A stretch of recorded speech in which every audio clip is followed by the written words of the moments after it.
Chapter 1: A Blind Date with a Gold Digger. Fujo City. In an open steakhouse, King sat across from a woman with an oversized head and small eyes, her face gay Keaton flower-like makeup, resembling August, as he perused the menu with her head bowed. Shall Wayne indulge some steak? Let's shave a 3 portion soft filet mignon, 5 bottles soft red cat wine, a French cheese baked lobster, a sirloin steak, some free ear-range chicken wings, and a grand platter of roasted suckling pig. After placing the order, she handed the menu to Kong. "Doi, think shooted anything else?" King shook his head, a slight smirk curling at the corners of his mouth. "That should suffice." Minutes later, Fetish arrived, and Flumencia sparkled at the sight of the fest laid before her. Rubbing her and stoged the reneger anticipation, she exclaimed, "Ishel begin." With her plumpfins, she zized the head off the suckling pagan, took hefty bite, devouring it voraciously. As he it, her gaze darted towards the fresh la porridge lasso Fred Winey in front of Kong, and without hesitation, she grabbed it and gulped it down. Her gluttonous display weighs a contosimio new had never tasted food before. Mouth full, she mumbled a question to Kong. "Do you know we am willing to drink from my Urwin a glass? I believe there's potential between us. Because our gold digger when I owe you alone, you can afford to eat it, so yo plan to mooch off 'em." What a world dwellavine, filled with all sorts. King gretterted with a scathed insult. Afterward, Hestu Dan turned towards Theeksit, where the bartender politely inquired, "Sir, are you ready to settle the bill?" King pointed de Fuman and said, "Have they theft delay to pay she order a dever a thing and consumed it." Seeing King's departure, the woman, Luyue, felt a sense of dread wash over her. If this fool were to leave, how could she afford an extravagant meal? Wobbling Garaton figure, she rushed after him, only to be stopped by the server, who insisted she pay before leaving. Ultimately, she watched helplessly as King's figure even as she'd around the corner, hastily pulling gather phone to make a call, only to find it was engaged. Stepping out of the steakhouse, King felt an overwhelming sense of joy. A twinchen, he had taken a day off at the behest of a distant tonto meet some he owned for a blind date, only to find himself with a man intent on eating gondring at his expense. Suddenly, a loud thudi coedasmething struck King gaunt the head, causing him to reach up and feel a large bump forming.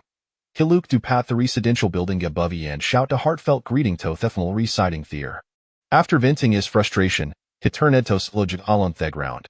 He approached and picked it up, feeling its smooth texture and chilling touch, inscribed with the words commanded be heaven, may it last forever. "Is that technology for counterfeiting Sodvan said now? It looks just like the real deal." Obediently, King produced a disidentification and handed it to the Thificer, who, after confirming its authenticity, returned it and asked, "Did you just find the Imperial Judicial?" Without a second thought, King blurted out, "Nonsense, it did not." The officer, perplexed, inquired again, "Really? Errolur do esnit speakin' just." Thificer pointed de the bulging pocket off King spent Sandusket again, "Then what is that bulge in your pocket?" "This is midentification."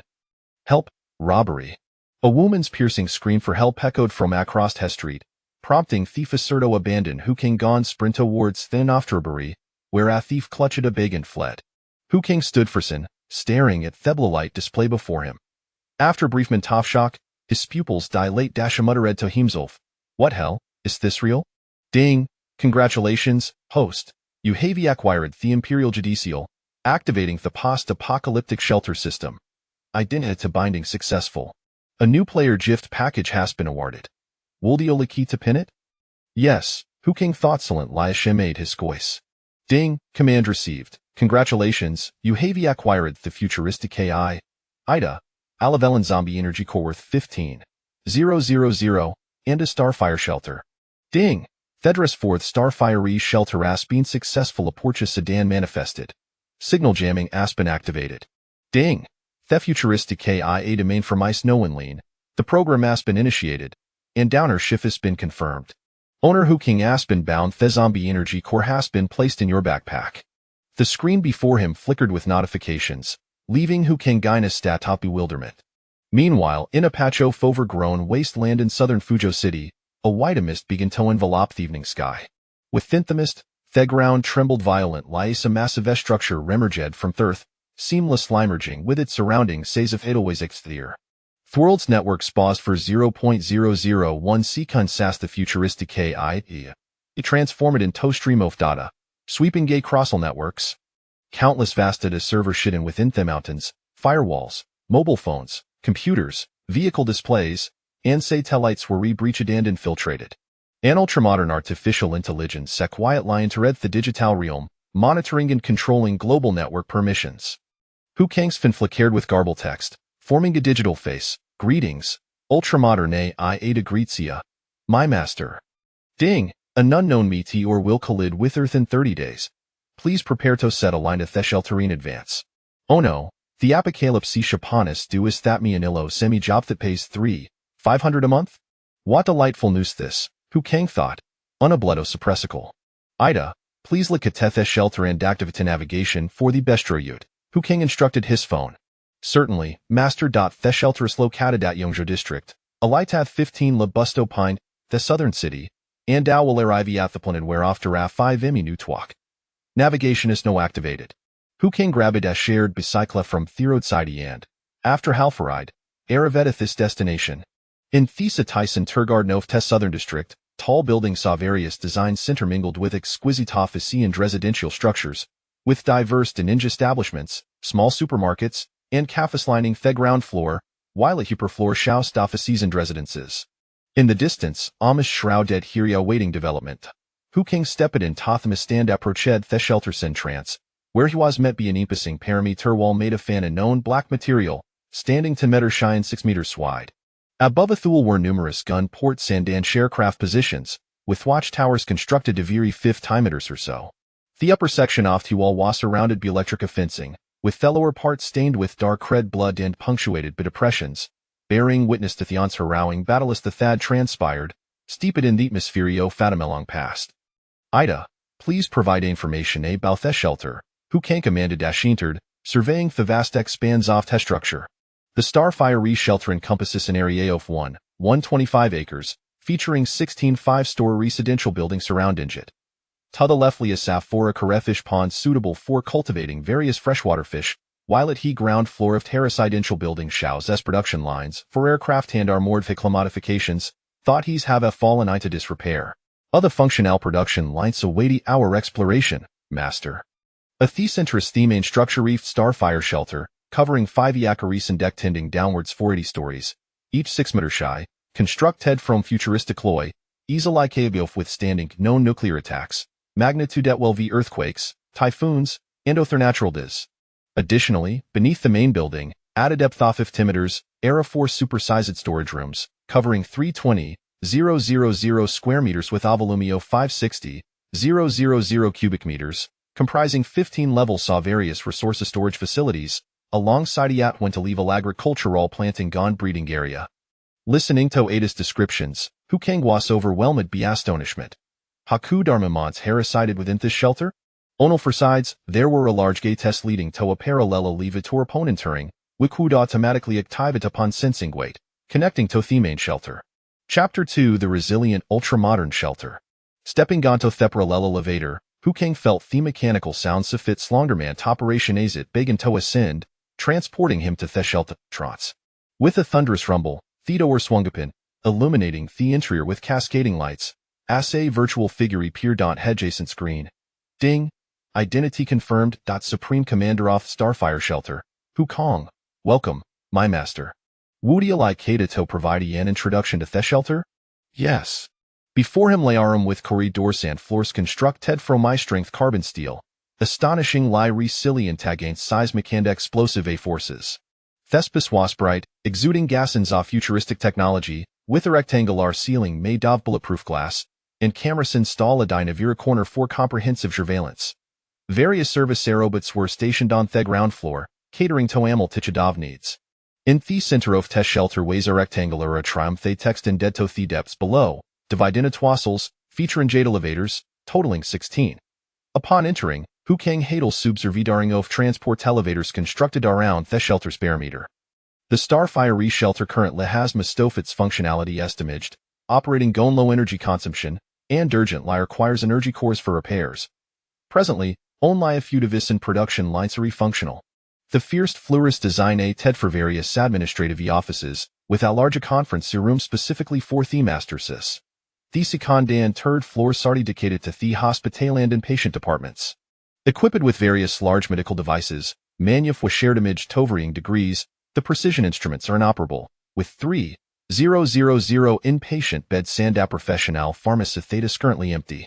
The fourth and fifth floors are these military equipment training rooms, including medical facilities for troops and balanced nutrition management.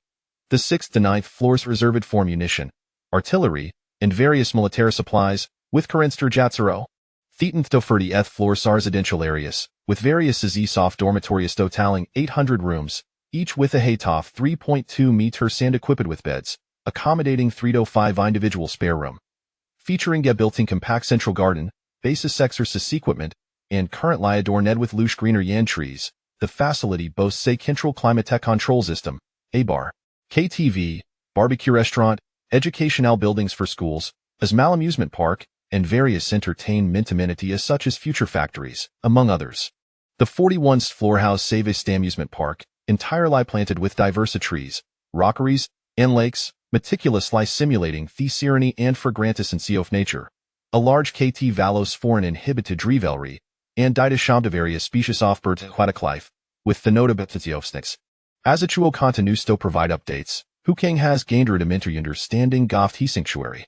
Floors 42 to 55 are dedicated to agricultural cultivation zones, equipped with large machinery for soilless cultivation and various vegetable planting, featuring a constant temperature and lighting system. Advanced technology ensures that you enjoy healthier vegetables, more nutritionally balanced animals, and small cold storage rooms. The 56th floor prioritizes the breeding of cockroaches and rats, with snakes being of secondary importance, and diets equipped with the nutritional meal production line. Floors 57 to 62 are entirely constructed as large material storage rooms and significant meat refrigeration facilities. In the aftermath of a meteor fall and the ensuing apocalypse, food becomes the foremost strategic resource, so prepare abundantly. Floors 63 to 64 are designed as futuristic knowledge research institutes, housing a variety of advanced test instruments, with 1,000 laboratories and 50 sterile rooms.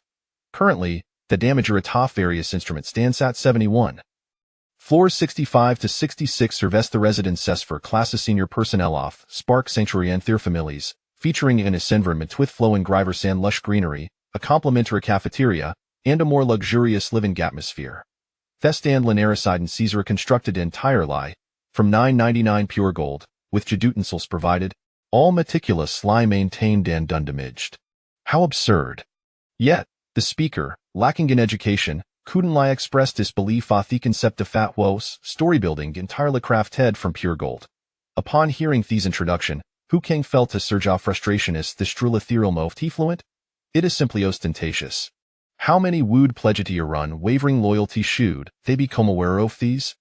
The 67th floor is the location of the future superb computer server, Themon storage asset of Foratuoshost, containing advanced data storage equipment and various surveillance display monitors, with the damagerity of 58. Please prioritize repairs. The 68th floor is dedicated to the production and cultivation chambers for artificial bionic clonies, totaling 2,000 units, currently facing a damage rate of 64. Please prioritize repairs. These bionic clonies are equipped with ultra-strong titanium alloy skeletons, possess autonomous hot hand adaptability, and exhibit exceptional combat capabilities, remaining gutterly loyal to their master, serving as invaluable blades. The 69th floor functions as the Air Purification Center, featuring 38 large-scale air purification devices, interconnected with a circulating oxygen system throughout 80 floors of the sanctuary, promoting health and cleanliness while reducing the likelihood of illness. Floors 70 to 71 are designed as the Freshwater Treatment Center, boasting 4 ultramodern freshwater filtration devices that process all wastewater generated by the sanctuary through 180 filtration purification processes, effectively eliminating all pathogens and viruses, ensuring that you need not worry about foodborne illness. The equipment's damage radius 81. The 72 in floor accommodates the commander's residence. Please promptly placeth Imperial Seal in the commander's operation room to ensure the sanctuary's proper functioning.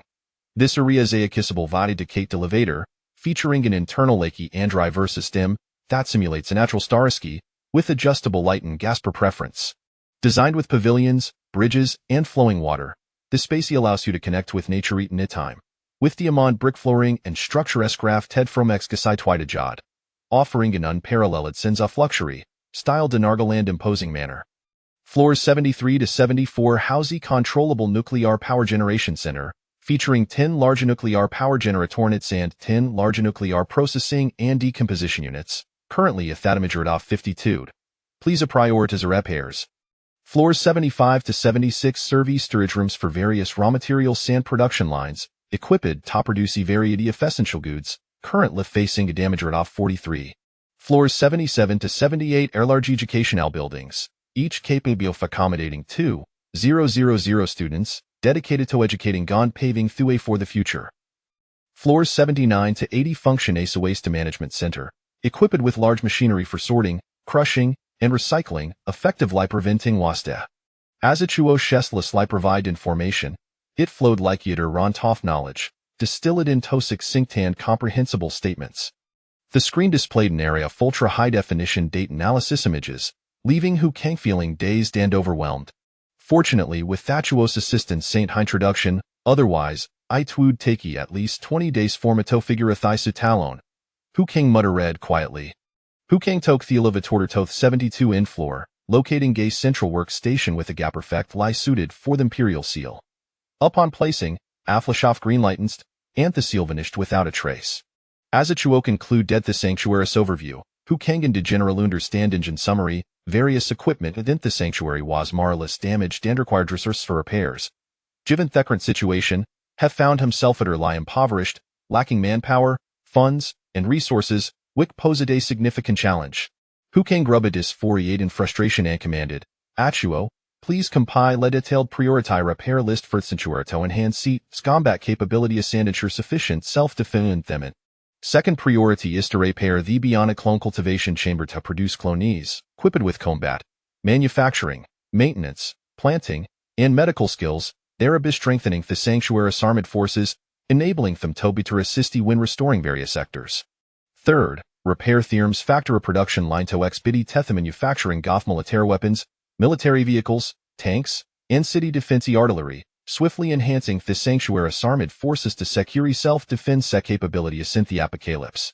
Fourth, the sanctuary lacks reserves of various raw materials, including its vegetables, potatoes, corn, rice, cotton, fruit trees, and urgently needs to procure animal offspring from the breeding areas, while initiating the fear-strewn of soilless cultivation to prompt, establish a complete food chain and achieve self-sufficiency.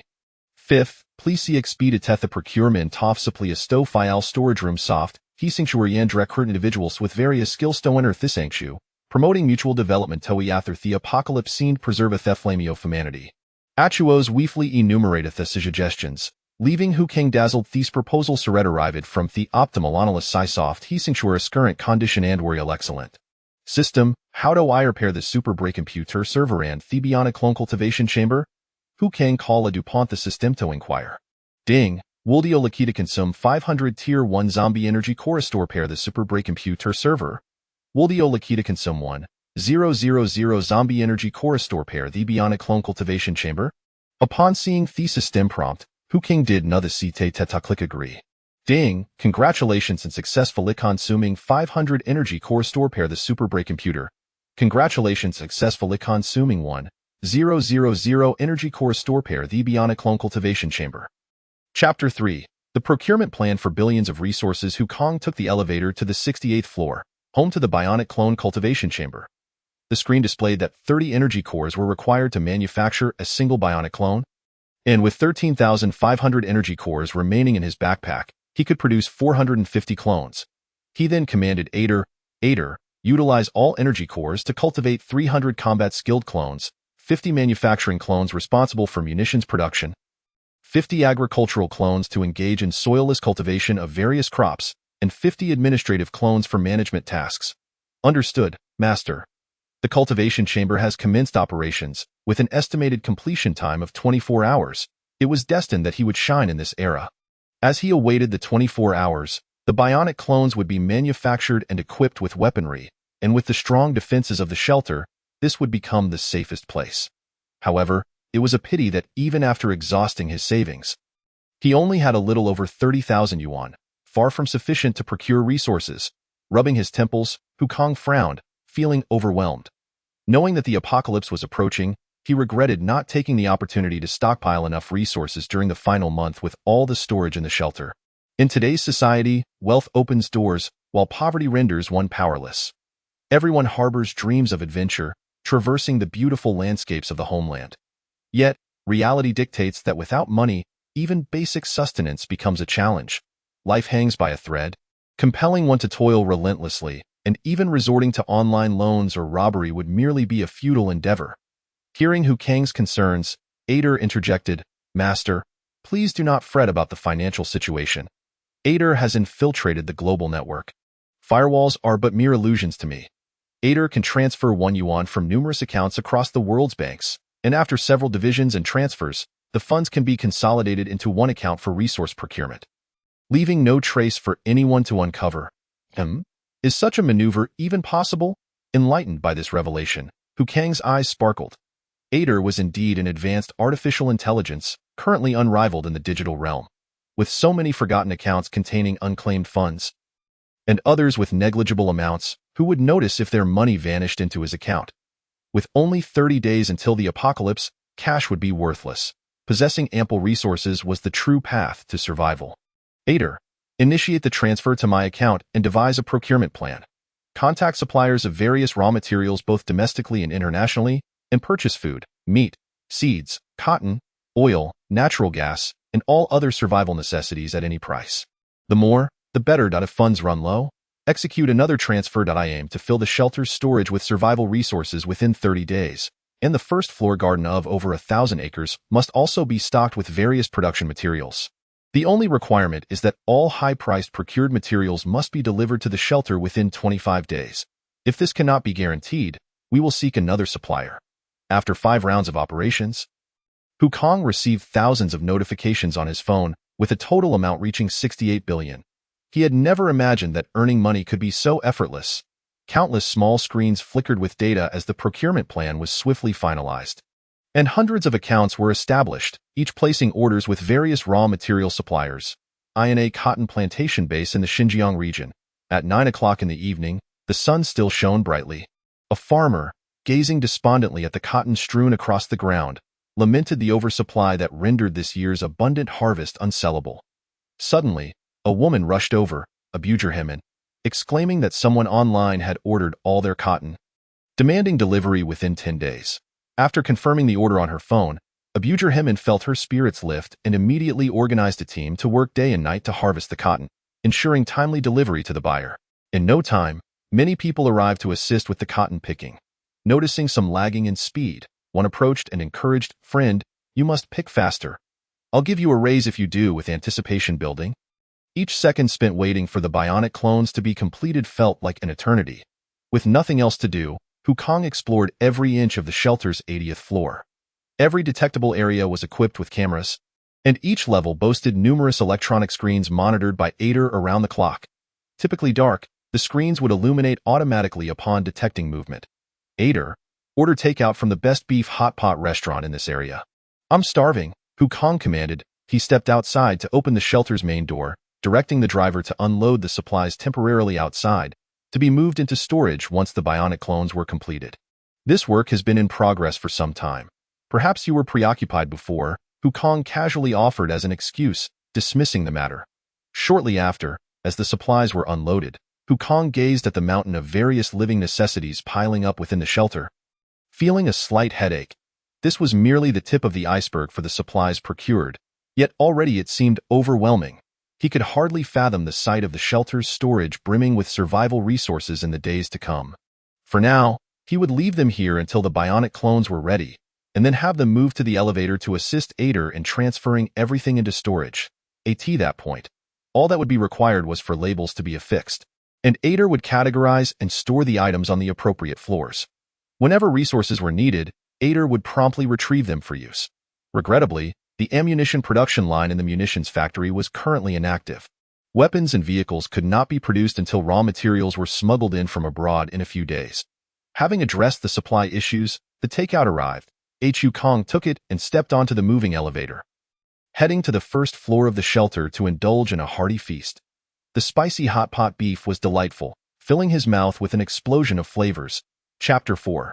The incredibly powerful bionic clones after finishing his meal. Wukong was consumed by worry. With the apocalypse looming just a month away, civilization would surely crumble, and order would disintegrate. Human emotions are the most unpredictable. In a civilized society, people may not stir much trouble. But once the apocalypse strikes and the constraints of law vanish, it would likely breed a host of deranged killers, igniting chaos and suffering for all. If only Ader could send an anonymous email to the upper echelons of the Xia nation, alerting them to prepare in advance, it could prevent numerous casualties and would indeed be a virtuous deed. Master, there is no need for concern. The government leaders of your nation and those around the world are already aware of the impending apocalypse and have constructed numerous bomb shelters. They have also secretly prepared for flood, earthquake, and disaster relief measures. How is that possible? They knew all along. Wukong was astonished. Master, please observe the large screen. Ader's screen flickered to life, revealing classified documents from various nations and news reports that had been suppressed. 6 months ago, the leading celestial detection centers of the 5 major allied nations discovered and designated the green meteorite, numbered 2B9527, which is rapidly approaching Earth. During this period, high-level meetings were convened by the United Nations to discuss solutions. For months ago, the meteorite destruction plan was set in motion, but due to a malfunction in the propulsion system of the ASEAN country, the attempt failed. 2 months ago, a second attempt was made, which also ended in failure. The unified government plans to carry out a final destruction attempt when the green meteorite approaches the blue planet. Should this endeavor fail, scientists predict it will bring about indelible calamities, triggering catastrophic tsunamis, typhoons, and massive earthquakes. Although the Xia nation has not disclosed this information, it has secretly constructed numerous bomb shelters and official sanctuaries, stockpiling a considerable amount of resources to mitigate the disaster. They are well prepared for potential tsunamis and typhoons, hence there is no need for you to inform the higher-ups of any details.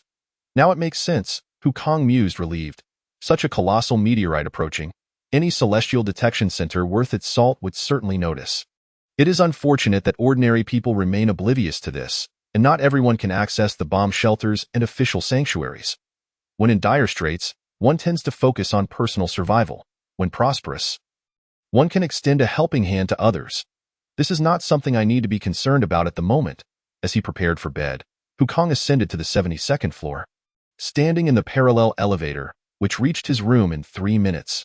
After washing up, he immediately fell into a deep slumber. The following evening, time flew by like a fleeting shadow, and before Wukong knew it, night had fallen again. The bionic clones were nearing completion, and filled with excitement, he arrived early at the cultivation chamber to await their arrival. The cultivation chamber powered down. The lids of the 450 chambers, exuding blue gas, slowly opened, and one by one, the bionic clones stepped out. This was the remarkable creation of cutting-edge technology. Soon, the bionic clones lined up according to their skills. Among them were both men and women, with the men standing between 190 and 195 centimeters tall, possessing long, muscular physiques. The women ranged from 180 to 185 centimeters, strikingly beautiful with long legs that drew attention, embodying vitality and intelligence. They were equipped with comprehensive skills in combat, hand-to-hand fighting, medical care, management, and agriculture, all instilled with an unwavering loyalty to their commander, free from worries of betrayal or negative emotions such as fear. These were the future warriors, undeniably forged for battle, standing at attention. Their blue eyes gleamed with sharp intensity, and upon seeing Wukong, both men and women exhibited fervent devotion in their gazes. With a resounding thud, the 450 clones executed a synchronized salute, raising their arms high. The exclusive guard of the Xingho shelter greets you, Commander. All personnel extend their regards. Every gesture they made showcased an unwavering discipline, marked by an iron will and fierce tenacity. Each of them could effortlessly confront dozens of elite soldiers. After all, their bones were forged from titanium alloy, exhibiting astonishing strength and mastery in combat, rendering them invincible when armed. Wukong's satisfied gaze slowly swept across the assembly, finally resting on 3 men and 1 woman, the most outstanding and spirited among their ranks. He then commanded, "From today onward, I bestow upon you codenames: Qinglong, Baihu, Zhuke, and Xuanwu. You shall be Qinglong, responsible for the maintenance and production of machinery in the shelter. You shall be Baihu, leading the combat department and overseeing all combat personnel. You shall be Zhuke, in charge of personnel management, coordinating across departments. And you shall be Xuanwu, the head of security, tasked with patrolling and ensuring the safety of the shelter. The remaining individuals may choose their own names, and the department heads will be duly registered. Do you understand? Received, Commander, the group replied in unison, saluting with formidable fervor, rapidly establishing a clear departmental structure. Qinglong was a middle-aged man with an elongated face and a well-proportioned physique, while Baihu, towering at 2 meters, possessed a square jaw and a resolute demeanor that struck fear into those who met his gaze. Zhuke was a tall woman with fair skin, resembling a ripe peach. Unable to see her feet when looking down, Xuanwu was a robust man, exuding a palpable sense of security. Qinglong promptly led his team to commence repairs on the shelter's equipment, prioritizing the restoration of the arms factory production line to ensure a steady output of weaponry. Zhuke dispatched personnel to complete the sowing of seeds in the planting area. If manpower permitted, they would assist both the combat and defense departments, prioritizing the labeling and categorization of all supplies in the storage warehouse. Fish fry were placed in the aquaculture pools, while various young animals were allocated to their respective breeding grounds. As Hu Kang's directives were swiftly issued, the group dispersed, donning their military uniforms and entering a state of industriousness, bustling about the once desolate shelter, which now thrummed with life. After 2 days, a deluge of supplies arrived. Trucks lined up for several kilometers at the shelter's entrance, with drivers fervently delivering goods. Hey, you cutie. Can you speed it up? Do you even know how to drive? Don't tell me you're going to back out. Supplies continued to be unloaded from the trucks, and the atmosphere was vibrant with voices and activity. Boss, here's the 10,000 tons of rice you ordered, with another 50,000 tons of rice and 50,000 tons of wheat on the way, expected to arrive in 2 days. Please sign for it, boss. This is the 40,000 tons of lamb ketone body you ordered, along with premium-grade beef cuts, brisket, and steaks, totaling 50,000 tons. Please sign here. Company representatives lined up in the square, each holding delivery slips for Zhuke to acknowledge. Time flew by, and in the blink of an eye, 16 days had passed. Following half a month of relentless, high-intensity work, the shelter's warehouse was now brimming with raw materials and supplies. Hu Kang summoned Zhuke for an update. Zhuke, please report on the current inventory. Zhuke snapped to attention, saluting. Report, Commander. Under your astute leadership, we have currently stored 98.25 million tons of rice, 1.12 million tons of wheat, and 340,000 tons of various frozen vegetables. Additionally, we have 230,000 tons of frozen lamb ketone body, 450,000 tons of premium-grade beef, brisket, steaks, 560,000 tons of tuna, 700,000 tons of compressed biscuits, 520,000 tons of various frozen canned goods, and 360,000 tons of frozen marine fish, among others. This is not an exhaustive list. According to the procurement plan, there are billions worth of supplies still en route. Zhuke eloquently rattled off the figures. Listening to Zhuchue's report, Hu Kang could not help but smile broadly. When the apocalypse arrived, who could live more freely than he? Chapter 5.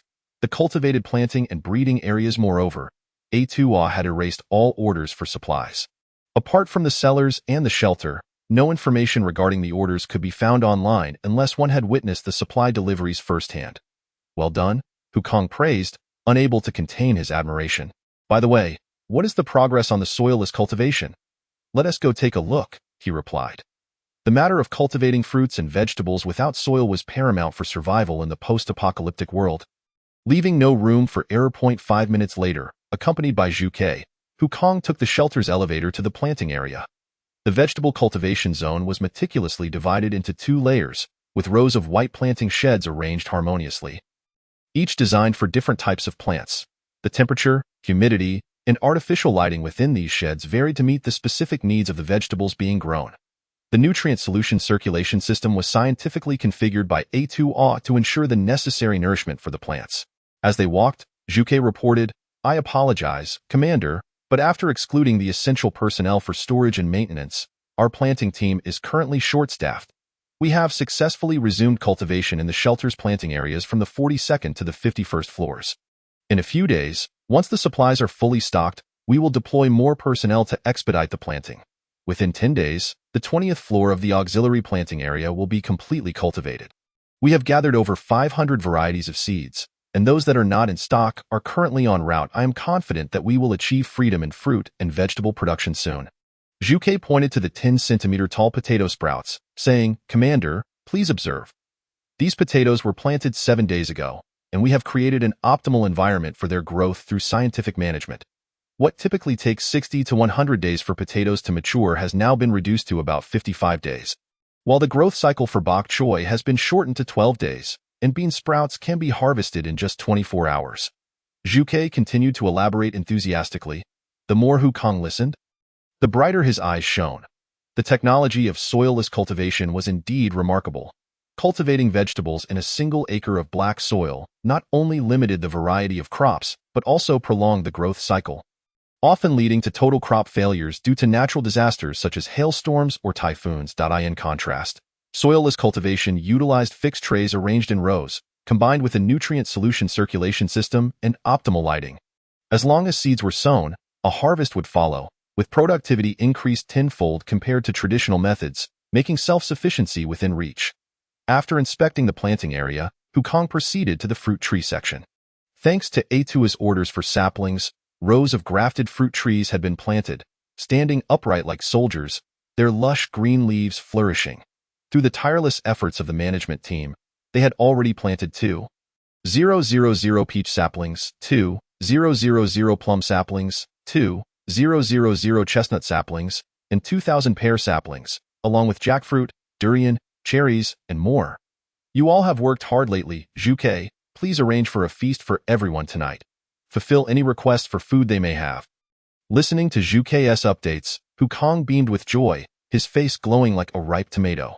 Following Zhu Chua's lead, Hu Kong entered the breeding area, where numerous futuristic breeding sheds were now operational. Commander, please observe. Zhu Ke gestured towards the breeding facilities. The breeding area of Xingho Shelter covers approximately 1.26 million square meters, divided into 12,600 distinct breeding sheds, with varying levels for different types of animals. Currently, we have introduced chicks, ducklings, and goslings, and we are also raising fish, sheep, pigs, cows, rabbits, mice, cockroaches, snakes, cats, dogs, and horses. Each breeding facility employs scientific breeding techniques, with A2A optimizing the temperature in different areas to maximize resource utilization and produce the highest quality animals. We simply need to provide feed at regular intervals, and machines will deliver it to every feeding trough, while animal waste is collected and processed into fertilizer for the fruit tree area. Hu Kong couldn't help but marvel at how technology transformed lives. Such a scene was once unimaginable, yet now it was a reality in the future. As the Xingho Shelter welcomed more inhabitants, the kitchen waste could be fed to the mice and cockroaches, both of which had remarkable reproductive capabilities and were resilient to illness, thriving in diverse environments. Why raise mice and cockroaches? Hu Kong inquired, puzzled. You may not realize, Commander, but mice and cockroaches are rich in essential nutrients for humans. They are inexpensive to breed and can be turned into energy bars to stave off hunger. In a food-scarce apocalypse, they could save countless lives, Zhu Ke explained patiently. Upon hearing this, Hu Kong fell silent. In the apocalypse, the most vulnerable were the ordinary people, unaware of the impending doom and unprepared with food reserves. After 2 or 3 days of hunger, they would eat anything to survive. Ding! Hu Kang's phone chimed, signaling a message from his high school class group, sent by their monitor, Lu Tao. Where are my former classmates now? With the new year approaching in 2 months, how about a get-together at Nanrong Grand Hotel the day after tomorrow? Here's a red envelope to kick things off. The previously quiet group erupted with activity, revealing over 40 members had claimed the red envelope. Zhu Zixin chimed in, the monitor is generous. I'll be passing by in a couple of days and will definitely attend. Several others echoed in agreement. Where are my former classmates now? Running deliveries in golden robes, Hu Kong typed a message in response. Hu, the talented scholar who was once the top of our class. How did you end up in such a lowly job? A fellow classmate commented. Unlike me, who has successfully ventured into entrepreneurship, you, a mere food delivery worker, are entirely unqualified to attend our class reunion. If Hu Datsai decides to come, I shall not attend. I was even contemplating contributing 20,000 to the gathering. The tone of sarcasm is utterly repugnant. At this moment, Zhu Zixin tagged Hu Kong and remarked, Hu Kong. Perhaps it would be best if you refrained from attending. Our circles are disparate, and we cannot truly connect. Hu Kong gazed at the chat records, feeling somewhat speechless. It was perplexing that he had seemingly offended Zhu Zixin, who, despite his diligent studies, had always been overshadowed by Hu Kong, leading to understandable resentment. You are being excessive, retorted Su Mingyao, the class beauty, fiercely defending Hu Kong. What is wrong with delivering food? It does not deprive you of your family's rice. Furthermore, what is wrong with earning a living through one's own labor? Have you never ordered takeout? You disdain the delivery workers braving the elements to bring you food while simultaneously ordering from them. How hypocritical you are. If Hu Kong does not attend, neither shall I. It is utterly pointless, and you, Gu Batong, are indeed despicable, if not for your coal tycoon father providing you with 5 million to start your business. Would you have succeeded? Zhu Zixin, do not think that marrying into the Liu family grants you the right to look down on others. Without the Liu family, you are nothing. At this juncture, Su Mingyao sent a private message. Hu Kong. Ignore those two fools. Do not wander about carelessly. My father says it is unsafe and no need. Thank you. If your family cannot sustain itself, feel free to come to me for support. I will provide for you. Chapter 6. The armory commences operations. Let us not kid ourselves. You think you can support me while delivering food? Hu Kong replied, do not forget the message I conveyed earlier. I have matters to attend to.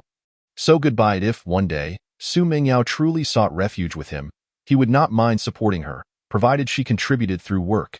After all, a shelter does not harbor idlers. In the distance, the production lines had commenced operations. Mechanical arms coordinated seamlessly, assembling dark rifles flowing to the subsequent maintenance stage. Numerous personnel were diligently engaged in repairs before a large piece of machinery. Qinglong was meticulously testing a large lathe. The first floor of the shelter housed accommodations for cloned bioengineered beings, while the lower levels were dedicated to the automated production of rifles, handguns, short blades, carbon steel bulletproof vests, alloy helmets, goggles, and mechanical exoskeletons. Aircraft, large howitzers, tanks, armored vehicles, and laser guns were situated in the adjacent workshop, currently in disrepair and unable to produce. What is the status of the repairs? 3 bullet production lines, 2 fully automated rifle production lines, a howitzer production line, and a handgun production line were all operational and yielding finished products. However, the current stock of raw materials was insufficient. To increase production capacity, substantial procurement of materials was necessary. The maintenance department had already notified Yadwa to ramp up raw material purchases, and it was believed that soon they would no longer face shortages. Automatic rifles and similar equipment required only steel and other auxiliary materials for construction. However, the production of ammunition, armor-piercing projectiles, incendiary bombs, and other munitions necessitated vast quantities of magnesium powder, aluminum powder, sulfur, potassium nitrate, and charcoal, without which powerful explosives could not be manufactured. Well done, my brothers. Your hard work is commendable. Hu Kong praised, gesturing for them to inspect the finished products. Understood, Commander. Following Qinglong's lead, they proceeded to the armory. Qinglong casually picked up a rifle, beckoning a subordinate to bring bullets, and began loading while explaining. The HA-416 automatic rifle is constructed from durable steel alloy. Weighing 3.49 kilograms, with a height of 240 millimeters and a length of 893 millimeters, utilizing 5.56 45 millimeter ammunition with a maximum magazine capacity of 30 rounds and an effective range of up to 1,000 meters. Soon, after the ammunition was loaded and tested, Qinglong handed the HA-416 rifle to Hu Kong, whispering, Commander, please test the weapon. Hu Kong took the weighty automatic rifle, a profound sense of security washing over him. In the wake of the apocalypse, as order collapsed and lives were deemed expendable, it became evident that only by grasping this tangible truth could one quell the rampant chaos. With a click, Hu Kong disengaged the safety, aiming the stock against his shoulder and firing at a distant target. The resounding crack of gunfire echoed as a flurry of bullets erupted, transforming the target into a honeycomb of destruction. Though Hu Kong had never served in the military nor handled firearms before, he could sense the formidable power of the weapon. The recoil was minimal, the 30-round magazine capacity generous, and the accuracy commendable. Surely, the armaments of various nations could not be far superior. In the aftermath of the apocalypse, 300 combat-skilled bioengineered clones would be equipped with HA-416 rifles, each armed with 500 rounds of ammunition. Handguns and daggers, an undeniably overwhelming force. As the saying goes, even a tile may turn over, and the east wind may shift southward. This city, Hukong, upon hearing the words, chose silence, directly disconnecting the call and blocking the number. After 4 years of relationship, he found himself outmatched by others in mere days. Hukong had long since lost all hope in Lu Qian. For years, he had supported her while she refrained from working. Believing he had found true love, he devoted himself wholeheartedly, only to be met with betrayal. Children from troubled families often grow into peculiar, reclusive adults prone to anger, thinking that marrying a wealthy husband would bestow upon them the life of a rich wife. Without considering the challenges that accompany such a role, determined to cast aside these troubling thoughts, Hukong turned to the armory, inquiring about the production capacity of the snipers and heavy machine guns. "How many can we produce in a day?" Qinglong retrieved data on his tablet and replied, "Commander, please observe. The HA-416 automatic rifle can yield 300 units per hour, totaling 7,200 units in 24 hours. The PLV heavy machine gun can produce 6 units per hour, amounting to 144 units daily. The LSU sniper rifle weighs 13 kilograms, with a maximum magazine capacity of 5 rounds, an effective range of 2,500 meters, and a maximum shooting distance of 4,000 meters, capable of penetrating walls and armor. The PLV heavy machine gun is primarily deployed on the outer city walls, fixed in place, and paired with ultra-high-definition cameras. The production line integrates manufacturing, storage, automated loading, and firing, all controlled by the supercomputer Yaduo. In the event of suspicious individuals, Yaduo will prioritize reporting to you regarding physical neutralization. If unreachable, contact Baihu." After Qinglong's thorough explanation, Hukong, with a serious demeanor, commanded, "Produce an additional 3,000 units of the PLV heavy machine gun according to the maximum equipment capacity of the shelter, and initiate the production of 3,000 LSU sniper rifles, as well as the anti-aircraft artillery and large-scale explosive ammunition." "Understood, Commander." Exiting the armory, Hukong felt an overwhelming sense of security. Before the apocalypse descended, he would undoubtedly be armed to the teeth. As time passed, the moment of the meteor's arrival drew ever closer.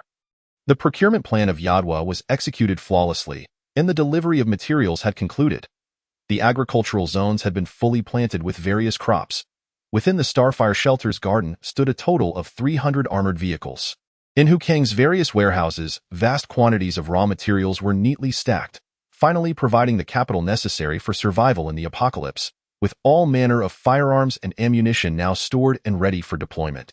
For over 20 days, the gates of the shelter remained closed, as Xuanwu led the guards in patrolling the walls, forbidding any unfamiliar faces from approaching. Inside the luxurious 72nd floor rooms of the shelter, 2 bioengineered clones skilled in cuisine were preparing lunch, while Hukong lounged on a soft sofa, his feet propped on the coffee table, idly scrolling through short videos. Ever since his arrival at the shelter, Hukang's diet had been scientifically balanced and tailored to his health by Yadwa. After more than 20 days of adjustment, Hukang's previously fatigued body had returned to normal levels. Chapter 7. The Establishment of the Earthquake Relief Management Bureau. I am Wu Hu from Pato Town. Haiqing. The room, once silent, erupted with the furious roar of Wu Hu, who awoke in terror, wiping the sweat from his brow. "Wu Hu, are you losing your mind? Why are you suddenly shouting?" "Exactly. I had just fallen asleep. And now I am awake. Is your skin itching?" Various complaints echoed throughout the office. Wu Hu paid no heed to his colleagues' grievances, turning in astonishment to survey his surroundings. Uncertain, he pulled out his phone to check the time. Suddenly realizing he had been reborn, murmuring to himself, "There are 3 days left. Since fate has granted me a second chance, I shall do everything in my power to prevent this from happening." As he spoke, Wu Hu made his way to the office door. Upon exiting, he sent a discreet message to his supervisor requesting leave, subtly suggesting the storage of supplies. If he heeded the warning, it would mean he was not fated to perish. If not, there was little he could do. Time swiftly passed, and soon Wu Hu found himself in a taxi heading to a desolate mountain. In his previous life, a source crystal had fallen upon this very mountain, discovered by a hunter on the 5th day of the apocalypse, awakening extraordinary powers. This time, he must locate it in advance. As the previous hunter had not specified the exact location, Wu Hu could only search meticulously, and after 3 hours, His expression brightened with excitement as he dashed forward, spotting a charred patch in the grass not far ahead, with a purple crystal floating above a pit in the ground. Approaching the pit, Wu Hu gazed at the stunningly beautiful, large purple crystal radiating a faint rainbow glow. Hard work pays off. I have finally found you. Upon concluding his statement, Wu Hu picked up the crystal core from the ground and placed it in his mouth, chewing it until it was crushed and swallowed. The initial taste was excruciatingly bitter. A bitterness so profound it evoked an almost primal urge to smash his head against the wall. After a few minutes, the effects began to manifest. Wu Hu's body temperature surged rapidly, his skin flushed a fiery red, and his veins twisted and bulged grotesquely. His bones and muscles felt as though they had been shattered and reassembled in a chaotic manner. He remained seated, gritting his teeth in silent endurance. Refusing to scream, if he was unafraid of death itself, how could he possibly succumb to a mere fraction of pain? Half an hour later, Wu Hu dashed down the mountain and flagged down a taxi, determined to confess everything he knew to the Public Security Bureau. After waiting for 3 hours within the bureau, a helicopter arrived to whisk him away. Exactly 8 o'clock in the evening. Every mobile phone in Xia Nation lit up with notifications, forcibly redirecting users to a national defense news broadcast. A poised female anchor, dressed in professional attire, stood at the podium with a grave expression as she delivered an urgent announcement. Attention, esteemed viewers. Following a decision made by the heads of various departments within Xia Nation, an emergency announcement has been issued tonight. It has been resolved to establish a special agency with the highest authority in Xia Nation, the Earthquake Relief Management Bureau, and to appoint Comrade Wu Hu as its head. Next, we present a report from Wu Hu, the head of the Earthquake Relief Management Bureau. Wu Hu, donned in military attire and a cap that barely concealed his robust physique, strode onto the stage with an imposing presence. After scanning the audience with a piercing gaze, he bowed slightly and spoke with solemnity. From the Earthquake Relief Management Bureau, I issue a red alert to the 1.7 billion citizens of our nation. A green meteorite designated 2B9527 is hurtling towards Blue Planet at an alarming speed. Over the past 7 months, the United Nations has devised 4 plans to intercept and destroy it, all of which have regrettably failed. According to predictions made by Xia Nation's astronomers, meteorite 2B9527 will impact Blue Planet in 57 hours and 29 minutes, unleashing unprecedented natural disasters such as tsunamis, earthquakes, and volcanic eruptions, resulting in incalculable and grievous losses for humanity.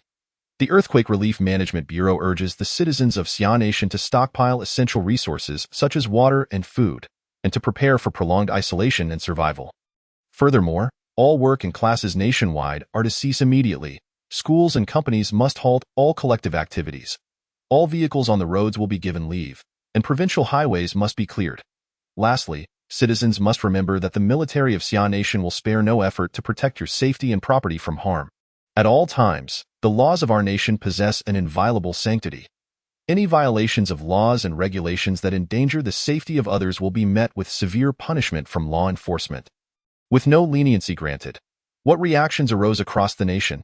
As the broadcast concluded, Yadwa activated a split-screen display showing surveillance footage from various locations. Citizens across the country were seen with expressions of shock after the announcement. Could it truly be that such an abundance of talent across the world could not manage to contain this minuscule meteorite? It was already the year 2072, and they still could not handle a single meteorite. What was the United Nations doing? This could not be the harbinger of the apocalypse, could it? Damn it. I was planning to confess to my goddess in 3 days. Yay, I'm so happy. During the apocalypse, I won't have to take exams. Oh no, I need to hurry and buy supplies. My house has nothing, and I will starve when disaster strikes. The footage depicted panicked crowds surging into supermarkets, desperately sweeping away various necessities such as bread, instant noodles, and potatoes, which vanished in an instant. Many Foresight supermarket owners quietly locked their doors, barricading the entrances with shelves. The streets became a chaotic throng, with many individuals' emotions spiraling into fury. Hu Kong sighed heavily. Had this moment truly arrived? If it weren't for his fortuitous discovery of the Jade Seal, he might have been among the crowd frantically hoarding supplies. Glancing at his phone, he saw the group chat buzzing with discussions about the news release. At this moment, those who had managed to stockpile a few supplies, or had a modest reserve, remained oblivious to the gravity of the situation in Pingcheng. Within a heavily fortified steel shelter, supplies were meticulously arranged. Filling every corner of the warehouse and even the living room, a tall figure lounged on the sofa, playing with a black source crystal, erupting into manic laughter. After his fit of laughter subsided, he muttered to himself, "This day has finally returned. Wang Shichong, Gu Qingyin, may heaven grant you a little more time to live. Wait for me to come and carve you up 1,000 times over. This time, no one will dare to bully me again." Yadwa checked the status of the city's shelters, hacking into surveillance feeds to relay real-time updates. "Understood, Master," Yadwa confirmed before swiftly accessing various camera feeds. The electronic display shifted, showcasing the surveillance systems of all major shelters, which Yadwa had successfully infiltrated.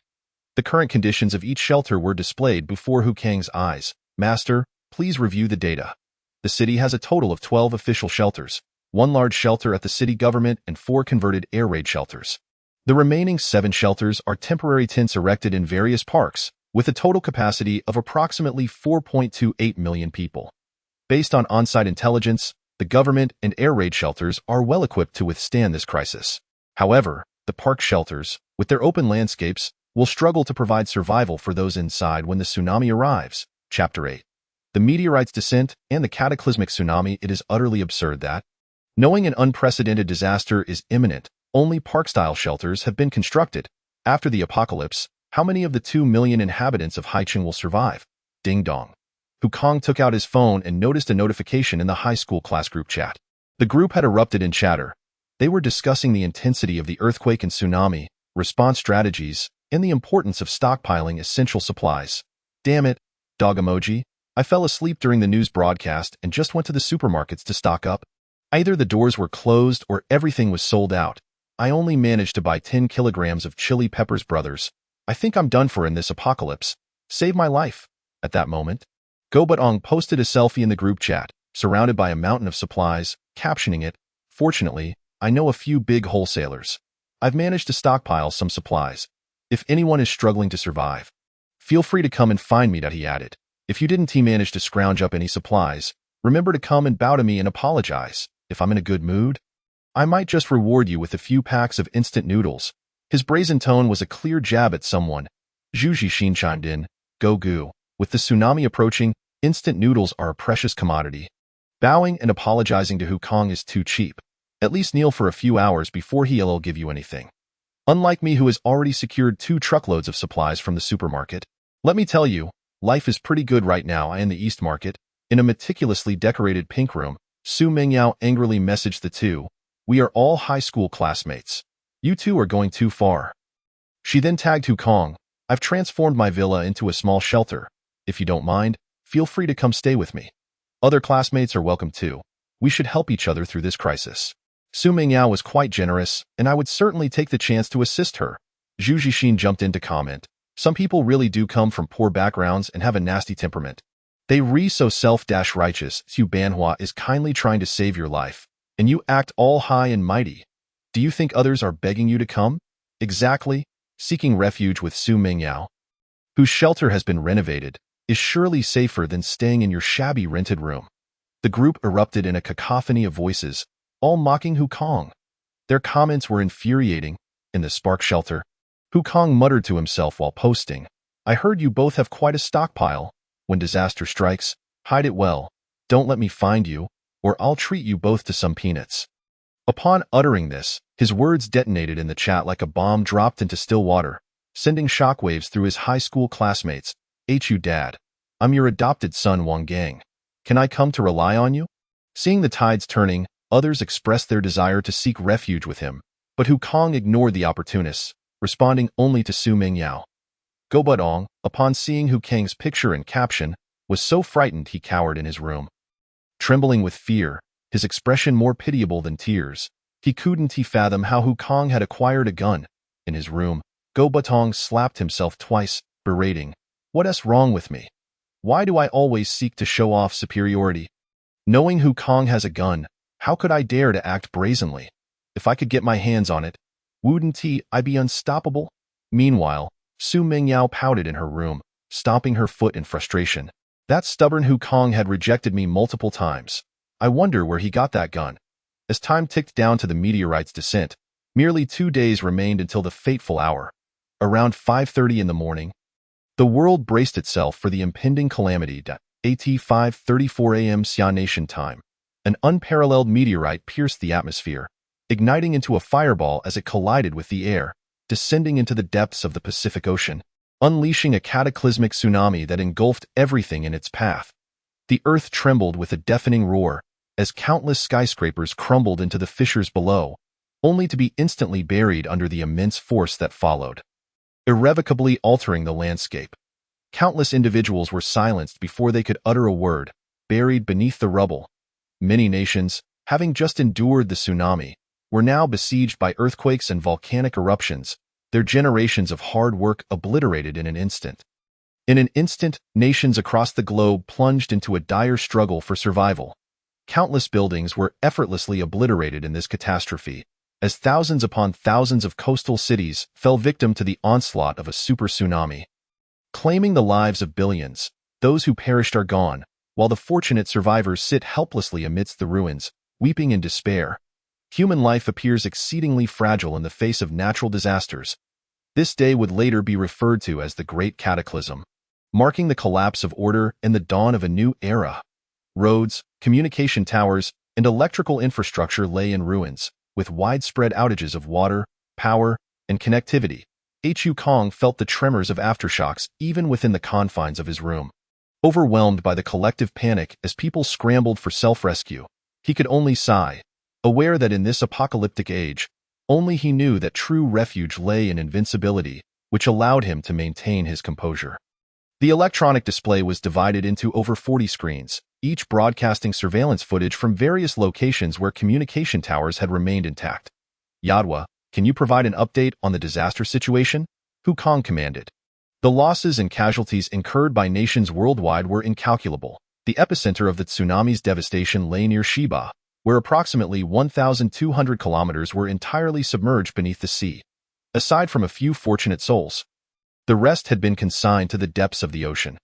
The screens displayed the final moments of local structures and trees being violently uprooted and swallowed by the tsunami, as countless individuals succumbed to screams of anguish.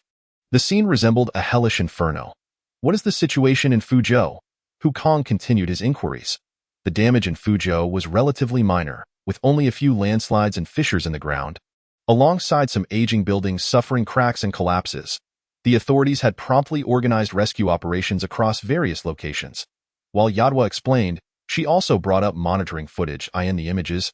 Rescue teams were actively working amidst the ruins, and local soldiers were maintaining order as residents spontaneously joined the efforts to dig for survivors. The Summer Nation is a country of strength, where the people are united by faith and camaraderie. In the face of calamity, their immense solidarity is further ignited. The meteorite impact site. Everyone across the globe poured their resources into rescue efforts, leaving little time to notice the changes occurring here. The meteorite rapidly melted into the ocean, bubbling forth countless white froth that erupted into the air in a cascade of pure white and crimson gases, dissipating after reaching heights of several hundred meters. In the imperceptible atmosphere, an unknown energy began to coalesce, becoming increasingly dynamic, escalating at an unimaginable pace, permeating mountains, rivers, and air. Even more terrifying, as the storm swept through, this energy spread globally within mere minutes, penetrating every nook and cranny, with no structure able to resist it. Any creature that came into contact succumbed to unconsciousness, while plants withered and deteriorated. Chapter 9. The world transforms, and the zombies rapidly evolve as Kong sat in the shelter. Watching the surveillance footage, he soon sensed something amiss. Soldiers carrying sandbags and maintaining order all collapsed simultaneously into unconsciousness. Kong felt darkness envelop him, slumping onto the couch, losing consciousness in that moment. All living creatures across the globe fell to the ground. Upon seeing Kong faint, Yadwa extended her mechanical arms to assess his condition, and after a swift analysis, Zhuke entered with a syringe filled with green liquid, administering the injection before departing. The vegetables cultivated within the shelter drooped lifelessly, many wilting and dying in an instant, while the livestock fell into a state of stupor, all under Yadwa's control, progressing toward a healthier state. Kong gradually regained consciousness, feeling an insatiable hunger, as if he could devour an entire cow. A knock echoed at the door and Zhu Ke entered, carrying a large platter with a 10-centimeter thick cut of battle-axe steak. After placing it on the dining table, she remarked, "Commander, this is the sustenance prepared in advance by the intelligent brain Yadwa, designed to replenish the nutrients your body requires, ready for you to consume upon your awakening." Starved, Hukong wasted no time, donning gloves and eagerly seizing the steak. The beef was tender, juicy, and aromatic. Before he could finish the steak, an array of lobster, rare abalone, king crab legs, and various seafood were brought in, freshly prepared, offering an unparalleled experience of flavor. After satisfying his hunger, Hukong approached the mirror, gazing at his sharply defined features. Pale yet radiant, his once slender physique had transformed into a tall and robust form, measuring 196 centimeters, an increase from his previous height of 180 centimeters. An invisible aura seemed to envelop him. And most strikingly, his formerly black hair had turned a vivid green. "Yadwa, can you scan and assess my condition?" Hukong called out, inquiring.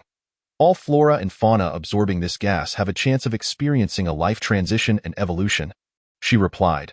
The display lit up, showcasing external surveillance footage. In the images, many humans and animals had morphed into grotesque beings, their bodies rotting and oozing red pus, devouring anything in sight.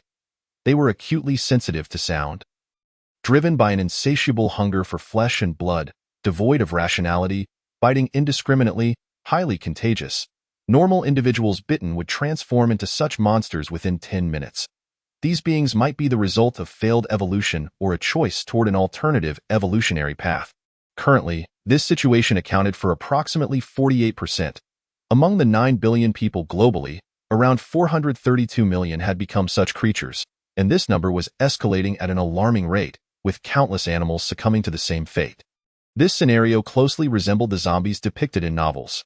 According to Yadwa's observations, zombies that consumed flesh and blood could evolve and enhance their abilities. "Please prepare accordingly, Master. Exercise caution when venturing outside to avoid the zombies' attacks," she cautioned. As the scene shifted, a zombie towering around 2 meters appeared, its back adorned with pale red crystals, its heart glowing a bright yellow, with yellow veins connecting to its body. This second-tier zombie exhibited greater strength, superior defense, and increased speed. While one person could easily deal with a first-tier zombie, it would require 20 to vanquish a second-tier. Upon hearing Yadwa's analysis, Hukong furrowed his brow, inhaling sharply. It seemed the world was on the brink of a cataclysmic transformation. In this apocalyptic era, survival would necessitate the recruitment of diverse talents to expand their base. Yadwa, anonymously notify all electronic devices in the Summer Nation that zombies can evolve upon consuming flesh and blood. Urging them to prepare for self-rescue, Hukong commanded. Though the message might not alter the situation, he hoped that those who received it would be able to prepare early, thus saving lives. "Understood." Yadwa promptly complied. Soon, the news of the zombies growing stronger spread like wildfire across the Summer Nation, igniting widespread concern. Concurrently, invitations were issued to elite personnel from various sectors throughout the province, urging them to converge at the Spark Sanctuary to collectively resist the zombies, emphasizing the shelter's defensive capabilities and self-sufficient food supply. "Ding, the apocalypse has arrived. Please strive to survive for 5 days to earn 100 evolution points and 1,000 for each zombie core. Activate personal panel viewing function." At that moment, the long-absent system voice echoed in his mind. Hukong mentally commanded. View personal panel. A blue holographic screen materialized before him. Host: Hukong Physique 14. Note: the average adult's physique ranges from 7 to 9. Mentality 12. Note: the average adult's mentality ranges from 3 to 6. Speed 13. Note: the average adult's speed ranges from 7 to 12. Vitality 18. Note: the average adult's vitality ranges from 7 to 10. Achieving 100 vitality points allows for advancement to the first tier. Evaluation: slightly stronger than the average adult, a novice. System: you cheeky little thing. Hukong couldn't help but curse, despite surpassing others in all metrics. He was labeled a novice. What did that make everyone else? Across the Summer Nation, anyone with a mobile phone or computer capable of receiving messages received Yadwa's written announcement, sparking discussions online. What? Life transition and evolution? The authorities are too preoccupied to assist? Who has the audacity to stir chaos? I only managed to stockpile 2 days' worth of rations. If the authorities are overwhelmed, I'll certainly be the first to suffer. Self-rescue? I couldn't even procure a morsel of food. What can I use for self-rescue? Let it all perish. I'm exhausted and my neighbor hoarded supplies while I stockpiled knives. My neighbor is my granary. If no official aid arrives in 2 days, I will seize supplies for my own survival. I must endure. Have any of you experienced water and power outages? My side has lost water and electricity. I can't even flush the toilet. Most people assume the messages they received were mere sensationalism seeking attention. However, a few astute observers ventured out to confront the zombies. The Earthquake Relief Management Bureau, Wu, whose brow furrowed, his expression dark as a storm cloud, overwhelmed by a barrage of bad news. He had just received distressing reports that the generator systems across provinces were severely damaged, and the nation was on the brink of widespread water, power, and network outages. A communication officer burst into the room, saluting sharply before reporting solemnly. Director, someone has anonymously posted online that zombies are becoming stronger, urging the public to kill zombies and seek supplies for self-rescue. Should we locate this individual and recruit them into our bureau?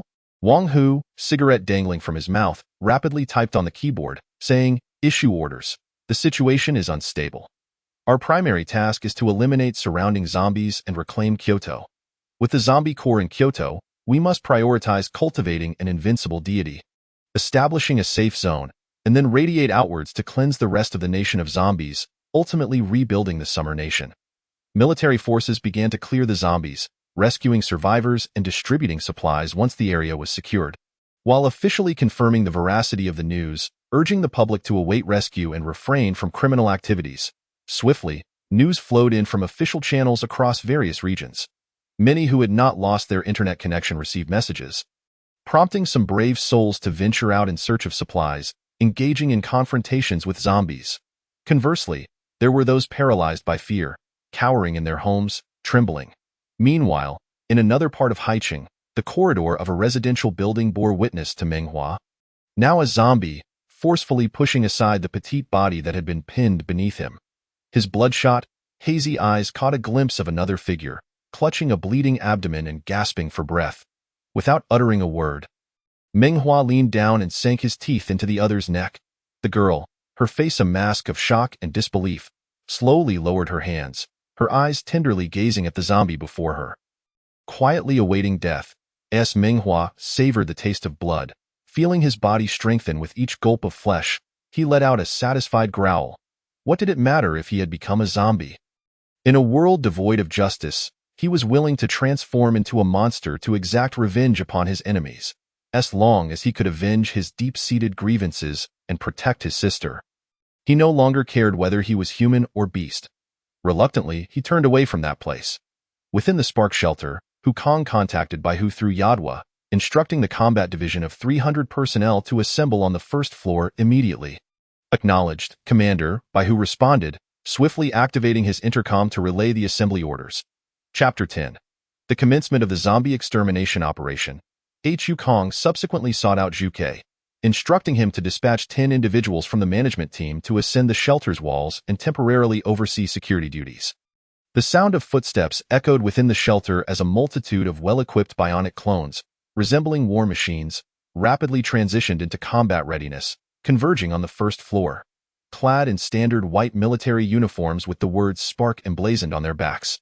They donned steel helmets and wielded HA-416 automatic rifles, their expressions stern and resolute, forming an unstoppable torrent of iron. Xuanwu, the captain of the guard, was responsible for maintaining security at the shelter. Baihu, the commander of the combat troops, led the 300 personnel divided into 15 teams of 20, tasked with executing the zombie extermination and supply retrieval plans centered around the shelter.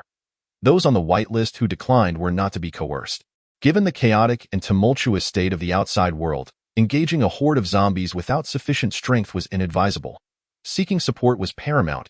If mobbing was possible, one should avoid solitary confrontations at 8 o'clock sharp. The shelter would convene. Do you all understand? Hukong issued his orders decisively. Understood, Commander. Each team entered combat mode, receiving 3 military vehicles to disperse from the shelter and commence the extermination of zombies. adhering to the operational plan set forth by the commander, with speed being of the essence, by who stood tall, bellowing commands. Thunderous roars echoed as green military vehicles rolled in, and rows of bionic clone soldiers turned in unison to board the vehicles. With a series of clicks, the soldiers chambered their weapons, assuming combat stances. Each team of 3 vehicles was uniformly outfitted with 20 personnel, 1 driver, 1 stationed at the mounted heavy machine gun, and the remaining soldiers prepared for action, ready to deliver a swift strike against any unruly foes. The gates of the shelter swung open, and the 15 teams, along with 45 military vehicles, surged forth into the fray. The apocalypse had only just begun. Many still clung to their peacetime mindsets, and those absorbed into the shelter often resisted management. It was only after a few days of hunger that they would conform to the harsh realities of the world. As time trickled by, a notification chimed. Ding! Congratulations to the host for killing a zombie, earning 1 evolution point. As Wukong received the system prompt for his first zombie kill, it felt as though the Pandora's box of notifications had been flung open. The sounds of zombie kills ringing incessantly in his ears. Frustrated by the noise, Wukong decided to mute the alerts. Outside, the sunlight danced fleetingly, and soon nightfall approached. The roar of engines filled the air as the shelter's gates opened, and various teams returned triumphantly, unharmed and boasting impressive results. Today, they had eliminated a total of 1,285 zombies, earning 1,285 evolution points. A total of 95 rescue personnel had been dispatched, with 17 expressing a willingness to join the Spark shelter. While the remainder opted not to, this was to be expected. In the face of an apocalypse, it was challenging to trust others, and few would willingly leave their homes for another's roof unless absolutely necessary. Bai Hu approached briskly, saluting before addressing Wukong. Report, Commander. The 300 members of the Spark Shelter's combat division have returned. Please advise. Well done, everyone. Your hard work is appreciated, Wukong replied with a smile. The mess hall has prepared a grand feast for our heroes. Dismissed. Clean yourselves up and enjoy your meal. Understood, Bai Hu responded, his demeanor shifting to one of seriousness as he relayed orders to the others. All personnel, obey orders. The resources acquired from vehicles and equipment should be returned to the warehouse. Dismiss and clean up. We will assemble in the mess hall for dinner in 15 minutes. After issuing these commands, Wukong cast a sharp gaze over the 17 individuals standing timidly to the side, fear etched upon their faces, 10 women and 7 men. Dressed in a high-end custom black suit adorned with golden accents tailored by Zhu Ke. The silky fabric clung to his towering frame of nearly 2 meters, complemented by his green hair. In this unfamiliar and armed environment, standing before such a commanding figure left many feeling dazed. You need not be anxious, Wukong said with a gentle smile. Allow me to introduce myself. I am Wukong, the leader of the Spark Shelter. You are all aware of the current dire circumstances outside. Yes? Tsunamis, typhoons, volcanic eruptions, and now zombies chasing after people. The country is struggling to cope during this crisis, which is why I invite you to join our shelter, to collectively develop and defend against the zombies. Striving to establish a new safe zone. You will be among the first to join the Spark Shelter, but certainly not the last. At that moment, a girl timidly raised her hand, licking her cracked lips before nervously inquiring. Commander Hu, my name is Mengqing. May I ask if joining the shelter guarantees enough food? Tears welled in her eyes as she recounted how her supplies had been stealthily taken by a close friend, who had since blocked her contact. I haven't eaten in 2 days, she lamented, referring to a friend she had once trusted unconditionally. The others shared similar predicaments. Rest assured, our shelter is well stocked, and you will not go hungry, Wukong assured them, then summoned Zhu Ke through his intercom. Take them to the mess hall for a meal, arrange accommodations, and input their information into the Yadwa cloud drive, granting each of them 3,000 points. He continued to address the group. Our shelter does not operate on currency. Your first meal is on me. For subsequent meals, you will need to exchange points. The methods of acquiring points can be inquired about with Zhu Ke. Remember, the Spark Shelter does not harbor idlers. With that, Wukong turned and made his way to the bionic clone cultivation chamber, spending 1,200 zombie cores to cultivate 40 combat-skilled bionic clones. In the days that followed, Wukong dispatched combat units daily to cleanse the area of zombies while he observed from the Operations Command Center. On the first day following the tsunami and volcanic eruptions, a zombie outbreak ensued, sparking chaos everywhere as people, gripped by fear, dared not venture outside. The second day brought further earthquakes, cutting off all internet and electricity. Those with power were those who had proactively purchased generators. By the third day, groups of citizen soldiers emerged, spontaneously organizing rescue efforts, yet the sheer number of zombies rendered their efforts futile. Dozens of individuals were akin to a drop in the bucket. The fourth day saw many running out of food, resulting in unsanitary conditions at home, with some daring souls beginning to venture out to seize supplies and confront zombies. On the fifth day, battles erupted over resource acquisition, leading to a breakdown of order as the constraints of law vanished. Revealing the depths of human depravity, groups formed to commit acts of arson, murder, and pillaging, doing whatever it took to survive. Ding! Congratulations to the host for completing the task of surviving 5 days. Reward: 100 evolution points. 1,000 zombie cores, added to the backpack. After 5 days of exterminating zombies in the vicinity, the strength of the Spark Shelter had significantly increased. The number of combat-skilled bionic clones rose to 800. The city defense force expanded to 300, the management department grew to 300, the agricultural division increased to 300, and the repair and manufacturing department swelled to 500. The number of individuals joining the Spark Shelter reached 62. And after Zhuke explained the rules of the shelter, they were assigned to various departments to commence their duties. Chapter 11. Promotion to Second Tier. Hu Kong took a deep sip of juice, surveying his personal panel, and upon seeing 2,398 evolution points, he resolutely chose to enhance his vitality. Ding, would you like to spend 100 evolution points to upgrade to the first tier? Yes. Upon confirming, an unknown energy surged through Hu Kang's limbs, wildly transforming his cells, blood, meridians, muscles, and bones. Clenching his fists, he felt an inexhaustible strength coursing through him. His senses heightened, and his physical responses enhanced several-fold compared to before, enabling him to easily annihilate 100 ordinary individuals. Ding, would you like to spend 1,000 evolution points to upgrade to the second tier? A wave of energy, 10 times greater than before, flooded into Hu Kang's mind, coursing through his body, purging the accumulated impurities. After being washed away, the stench permeated the room. Hu Kong rushed to the bathroom, cleansing himself thoroughly, his gaze fixating on the changes in his body. The sensation of life evolution was utterly captivating.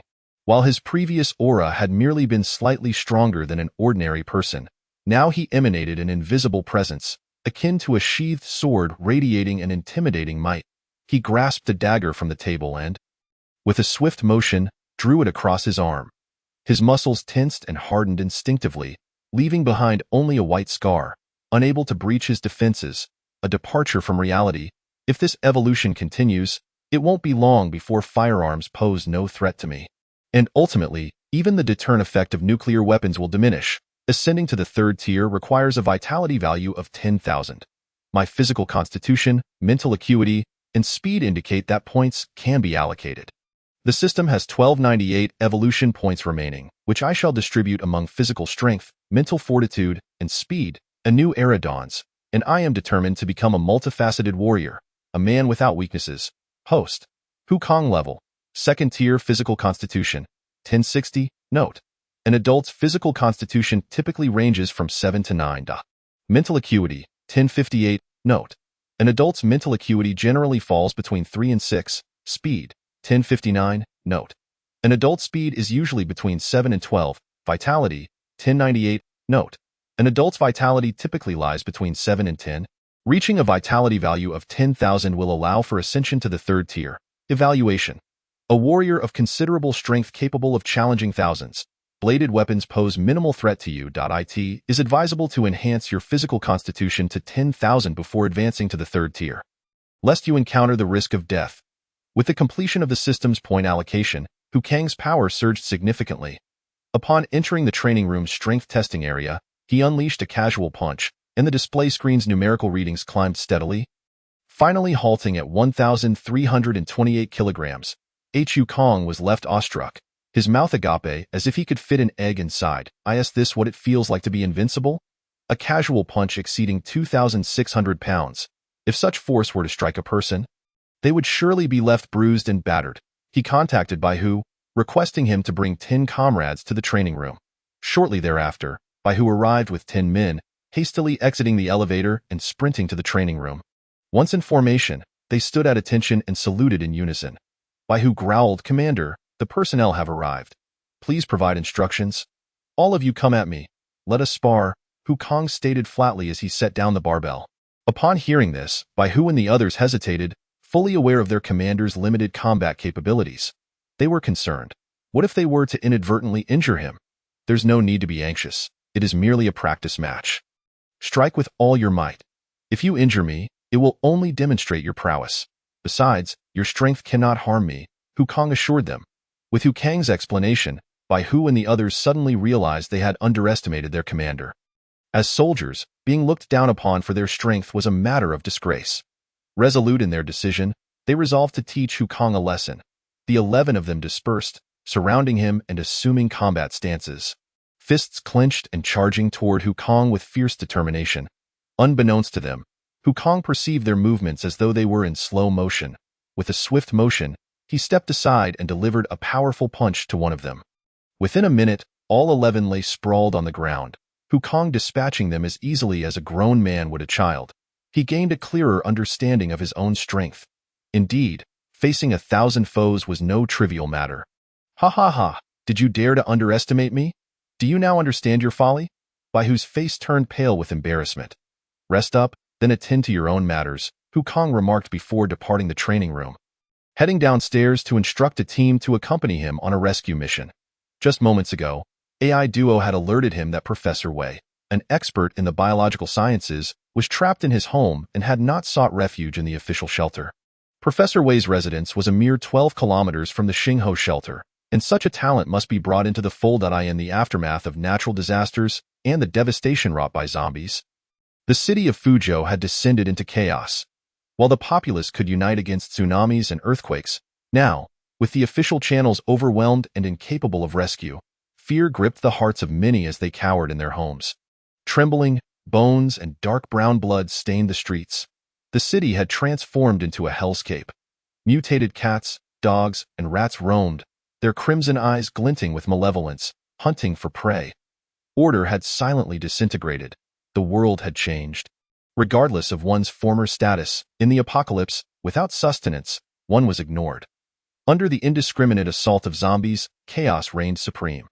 The gates of the Xingho shelter swung open once more, revealing towering, mottled walls.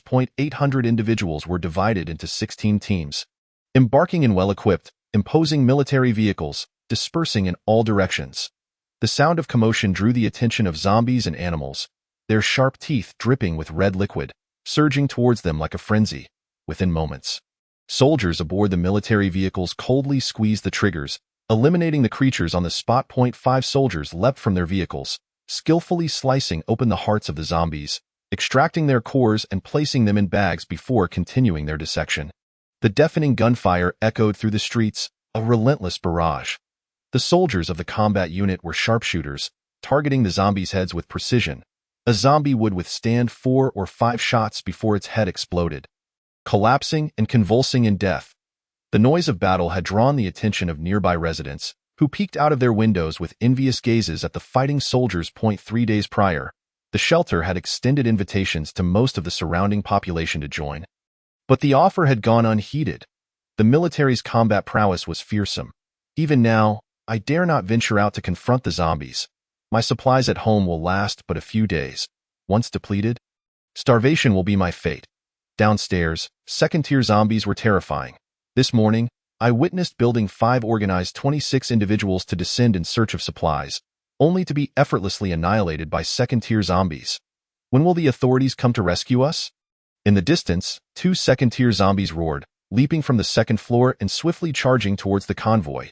Second-tier zombies are not to be compared to first-tier ones. Their speed far exceeds that of most humans, and they possess formidable defenses. Ordinary blades and firearms inflict no damage. Without heavy armor-piercing weaponry, sheer numbers are futile. Prepare the heavy snipers in Team 1 and Team 2. The rest will maintain atactic fire coverage. Bai Hu commanded .10 vehicles. Armored sniper soldiers swiftly adjusted their guns, hollow barrels aimed at the heads of the second-tier zombies. The thunderous gunfire erupted, the armor-piercing rounds screeching forth, exploding upon impact with the zombies' heads. The tremendous force sent them tumbling to the ground, still alive but rendered incapable of survival. Congratulations, you have slain a second-tier zombie. Evolution points, 100. First kill reward. Localized signal tower, compatible with various existing mobile phone models. By who stepped forward, gripping a specially crafted alloy knife, and with a swift motion, he plunged it into the zombie's heart, stirring it before extracting the deep crimson core. Chapter 12. The rescue of Wei Debiao in a luxuriously decorated Xingho-class hotel in the east of the city. A man named Wei Debiao resided. A graduate of Harvard University, he held a doctorate and served as a distinguished professor and senior researcher at the Institute of Life Sciences in Haicheng. His unwavering dedication to research and principled demeanor led to envy, resulting in his reassignment to a minor position as deputy director of a subdepartment, despite his groundbreaking work being recognized internationally as a significant advancement for humanity. 3 days prior, Wei Debiao had received news of the impending disaster and had arranged for his granddaughter, Wei Xinqi, to take refuge in the official shelter. Just a day before the outbreak, Wei Xinqi was called upon to participate in disaster relief efforts. Though Wei Debiao felt a surge of anger, he understood the gravity of the situation and felt compelled to assist. However, fate had other plans, as they found themselves trapped in the hotel along with 25 others when the zombie outbreak erupted. With supplies and water long exhausted, even the hotel's toilets overflowed, emanating a foul stench. Among them was a retired soldier who rallied the group, arming them with hotel fire axes to venture forth in search of supplies. The uncertainty of when this calamity would end compelled them to take action for their survival. Wei Xinqi had gone out to scavenge for resources and had been missing for 3 hours. In the past, a 10-hour absence had been inconsequential, but in these dire times, such a disappearance incited panic among loved ones. At that moment, Wei Debiao's phone rang. As the sun rose in the east, illuminating the vast sky, Wei Debiao answered, and a low, raspy voice crackled through the line. Wei Xinqi is in my possession. Where are you? Send me your location. I will come immediately, Wei Debiao replied, stepping outside as he spoke. What if my brother is about to remove her clothing? The voice inquired. Damn. Wei Debiao was seldom one to curse, but this time he lost his composure. Wei Debiao stood frozen, confusion etched on his face. In an instant, clarity struck him, and he let out a furious roar from the hotel lobby. Grabbing a nearby shovel, he charged outside, undeterred by the formidable zombies lurking beyond. Within moments, he had dispatched dozens of zombies. But the commotion drew even more of the undead towards him. On the adjacent street, a second-tier zombie dog, having heard the noise, dropped the half-eaten head it had been gnawing on and sprinted towards Wei Debiao. Oh no! The shovel slipped from Wei Debiao's grasp as he slumped to the ground, awaiting the inevitable. He saw no point in resisting. It would be futile. After several days of observation, Wei Debiao understood that conventional blades and firearms posed no threat to second-tier zombies. Only heavy sniper rifles equipped with armor-piercing rounds could hope to slay them. The roar of an engine echoed around the corner. Hu Kong, now a second-tier evolution, could see objects from a kilometer away. As he turned the corner, he spotted Professor Wei on the brink of death.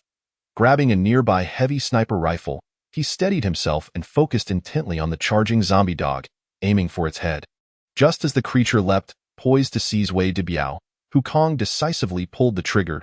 A volley of powerful, penetrating bullets erupted, striking the zombie dog's head and causing it to explode, sending its headless body flying into the distance. Wei Debiao turned in astonishment to see Hu Kong standing like a deity, flanked by soldiers from the convoy, who were actively clearing the surrounding zombies. In Wei Debiao's astonished gaze, a formidable convoy roared into view. Soldiers leapt from the vehicles and swiftly cleared the streets of the first wave of zombies, with some standing guard while others conducted a meticulous cleanup of the battlefield, their movements both rapid and efficient. Ultimately, Wei Debiao's attention settled upon a tall, handsome young man clad in a finely tailored uniform, whose amiable countenance radiated warmth. Professor Wei Debiao, it is a pleasure to make your acquaintance, the young man stated with a smile as he extended his hand. I am Hu Kong, the highest authority of the Xingho shelter. I am currently on a mission to rescue individuals with various skills, and would like to extend an invitation for you to join us in our efforts to create a safe haven for the people of Xia country. Of course, this is entirely voluntary. You may decline and choose your own path. With a resonant yet gentle voice that felt like a refreshing breeze, he helped Wei Debiao to his feet. At that moment, Wei Debiao was still in shock, his mind reeling as if caught in a dream. However, regaining his composure, the seasoned professor replied, Director Hu, I would be honored to join the Xingho shelter, but I have one request. Please, rescue my granddaughter Wei Xin. She has been captured by bandits, and I do not know who they are. If you save her, we shall join together, for my granddaughter has been without parents since childhood. And if anything were to happen to her, I would have no reason to live. This should not pose a challenge for the Xingho shelter. Please provide me with your granddaughter's mobile number. Hu Kong replied calmly. In the days of this calamity, the authorities are overwhelmed, and the law cannot restrain anyone. Wei Debiao supplied the number 159927. Hu Kong promptly contacted Yadwa, instructing, locate this mobile number and relay the information to Captain Baihu. Within a minute, the location was dispatched to Baihu's device. Received. I assure you the mission will be executed flawlessly. Commander, Baihu saluted before turning and bellowing orders. Team 123, follow me to rescue Miss Wei. Team 5, maintain security for the commander. Team 789, disperse and clear the surrounding zombies.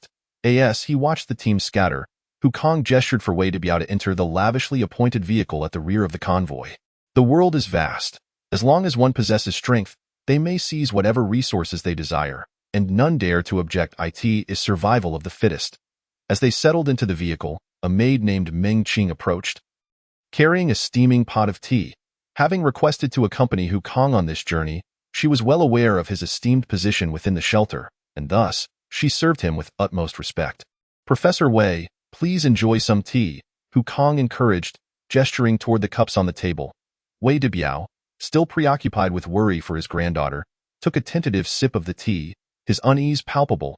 A rumble from his stomach broke the silence, causing him to feel embarrassed. I apologize for the inconvenience. Director Hu, I have invested all my funding into research, leading to a life of financial struggle, and I have not eaten in 2 days. Without hesitation, Hu Kong ordered, Meng Qing, please reheat the lunch and serve it to the esteemed elder. Chapter 13. The commencement of the Talent Rescue Initiative. It is due to selfless individuals like Professor Wei that Xia country remains stable and prosperous. How could one dare to mock him? Meanwhile, inside a small supermarket, Wei Xin cried out in desperation, no, let me go. My grandfather is a professor at the Academy of High Technology. Please spare me. He will provide you with plenty of food. Bound tightly with large plastic ties, her legs kicked wildly as she struggled against the grasp of Lu San and his 2 tattooed companions, who had taken refuge in the supermarket after the apocalypse, having previously loitered in a nearby internet CAF.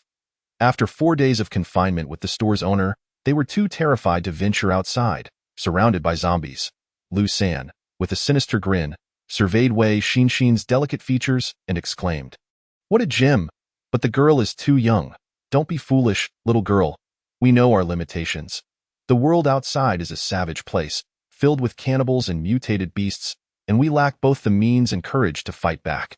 We are bound to perish in this apocalypse, so, before we meet our end, why not indulge ourselves a little? If you obey, I promise to let you go after some fun. Otherwise, it will not end well for you.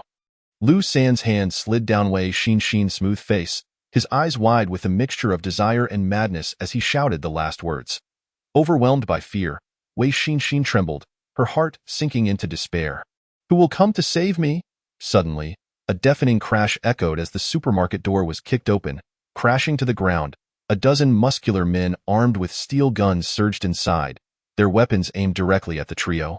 The sound of marching footsteps heralded Baihu's presence, his cold, piercing blue gaze sweeping over Lu San before finally resting on Wei Xin. Advancing, he drew his military knife and swiftly sliced through Wei Xin's restraints, stating, Miss Wei Xin, I have been ordered to rescue you. Professor Wei and our commander are awaiting your arrival. The 3 men stood in a daze, fear gripping them as they faced the cold barrels of the guns. After securing Wei Xin, Baihu's voice echoed through the supermarket. Take them away. 8 to 9 minutes later, the convoy halted, and Baihu stepped out, saluting as he reported, Commander, the mission to rescue Miss Wei has been successfully completed, and the bandits have been apprehended. Please provide further instructions. This afternoon, continue to clear zombies and mutated animals. Additionally, instruct Yadwa to send each team a list of priority individuals for rescue. We will extend invitations for them to join the shelter. Those who refuse will be abandoned. Yadwa quickly utilized satellite positioning to identify areas with internet access, pinpointing the locations of individuals with various skills and relaying the information to all teams for immediate rescue. Upon seeing her grandfather, Wei Xinxin's taut nerves relaxed and she rushed into his arms, sobbing uncontrollably. The table was laden with an array of fish, shrimp, beef, cabbage, and 4 home-cooked dishes. After comforting his granddaughter, they eagerly devoured their meal. As time flew by and the teams regrouped, Wei Xinxin borrowed a knife from Baihu and executed Lu San and his companions one by one. The convoy sped onward, racing toward the locations of individuals on the priority list to initiate further rescues.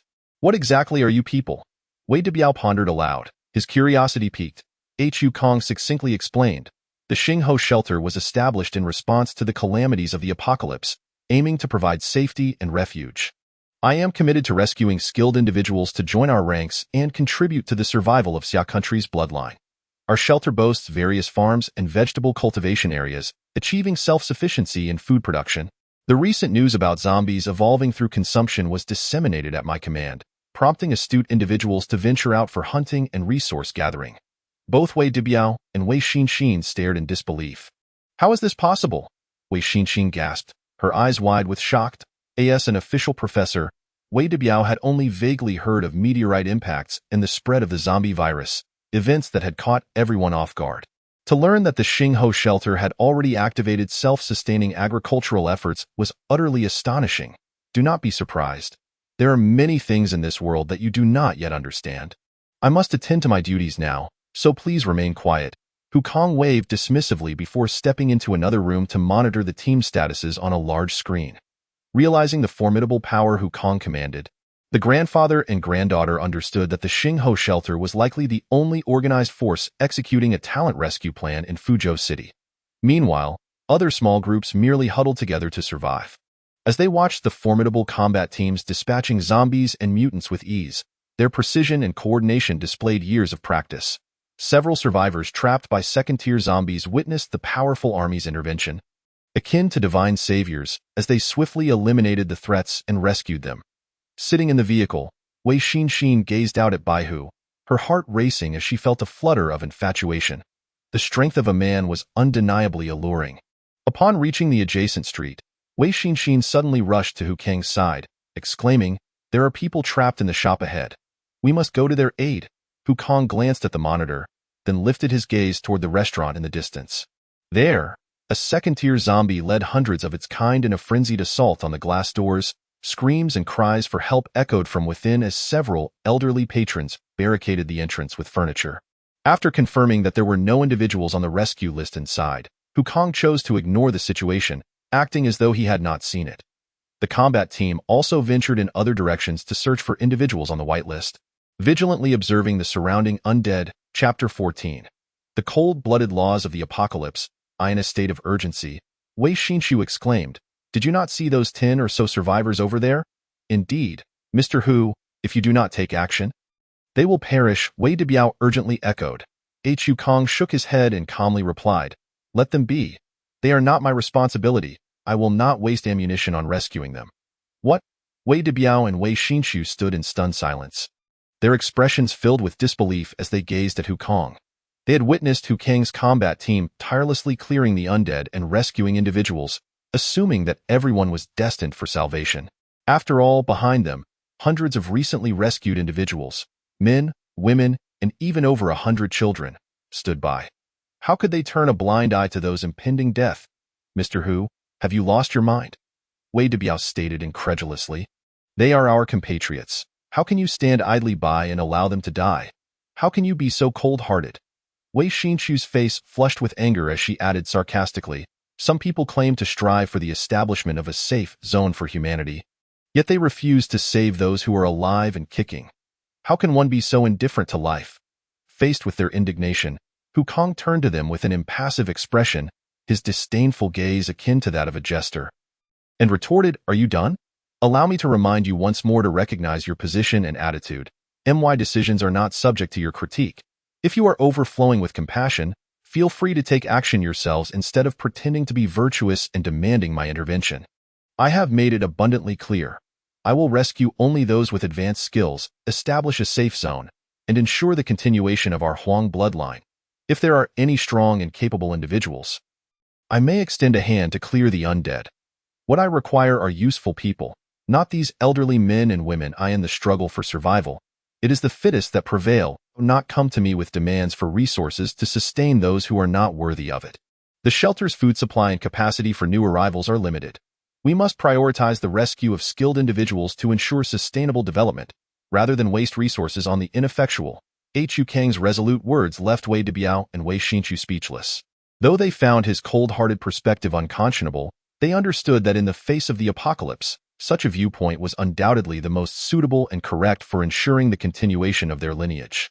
Were it peacetime, such sentiments would likely provoke widespread condemnation. However, after merely a week of enduring calamities such as meteor strikes, tsunamis, volcanic eruptions, and zombie sieges, they recognized that they held no right to condemn anyone.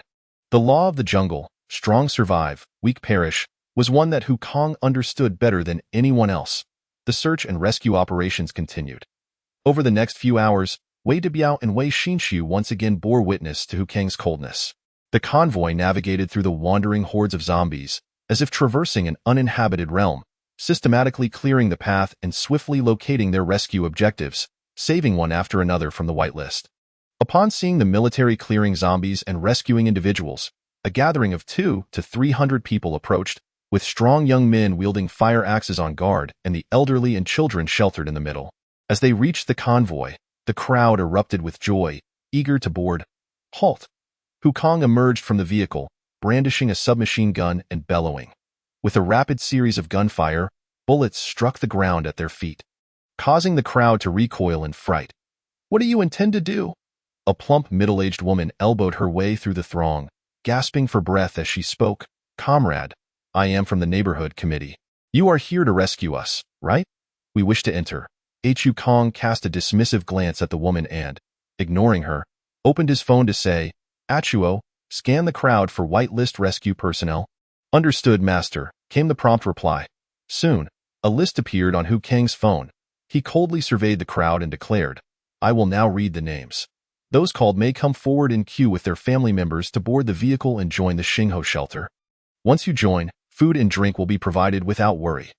Ouyang Lihua, Li Siyu, Guanyayan, Shangguan Fei." 2 minutes later, the list concluded, and over 50 men and women, along with their families, stepped forward to wait in line for identity verification and boarding. An uproar ensued in the crowd, filled with grievances. "Why won't you save us? The hearts of people have grown cold. Look at my elderly father dying here." The middle-aged woman from the committee stepped forward once more, forcing a strained smile as she said, "Comrade, we are all compatriots. Isn't it just as well to save whoever we can?" After speaking, she gestured towards the vehicle, and 2 elderly men, receiving her cue, attempted to forcibly board. However, before they could approach, they were swiftly knocked to the ground by the alert soldiers. As they fell, they began to yell, "Murder! Look, these soldiers are bullying us, defenseless old men. You dare strike my father? Everyone, let's fight back." 200 people surged forward, ready to engage. The middle-aged woman's lips curled into a triumphant smile. This Xingho shelter must have an abundance of soldiers and resources. She was determined to board and secure her sustenance. "Comrade, you wouldn't want to earn a reputation for bullying the elderly, would you? A soldier with a blemish on their record will never be promoted," she continued, locking eyes with Hu Kong and delivering her ultimatum. "If you allow us to join the shelter, providing us with 3 meals a day, we can pretend this never happened. What do you say?" Upon receiving Hu Kang's scornful gaze, she coldly reiterated, "Are you done? Leave or face death." A series of clicks echoed as the soldiers around them chambered their weapons, their dark muzzles aimed at the crowd. The middle-aged woman's face flushed with embarrassment, but upon seeing the armed soldiers targeting her, she dared not retaliate. "Once this calamity has passed, I will certainly file a complaint against you," she muttered defiantly before turning away. As she distanced herself, the crowd erupted into frenzied curses. The number of people rescued from the high school, university students, teachers, and veterans totaled 552, successfully meeting the initial rescue quota. Chapter 15. The Shocked Survivors. "Received, Commander," came the response. Observing Hu Kang's series of actions, Wei Debiao and Wei Xinchu stared wide-eyed at the display screen showcasing Achuo. Incredulously inquiring, How is this AI so powerful? Atuo is not merely AI. It is a superlative artificial intelligence, far surpassing the technological capabilities of this era, Kong replied with a smile. When you arrive at the shelter's research lab, you will witness even more advanced technologies. Has technology developed to such an extent? Wei Debiao's face bore disbelief. Hu Kang's words left him uncertain. Hu Kang chuckled, refraining from further explanation. It was difficult for anyone who had not witnessed Atuo's capabilities firsthand to believe it. And he did not mind if others learned of Atuo's existence. As more individuals joined the shelter, Atuo's presence could not be concealed. The shelter itself represented future technology that would inevitably come to light. What Kong sought was absolute power, to control all who entered the shelter for his own purposes. 5 second-tier zombies lay hidden in a building across from the shelter, while countless first-tier zombies, oozing with red pus, gathered in the open space before the entrance, heedlessly shrieking and charging toward the shelter's walls. They piled their bodies upon one another, creating a staircase for their fellow undead. Xuanwu led 300 city defense soldiers, armed with heavy machine guns, as they unleashed a relentless barrage upon the horde.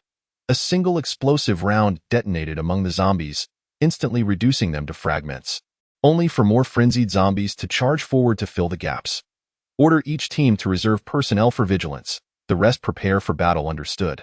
Following the command, the combat team quickly arranged themselves in battle formation. Over 100 vehicles roared to life, converging on the zombies from all directions. "Ha, brothers, give it your all and leave no one behind," White Tiger shouted, wielding a mounted cannon, laughing maniacally as he fired. Da-dee-dee, boom boom boom. The heavy machine guns unleashed a torrential downpour of fire. A deluge of grenades and high-explosive shells rained down, the intense explosions and shockwaves instantly obliterating the zombies, leaving only crystal cores scattered on the ground. In the room, 5 second-tier zombies, sensing the peril, had already fled. With no interference from the second-tier zombies, the first-tier zombies were swiftly eliminated, leaving only a handful. The heavy vehicles rolled over them, crushed by the advancing convoy. The obstacles turned to mere debris. The onlookers in the vehicles were left astonished. Wow, how ferocious. I love it. Where did this army come from? They are so ruthless. Wow, that imposing base across the way. When was it established? My local officials couldn't possibly possess such strength. The students and children in the vehicles gazed at the soldiers with admiration and fervor. Clearly, this battle had left an indelible mark on their young hearts, instilling a profound sense of security amidst the relentless chaos of the apocalypse. The gates of the base swung open, welcoming the commander home. Received? The ground trembled as the vehicles rolled in the distance. The zombies accelerated, eager to breach the perimeter. The soldiers atop the walls decisively opened fire, executing headshots with remarkable precision. A barrage of gunfire swept through the air, and the few remaining zombies that had surged toward the shelter were swiftly dispatched. The heavy alloy gates began to close once more, bestowing a profound sense of security upon the survivors who had already disembarked from their vehicles. The tense bodies and minds of the survivors gradually relaxed as they began to survey their surroundings. A glance revealed that they were within an expansive base, encircled by formidable walls. 16 five-story buildings towered above, with the rumble of machinery emanating from the ground floor. Most striking was the central square structure, flanked on all sides by parking lots filled with supplies and military trucks. So much material and military vehicles? How could this be? Were these all provisions for survival? The crowd, much like Lu Lao Lao entering the Grandview Garden, gazed around with wide eyes, their expressions fluctuating between wonder and disbelief. What kind of power possessed such abundant resources? Curiosity stirred within the survivors regarding this shelter. Numerous tall and graceful girls from high schools and universities stole glances at Kong, their eyes brimming with admiration, for it was evident to all that this tall figure with green hair was the authority of the shelter. Zhu Kei strutted over, her alluring figure swaying enticingly, while De Lazy stumbled under the weight of his burdens. Kong caught a glimpse of Zhu Kei's pronounced cleavage from the corner of his eye. With a stoic expression, he pointed at the crowd and instructed, "Immediately arrange for personnel to register these individuals in the Yudu database, process their identity verification, and conduct health checks to ensure they are free of the zombie virus. Afterward, guide them to the cafeteria for a meal, explain the shelter's regulations, allocate living quarters, and assign jobs according to their skills after a day of rest." Understood. We will ensure the task is completed. Zhu Ke replied before departing, directing the group to the open space at the main entrance of the shelter. 50 members of the management team began registering information. First and foremost, welcome to the Xingho shelter. This will be our warm haven for future coexistence. If anyone wishes to decline joining, you may leave now. Those who choose to stay, please form an orderly line for identity registration. Name, age, what skills do you possess? Under Zhu Ke's guidance, a long queue quickly formed, awaiting their information to be recorded. The management personnel wielded processing devices, capable of verifying and registering identities with a mere scan of their faces. Before the apocalypse, Yudu had infiltrated the databases of the Xia Kingdom, preserving the information. So a simple scan would suffice to reveal the individual's details. Any discrepancies could be corrected. Once registration was complete, identity verification followed. And then they were ushered indoors for health examinations. In the examination room, Guan Ian, a retired soldier clutching a health form, stood quietly in line, a flicker of panic flashing in his eyes, overwhelmed by uncertainty regarding the future and fearful of the shelter's dark secrets. When it was his turn, he stepped into the glaringly bright room, instinctively shielding his eyes from the blinding lights. A middle-aged man clad in a white coat glanced at him and coldly commanded, "Strip off your clothes." Oh, all right. Guan Ian promptly complied, hastily removing his garments and placing them on a nearby bench. The middle-aged doctor continued typing furiously on his computer while instructing, "Place your belongings on the table." Guan Ian, observing his own clean, bare body, fell into contemplation. After a brief moment of realization, he tiptoed and audibly placed his health form on the table. The doctor, hearing the sound, turned sharply, visibly shocked, and shouted, "I told you to put the health form on the table. What are you doing?" "Apologies, apologies." Guan Ian felt an overwhelming embarrassment, but he obediently stood still, awaiting further instructions. The doctor glanced at the health form, his peripheral vision catching sight of Guan Ian's private parts, which Guan Ian noticed with keen awareness. "Turn around," the doctor said nonchalantly. Guan Ian's mind momentarily froze. The doctor had just glanced at him before issuing that command. Resolving to comply, Guan Ian grasped his second brother and theatrically performed a spinning maneuver. "What the hell?" The doctor's furious roar echoed through the office. "I told you to turn around, turn around. What on earth are you doing? Get dressed and get out." Guan Ian, crimson with embarrassment, quickly donned his clothes and fled the examination room. Relieved it was soundproof. Otherwise, the humiliation would have been unbearable. Before long, everyone completed their health checks, and after identity registration, they were each assigned a base QR code account for distributing points and purchasing supplies. Zhu Ke stood on a platform, surveying the crowd and announcing, "First, congratulations on becoming official residents of the Xingho shelter, granting you the right to reside here. Keep your base QR code account secure, as it is essential for all aspects of life within the shelter. If lost, promptly report to the ground floor service robot for a replacement. Otherwise, you will be classified as an intruder. Furthermore, this base operates under wartime management. Any actions that endanger the base will result in merciless execution, and violators will face the harshest penalties, with severe offenders facing immediate termination. At all times, do not provoke the enforcers. Now, form a line to enter the elevator and proceed to the cafeteria on the 41st floor for your meals." Zhu Ke commanded coldly. Could such a small place accommodate so many people? This thought lingered in many minds, however, as they crossed the service area and approached the elevator, witnessing the internal structure of this steel edifice. They were left utterly astounded. Before entering the base, they had assumed it was merely an unremarkable level, surely incapable of housing many individuals. Yet, upon reaching the elevator and observing the guiding signage, they realized their prior assumptions had been dreadfully naive. Constructed from alloy steel, this futuristic underground city spanned 10 acres per level, containing a total of 80 floors. This dreamlike spectacle left every individual present in awe and ignited a profound curiosity about the shelter. Good heavens, the signage indicates it extends 80 floors below ground. In disbelief, they marveled at the sheer magnitude of the engineering feat. This was even more exhilarating than the futuristic cities depicted in science fiction films. With such colossal construction, had the nation secretly built this several years prior? Everyone present gasped in astonishment, unable to resist rubbing their eyes, fearful that this was merely an illusion. Wei Debiao, Wei Xinqi, Guan Ian, and others felt an overwhelming sense of shock. The cost of such a venture surely transcended monetary value. This is terrifying. When did Fuzhou construct such a massive shelter? Could it have been a secret missile base renovation? Wei Debiao murmured to himself, his gaze wandering curiously over everything in sight. Most individuals instinctively believed this was a clandestine government facility, as no individual could achieve such magnitude. Minutes later, Zhu Ke led the group to the cafeteria on the 41st floor. Many had gone 1 or 2 days without food, their hunger evident as they appeared gaunt and weary, barely able to speak. Upon seeing the cafeteria's abundant offerings, their eyes gleamed with primal hunger. Form an orderly line for your meals. After dining, we will arrange your accommodations. Remember, your activities will be limited to floors 10 to 41. The 41st floor features a park and recreational area. Feel free to visit and unwind.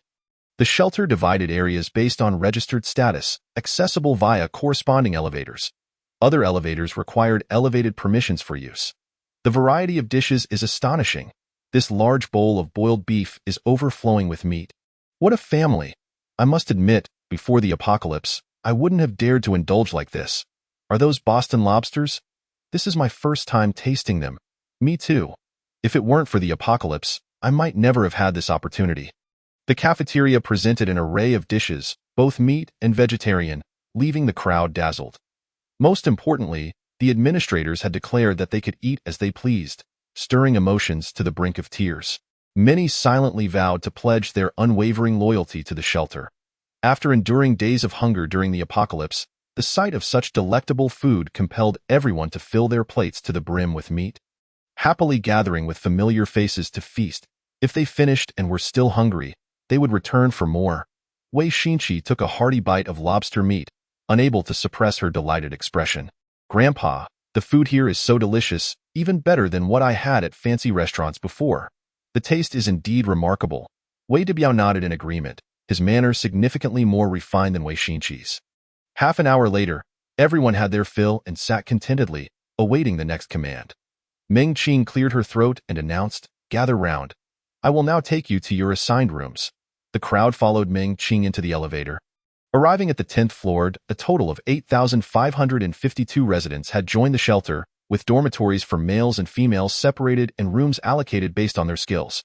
Once the 10th floor's rooms were assigned, the remaining individuals were designated to the 11th floor. Upon entering the living area, the crowd's astonishment resurfaced, for they beheld the vast expanse before them.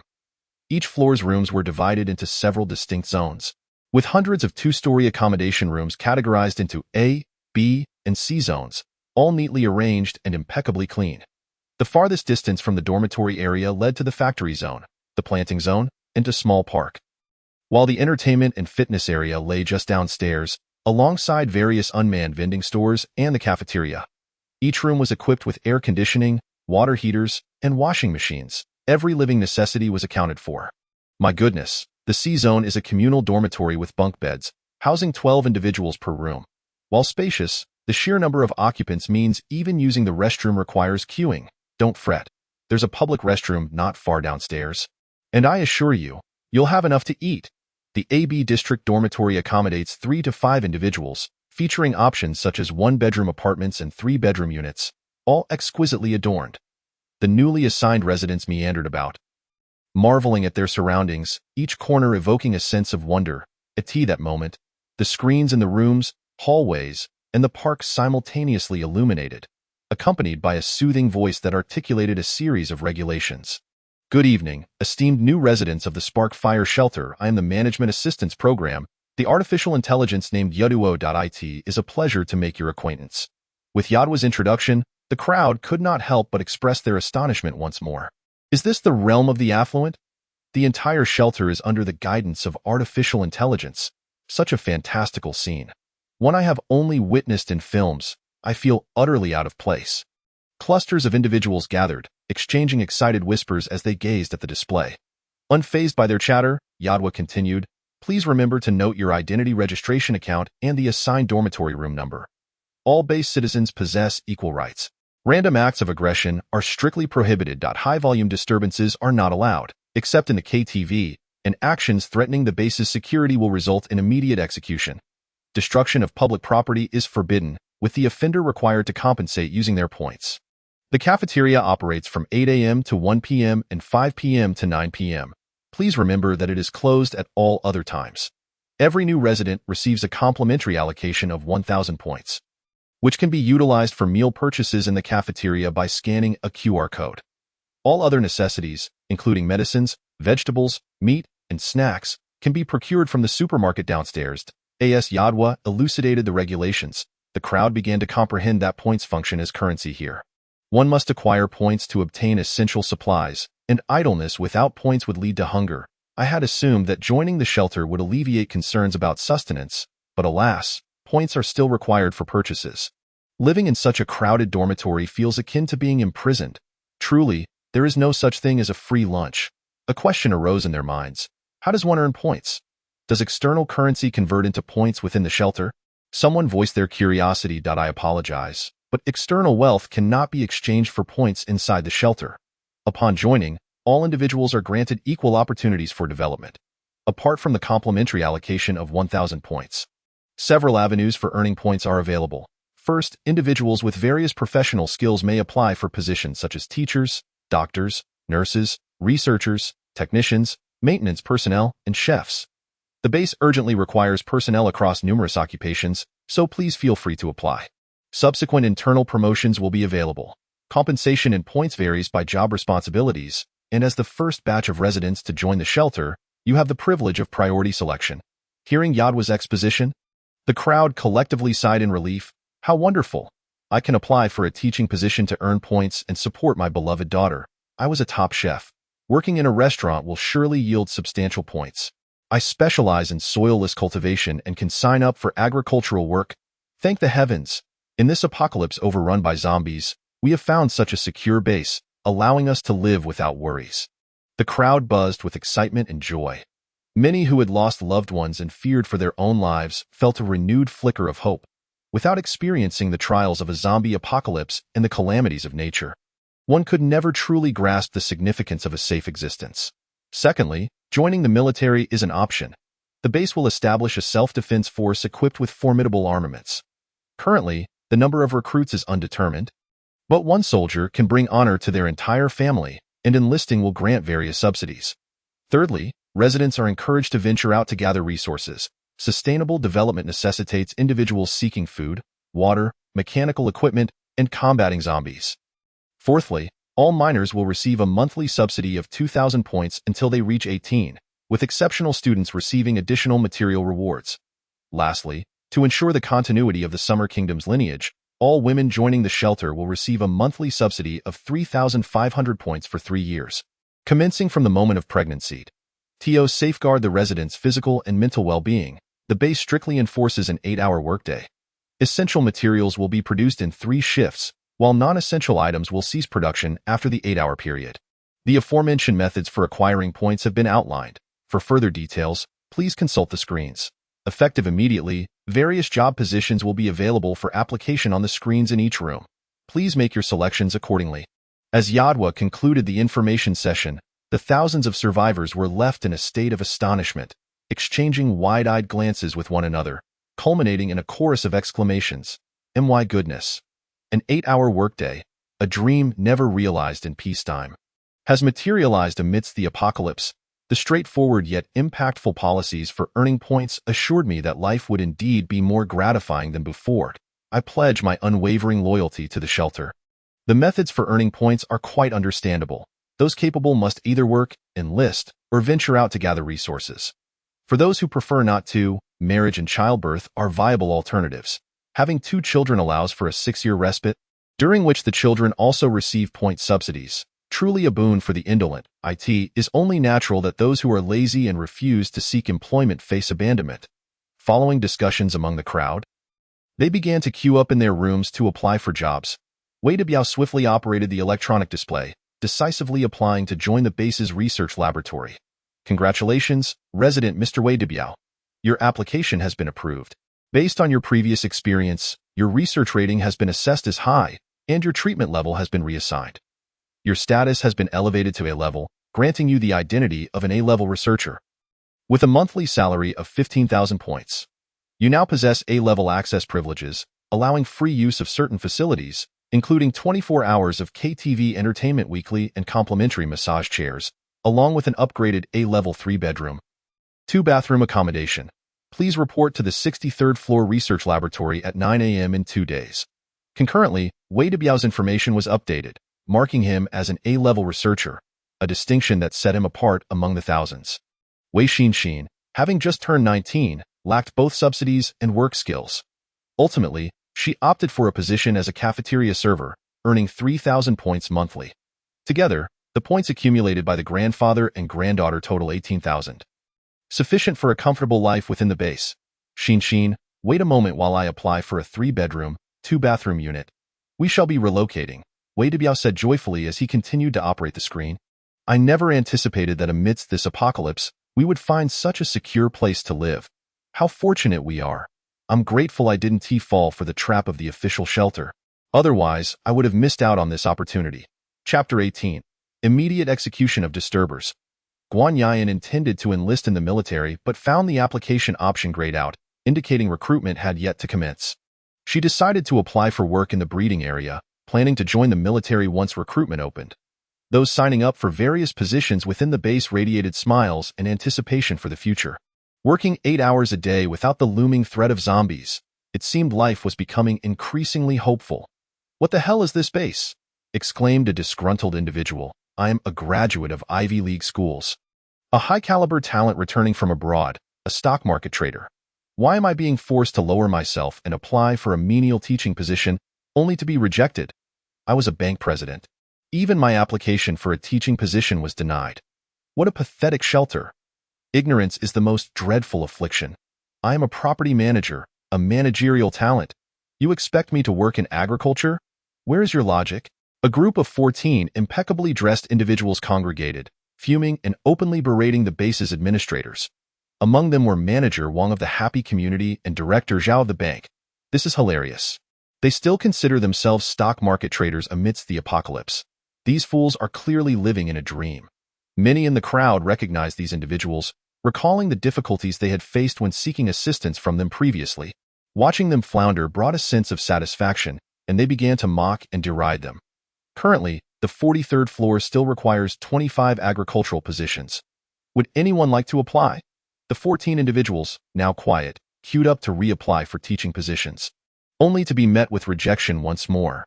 These formerly elite individuals, accustomed to luxury cars, fine wine, and lavish estates, found their privileged lives obliterated by a meteorite, a calamity, and zombies. Now, joining a base required them to toil in the fields. This stark contrast was unbearable. Their frustration was palpable as they conspired to cause a ruckus, demanding the base administrators reassess their positions. After dispersing, they began to vandalize the surrounding machinery furiously. What the hell is this base? I demand to see the highest-ranking official. I am a stock market magnate, and I want a management position. As chaos erupted within the base, Manager Wang unleashed his pent-up rage, fed up with the mocking stares of those around him. Warning, warning, residents with ID number OJBK. Please cease the violent destruction of public property immediately and await staff assessment of damages for compensation. Otherwise, you will violate base laws and face severe penalties. The jarring sound of alarms reverberated throughout the base, causing the crowd to tense as they instinctively retreated to the far side, seeking distance from the chaos. Guan Yan burst forth from the throng, delivering a powerful kick that sent Manager Wang flying 3 meters. Crumpling to the ground in agony, clutching his abdomen and crying out in distress. This is your final warning, residents numbered OJBK. Cease all violent destruction of public property immediately and remain in place while staff assess damages for compensation. Failure to comply will result in severe penalties under base law. Damn it, I'm not afraid. Where's the base commander? I want to join the management. I want steak and red wine. They shouted, emboldened. Don't be afraid. Let us smash things to intimidate them.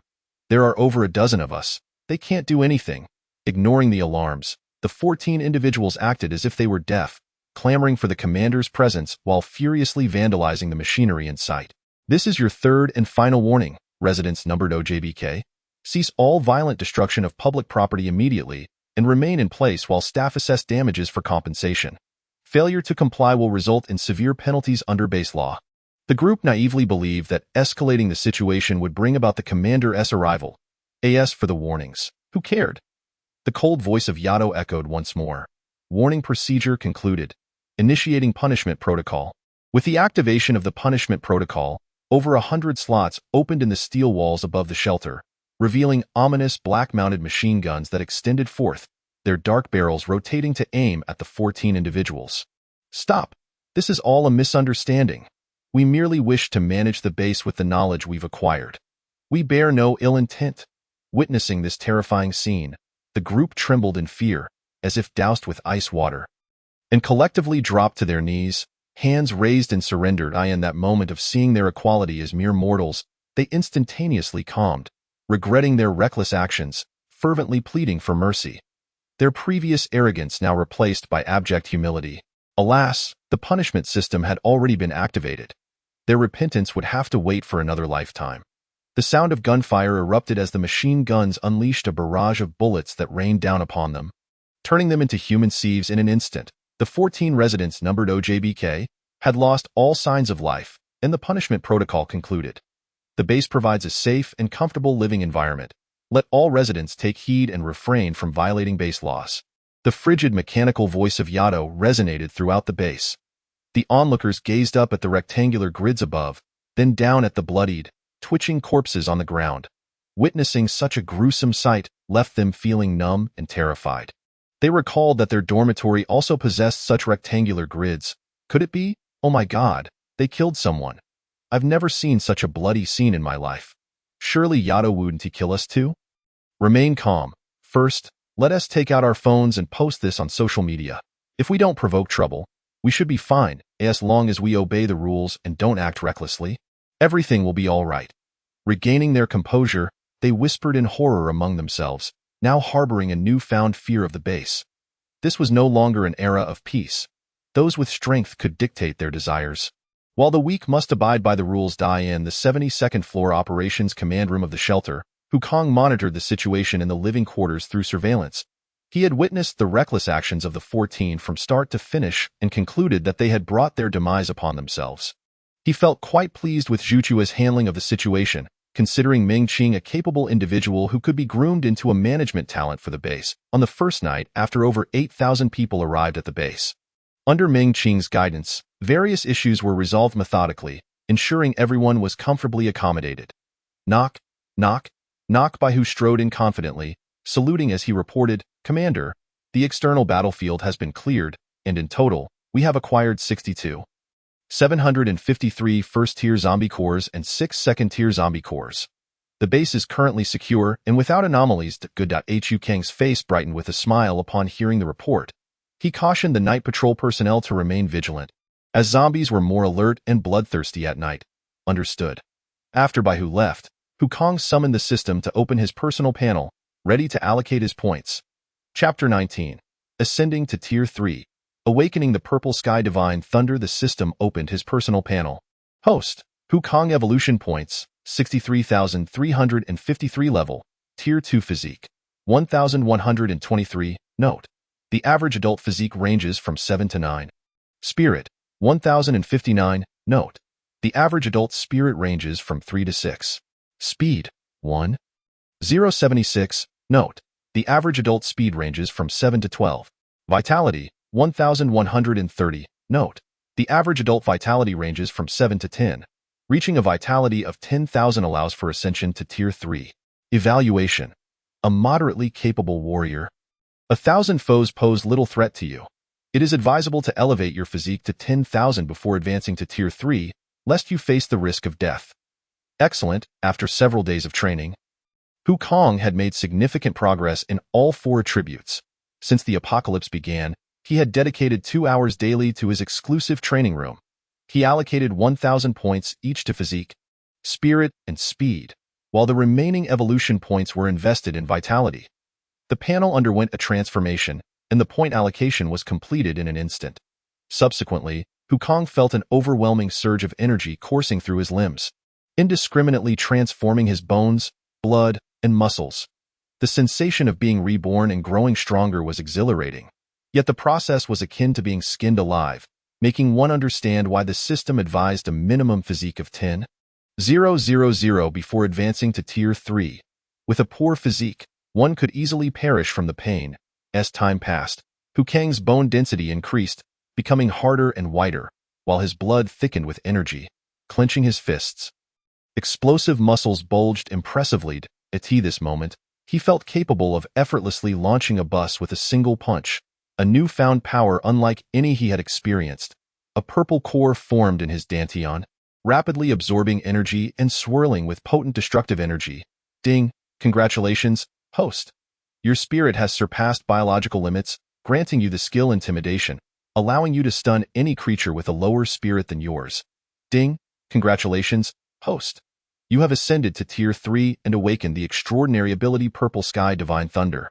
The system's voice ignited an overwhelming excitement within Hu Kang. He opened his fingers, and naturally, destructive purple lightning coiled around his hand. Pointing at a nearby weight plate, the purple lightning shot forth in an instant. And the intense heat melted through the plate, creating a crater on the ground. Is it really this powerful? Hu Kang picked up the scorching weight plate, his eyes wide with shock as he stared at the melted hole. Disbelief etched across his face. If this thunder struck someone, they'd be silenced in an instant. This was merely a controlled test of power. Hu Kang couldn't fathom the extent of destruction he could unleash if he went all out. With his formidable physique, he mused that even standing still, he could withstand a barrage from a heavy machine gun without suffering a scratch. The power of his lightning ability was truly overwhelming. Hu Kang chuckled to himself, realizing that with greater strength, he could live more freely and boldly in this apocalyptic world. He approached the strength-testing machine in the training room, stood straight, and unleashed a powerful punch. The machine exploded upon impact, wires sparking and emitting smoke. Goodness, what an astonishing display of strength! Hu Kang was left astounded, knowing that the strength-testing machine was designed to withstand a maximum of 15,000 pounds. In this state, knives and guns posed no threat to him. Host, Hu Kang level, Tier 3 ability, Purple Sky Divine Thunder Physique, 12,123 Spirit, 12,059 Speed, 12,076 Vitality, 35,483, a Vitality of 100. 000 is required to ascend to Tier 4. Skill, Intimidation, Evaluation. An ability user with a nascent power, possessing a notable potential for growth. For the next period, Hu Kang remained in the training room, familiarizing himself with his newly awakened abilities. As night fell, ravenous zombies prowled in search of any living creatures. Countless survivors in Haicheng trembled in their homes, too terrified to make a sound, fearing they would attract the undead. Hu Kang's Starfire shelter shone as the greatest beacon in the night sky, with the city otherwise shrouded in darkness. In the distance, a wandering second-tier zombie unknowingly lost its head as a shadow emerged, swiftly extracting a zombie core from the corpse. The shadow stepped forward, kicking the zombie's body aside, standing with hands behind its back, cold eyes fixed upon the direction of the Starfire shelter. Things were becoming increasingly intriguing. Such a figure hadn't existed in his past life. He sought an opportunity to infiltrate and uncover the truth. In the training room of the shelter, the newly ascended Hu Kang engaged in intense weightlifting and resistance running exercises to adapt to his rapidly enhancing strength. 3 hours later, drenched in sweat, Hu Kang exited the training room, freshened up, and made his way to the operations command room. He summoned Yato, stating, "Yato, analyze the resources currently available in the shelter and propose a plan to rapidly enhance the overall strength of the base." Understood, Master. Yato swiftly analyzed the resources of the entire shelter, and after 0.25 seconds, presented her recommendations.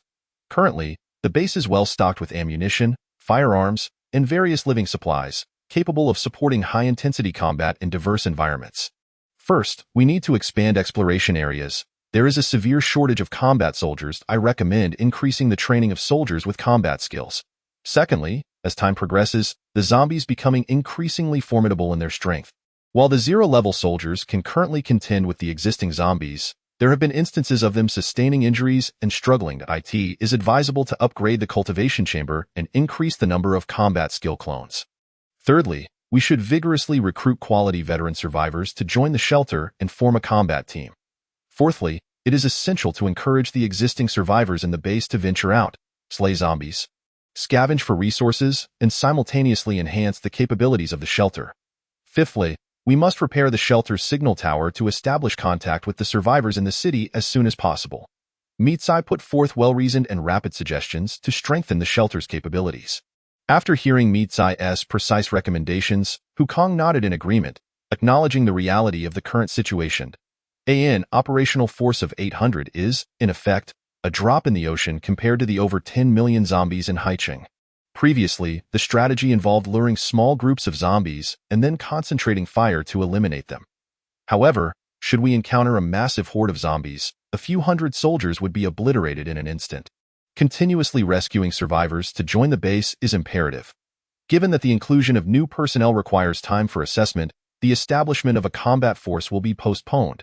Hukong opted to upgrade the cultivation chamber to bolster the shelter's hard power.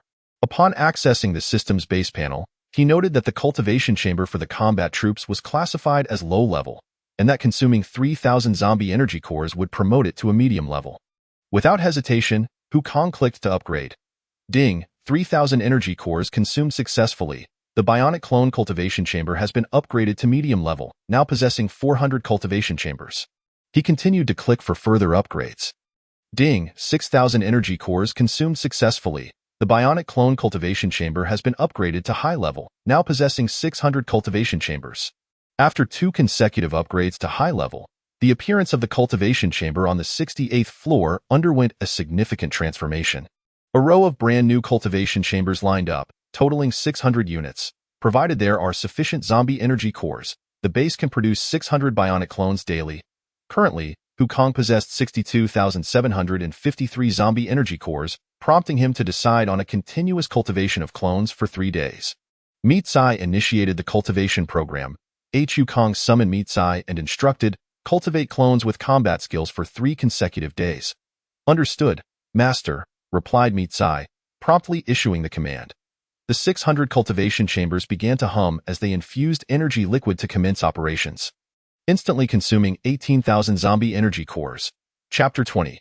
Establishing the base's local area network. As the combat soldiers began their cultivation, Hukong, after careful consideration, resolved to upgrade the shelter's signal transmitter. Once the signal network is repaired, we can establish contact with the external survivors, which will greatly aid in attracting more quality talent to the shelter. Furthermore, by disseminating information online about redeeming zombie energy cores for essential supplies, it is likely that among the 7 to 8 million survivors remaining in Haicheng, many will eagerly hunt zombies to exchange for goods. With a continuous influx of zombie energy cores, the base's strength can be further enhanced. Additionally, future drone operations will also require a signal connection to Mitsai for control. The base's signal transmitter is constructed from the crystallization of futuristic technology, compatible with existing satellites and far surpassing current 5G signal transmitters in technological content. Regrettably, it is presently in a damaged state. Hukong accessed the base's signal tower panel and decisively clicked to upgrade. Ding, 3,000 zombie energy cores consumed successfully. The base's signal transmitter has been upgraded to medium level, increasing the signal radiation range to 100 kilometers centered around the shelter. He clicked to upgrade once more. Ding, 6,000 zombie energy cores consumed successfully. The base's signal transmitter has been upgraded to high level, increasing the signal radiation range to 200 kilometers centered around the shelter. A burst of light flashed as the signal transmitter in the southeastern corner of the shelter became more intricate, gaining height in quick succession. As the blue power source activated, it emitted a powerful, invisible signal, providing a usable signal for survivors within a 200-kilometer radius of the base. The signal is open and unrestricted. Any survivor with a charged phone can access the network directly. Unfortunately, it does not allow for gaming or video streaming, as the global chaos has left major app servers inoperable and damaged, rendering login impossible even with a signal. How is the signal network? Mitsai, Hukong inquired. Report, Master, the signal source is exceptionally robust, with speeds exceeding current rates by 2-fold. The signal radiation covers 5 districts of Haicheng, and over 30 cameras, previously unmonitored due to network outages, have regained control. Hukong nodded in satisfaction. The stark contrast in performance of Mitsai, a highly advanced artificial intelligence, with and without network connectivity, is remarkable. With the signal issue resolved, Hukong commanded, Mitsai, can you create an open app named Spark Shelter and force its download onto all phones within the signal coverage? It should pop up as soon as someone opens their phone, featuring sections for entertainment, news, talent recruitment, and task postings, along with a list of materials available for exchange with zombie energy cores, including ammunition and other essentials, as long as they can afford the cores. Additionally, generate an introduction to the shelter, showcasing an abundance of resources and images of various cultivated vegetables and fruits, while allowing eligible survivors to apply for residency. Understood. In a mere 0.0520 seconds. Meets Eye completed the app's development. Upon opening, it presented a brief introduction to the base and generated various zombie survival guides, application requirements for joining the shelter, and the materials needed for exchanges, all functioning seamlessly. Wukong opened his phone, and the Spark app automatically appeared, featuring comprehensive zombie survival strategies that would undoubtedly assist many struggling survivors. After accomplishing all this, Wukong called for Zhuke to prepare noodles for him. As the commander of the base, Wukong had long ceased to handle any administrative tasks. His sole responsibility now was to train relentlessly, grow stronger, and expand the base to ensure self-preservation in the future. Zhuke entered, saluting as he reported, "Commander, we have encountered mutated plants and animals in the cultivation and planting area, totaling 562 fruit trees, 348 vegetables, and 1134 animals, all exhibiting beneficial mutations that enhance yield and growth rate. Thank you for your hard work," Wukong continued. "Please collect samples of the plants and animals and have Wei Debiao analyze the data for me." After finishing his noodles and freshening up, he lay down on the soft, luxurious bed and drifted into a deep sleep. Another night of zombie rampage ensued, with the temperature beginning to drop, growing increasingly cold. The situation in Fuzhou was deteriorating, with streets teeming with wandering zombies, shattered glass, and remnants of bones. The surviving inhabitants hid in their homes, paralyzed by fear and driven to madness by hunger. Meanwhile, countless desperate men gathered, boiling the freshly slain meat in pots. Steam rising around them. Those who had just joined the Spark shelter laid down their guards, sleeping soundly and freely. This was the most comfortable sleep they had experienced since the outbreak, free from the dread of being torn apart by zombies the following day. After washing up, many refined survivors descended to the dining hall to enjoy breakfast. Most had eaten heartily the previous night and abstained from breakfast to save points. The dining hall had prepared a variety of exquisite dishes. Egg pancakes, sandwiches, boiled corn, porridge, noodles, wontons, savory meat buns, toasted bread, fried rice noodles. An array of choices, all available. No additives or harsh treatments were permitted, as Wukong had previously mandated that no food in the shelter contain preservatives. Oh my goodness, what a fragrant and bountiful breakfast. There are too many options. My head is spinning. It's overwhelming. There's just too much deliciousness to choose from. After the zombie outbreak, those without stored supplies experienced hunger pangs. Reflecting on the plight of others who were enduring starvation, it felt incredibly fortunate to be able to savor such a delightful breakfast. Wow, the taste reminds me of home. I am so lucky to have joined the shelter. Had I delayed a few days longer, I would surely have starved outside. 1 point buys 1 steamed bun. Such a bargain. I want to buy 20 to save for dinner and the dining hall. Everyone excitedly discussed how exceptional the base's food was. Those who had survived the apocalypse cherished every morsel of food. After selecting their dishes, they scanned QR codes for automatic point deductions, just as convenient as before. Wukong had adjusted the purchasing power of 1 point to be stronger than a previous currency value of 1 yuan. A full meal could be had for a mere 12 or 13 points. I have made up my mind. I pledge my unwavering loyalty to the Spark shelter. Anyone who dares to disrupt my paradise will face my wrath. Oh, the feeling of being full is pure bliss. As the elevator doors opened, Wukong arrived in the dining hall, ordering a serving of crab roe soup dumplings, fried rice noodles, plain porridge, a bowl of beef wontons, and a cup of soy milk. Seeking a quiet spot to indulge heartily, many curious eyes frequently glanced at Wukong, for they had, to varying degrees, inquired about the appearance of the base leader through word of mouth, eager to confirm whether he was indeed Wukong. As for why Wukong chose to have breakfast here, it was partly to inspect the dining hall's offerings and partly because solitary dining felt too quiet. The lively atmosphere here was far more enjoyable. At this time, Wei Debiao and Wei Xinqi also approached with their breakfasts, sitting beside Wukong and greeting him with smiles. Good morning, Boss Hu. Chapter 21. Guanyan's promise. Wow, did everyone charge their phones last night? We have a network now. A surprising announcement echoed through the dining hall, as people marveled at the newly available app, which provided detailed explanations on how to slay zombies. This is an app created by our base." The astonished exclamations filled the room as everyone eagerly pulled out their phones to discuss the news. This was the internet, something that most people had found hard to part with in the pre-apocalyptic world. Previously, after a long day's work, they would unwind by watching their favorite streamers. But with the onset of the apocalypse, those comfortable days were a distant memory. Who could have anticipated that the base would restore the internet so swiftly? Far from the truth, this feature is remarkably powerful and comprehensive. Chatting, sharing videos, consulting strategies, and even a portal for recruiting new residents. I must reach out to my foster brothers to apply for membership. But the slots may fill up quickly. This base is impressive. I am grateful for its salvation of internet addicts like myself. The cafeteria is filled with eager voices, everyone pulling out their phones to apply for personal accounts. Starting to scroll through videos on zombie strategies and the necessary zombie cores for resource exchange, in this apocalyptic world. While steamed buns and rice can fill our stomachs, the internet remains an indispensable sustenance for the spirit, allowing us to escape and indulge in fantasies of beautiful women, a thought that brings a sense of uncontainable happiness. The excitement among everyone is beyond words, as they capture videos of the shelter's abundant breakfast and its secure environment to upload. Starfire Shelter, a paradise amidst the apocalypse, fortunate to be among the first batch of residents, grateful for the benevolence of the base's reconstruction, I vow to follow steadfastly. The most delectable breakfast in the apocalypse. Simply irresistible. My name is Luo Chichi, mailed out. If anyone has seen a girl named AIE in Phoenix City, please contact me. There will be generous rewards. As the Starfire app gains popularity, the number of posts seeking family members surges, prompting Yaduwa to swiftly create an independent family search module to make various posts more prominent. Many also post to flaunt the base's food.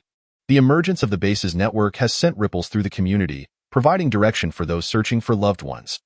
Wei Xinxia's eyes gleam as she ponders, then quickly types out a post titled Observations and Information about Starfire Shelter. With a click, she publishes it, showcasing her solid literary foundation and heartfelt descriptions of the shelter's offerings. She introduces Hukong as the supreme commander of the base, highlighting its formidable military strength and exceptional combat units. The post immediately stirs a significant response among the survivors.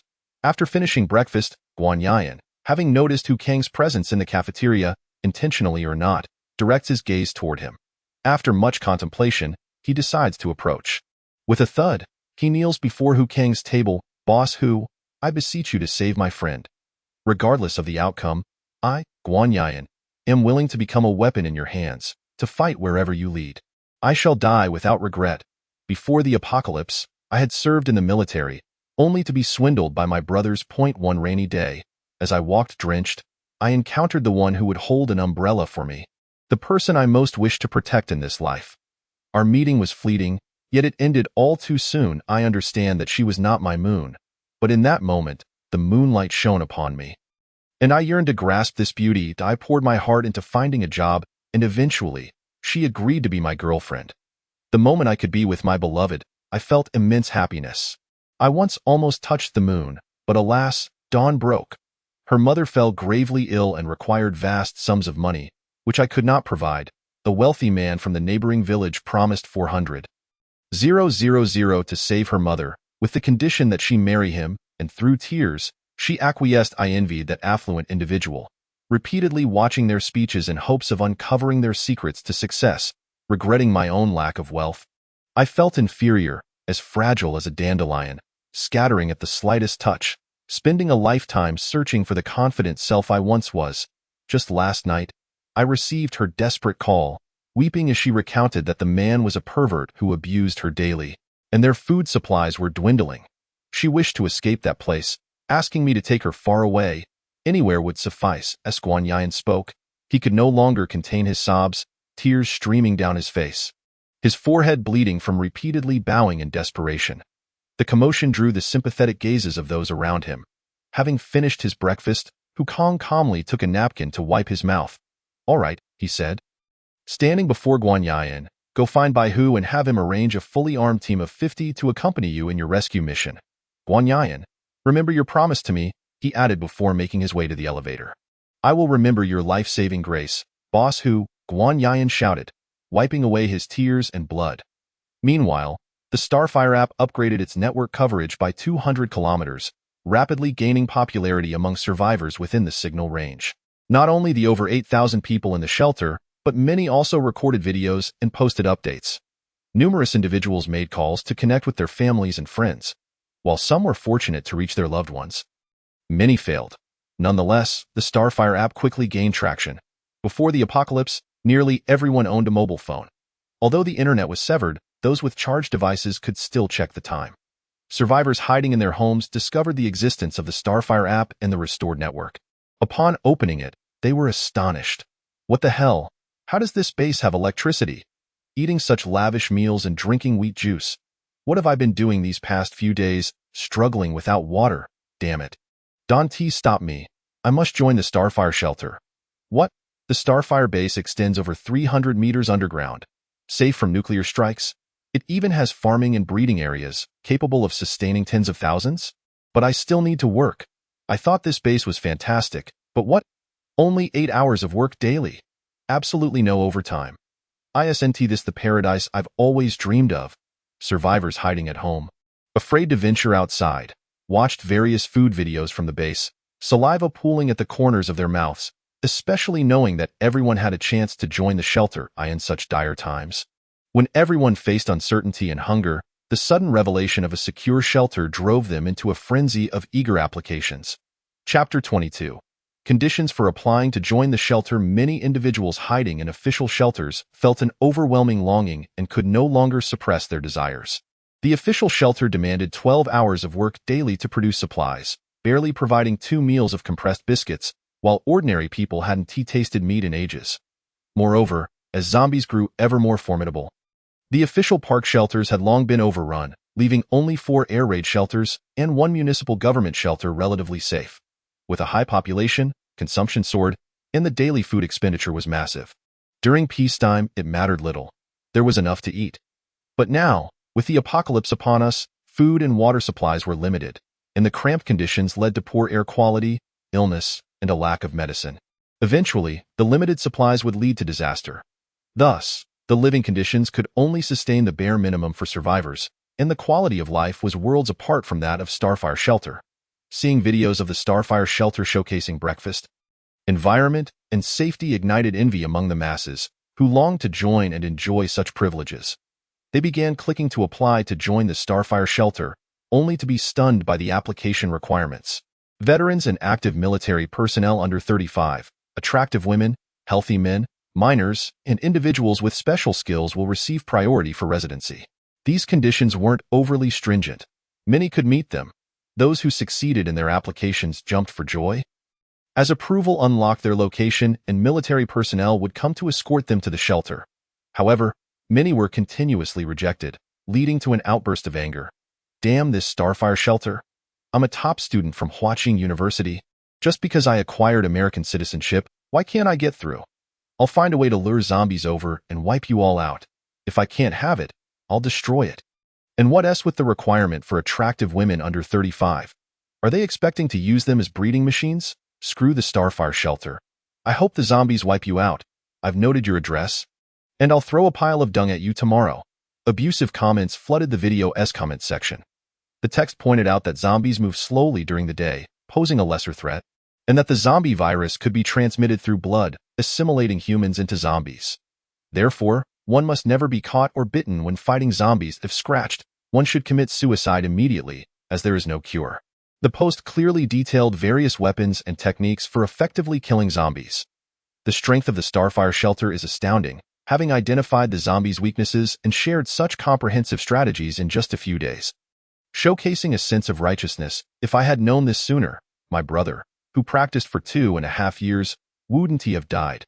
The post stated that killing zombies would yield cores from their chests, which could be exchanged for food supplies at the Starfire Shelter. Who built this shelter? It's incredible, with abundant food and cultivated vegetables and fruits. I am filled with envy and resentment. Though our applications to become residents were unsuccessful, exchanging zombie cores for food could still ensure survival. I have decided to kill more zombies to trade for food and guns. With a weapon, one can walk confidently. Those who share this understanding are filled with excitement. The zombie strategies and resource exchange lists provided by Yatua offer them a glimmer of hope for survival. The survivors of Fuzhou, who once cowered in their homes in fear, have now armed themselves with weapons after perusing strategies and preparing adequately. They rush downstairs to confront the zombies, seeking to acquire nuclear cores to exchange for essential supplies. In the picturesque suburbs of Dongshi, in a lavish villa's basement, Su Mingyao and a dozen classmates sit together, consuming bland rice porridge accompanied by pickled vegetables. The atmosphere is somber, with no one daring to break the silence. Before the apocalypse, they indulged in luxurious feasts. Now, they are reduced to daily servings of porridge while meticulously monitoring their diets. The longing for meat drives them to the brink of madness, naturally affecting their spirits. I feel ashamed.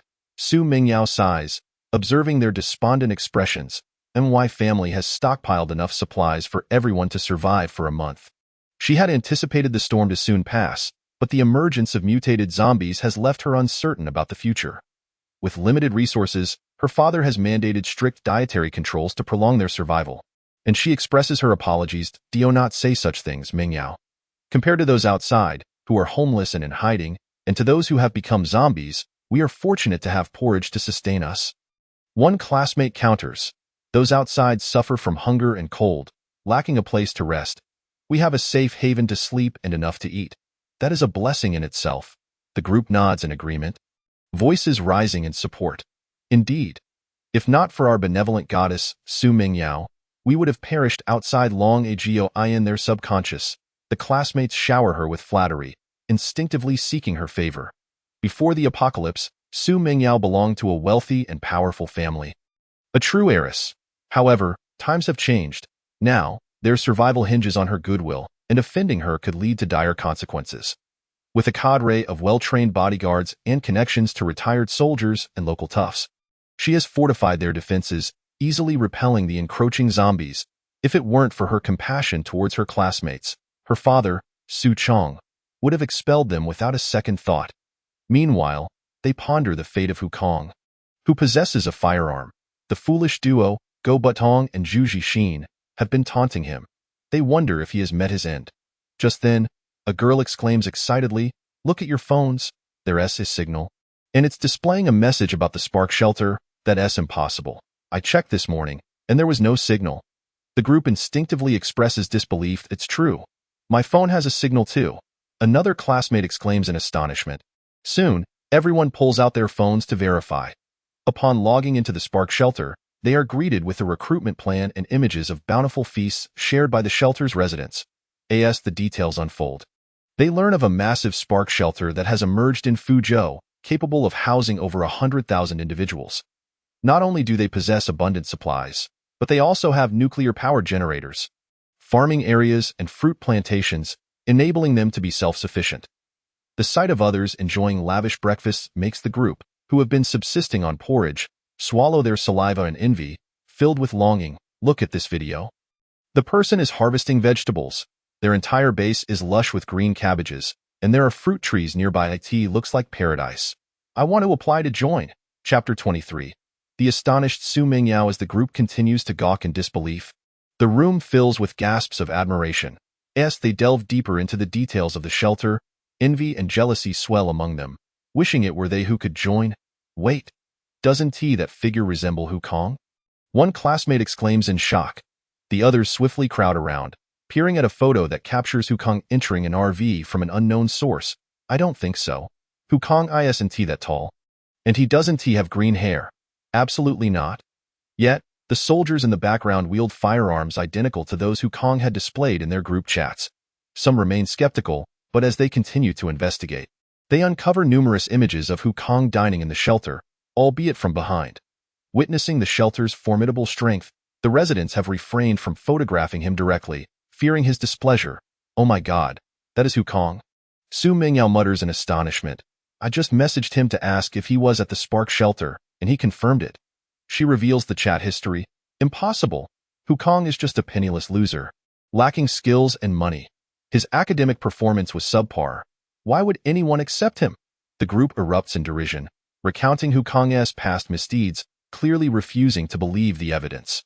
While her classmates indulge in gossip, Su Mingyao discreetly distances herself from the negativity. unwilling to partake in such pettiness.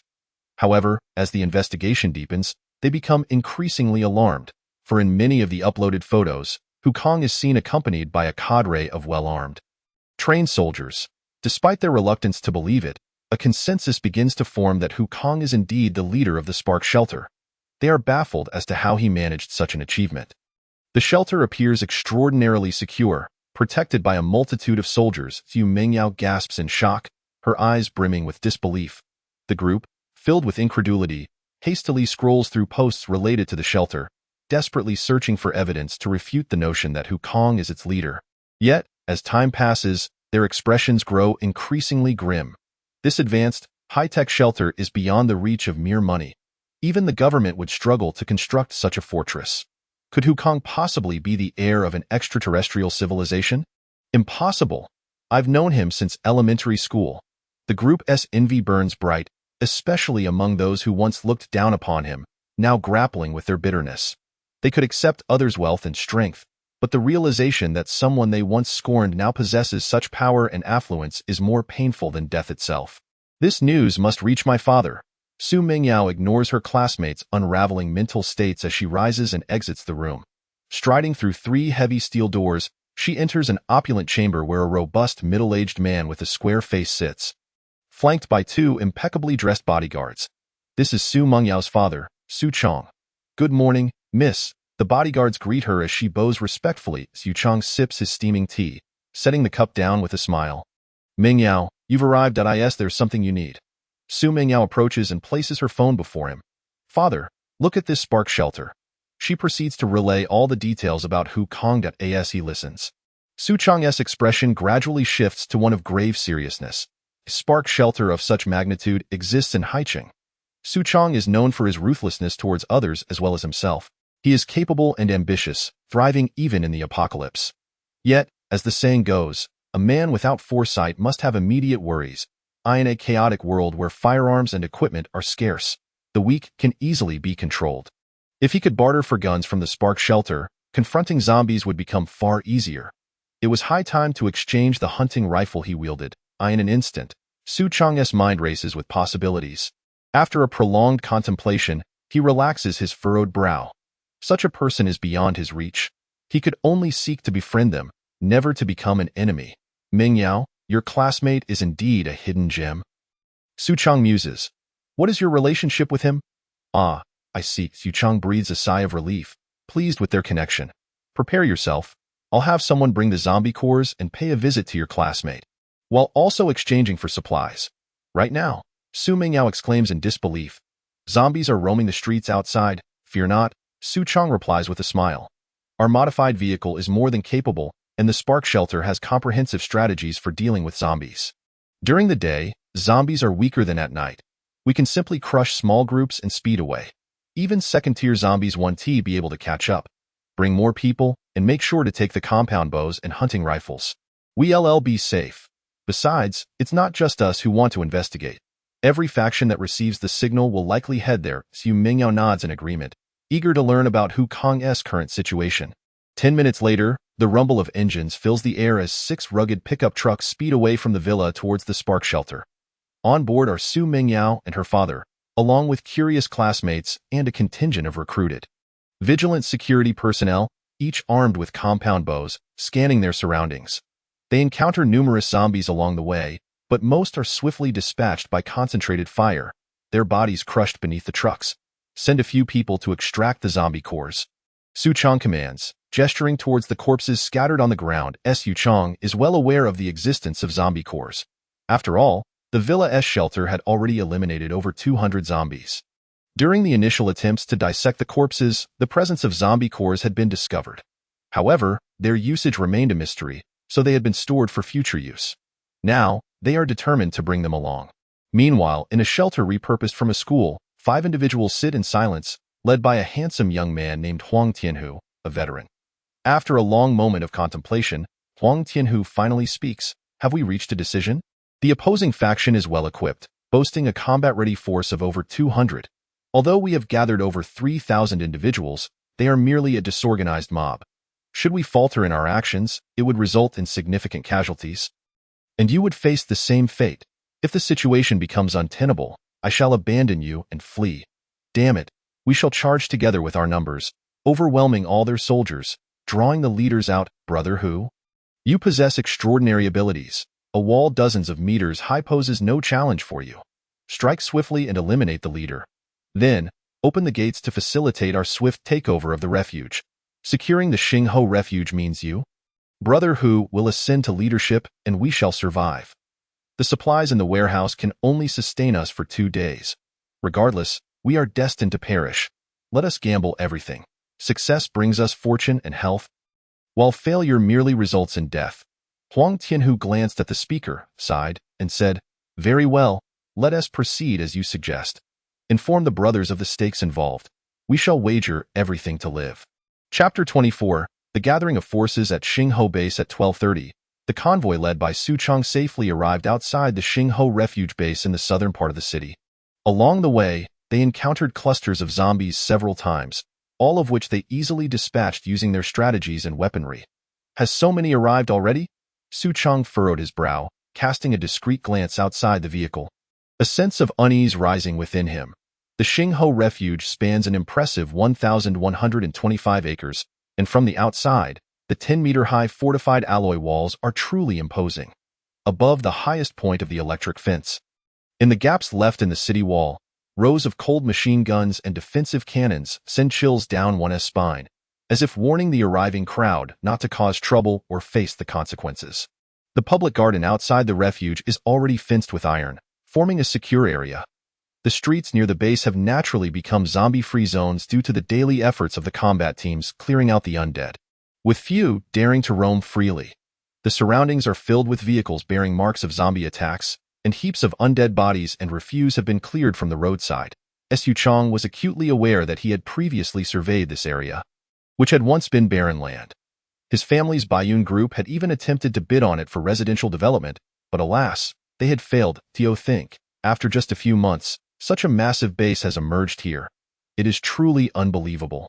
Numerous factions have already gathered in the park benches, and the number of survivors arriving from afar is steadily increasing, reminiscent of a secure marketplace from the time before the Apocalypse. 4 combat teams patrol the streets in rotation, swiftly neutralizing any zombies they encounter. This is all thanks to the Xingho refuge. In other locations, encountering so many survivors would be impossible. Those who have survived thus far are either hiding with all their might or banding together for safety. Avoiding contact with others. In the open space of the garden, many tents have been erected, indicating that some individuals have applied to join but failed, hoping to stay long-term in this secure location. After surveying the area, Su Chong led his subordinates toward the central open space of the public garden. In that space, 8 factions had already gathered, forming circles and waiting quietly. Upon seeing Su Chong approach, many of the leaders nodded in greeting, clearly familiar with him. Good afternoon, everyone. You all arrived quite early, Su Chong said with a smile and a bow. Well, if it isn't Boss Su, you seem to be in good spirits. What is the matter? Did the zombies not manage to take you down? A burly man with a crew cut remarked sarcastically. Since you're still kicking, how could I possibly be ahead of you? Su Chong replied, moving toward the man's faction, quickly engaging in cheerful conversation, indicating a deep prior friendship. Most of the faction leaders present were known to Su Chong. They were prominent entrepreneurs from Fuzhou and figures involved in dark dealings, as well as local bullies, individuals not to be trifled with.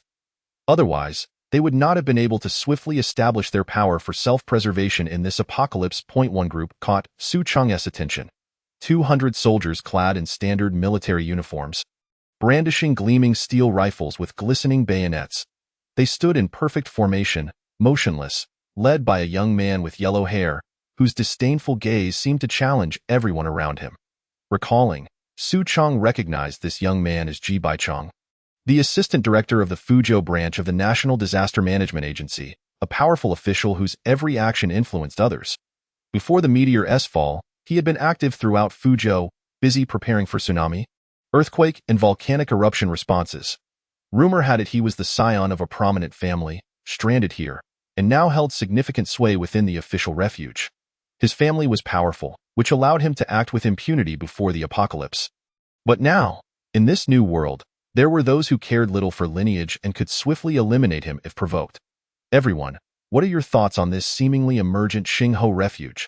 Su Chong, adopting a congenial demeanor, spoke up with a smile. Since we find ourselves with idle time, why not discuss it? What else is there to say? We observe from our seats, lie down to watch, or stand to see. This refuge is clearly no ordinary place. They say the walls are constructed from several meters of alloy. Conventional weapons couldn't even leave a dent. There are tales of soldiers emerging from within, unarmed yet capable of taking on 10 foes single-handedly, let alone now being armed to the teeth. Indeed, it's evident there lies a large militarized base within, one capable of producing its own weaponry. Absolutely, the strategies shared by Xingho are remarkably comprehensive. Our convoy managed to dispatch several waves of zombies along the way thanks to their guidance, successfully avoiding the zombie tide to reach here. The Xingho base possesses profound insights into the undead. Moreover, since morning, military vehicles have been departing from the base, reportedly to retrieve those who successfully registered to join. Each soldier aboard stands at least 6 feet tall, exuding an intimidating presence and fully equipped. I believe the claim of 1 soldier against 10 is an understatement. It's more like 1 against 30. The crowd engaged in animated discussions, exchanging whatever intelligence they had. Nearby, Ji Baichang scoffed, revealing a look that hinted at deeper thoughts. At that moment, a deafening roar echoed through the streets as a convoy sped back from afar, heading straight for the gates of the refuge. These were the combat teams dispatched by Hu Kong to eradicate the zombies. After 2 days of cultivation, the base's combat-ready bio-clones, excluding the management and defensive soldiers, numbered an impressive 2,400 personnel. Tomorrow, the combat force was set to increase to 3,000. Hu Kong had allocated 300 soldiers to guard the base while deploying the rest to clear zombies concentrated around the refuge. As the combat soldiers eliminated the undead, the survivors followed behind, clearing pathways and extracting zombie cores, ensuring each return trip of the convoy was fruitful. Observing the soldiers' equipment, envy and desire gleamed in the eyes of the onlookers. What extravagance! They even have dedicated vehicles for hauling zombie cores. I predict that in just a few days, the population of the Xingho refuge will likely surpass 100,000, establishing it as the preeminent force in Fuzhou. Someone remarked with a hint of bitterness, casting a sidelong glance at Ji Baichang, deliberately emphasizing the words premier force. Chapter 25. Inciting chaos among the masses as the convoy entered the Xingho base. The gates did not shut immediately as before. Instead, 10 supply trucks emerged, halting to the left of the base. Drivers jumped down, opening the doors to reveal a variety of supplies. Instant noodles, compressed biscuits, water, self-heating rice packs, and more. 200 armed soldiers rushed out from the base to maintain order. 1 soldier hefted a 200-pound rectangular table from the truck, thudding it onto the ground, while others set up large advertisement boards for the supply exchange. A similar table was brought out on the right, marked with registration desk. Xuanwu slowly emerged from the base, microphone in hand, addressing the eager crowd of survivors outside. Those who had applied to join the Xingho base were directed to the right to queue for registration. Those who met the criteria for joining were also instructed to line up. To the left, the exchange of zombie cores for supplies was underway. Xuanwu's cold gaze swept over the crowd. Any instigator would be met with lethal force. I urge everyone to tread carefully. I've already had my application approved. I meet the criteria. I wish to apply. Move quickly. If you delay, the queue will grow. As Xuanwu finished speaking, the crowd erupted into a cacophony of voices, survivors hidden within nearby buildings expressing their joy, rushing toward the registration desk in a frenzy, fearful of being left behind. The throng outside the base was indeed considerable, with 4,000 to 5,000 individuals gradually emerging from the corners of buildings, some arriving in groups while others came alone, clutching children or spouses. Apart from a few, most appeared gaunt and emaciated, their movements weak and lethargic, as if they might collapse at any moment. Licking their cracked lips, they fixated hungrily on the supplies in the trucks. Many who had previously despaired now felt a spark of hope rekindled. The registration and supply distribution were overseen by the management team led by Zhu Ke. Soon, wave after wave of survivors were funneled into the registration process. Many guardians of minors also secured residency rights in the base. Those whose applications were approved were immediately provided with a bottle of water and a loaf of bread to tide them over. The crowd, filled with fervor, eagerly grasped the bread and water, devouring them in large bites, tears of joy streaming down their faces in an overwhelming display of emotion. In times of peace, many had not partaken of bread, yet now they savored it with delight. Their eyes brimming with tears. There were also numerous individuals who had failed in their applications, gathering in the distance with expressions of indignation.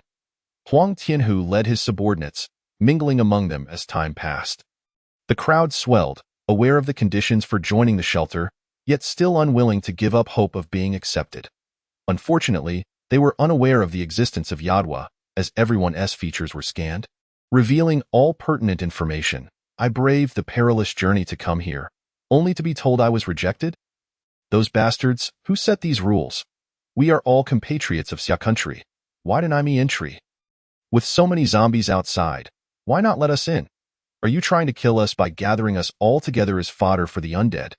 Damn it, if you refuse to let me in, I'll attract the zombies to you, and they'll feast on you worthless scoundrels. How dare you deny me entry when I am but 37, fierce and vibrant, a flower in full bloom? Have you all lost your minds? Who is responsible here? Step forward and give us an explanation, or we shall not leave, and I will raise a ruckus to draw the zombies here. Outside the base, those whose applications had failed stirred each other's emotions with words of incitement. A sharp sound echoed as the soldiers maintaining order outside the base pulled back their gun bolts, aiming at the unruly crowd. The defensive cannons and heavy machine guns atop the walls also turned their barrels, ready to fire, faced with the soldiers' suddenly icy glares and the dark muzzles of their weapons. The crowd felt a wave of terror wash over them, their scalp prickling, on the verge of a stampede. Yet, considering the thousands behind them, their composure steadied. Surely they wouldn't kill all of them. I care not for your motives or who incited you. But the Xingho base is not a place for your reckless behavior. Depart at once, or face the consequences. Xuanwu drew his weapon in warning, and the raucous crowd fell silent. It is common knowledge that the power of equality among all beings is not to be trifled with. Who dares to test it shall meet their end. Cease this. Ji Baichang could no longer contain himself. Frowning, he stepped forward, followed closely by the soldiers and Su Chong. Ji Baichang's murderous gaze fixed on Xuanwu, who coldly reprimanded, who gave you the authority to draw your weapon on unarmed civilians. As a soldier, you bring shame upon yourselves. Who is in charge of your base? Bring them forth to speak with me. You wish to see our commander? Who do you think you are? Xuanwu scoffed disdainfully. I am the assistant director of the Earthquake Relief Management Bureau, Fuzhou branch. Here is my identification. Ji Baichang produced his credentials. Holding them before him. I again insist. Summon your superior to meet me without delay, or I will not hesitate to ask a third time. Ji Baichang's heart burned with rage, wishing to eliminate the insolent fool before him instantly. Unfazed, Xuanwu silently pulled back the gun's bolt, aiming it at Ji Baichang. What gives you the right to act so brazenly within our Xingho shelter? At that tense moment, a voice rang out from afar.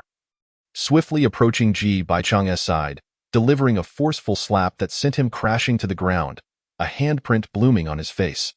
Witnessing this, Huang Tianhu, hidden among the crowd, felt his pupils constrict, murmuring to himself, "It's actually a supernatural being. I thought I was the only one." Zhu Ke squinted and chuckled. "So it's you, Guan Yan. Have you rescued your wife?" "Yes, I have. After I toss them out, we can discuss further." Guan Yan replied, glancing at Ji Baichang and the others. A furious Ji Baichang rose, his fierce gaze locked on Guan Yuan. In a fit of rage, he bellowed, "Open fire, shoot this criminal for assaulting an officer. I will take responsibility for any fallout. Hey, this gentleman has come onto my turf to kill my people.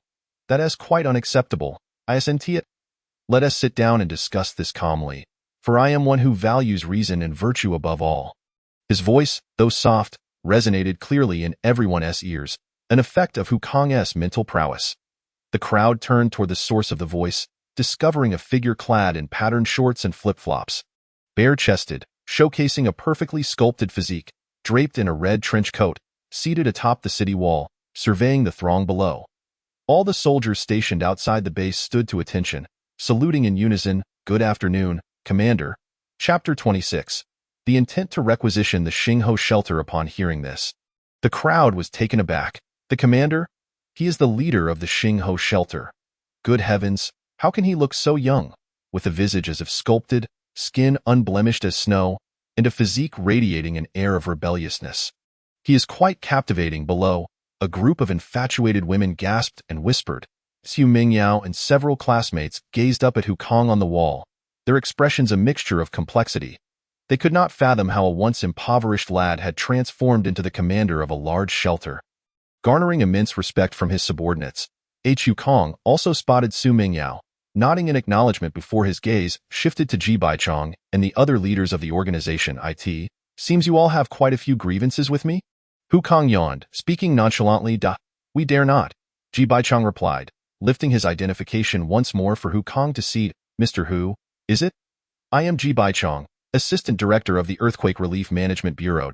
I have come to speak with you. Ha ha, Hu Kong chuckled derisively, casting a meaningful glance at Ji Baichong. Whatever Mr. Ji wishes to discuss can be done here. Hu Kong was already well aware of Ji Baichong's reputation.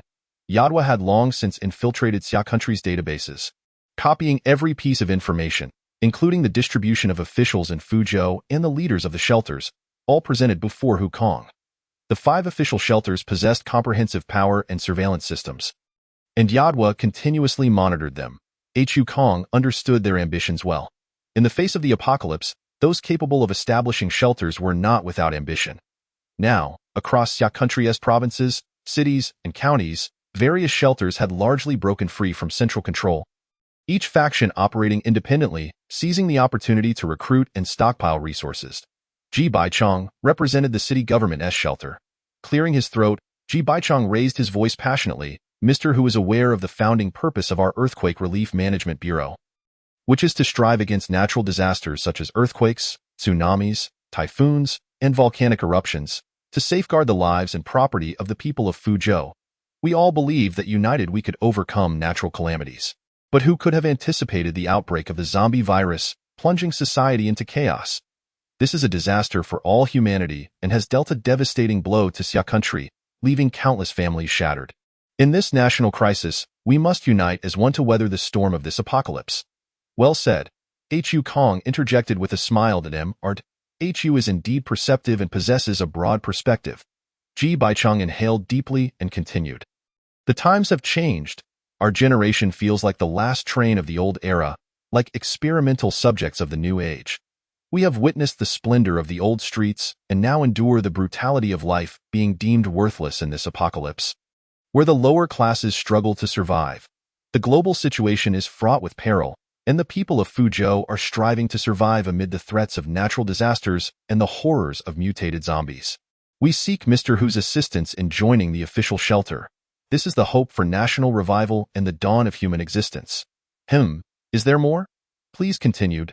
Hu Kong yawned again, feigning boredom. The prominent figures in the crowd smirked, casting meaningful glances at Ji Baichong. A flicker of malice surged within Ji Baichong's heart, vowing to exact revenge upon Hu Kong in the future. But he quickly masked his emotions, adopting a serious tone as he stated. With millions in Haicheng facing hunger and cold, we must allocate and manage resources collectively to survive this apocalypse. Both individuals and organizations must unconditionally obey national orders. A red-headed document was handed to him. Ji Baichong accepted it and declared sternly, Hu Kong, I represent the Earthquake Relief Management Bureau and hereby enact the Emergency Relief Act, requisitioning the Xingho shelter. All personnel, materials, equipment, and survival supplies shall henceforth belong to the Earthquake Relief Management Bureau. All resources will be allocated by the Earthquake Relief Management Bureau, Fuzhou branch, to bring warmth and hope of survival to those in need. Upon uttering these words, the crowd erupted into an uproar, quickly descending into a frenzy of discussion. Wait, did I hear that right? He is actually here to requisition the Xingho shelter. How dare he? I believe the Management Bureau is in the right. During disasters, none can stand alone. I've heard the Xingho base possesses countless resources. It's only proper for them to cooperate and aid everyone, rather than hoarding supplies for themselves. The official requisition of resources is entirely justified. Well done. Perhaps once the Management Bureau takes over, we might have a chance to reside there. I support the Management Bureau's requisition of the Xingho shelter. It should be organized to ensure the survival of the entire city's populace. Huang Tianhu shot a glance at the speaker, committing their face to memory. The crowd grew increasingly excited, their emotions ignited. Why should I suffer from hunger and cold barely surviving, while those in the Xingho shelter enjoy ample provisions. They must surrender their resources to the Management Bureau for equitable distribution. The supplies belong to the people of the entire city. Yuchang exchanged glances with the other influential figures, noting the disdain in their eyes directed at Ji Baichang. What a short-sighted and ignorant young man. He has left his wits at home. He himself has proclaimed that the apocalypse is upon us and order has collapsed, yet he still contemplates imposing law on others. He expects to commandeer the Starfire shelter with a mere phrase, seizing all resources. Truly, he is a foolish youth. Xu Chang tugged at Su Mingyao and whispered, "Step back, don't get caught up in the chaos if a fight breaks out." "I can't be responsible for you," Su Mingyao, upon hearing this, gazed in shock at Hu Kong, who had turned cold due to Ji Baichang's words.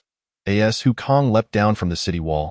He gracefully landed on the ground, using one hand to support himself, flipping effortlessly before standing tall, slowly advancing towards Ji Baichang. His actions left the onlookers astounded. Good heavens, did he just jump down from a 10-meter-high wall and land unscathed with a single hand? Is there anyone who can explain how a mere mortal could perform such a feat? What kind of physical prowess must one possess to achieve that? This is absurd. An ordinary person would either be dead or severely injured. Damn it, evolving in secret without me. I am terrified that everyone is soaring above while I am left scrambling on the ground. Are you done? Hu Kong approached Ji Baichang and said, "If you haven't finished, please continue. I relish hearing your moralistic lectures, listening to how others stand atop their moral high ground to cast judgment." "What do you mean, Mr. Hu? Are you rejecting the official mobilization?" Ji Baichang responded sharply. His expression frigid. "Mr. Hu, please remember that you are a part of the Summer Nation. In this time of calamity, you must prioritize the greater good. Our Management Bureau holds the highest authority. The requisition of the Starfire base is both reasonable and lawful. In the face of disaster, cast aside selfishness and unite with the people for the benefit of the Summer Nation, providing safe havens for humanity's survival. Do not betray the sacrifices of our forebears who fought to secure a peaceful existence for the Summer Nation." With an air of moral superiority, Ji Baichang eloquently recited his grandiose rhetoric, attempting to manipulate Hu Kong. Alas! Chapter 27. Ji Baichang, regrettably, your life is short. As an awakened one of the new era, moral manipulation holds no sway. Listening to Ji Baichang's self-righteous discourse, Hu Kong scoffed, regarding him with the look one gives a simpleton. Is there more? Faced with Hu Kang's repeated disdain and disregard, Ji Baichang's fury erupted, unable to contain himself. "I represent the millions of survivors in Haiqing who are struggling in this apocalypse. I speak on behalf of the people's interests, so watch your tone. Your insolence is intolerable. You better think carefully before you speak. Do not betray the people's trust." With a resounding slap, Hu Kong struck Ji Baichang, leaving a red mark on his otherwise pristine face. Hu Kong shook his hand, remarking, "What audacity! This is my first encounter with someone who speaks of unearned gain so eloquently. If it weren't for the fear of my base's armed forces, you would not be here engaging in this futile dialogue, but would have come with troops to seize what you desire." "Humph," Ji Baichang coldly retorted, "since you hold this attitude, there's no need for further discussion. Any consequences henceforth will be yours to bear. Fall back, we leave," he commanded his soldiers as he turned. "Before I go, let me leave you with this. Anyone who stands against the people will meet a dire fate." "Stop," Hu Kong coldly interjected. "You think you can come here and flaunt your arrogance and then simply leave? You truly underestimate me." Hu Kong raised his hand, signaling the soldiers maintaining order to surround Ji Baichang and his entourage, their weapons aimed at them. Upon witnessing this, Ji Baichang's heart raced with alarm. "What do you intend to do?"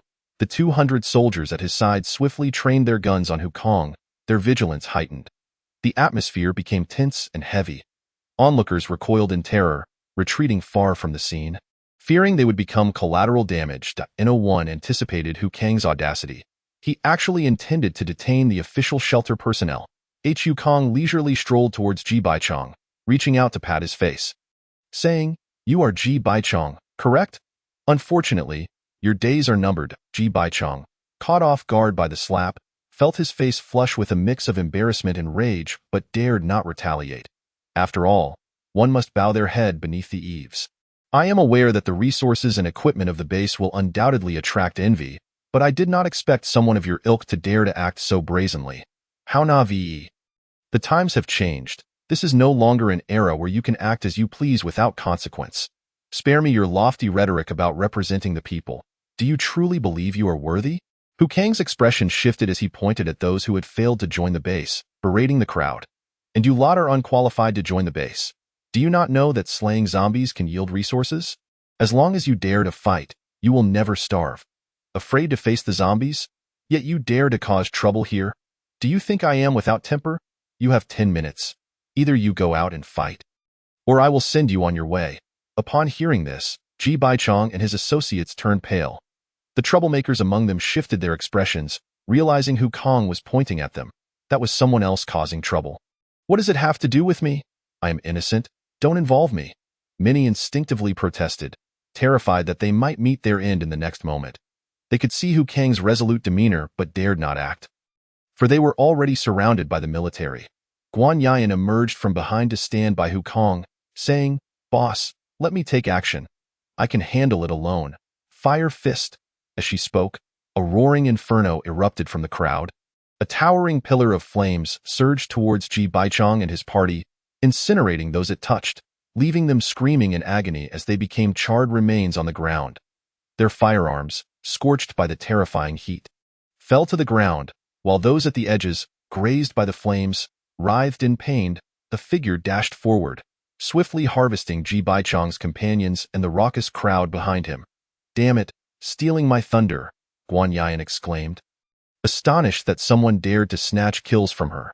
Channeling her powers, a fierce wind arose, sweeping the ground and sending sand and debris flying into the crowd, causing them to bleed profusely and perish in their torment. If given a second chance, they would never dare to cause trouble again. Guan Yan vanished from Hu Kang's side, reappearing beside Ji Baichong, casting a cold glance before ruthlessly seizing someone by the neck. Creating a mini whirlwind in her palm, in an instant, it invaded his body, wreaking havoc on his organs. When she released him, he was already lifeless. The sight terrified Ji Baichong, causing his legs to weaken as he collapsed to the ground. Scrambling away in a panic, the surrounding crowd stood in stunned silence, watching the two harvest lives with chilling efficiency. Oh my God, that person just breathed fire. That one can control the wind, damn it. I can't believe I wasn't part of this evolution. Let the world be destroyed. I am weary. Everyone else possesses powers while I am still struggling for basic sustenance, destined to be a mere beast of burden in this lifetime. I must join the Starfire shelter. I would rather die here than anywhere else, even if it means toiling endlessly. Hu Kang's pupils dilated in shock, and without hesitation, he seized a hunting rifle from his subordinate. Positioning himself beside the struggling Ji Baichong, aiming the gun at his head. With a decisive click, he pulled the trigger. Boom! The sound echoed, causing the faces of the other shelter leaders to change dramatically. They clearly did not expect Su Chong to be so reckless as to attack an official from the shelter. However, after witnessing the two figures resembling deities before them, they exchanged glances and followed their instincts to join the cleanup crew, fearing that any delay would leave them with nothing. Outside the base, the sounds of screams, pleas for mercy, and agonized wails filled the air. The gunfire, mingled with the scent of blood, lingered in everyone's ears and nostrils. The area where the troublemakers had congregated resembled a hell on earth. The onlooking survivors turned pale, trembling uncontrollably, some even retching violently as if they might expel their very insides. Others fainted from sheer terror. Over 800 individuals were effortlessly eliminated before everyone's eyes. The scene was enough to instill dread in anyone. Xu Mingyao and a few classmates were left pale, gazing at Hu Kang with expressions filled with unfamiliarity and fear. As time passed, none of the troublemakers remained standing. Xuanwu brought soldiers to erect barriers, isolating the scene, while bulldozers emerged to initiate cleanup, disposing of severed limbs and bodies into the river. At that moment, everyone finally recognized the harsh reality. This was the apocalypse, not an era of peace. Words meant little compared to strength. Those without insight would perish. Xu Tianhu and Guan Yan approached Hu Kang. And as they drew near, Huang Tianhu immediately knelt, exclaiming, "Boss Hu, I am Huang Tianhu, and I have admired you for a long time. I wish to join the Starfire shelter and pledge my loyalty. Please grant me this opportunity." "Get up," Hu Kang said with a wide smile, helping Huang Tianhu to his feet. Welcome to Starfire. We are brothers now, so do not hold back. Wealth and glory will be shared between us. Chapter 28. The method to obtain powers. Hukong patted Guan Yan on the shoulder, offering comfort. Look on the bright side. There may be opportunities for healing and restoration in the future. Hukang's gaze swept over the two, scrutinizing them carefully. Regardless of their physical strength or abilities, they were far inferior to him. They clearly possessed only first-tier strength. However, the difference between having a power and not having one at the first tier was like night and day. When he was at the first tier, he would have struggled against either of them. How did you awaken your powers? Hukong could not resist asking the question that lingered in his mind. I am not quite sure. Guan Yan clutched his head and said, that day, I killed many people. Just as I was about to be captured and beaten to death, something inexplicable flew into my mouth. And then I suddenly possessed the power to manipulate the wind and retaliate against them. After swallowing it, I fell unconscious, and when I awoke, I found I had acquired the ability of fire. I apologize, boss, but I actually came here intending to kill you, Huang Tianhu said awkwardly. Hukang's gaze turned towards Huang Tianhu. Then why didn't you make a move? I couldn't. Ordinary people may not feel it. But I can sense that, boss, your blows are as effortless to me as striking a chick. Unable to defeat you, I decided to join you instead. There is food, drink, and internet here, so I resolved to bring my brothers along to work with you. Huang Tianhu finished, scratching his head and chuckling sheepishly. Hukong was left speechless. He led the two men to Zhu Chua's side and instructed, pointing at Huang Tianhu, register him for shelter identification first, granting him A-level authority, and elevate Guan Yan to S-level as well. Understood. Zhu Ke nodded and began the registration process, which was completed shortly. At that moment, Su Chong arrived, leading several other faction leaders, and clasped his hands in greeting, saying, hello, Mr. Hu. I am Su Tianquan, the head of Su Real Estate. My daughter, Su Mingyao, was once your classmate. We have come to exchange for some firearms and ammunition. Hukong acknowledged Su Mingyao with a nod, signaling it as a greeting, then turned his attention to Su Chong, saying, I have observed your recent actions. Why not step into the base for a discussion? Then it would be disrespectful not to comply. Su Chong replied, turning to exchange glances with the other faction leaders, their eyes seemingly conveying, see, this is the benefit of our earlier actions. The group followed Hukong into the parallel elevator, and upon reaching the first floor, they were met with astonishment. The room, imbued with futuristic technology, was constructed entirely of alloy steel, with bustling figures in the offices working in an orderly fashion, leaving everyone momentarily awestruck. As they marveled, they entered the reception area on the first floor, where Hukong took the main seat, with Guan Yan and Huang Tianhu on either side, while the other leaders settled in sequentially. Su Mingyao and a few classmates were ushered to a separate room. After the earlier events, no one dared voice any complaints or approach for recognition. Mr. Hu, this place is truly formidable. The construction cost must exceed trillions, one remarked. Moreover, I noticed that the walls are entirely made of alloy steel, with defensive capabilities likely impervious even to missiles. If we reside here, even millions of zombies would pose no threat. The crowd buzzed with admiration and envy. Hukong summoned Yadwa, instructing, notify the kitchen to prepare the dishes and fetch 10 bottles of sauce-flavored liquor. 10 minutes later, exquisite and fragrant dishes were served at the dining table, and even the leaders of various factions couldn't help but swallow at the enticing aroma. The apocalypse had left everyone with no place to procure supplies, forcing a frugal distribution of food. They had all endured a long period of hardship. Su Chong filled a cup with liquor and raised it, saying, a toast to Mr. Hu, the talented young man. Lu Gang of the Lu Business Association followed suit, raising his glass in respect. Soon, everyone introduced themselves in turn.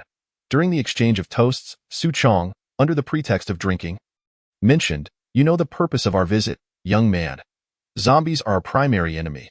Without firearms in this chaotic world, life is not guaranteed. I won't beat around the bush. Earlier, you mentioned the possibility of exchanging for firearms, but didn't specify a price, so I came to inquire. Indeed, Mr. Hu, our organization's shelter accommodates hundreds, even thousands of individuals.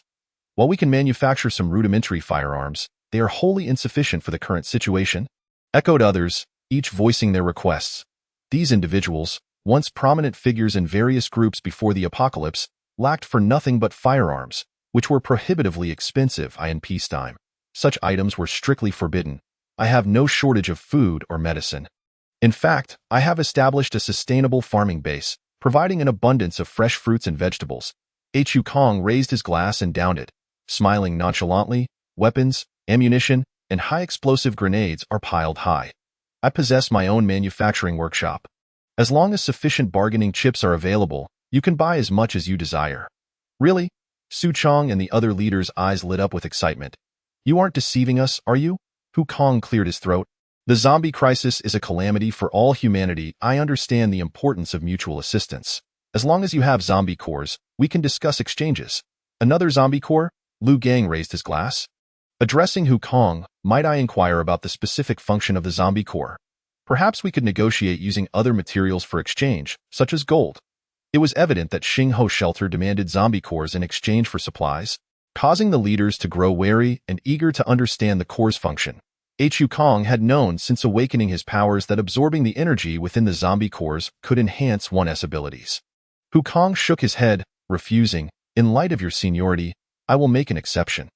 Each of you must provide me with 1,000 zombie cores, and I will reveal the secrets of these abilities. After Guan Ian and Huang Tianhu demonstrated their extraordinary powers, the faction leaders were left in shock, their gazes laden with fear yet unable to resist stealing glances at the two, eager to uncover the source of their abilities. Is it true? The leaders, seasoned as they were, could not suppress their quickened breaths.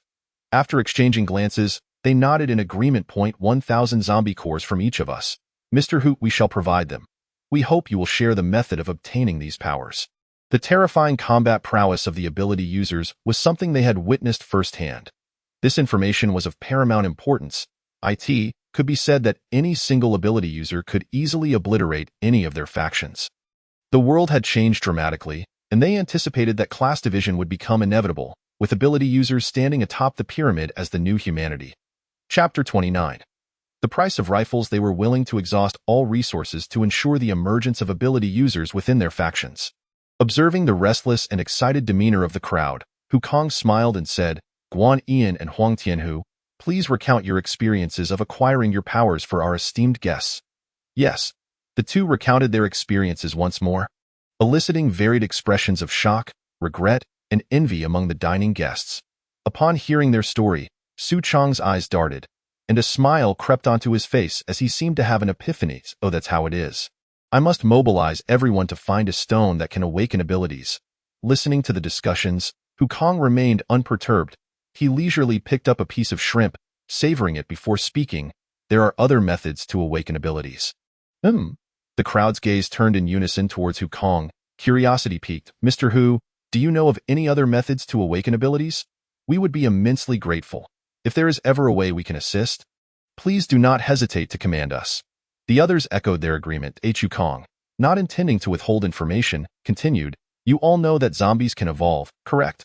I suspect that all of us who have not turned into zombies are also capable of evolution.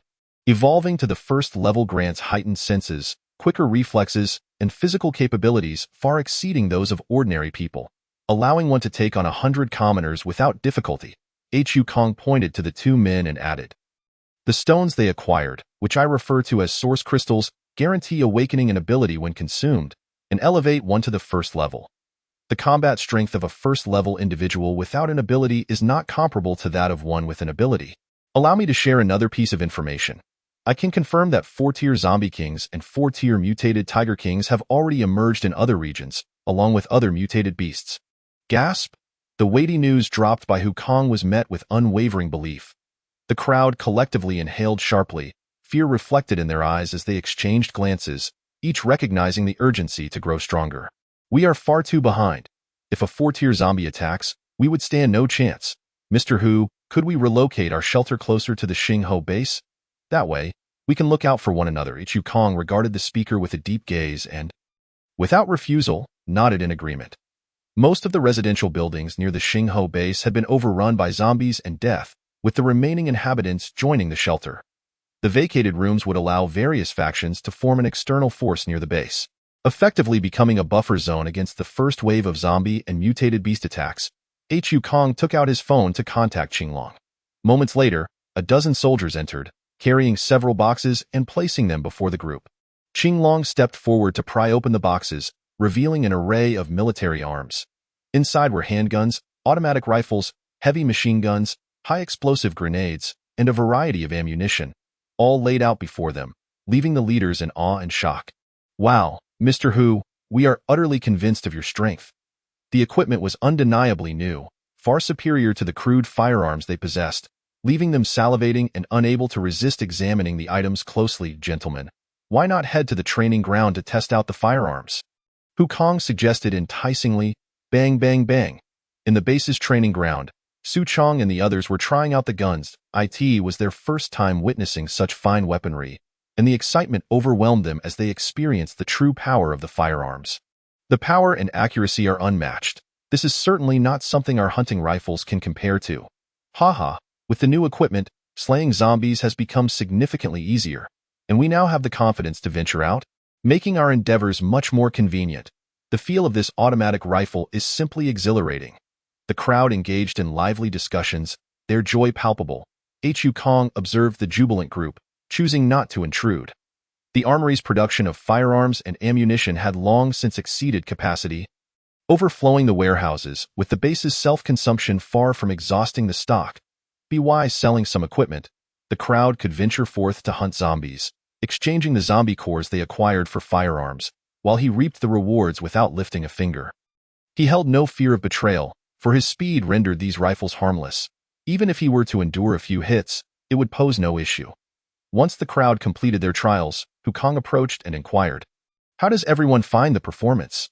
"The specifications can be easily found online, so I need not elaborate. We are thoroughly satisfied.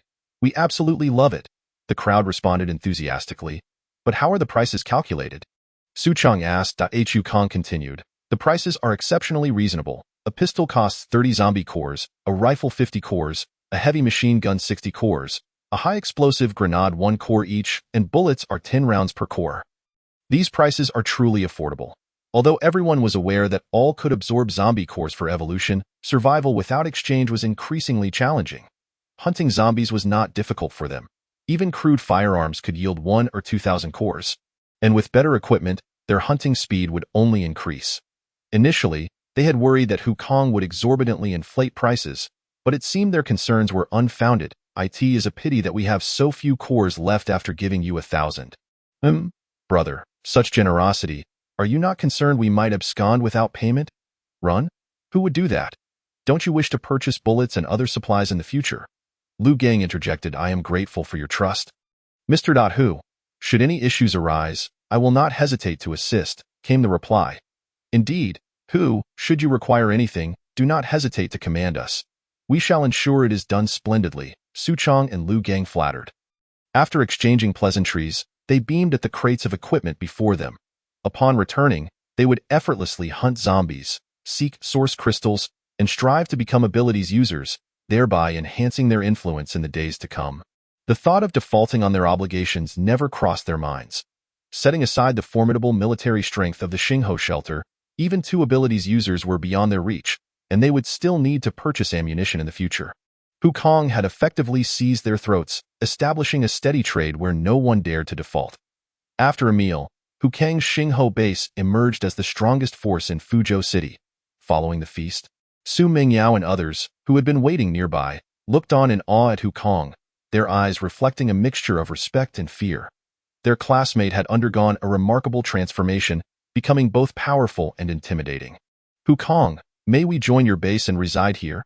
A striking classmate, adorned with black-framed glasses and a curvaceous figure, mustered the courage to approach him.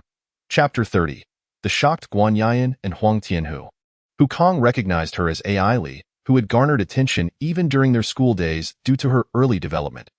Other classmates turned to watch, their eyes filled with curiosity. "We can contribute by managing the base or in any capacity you deem fit." Another chimed in. Su Mingyao also added, "If it's convenient for you, Hu Kong, please allow everyone to stay here. My shelter is too cramped, and it's rather unfair for everyone." "Humph." Hu Kong scoffed. "To offer free accommodation and food. And you still claim it's unfair? You lot truly lack gratitude. Were it not for Su Mengyao's kindness, you would have been torn to shreds by zombies long ago." Nonetheless, Hu Kong did not outright reject their request. As the apocalypse progressed, the strength of zombies continued to rise, and the number of survivors hiding and struggling to survive dwindled rapidly. The demand for expansion at the base would only increase. And if they did not accept new members now, future developments would suffer from a lack of manpower. There is no such thing as a free lunch. You may reside here, but you must join the scavenging team, accompanying the combat units daily to search for supplies and collect zombie cores. The group exchanged glances, initially expecting Wukong to show leniency due to their past friendship. However, he showed no regard for sentimentality.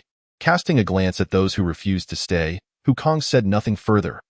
After the transaction concluded, the leaders of various factions departed with their firearms and ammunition, returning to prepare for their relocation. Hee, yes, the second-in-command responded with a peculiar chuckle. There are a few lovely ladies. We'll have the brothers lining up for a good time. Amidst their banter, they had effectively sentenced a few individuals to their doom. It was evident that Wukong's cold demeanor towards them indicated that keeping such ungrateful individuals around would only invite trouble and possibly irk him. Eliminating them was the wisest course of action, beneficial with no downsides. After relocating, seek out Zhuge for assistance in recruiting survivors to form 2 military teams, the Xingho Team 1 and Team 2, under your leadership for training. Ensure the safety of the Xingho shelter. Each team should initially recruit 10,000 members. Understood, boss. Huang Tianhu, having just joined, had little to pack. Guan Yian's belongings were merely scraps, making it unnecessary to move anything other than his comatose girlfriend. Can we choose nearby rooms? Brother Guan? It would be convenient for drinking together later, Huang Tianhu inquired in the elevator, pondering what kind of personality his new leader possessed. Unfortunately, he had chosen the wrong person. Guan Yian had only just joined a few days prior. Sure, Guan Yian agreed without hesitation. Soon, the elevator doors opened, and the two stepped out, only to be utterly astonished by the sight before them. What in the world is this? It's blinding. Are we in a palace? Huang Tianhu couldn't help but crouch down to touch and examine everything closely. Guan Yian also turned around, looking around in disbelief. At the elevator's entrance, he saw a description stating that floors 65 to 66 featured everything crafted from 999 gold. Except for the plants and the swimming pool water. Guan Yian's pupils widened in shock as he stared in disbelief. Goodness, how much gold would it take to construct such exquisite residences? Is this the lifestyle of the wealthy? It is simply outrageous, Brother Tiger. Stop gawking. There is a description next to the elevator. Everything here is made of gold. Let us choose our rooms. Huang Tianhu took a deep breath, still in awe of this surreal scene he had never even dared to dream of. Eventually, they calmed down and selected 2 adjacent houses. Sitting on the bed, they felt the luxurious golden silk bedding beneath them. In the living room, a voice from the artificial intelligence system, Ada, announced, esteemed S-level residents. According to base regulations, you may recruit 2 personal chefs and a personal butler to attend to your needs. All necessary supplies will be provided by the base at no charge. Thank you. Ada. The presence of artificial intelligence at the Xingho base had become common knowledge as the local network was restored. Anyone could see the post's IT was no longer a secret. Soon, a post titled looking for 4 personal chefs and butlers went viral. Becoming a trending topic, the post outlined 3 requirements. First, candidates must be under 20, attractive, able to sing, dance, cook, and manage household chores. Second, must be under 20 and attractive without implants. Third, must be under 20 and attractive without implants. All accommodations and a monthly salary of 8,000 points were provided. The comments below were filled with ridicule. Who is this? This clearly isn't a recruitment for chefs or butlers. It's an open call for escorts. The intentions are as clear as day. I'm just waiting to see who has the audacity to apply. As time passed, exquisite images surfaced, and people realized this was recruitment information for the only 2 abilities users in the base. Furthermore, the residences were all constructed from 999 gold. In this changing era, anyone with a shred of sense understood the immense power of abilities users. Successfully applying meant securing a reliable ally. Thus, a frenzy ensued as people rushed to apply. But by the time they realized it, the positions had already been filled. Regret filled the air as they lamented. If only I could stay for just one day, I would gladly marry into a wealthy family, savor steak, and sip fine wine. What are you dreaming about upstairs? Someone should wake him up. On another side, on a fog-laden street, a car roared down the road with great speed. Inside were a couple and 3 children, a girl and 2 boys. headed straight for the Xingho shelter. Just hold on a little longer. Once we reach the Xingho shelter, we will be safe. They say it's the safest place in the apocalypse, where working just 8 hours a day guarantees enough food. Suddenly, their moving vehicle collided with something, the immense impact forcing them against the front seats. The smallest girl began to wail. The two older children remained silent, their wide eyes blinking at the outside world. The little girl, in a sweet voice, pointed outside and exclaimed, "Daddy, those uncles walking outside look strange." The children remained blissfully unaware of the horrors they were about to encounter. Chapter 31. The harsh reality. Yet the couple was acutely aware of what they were facing. Listening to the continuous assaults of zombies on their car doors, the woman covered her crying daughter's mouth, despair rising from the depths of her heart as though she were sinking into an abyss of hopelessness. The man, disheartened, leaned against the seat, raising his feeble hand to massage his temples. He gazed outside at the increasingly dense silhouettes of zombies gathering beyond the vehicle, and turned his head with great effort to feign a relaxed smile. Gently patting his wife's shoulder, he softly reassured her, "It's all right. Let us stay in the car for a while. Perhaps they will disperse shortly, rest assured. A standard zombie cannot unlock the car door." Yet, before his words could fully settle, the heavens seemed to mock their family, as a distant roar of an advanced zombie reverberated through the air. The flicker of hope that had ignited within him was extinguished in an instant. Tears streamed down the woman's cheeks as she trembled, her voice quaking, "Jian Gu. There are zombies everywhere.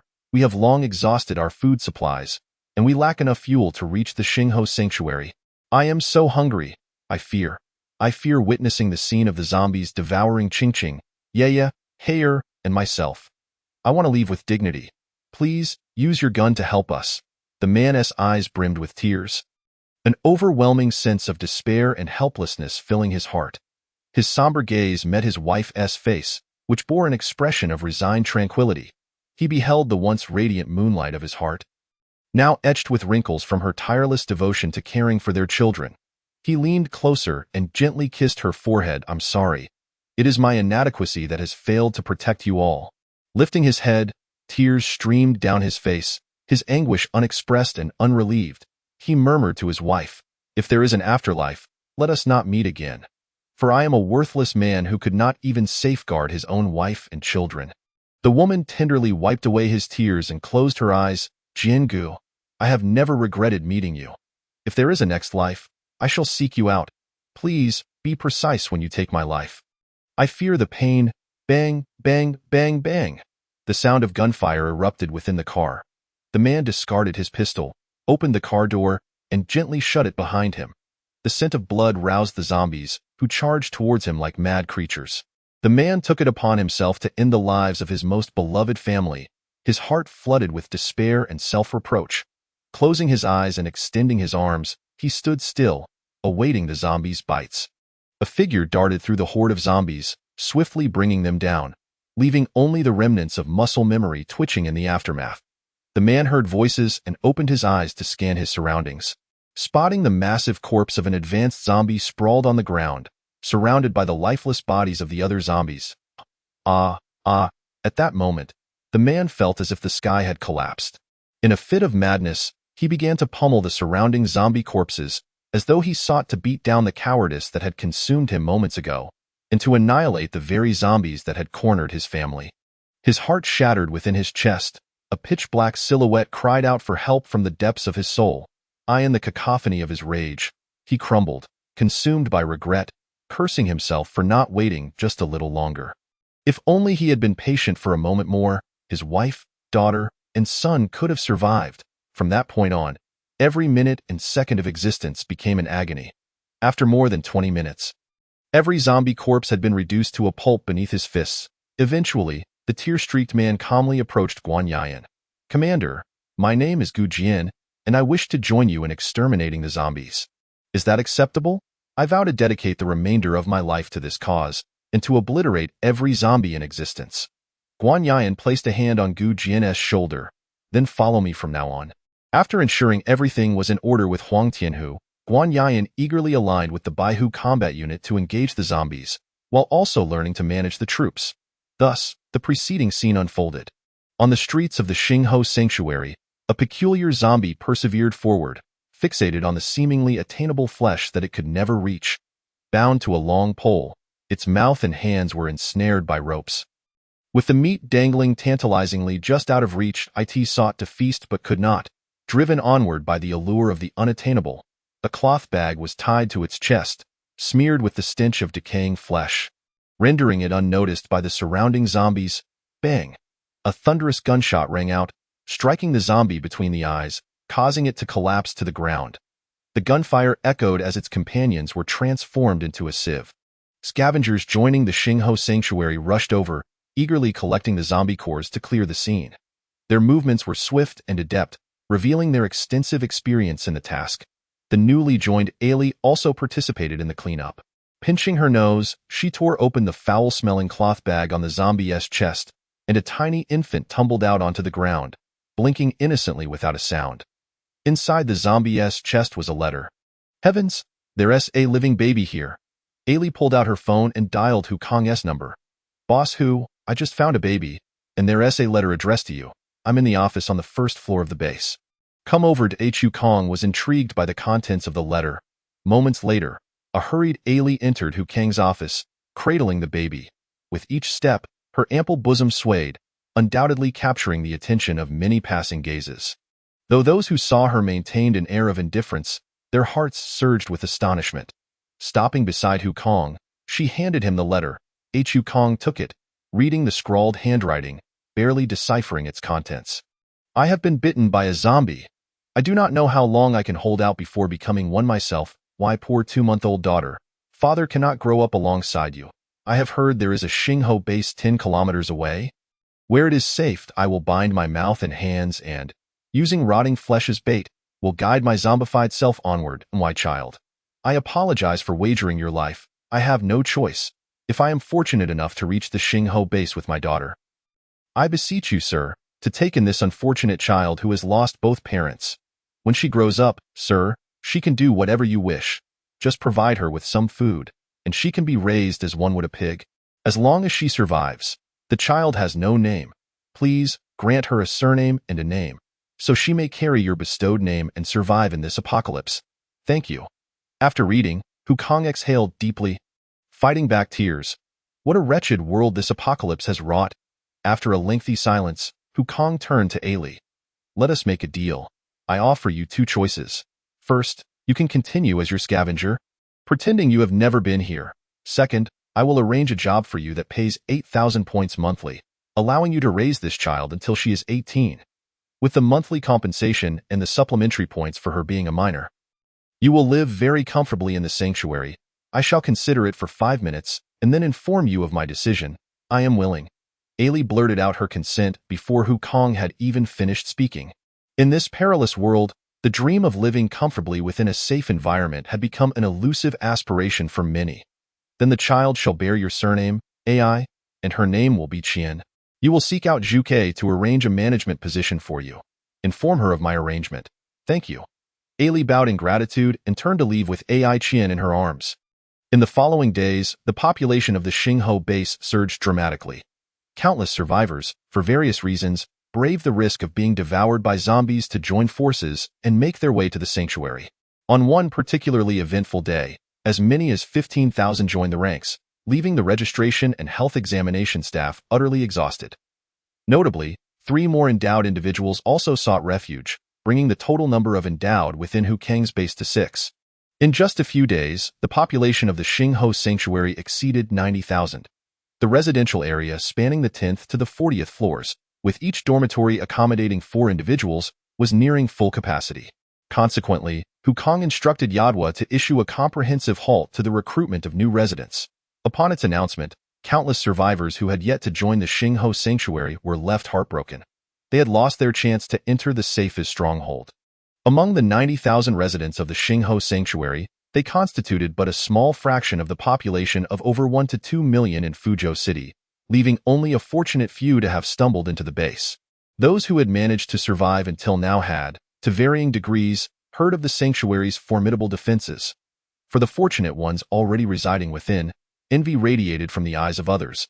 After all, while others fled in disarray, hiding amidst ruins, basements, and high-rises, enduring hunger and thirst, The residents of the Xingho Sanctuary feasted on abundant meals, capturing photographs and videos to share online, a reminder of their existence. For many with inflated egos, this was more unbearable than death itself. Within the base's first-floor office, Zhu Ke stood before Hu Kong, reporting the compiled statistics. Commander, the total number of residents in the base has been calculated at 96,563, of which 9,856 are minors, with 35,628 females and 51,079 males. The maximum remaining capacity is 15,637. Exceeding this number would lead to an excessive population density, impacting the base's normal operations. The security within the base remains stable, with no unusual incidents occurring, and the residents are content and grateful for the safe shelter provided. The consumption of resources is approximately 100 tons of various foods daily, 50 tons of water, and 70 tons of domestic water, which has yet to exceed the limits of the base's water treatment system. The crops in the planting area are nearing harvest, yielding around 400 tons daily, a surplus that the residents cannot consume entirely, allowing for the establishment of a processing line for vegetables, producing items such as vegetable juice and kimchi for storage.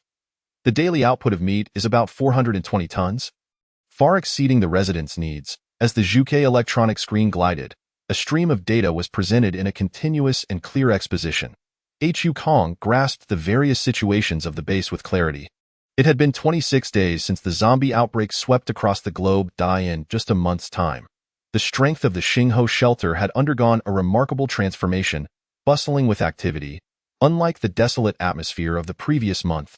After Zhu Ke departed, Hu Kong called upon Yadwa, saying, "Yadwa, how is the recruitment situation for the combat teams led by Ian Huang and Tian Hu?" The electronic screen on the wall flickered, displaying the preparations of the two.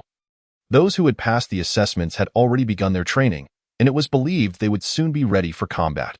"Well done," Hu Kong nodded, acknowledging their efforts. "Continue to observe and analyze all personnel joining the base. If anyone harbors ill intentions or hostility towards the base, notify by who to have them dealt with." Around 11:30, in the canteen of the living quarters on floors 10 to 40 of the base, the aroma of various delicious foods wafted through the air. The dining hall was filled with lively chatter. Countless residents, with smiles on their faces, devoured their meals, sharing laughter and camaraderie. Although before the apocalypse, meat was not entirely unaffordable, many had been reluctant to spend money on it due to financial constraints, resulting in unsatisfactory meals. However, since joining the shelter, the prices of meat and vegetables had plummeted, allowing everyone to fill their bellies, naturally elevating their sense of happiness. The braised pork remained as delectable as ever. The sensation of biting into it, with juices flowing, was sheer bliss, especially since a portion only cost 10 points, both economical and satisfying. A newly joined girl, with tears streaming down her face, exclaimed, "I never thought I could eat my favorite grilled fish after the apocalypse. Thank God." The surrounding people looked at her in confusion. "Why do you thank God? Will God care about your life or death? You should be thanking Mr. Hu. If it weren't for Mr. Hu, we might still be outside." "Exactly. Without Mr. Hu, we wouldn't be gathered here, enjoying our meals," the crowd chimed in, their faces brimming with gratitude. The name Hu Kong had become a household name within the base, known by all. Amidst the discussions, Hu Kong entered the canteen, accompanied by a squad of well-equipped soldiers, instantly causing a stir among the onlookers. "Who is that? So arrogant.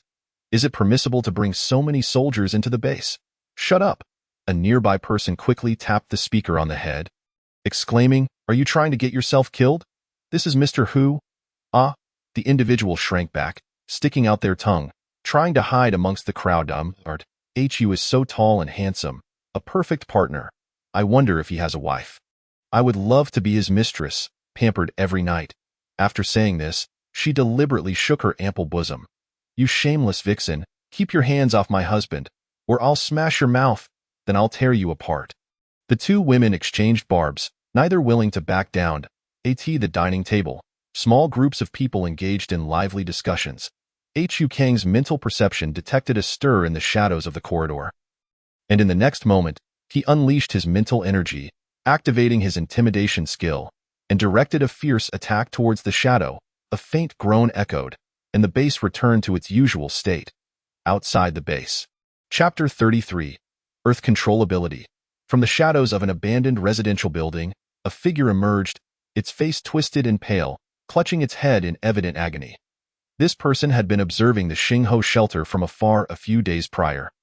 With such formidable strength and profound mental prowess, this individual should not be a nameless entity. Why had he not heard of this person in his previous life? Could it be the butterfly effect triggered by my rebirth? Never mind, I shall not dwell on this for now. The blood moon is about to rise, and I must prepare for what lies ahead. Wang Shichong, Gu Qingyin, you better hide and survive, for I shall ensure your demise. As the words faded, the figure vanished into the shadows, as if it had never existed. Greetings, Mr. Hu within the base. Wherever Hu Kong went, regardless of past identities or statuses, people rose to greet him with smiles. For this young man who had saved them, most gazes were filled with awe and gratitude, with many appearing somewhat anxious. Several voluptuous widows gazed at Hu Kong with sultry eyes, their looks almost predatory. Hu Kong smiled, seemingly unperturbed. He was certain that if he sent a message inviting them to the 72nd floor tonight, countless young women would line up eagerly. Please, everyone take a seat. I am merely here to observe. This is our home, so there is no need for formality. If you have any suggestions or opinions regarding the base's policies, feel free to voice them. We will strive to make improvements, Hu Kong spoke cheerfully, his demeanor warm and inviting. The survivors, having endured the apocalypse, were not naive in a world where strength was revered. Merely having food and shelter was a source of contentment. Who would dare shamelessly offer criticisms? The crowd hastily waved their hands in denial. Life in the base is not an exaggeration. It is even better than before the apocalypse. Before, I hesitated to buy meat, yet here I can afford it with points. Everything in the base is excellent. We receive free housing, and we owe our gratitude to Mr. Hu. Indeed, if it weren't for Mr. Hu's army clearing the zombies and saving my life, I would have perished outside. The crowd expressed their gratitude in unison. Good. Hu Kong nodded. As long as everyone is satisfied, it matters not what your past was. Once you join the base, we are all family. The crisis posed by the zombie outbreak is a calamity for all humanity. We must unite and work together to overcome this hardship. To ensure the base continues to thrive. Any good ideas or suggestions are welcome, and we shall implement the best among them. Well said. The crowd erupted into enthusiastic applause. Mr. Hu, someone raised their hand. Taking advantage of the lively atmosphere, after joining the base, we feel safe and well fed. But the channels for earning points are too limited. The canteen cleaning team is already at full capacity. Without points coming in, each day feels like a torment. I used to work as an electrician and would like to contribute by repairing the wiring. If that isn't feasible, I would even join the scavenging team. But the outside is perilous. Are weapons provided for free? I heard there were plans to form a combat unit, yet I have yet to see any recruitment information. As a veteran, I wish to protect the base alongside everyone. As one person spoke, the crowd chimed in, voicing their agreement and reasonable suggestions. Hu Kong nodded in approval. The issue of surplus labor within the base needed to be addressed. Otherwise, with so many people consuming resources without productive engagement, it would be a significant waste. Many were fearful of death, not all daring to face zombies on the front lines. Joining the scavenging team to search for supplies in safe areas could also be a commendable option. Quiet down. Hu Kong gestured for silence before continuing. The Qishao combat team has begun internal recruitment. Tonight at 8 o'clock, the base's official website will open applications for all residents, recruiting a total of 20,000 members for combat, medical, scavenging, and other roles.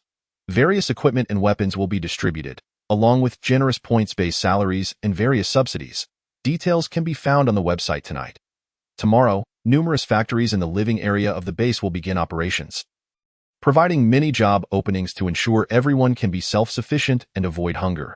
Those who are strong and prefer to act independently can purchase weapons within the base to hunt zombies and gather supplies. Hu Kong spoke eloquently, and upon finishing, the crowd was filled with excitement. Wow, the Qishao combat team is recruiting 20,000 members and providing free equipment and weapons. After 2.5 years of hard training, my skills finally have a place to shine. This is fantastic. I must join the Qishao team. I can't stand doing nothing while zombies roam. The 3-year term has ended. I am a special forces soldier, and today I must join Qishao to showcase my skills. Mr. Hu, may I ask a question?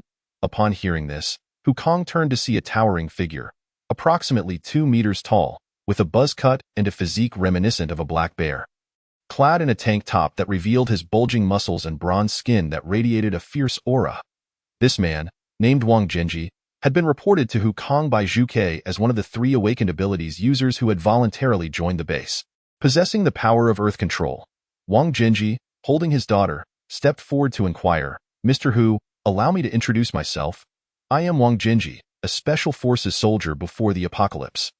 Now that I have awakened my abilities, I am confident I can easily join the Qishao combat team.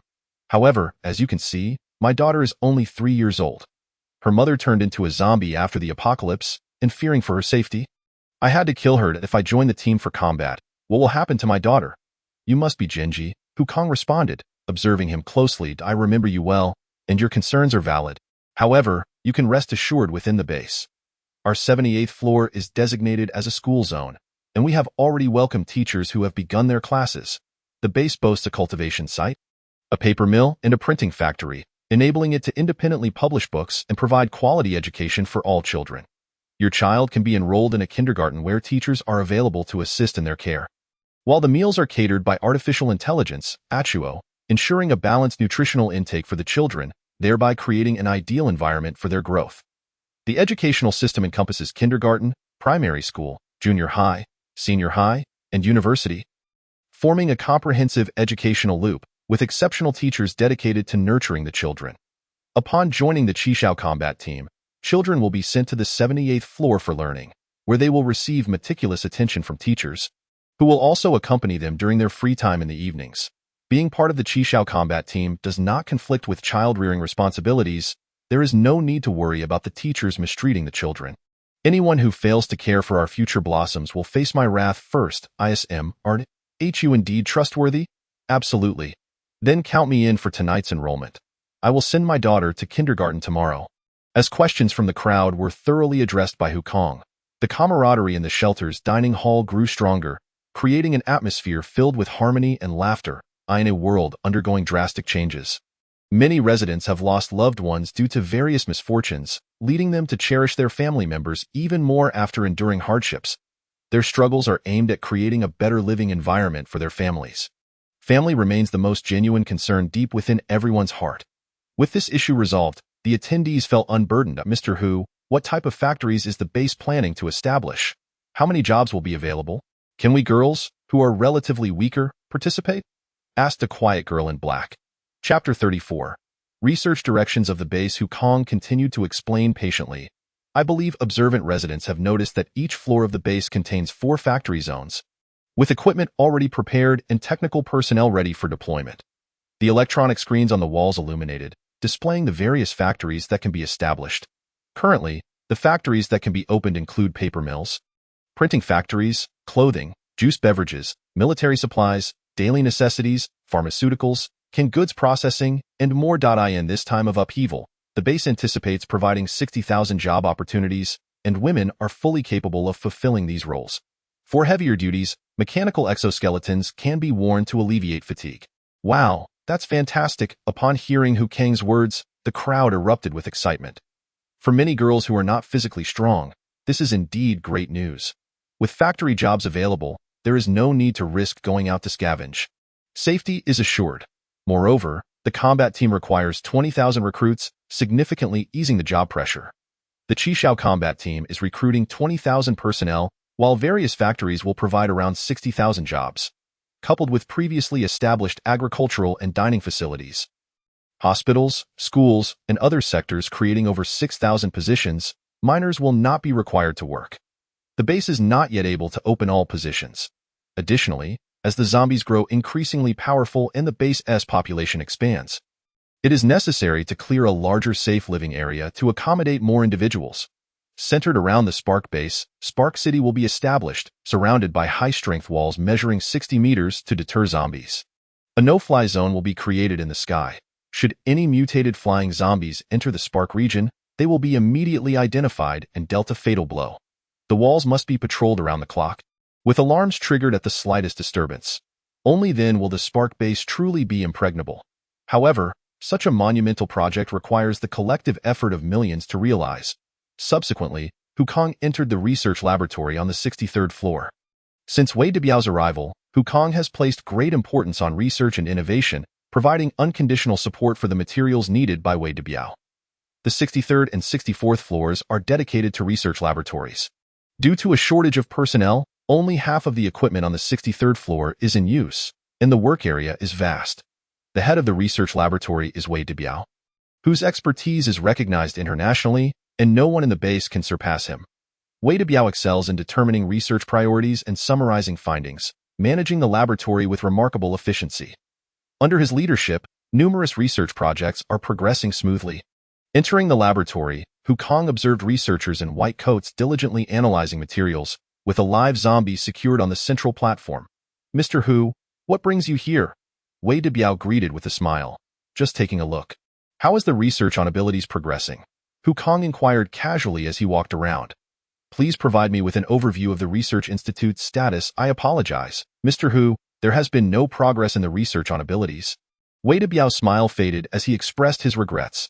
The framework of the research laboratory has been constructed, and the research teams have been categorized to tackle various directions. We currently have 462 formal researchers and 326 research assistants, divided into 12 groups focusing on topics such as zombie blood, cells, energy cores, molecular structures of energy cores, and the analysis of ability users' blood, their formation causes, physical strength, and more. Although some research equipment has been damaged, with the robust support from Achuo, we have made significant progress and believe results will be forthcoming soon. Hukong's interest was piqued by his words. He took Wei Debiao's tablet and browsed through it, feeling very satisfied after a while. "Well done. The research directions are solid. Should you require anything, please consult Zhu Ke, and the base will fully support all endeavors of the Research Institute." By the way, Hukong suddenly recalled, in this apocalyptic era, we must include external water sources, the energy contained in the air, temperature and climate changes, and mutated beasts in our research agenda, ensuring thorough studies and real-time monitoring. Zombies can be dealt with using firearms and artillery, but natural disasters are truly the most despairing and helpless challenges we face. I fear that zombies may pollute our water sources, and we lack countermeasures. Changes in the air and the resurgence of natural disasters could catch us unprepared. Hukong articulated his views and offered patient advice. Wei Debiao nodded vigorously, tapping his head in agreement. "Those points had not crossed my mind. I will immediately establish a special research group to conduct long-term follow-ups and studies on the aforementioned topics. Additionally, the nutritional research of mutated vegetables and fruits and their growth conditions require results, and I hope Wei Lao will prioritize these matters." "Understood, Mr. Hu." Wei Debiao, being astute, promptly assured, "Rest assured, we will exert our utmost efforts, applying our knowledge to research these projects and deliver results swiftly for the benefit of the base." Hukong smiled and nodded, confident in the reliability of Wei Debiao and his team of researchers, who are knowledgeable, innovative, and focused. Their determination to achieve results is inevitable. At precisely 8 o'clock in the evening, the base's official website opened applications for the Qishao team. Numerous retired soldiers waiting for this opportunity quickly submitted their applications. My initial review has been approved. I'll register for the final review tomorrow, and then I can head out to slay zombies. I in the military training room on the 4th floor of the base. Gu Jian was training vigorously, surrounded by 2,000 to 3,000 other recruits. Since the incident, Gu Jian had become taciturn. Overwhelmed by grief, he experienced a silent awakening, advancing to the first tier, gaining an unknown energy that could be absorbed from the environment for growth. After training, despite feeling sore, the rate at which he absorbed this energy accelerated, gradually enhancing his physical strength and alleviating his discomfort. This is a secret Gu Jian has kept to himself. The following day at 8 o'clock, a long line formed in the open area of the shelter for testing. Over 30,000 men and women from the base eagerly awaited their turn. After a series of medical examinations, physical tests, combat assessments, and leadership capability evaluations, 2,000 spirited individuals were selected. Those chosen proved their formidable combat prowess, wearing confident smiles. With their backs straight and heads held high, they endeavored to present their best selves. In contrast, the rejected candidates resembled defeated roosters, hanging their heads in disappointment as they cast envious glances at those selected. Many determined individuals silently resolved that even if they were not chosen, they would still venture out to hunt mutated beasts and zombies. They all have 2 arms and legs. If others can succeed, so can I. Reporting to you, Commander. Guan Yian stepped forward and saluted before loudly reporting. Chapter 35. Formation of the Qishao Combat Team. The recruitment and selection of 2,000 soldiers for the Qishao Combat Team have been completed, including 500 medical personnel, 500 cooks, 9,474 veterans, and 520 active military members. Report concluded, awaiting your instructions. Well done. Hu Kong surveyed the crowd and nodded in satisfaction. At the forefront of the lineup stood Guan Yian with wind abilities, Huang Tianhu with fire abilities, Wang Jinji with earth manipulation abilities, Bai Huangho, female, with accelerated plant growth abilities, and Du Ziyao, who can transform into a bear for combat, showing a steep rise in defense and strength. Hu Kong glanced at Gu Jian, sensing an unknown energy continuously flowing into his body through his spiritual perception. The Qishao Combat Team is now complete with 2,000 soldiers, supplemented by the base's bionic clone combat team of 6,000. Hu Kong now commands a total of 26,000 troops, with the strength of the clones being the strongest overall, while the individual prowess lies with the Qishao ability users. Ding, congratulations, host. Your troop strength has exceeded 20,000. The system mall is now open. Such strength positions Hu Kong as a leading figure in the entire Fuzhou city. Guan Yian, you are hereby appointed as the commander of the 1st Battalion of the Qishao Combat Team, leading 10,000 troops responsible for operational matters. Wang Jinji, you are appointed as the deputy commander of the 1st Battalion of the Qishao Combat Team, assisting Guan Yian in overseeing operational affairs. Huang Tianhu, you are assigned as the commander of the 2nd Battalion of the Qishao Combat Team, leading 10,000 troops to support combat operations. Du Ziyao, you are appointed as the deputy commander of the 2nd Battalion of the Qishao Combat Team, likewise assisting Huang Tianhu in operational matters. By Huangho, you are designated as the head of the base's agricultural department, responsible for matters concerning vegetables, fruits, and grains within the base. First and foremost, congratulations to all of you for passing the selection and becoming members of the Qishao Warriors. I hope that you will join me in uniting our efforts to forge a realm where the weak need not fear. The strong remain humble, power does not breed arrogance, society is relatively equitable. Wrongdoers fear their misdeeds, and the virtuous can live in peace, a world where the young are educated, the youth learn, the sick are treated, and the elderly find their home. A world characterized by mutual respect, harmonious atmosphere, and a sense of belonging that is uniquely ours. Upon hearing Hu Kang's words, the crowd was stirred with fervor and excitement, their gazes toward him filled with admiration and zeal. They were resolutely committed to upholding the policies of the base and ensuring the completion of their missions. After Guan Yian made a statement, a resounding and powerful roar erupted from the crowd. Observing the unwavering determination in the eyes of the combat team, Hu Kong felt a deep sense of satisfaction. The distribution of equipment commenced. At the first-floor military factory, Qinglong directed the supply vehicles as they approached, laden with an array of brand-new, unopened equipment. 2 hours later, the 2 battalions of the Qishao Combat Team, numbering 20,000, received their gear and donned it with precision. Clad in camouflage bulletproof combat suits and enhanced by exoskeleton devices produced by the military factory, each bore the inscription Qishao.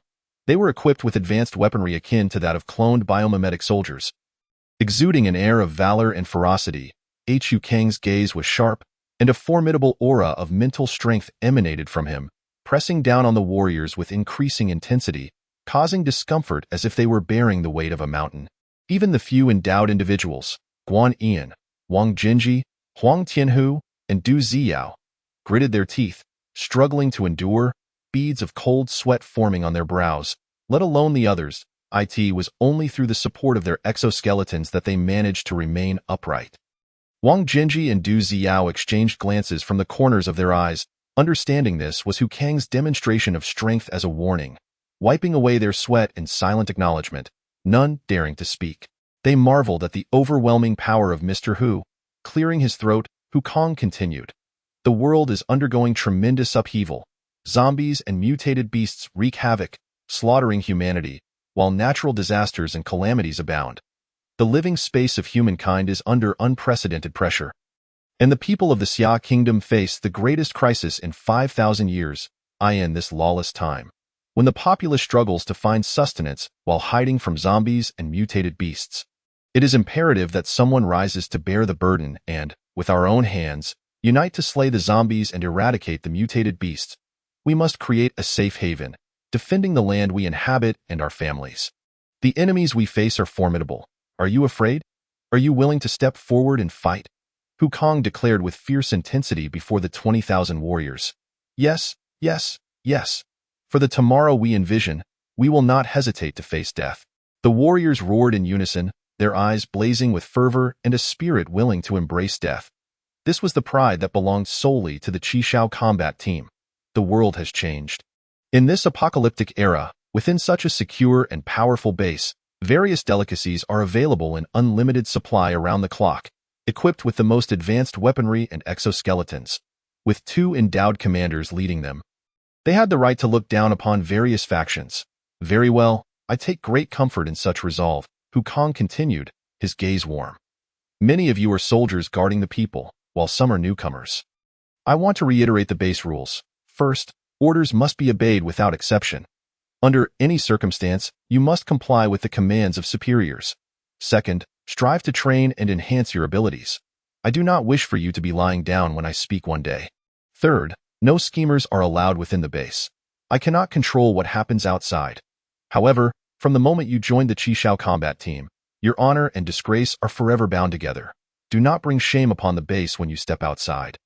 Once identified as an enemy, we shall strike with lethal force, leaving no chance for retaliation. Do you understand? Understood. Understood. Understood.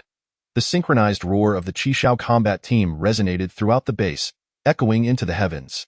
The curious residents watching felt a profound sense of security arise within them. Naturally, the base would not disappoint any warrior. Wukong continued. From the moment you joined the Qishao combat team, for those who have lost family members in this apocalypse, the base will mobilize all resources to prioritize rescue efforts. Children will receive free education, free healthcare, and access to better education. Each warrior will receive a minimum of 6,000 points as a reward. With free accommodation and meals, various privileges within the base will be conferred, and those who bravely slay zombies and mutated beasts will be prioritized for promotion in subsequent expansions of the army. Moreover, the Xingho base is a collective. Should I discover anyone communicating with external enemies or betraying the base, I will pursue them to the ends of the earth, leaving no one unscathed. Guan Yan, Huang Tianhu, Wang Jinji, and Du Ziyao, you are to designate the leaders and captains of each combat team and submit the finalized list to Zhuge. Understood, Commander. By Hu, you are to assist Guan Yan and Huang Tianhu in training the Qishao combat team. After 10 days, we shall assess the results and arrange for the base's operational deployment. Having concluded his remarks, Wukong turned to leave. Immediately, the entire assembly fell into formation, by whose commanding shout rallied the dispersed 20,000, who promptly gathered to find their positions. Minutes later, under the guidance of Guan Yan, Huang Tianhu, Wang Jinji, and Du Ziyao, the 2 battalions barely managed to arrange themselves into a somewhat orderly formation. The expressions of Guan Yan and Huang Tianhu darkened, their fierce gazes fixed on the combat team. They resolved to rigorously train them in the future. Chapter 36, Drone and Armored Vehicle Production Line. Guan Yan and Huang Tianhu felt grateful for Wukong's trust, and they genuinely wished to contribute to the shelter. Thus, they were eager to deliver results to prove themselves. Soon, the divisions of the Qishao combat team were completed, and by whose leadership, they commenced rigorous training throughout the base. The majority of the Qishao combat team comprised veterans, possessing excellent physical fitness and familiarity with various training regimens. In an environment where the old guided the new, the recruits' abilities grew rapidly, and they would soon shine on the battlefield against zombies and mutated beasts. Wukong held high expectations for the combat capability of Chixio.in. The following days, construction commenced on the base's living area factories, initiating production. Various manufacturing equipment and raw materials were sufficiently stocked at the base. Damaged equipment was being repaired by Qinglong and his maintenance team. Wukong glanced at the activated system marketplace, where he could purchase various processing equipment and production lines, as well as technology. 2 days later, Zhuge entered Wukong's office. Report, Commander. As of now, 26 processing plants in the living area have commenced production, employing a total of 25,748 workers. The production progress of each plant preliminarily aligns with the target set by Yadwa, consuming approximately 492 tons of various raw materials daily. According to Yadwa's predictions, some raw materials will only suffice for continuous production for 14 months in the future. As the base's factories increase, we urgently need to plan for the replenishment of raw material reserves. Otherwise, time may run short. Furthermore, the base's produced goods are not fully consumed internally, and the warehouses are nearing capacity. Should we adjust the production direction or expand channels to sell to others? Wukong, surveying the production plan in his hands, couldn't help but smile. While others were enduring hunger and battling zombies, his base had already reached a point of self-sufficiency in material production, with supplies abundant enough to avoid wastage. For now, selling to others was not feasible. Adjust the production direction, Wukong instructed. Rationally allocate the production targets for living materials. Those that can be internally consumed should be produced in greater quantities for reserves, while materials that are not urgently needed should be paused or produced in smaller amounts. Yadwa will draft a raw material reserve table based on the base's existing supplies and send it to Baihu for future outings to clear zombie forces. In subsequent factory openings, priority should be given to establishing raw material processing plants. We must achieve an industrial closed loop to ensure self-sufficiency in raw materials. Understood. Zhu Ke swiftly noted down Wukong's orders and relayed them to Meng Qing for implementation. Due to her outstanding capabilities, Zhu Ke promoted her to be her assistant. By the way, how many zombie cores do we currently possess? Wukong casually inquired. 95, 249 cores. That number is satisfactory. Wukong accessed the income and expenditure records of the cores for review. Since the outbreak of the apocalypse, Baihu had been leading the base's combat teams in exterminating zombies daily. With the support of new equipment, their strength had surged, leading to an impressive efficiency in slaying zombies, yielding over 50,000 zombie cores. The small factions, whose leaders were reluctant to join the shelter, often came over to exchange for supplies, which expedited Wukong's acquisition of cores. Regrettably, the 5 endowed individuals alone consumed over 60,000 cores in their training, and naturally, their powers were rapidly strengthening, having already advanced to the second tier. What? Wukong's brows furrowed as he scrutinized the documents handed over by Zhu Ke, quickly identifying the issue. Since the expansion of the base's combat team, they had only been equipped with the standards of previously utilized firearms. The military transport equipment prepared before the apocalypse was far too scarce, and the firearms were outdated, requiring frequent reloading. It was imperative to gather more raw materials to upgrade production for more powerful weapons, armored vehicles, drones, military aircraft, and anti-air dome systems. These weapons must be acquired. The maintenance team led by Qinglong, what is the progress of the repair work on these 3 production lines? I regret to inform you, Commander, that the repairs are not proceeding as optimally as anticipated. Zhu Ke softly murmured, biting her lip. Drones, military aircraft. The air defense dome system production line is in a critically damaged state, and the maintenance department cannot resolve the issue in a short time frame. Very well. Wukong raised his brows slightly, contemplating potential solutions. He accessed the system panel for the military factory area and reviewed the maintenance production lines. Beginner armored vehicle production line, capable of producing the Earth God series armored vehicles. Constructed from cosmic iron, which can withstand 10 full-force attacks from third-tier superhumans. Currently in a damaged state, requiring 30,000 zombie energy cores for repairs. Beginner drone production line, capable of producing the Swarm series drones. Equipped with an automatic enema locking system and capable of deploying 2 bombs at designated points. Currently in a damaged state, requiring 35,000 zombie energy cores for repairs. Beginner air defense dome system. Capable of manufacturing the Thunder God series air defense domes, linked with the Yadwa system for automatic identification of unauthorized enemies within a 2-kilometer radius around the shelter. The automatic thunder launching system is in a state of humanitarian destruction, but can also be manually operated for targeted elimination of enemies.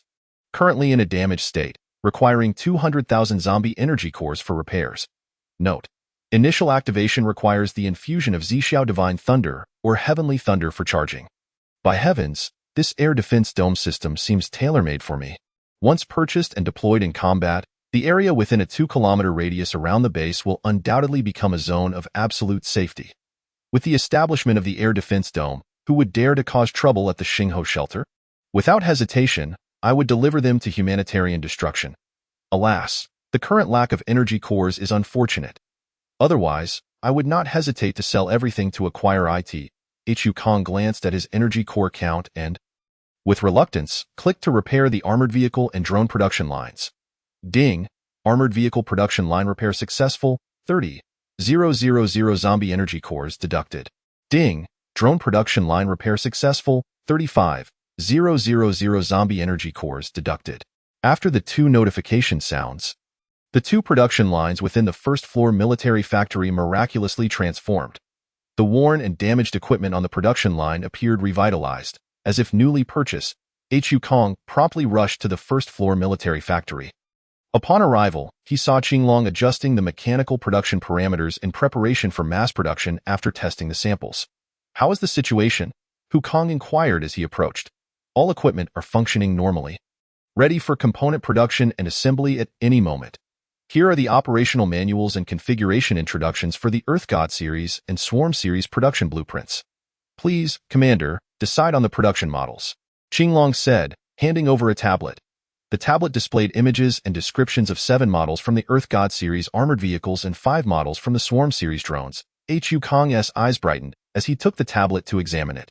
The 5 types of Swarm drones include precision bombing, close-range self-detonation, camouflage reconnaissance, large-scale transport, and large-scale targeted rescue. Each model serves a different function. The Earth God series consists of armored infantry fighting vehicles, armored transport vehicles, rescue vehicles, signal vehicles, mine-clearing vehicles, bridge-laying vehicles, and armored command vehicles.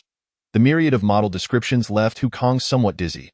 Clearly, the base cannot accommodate such a multitude of models at this time. Thus, Hu Kong decisively determined the production models.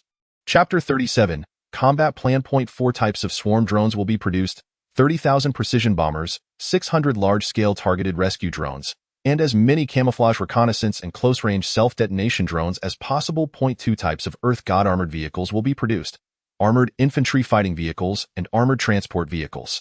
These are the most urgently needed at the base to address the zombie tide.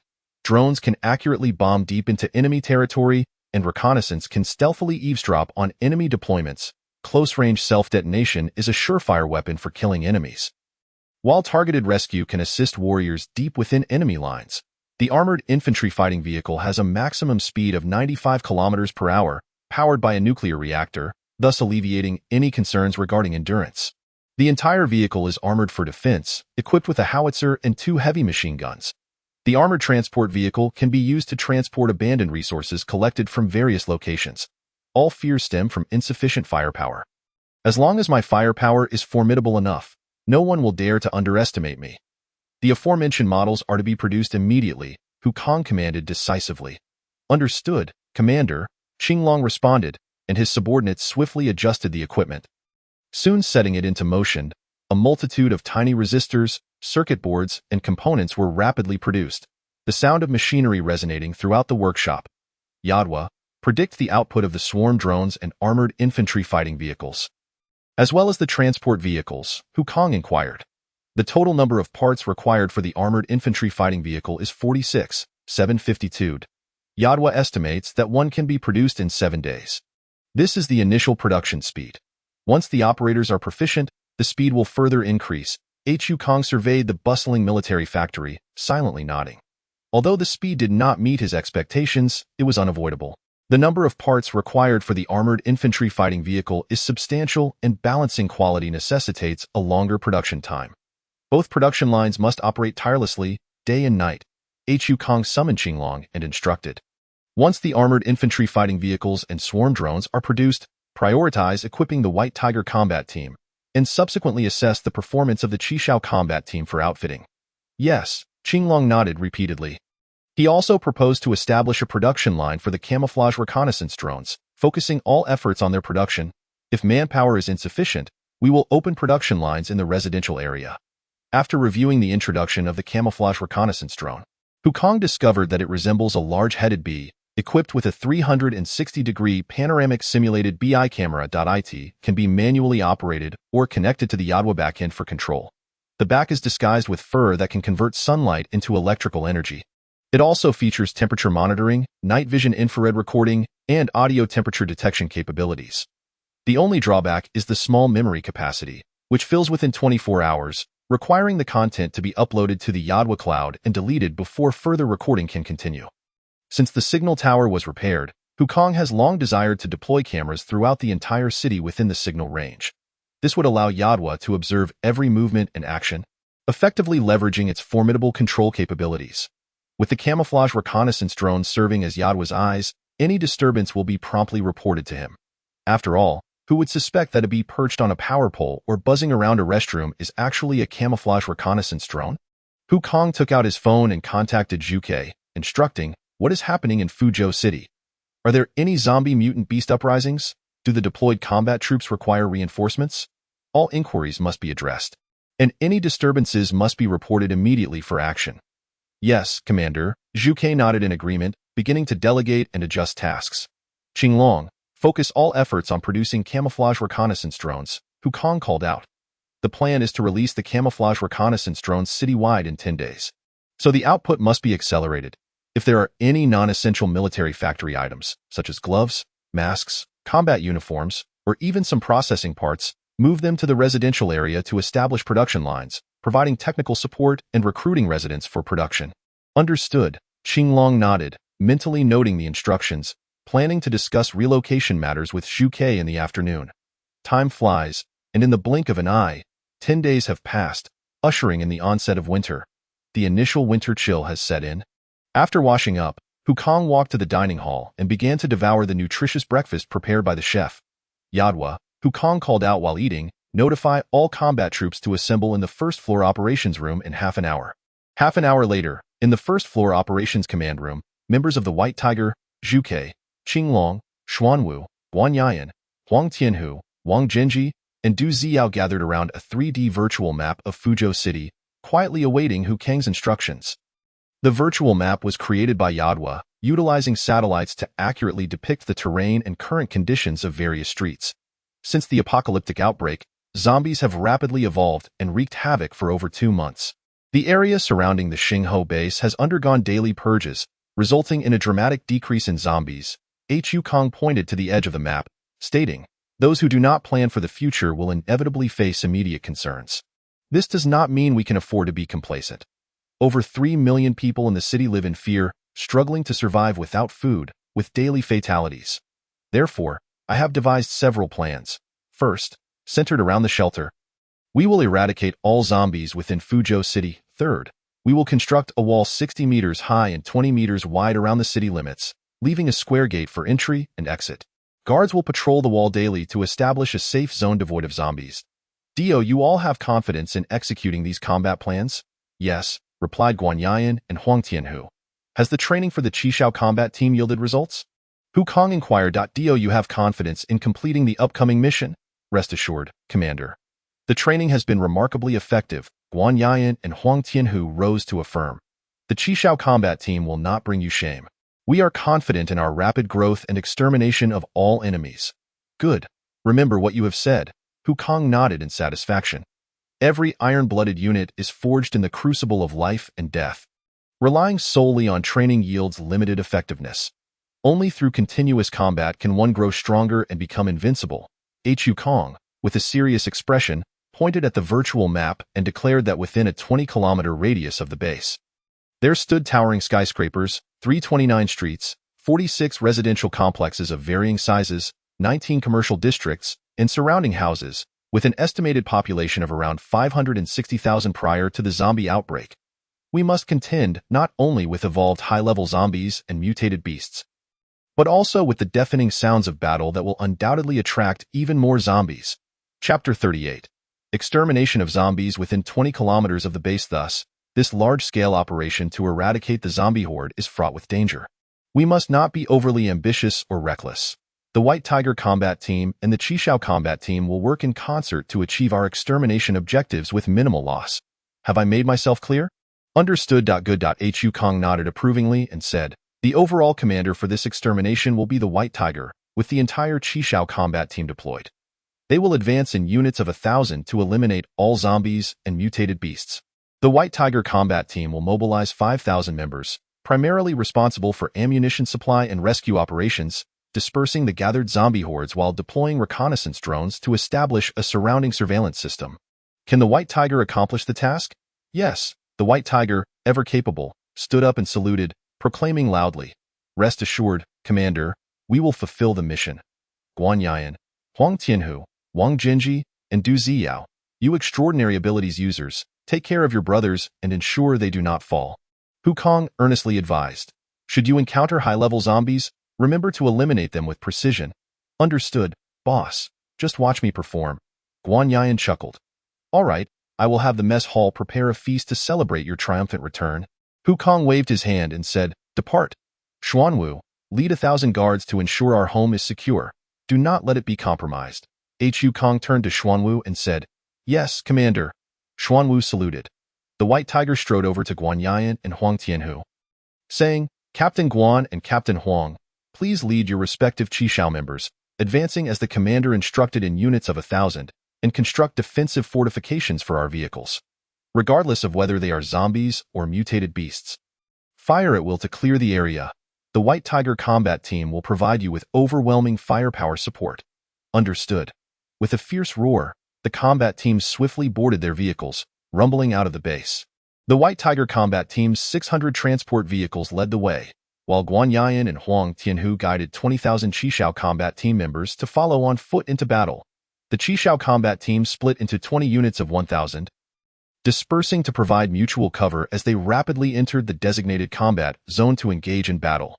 Wang Jinji raised his hands, unleashing his powers as the ground beneath the streets cracked open, and towering earth walls erupted, providing cover for the Qishao members to fire their heavy machine guns. Hu Kong ascended a nearby 60-story building, gazing down at the streets below, which were littered with ruins and bones. As the underground battle ignited, sending plumes of black smoke into the eye in the distance, hordes of zombies, upon hearing the sounds of combat, frantically clawed their way towards the source, their mouths oozing with pus. Heavy machine guns rattled, sweeping through the zombie mass, felling one after another, only for more to surge forward. In the vicinity of the Xingho shelter, a park street was populated with many survivors, although the base had ceased recruiting residents. The daily sorties of combat teams to eliminate zombies had rendered the area around the Xingho base remarkably safe. Here, the zombie cores could be exchanged for food, leading to a gradual gathering of people into a sizable community. On the rooftops and in the basements of the towering buildings, survivors huddled together for warmth. Those who had survived to this point had already developed survival strategies. The zombies could not breach the high-rise buildings or basements. Witnessing the grand scale of the Xingho base's zombie-clearing efforts, some astute individuals picked up fire axes to join the fray, while many more stood by in astonishment, commenting on the scene. Why heavens! My father has brought soldiers to slay zombies and rescue me. Wow, so many well-equipped soldiers. After this wave, the area should be safe. Haha. Once the Xingho base clears this zombie horde, we can finally sleep soundly. This display is worthy of a big shot. There must be 20 to 30,000 of them. Many survivors, stirred by the commotion, approached the edge and craned their necks to look down. They saw soldiers clad in standard military uniforms advancing rapidly through the streets, firing at any zombies that came into view. With a fierce shout, Huang Tianhu appeared at the forefront of the zombie horde, unleashing a fiery punch that surged forth like a 20-meter-long flame. Incinerating the zombies within its reach, he grinned at the sight of his handiwork. Qishao Team 2, follow me into battle. Huang Tianhu's fists crackled with flames, leaving a trail of destruction in their wake. Du Ziyao, with muscles bulging, transformed into a towering black bear over 4 meters tall, rampaging through the horde, limbs and heads flying as he effortlessly dispatched the zombies. As the team advanced, gunfire and explosions echoed through the streets, shattering glass and reverberating deafeningly. The distant zombies, drawn by the sounds, charged forward in a frenzy. The streets quickly became littered with the corpses of the fallen zombies. Kill them, brothers, let's give it our all. 2nd Battalion, bring out the artillery and fire at the second-tier zombies. Oh no, there are too many zombies. We can't hold them back. Where are the heavy gunners? Steady, do not let the zombies breach our defenses. On the eastern street, 7 or 8 towering second-tier zombies charged forward, fearless and determined, as the defenders braced for impact. Wind blade. Guan Yian leapt onto the second-floor balcony of a nearby building and unleashed a powerful punch that sent a violent gale sweeping down the street, carrying with it sand and debris, scattering the gathered zombies in all directions.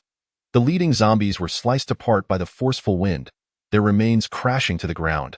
Meanwhile, on the adjacent street, Wang Jinji stood ready, anticipating the relentless onslaught of zombies. As they approached within striking distance, he unleashed his earth-based powers. Earth Spike.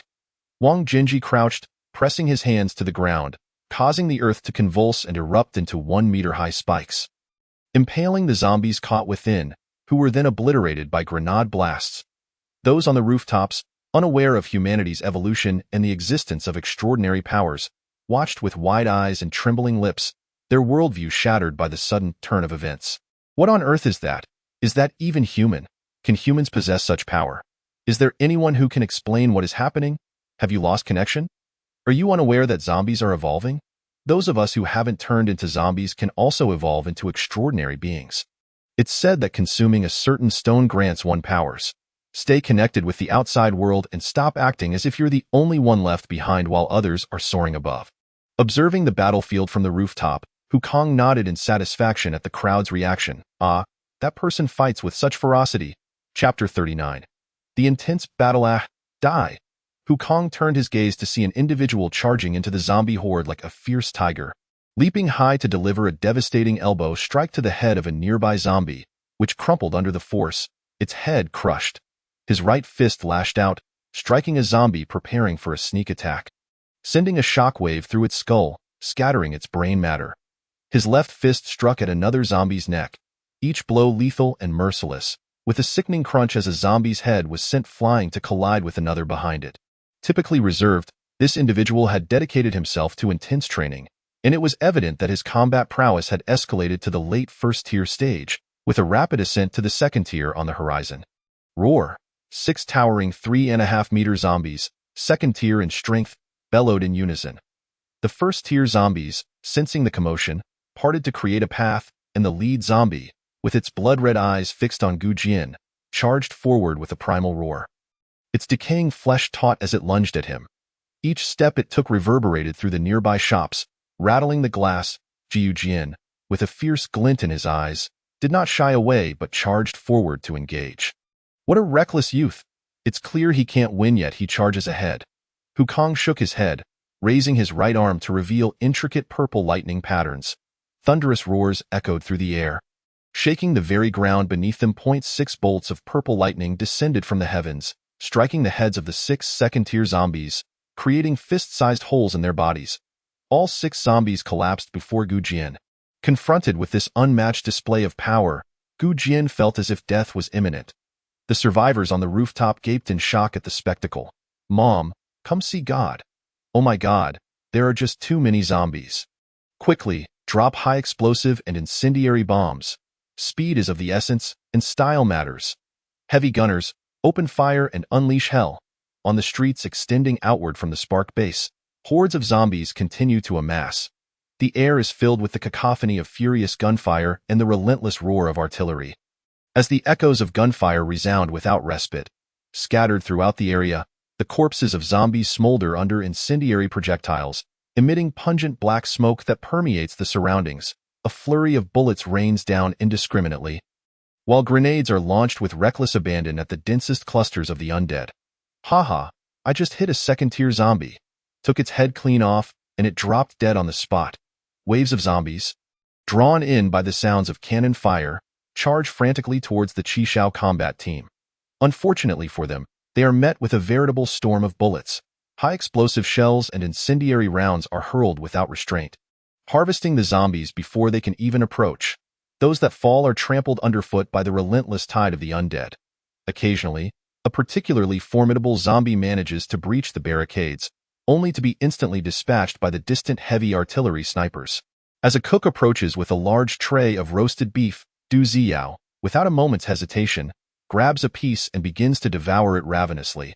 After finishing, he burps contentedly, plunges his hands into the collected zombie cores nearby, and quickly siphons their energy before rejoining the fray. The demands of battle deplete his stamina and abilities at an alarming rate. Without replenishment, he risks succumbing to exhaustion. Wukong retrieves a combat radio to summon Bai Hu. Bai Hu, there's a young man named Gu Jian on the street next door. Keep an eye on him and ensure he doesn't perish. Understood, Commander. Bai Hu acknowledges the command and calls upon 20 members of the Bai Hu combat team to provide protection. Thus far, the Bai Hu combat team has yet to engage in eliminating any zombies. The Qishao combat team, armed with an unlimited supply of ammunition, effortlessly holds back the onslaught of the undead. After all, if such a formidable arsenal cannot stave off the zombies, what hope remains for survival? All departments, be advised. the zombies in the distance are showing signs of slowing down. Bai Hu sits in the makeshift command center. Do not hold back. Strike ferociously. Huang Tianhu bellows. Charge forward. Advance 100 meters. Where are the scavenging teams? Step forward to collect the zombie cores and clear the area, searching all the buildings along the way for any unclaimed resources. Everything must be left spotless. The Spark Base has long established a comprehensive scavenging team. The Qishao combat unit engages in battle at the front, while the scavenging team follows closely behind to gather supplies. The two working in tandem to slowly push forward at each intersection. The Bai Hu combat team releases numerous reconnaissance drones, disguised as bees, to scout the upper levels, hiding among the street lamps at intersections. Upon locating concealed observation points, the drones extend their appendages to firmly attach themselves to buildings, set to monitor every location comprehensively, becoming the eyes of the Yadwa in the streets and alleys. Boom, boom, boom. Below, the Qishao combat team continues its advance on the battlefield. The distant sounds of bombing pique Hu Kang's curiosity. He leaps to the upper floors to observe the skirmish below against the zombies. In this post-apocalyptic world, various factions are organizing teams to hunt zombies, banding together to survive amidst the chaos. Yet, the group below stands apart. Clad in camouflage uniforms and equipped with superior gear, they are well-trained and execute their tactics with remarkable synergy to eliminate the undead.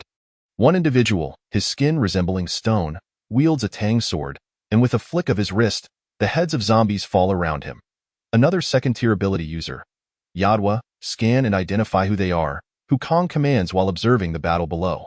Chapter 40. The 5 major shelters in the early days of the apocalypse. The Disaster Relief Management Bureau held a network conference to mobilize efforts for a large-scale search for source crystals. The collected source crystals were distributed across various regions to create ability users tasked with gathering resources and protecting ordinary citizens, purging local zombies, and establishing safe zones while awaiting the restoration of electricity and internet. Once all safe zones received the command, they would simultaneously attack the zombies to cleanse all of Xia country of the undead, ultimately rallying national efforts to construct a defensive Great Wall and restore order within the country. Troops would be stationed to clear zombies from the outskirts monthly, preventing the emergence of large-scale zombie and beast tides. Hu Kang firmly believes in the accuracy of Yadwa's information. With ease, they penetrate all network firewalls. As long as any person is recorded in the database, Yadwa scans and documents them. Currently, aside from Hu Kang's Spark Base, there are 5 major official shelters scattered throughout Fuzhou, each a stronghold that many civilian organizations aspire to join. The municipal government shelter is located in the southwest, fortified and modified from the city government building, not situated in the city center but rather on the outskirts of Fuzhou. When the outbreak of zombies and mutant beasts occurred, too many soldiers and staff within the municipal government turned into zombies, resulting in chaos and panic. Ultimately, Gu Xian awakened the ability of Stone Skin, eliminating the zombies and mutant beasts within, and was appointed as the Minister of Combat, tasked with sourcing supplies and exterminating the undead. The municipal government is now under the command of the Disaster Relief Management Bureau, led by Qi Zhanghua, a 42-year-old former colonel, who has amassed a force of 230,000 individuals, demonstrating considerable skill and capability in gathering resources. The 5 leaders of Fuzhou's official shelters are Qi Zhanghua of the municipal government, Xie Wenhao of the armed forces, Zhuang Chongfeng of the security department, Zhao Tai of the 21st Army, and Lu Kunda of the fire protection department. All 5 are ambitious individuals, unwilling to settle for the status quo prior to the zombie outbreak. Upon receiving news from above, they recognize this as a once-in-a-lifetime opportunity, promptly stockpiling resources and organizing personnel in preparation for the impending apocalypse. With firearms and provisions in hand, they rapidly absorbed residents and survivors from afar under the auspices of their official titles. These 5 powers can be considered the most formidable factions aside from the Spark Shelter, though it is not to be dismissed that some may seek to bide their time in hiding. Su Chong and a group of wealthy individuals have already relocated to reside near the Spark Base. Meanwhile, various small factions, comprising scattered trade associations and groups seeking survival within the cracks, are distributed throughout Fuzhou. The times forge heroes. Although life was once good, there were no prospects. Now, despite the lack of safety, it has become a paradise for the ambitious. Yadwa, investigate the general situation of the 5 major official shelters. Hu Kang instructs, have they lost internet connectivity? Can we still gather information? Among the 5 official powers, Qi Zhenghua of the Management Bureau possesses the most substantial strength, having retained a contingent of troops due to early privileges and commands, leading to an abundant stockpile of resources. They have currently absorbed around 180,000 survivors, but the overcrowded environment poses significant challenges to survival. As Yadwa retrieves images and sends them to Hu Kang's phone. He pulls out his device to scroll through. The municipal government shelter is not particularly large, consisting of 5 underground levels, 3 of which are overflowing with supplies, while most residents reside in temporary tents set up in the plaza. The conditions are exceedingly rudimentary, with over a dozen individuals crammed into a single tent, maximizing space utilization to an astonishing degree. Thousands of people are packed into these tents, and the air is thick with the acrid scent of sweat, creating a stifling atmosphere where even the faintest odor lingers indefinitely. Xia Wenhao of the Armed Forces, Zhuang Chongfeng of the Security Department, and Zhao Tai of the 21st Army each command formidable resources, with each faction absorbing approximately 80,000 to 90,000 residents. All 3 held high-ranking positions prior to the apocalypse. When the crisis erupted, they swiftly dispatched trusted aides to take control of their respective armories, acquiring numerous machine guns, artillery, and military helicopters, currently outfitting over 8,000 personnel. Liu Kunda of the Fire Protection Department fares the worst, commanding only around 600 individuals equipped with firearms, while the rest wield firefighting tools such as shovels and axes. However, facing the seemingly endless horde of zombies, this is akin to a drop in the bucket, utterly futile. They have resorted to crafting improvised firearms, but their limited power and range render them practically ineffective. Notably, both Qi Zhenghua and Liu Kunda have ability users under their command. Yadwa recounts the basic situations of the major factions with meticulous detail that in a matter of moments, Hu Kang gains a comprehensive understanding of each shelter's circumstances. It appears that as the news of the ability to absorb zombie cores to enhance power spreads, each faction has begun to methodically slay zombies, strategically bolstering their strength. Hu Kang muses to himself, observing the battle below before turning to leave. As he walks, he opens the system to check his evolution points. He discovers that his evolution points have reached 148, 561, meeting the requirements for advancement. Without hesitation, he clicks to upgrade. A surge of overwhelming, destructive energy floods into his body, causing every cell to leap with joy, and then rapidly absorb the energy. Ding! Congratulations to the host for advancing to a 4th-tier ability user and comprehending the skill 9 Heavens Divine Thunder, Thunder Battle Armor. Hu Kang raises a finger, and immediately, dozens of bolts of lightning appear in the distance, crashing down with ferocity. Below, 5 second-tier zombies have yet to react before they are reduced to charred fragments, unable to exist any longer, and the hardened concrete ground is blasted into a gaping black crater. The damage is truly astounding. Hu Kang senses that as a 4th-tier user, he could likely take on 10 of his own 3rd-tier selves. After all, his advancement has brought comprehensive enhancements. His combat prowess is now palpable. Against the ability users he has encountered, he could easily overpower them without relying on his abilities. Given his physical strength exceeding 10,000, he could stand there and still inflict no harm. The system distributes the remaining evolution points evenly. Hu Kang's goal is to become a flawless hexagonal warrior. Ding! Congratulations, spiritual power has exceeded 30,000, granting the skill perception. He opens his personal panel, Host, Hu Kang level, 4th-tier abilities, Purple Sky Divine Thunder Physical Strength, 41,319 Spirit, 37,256 Speed, 42,284 Vitality, 155,685, 500,000 Vitality required for 5th-tier advancement. Skills: Intimidation, Thunder Battle Armor, Perception, Evaluation. A powerful ability user, adept at mastering his abilities and unleashing tremendous power, though still adjusting to the surge of newfound strength. What a thrill! 2 new skills have been awarded to me. Hu Kang eagerly clicks to view them. Thunder Armor, consuming the Purple Sky Divine Thunder to form the Thunder Armor, enhances one's defensive capabilities. Without overwhelming offensive power, it cannot be breached. Perception, dispersing mental energy to sense everything occurring in the surroundings.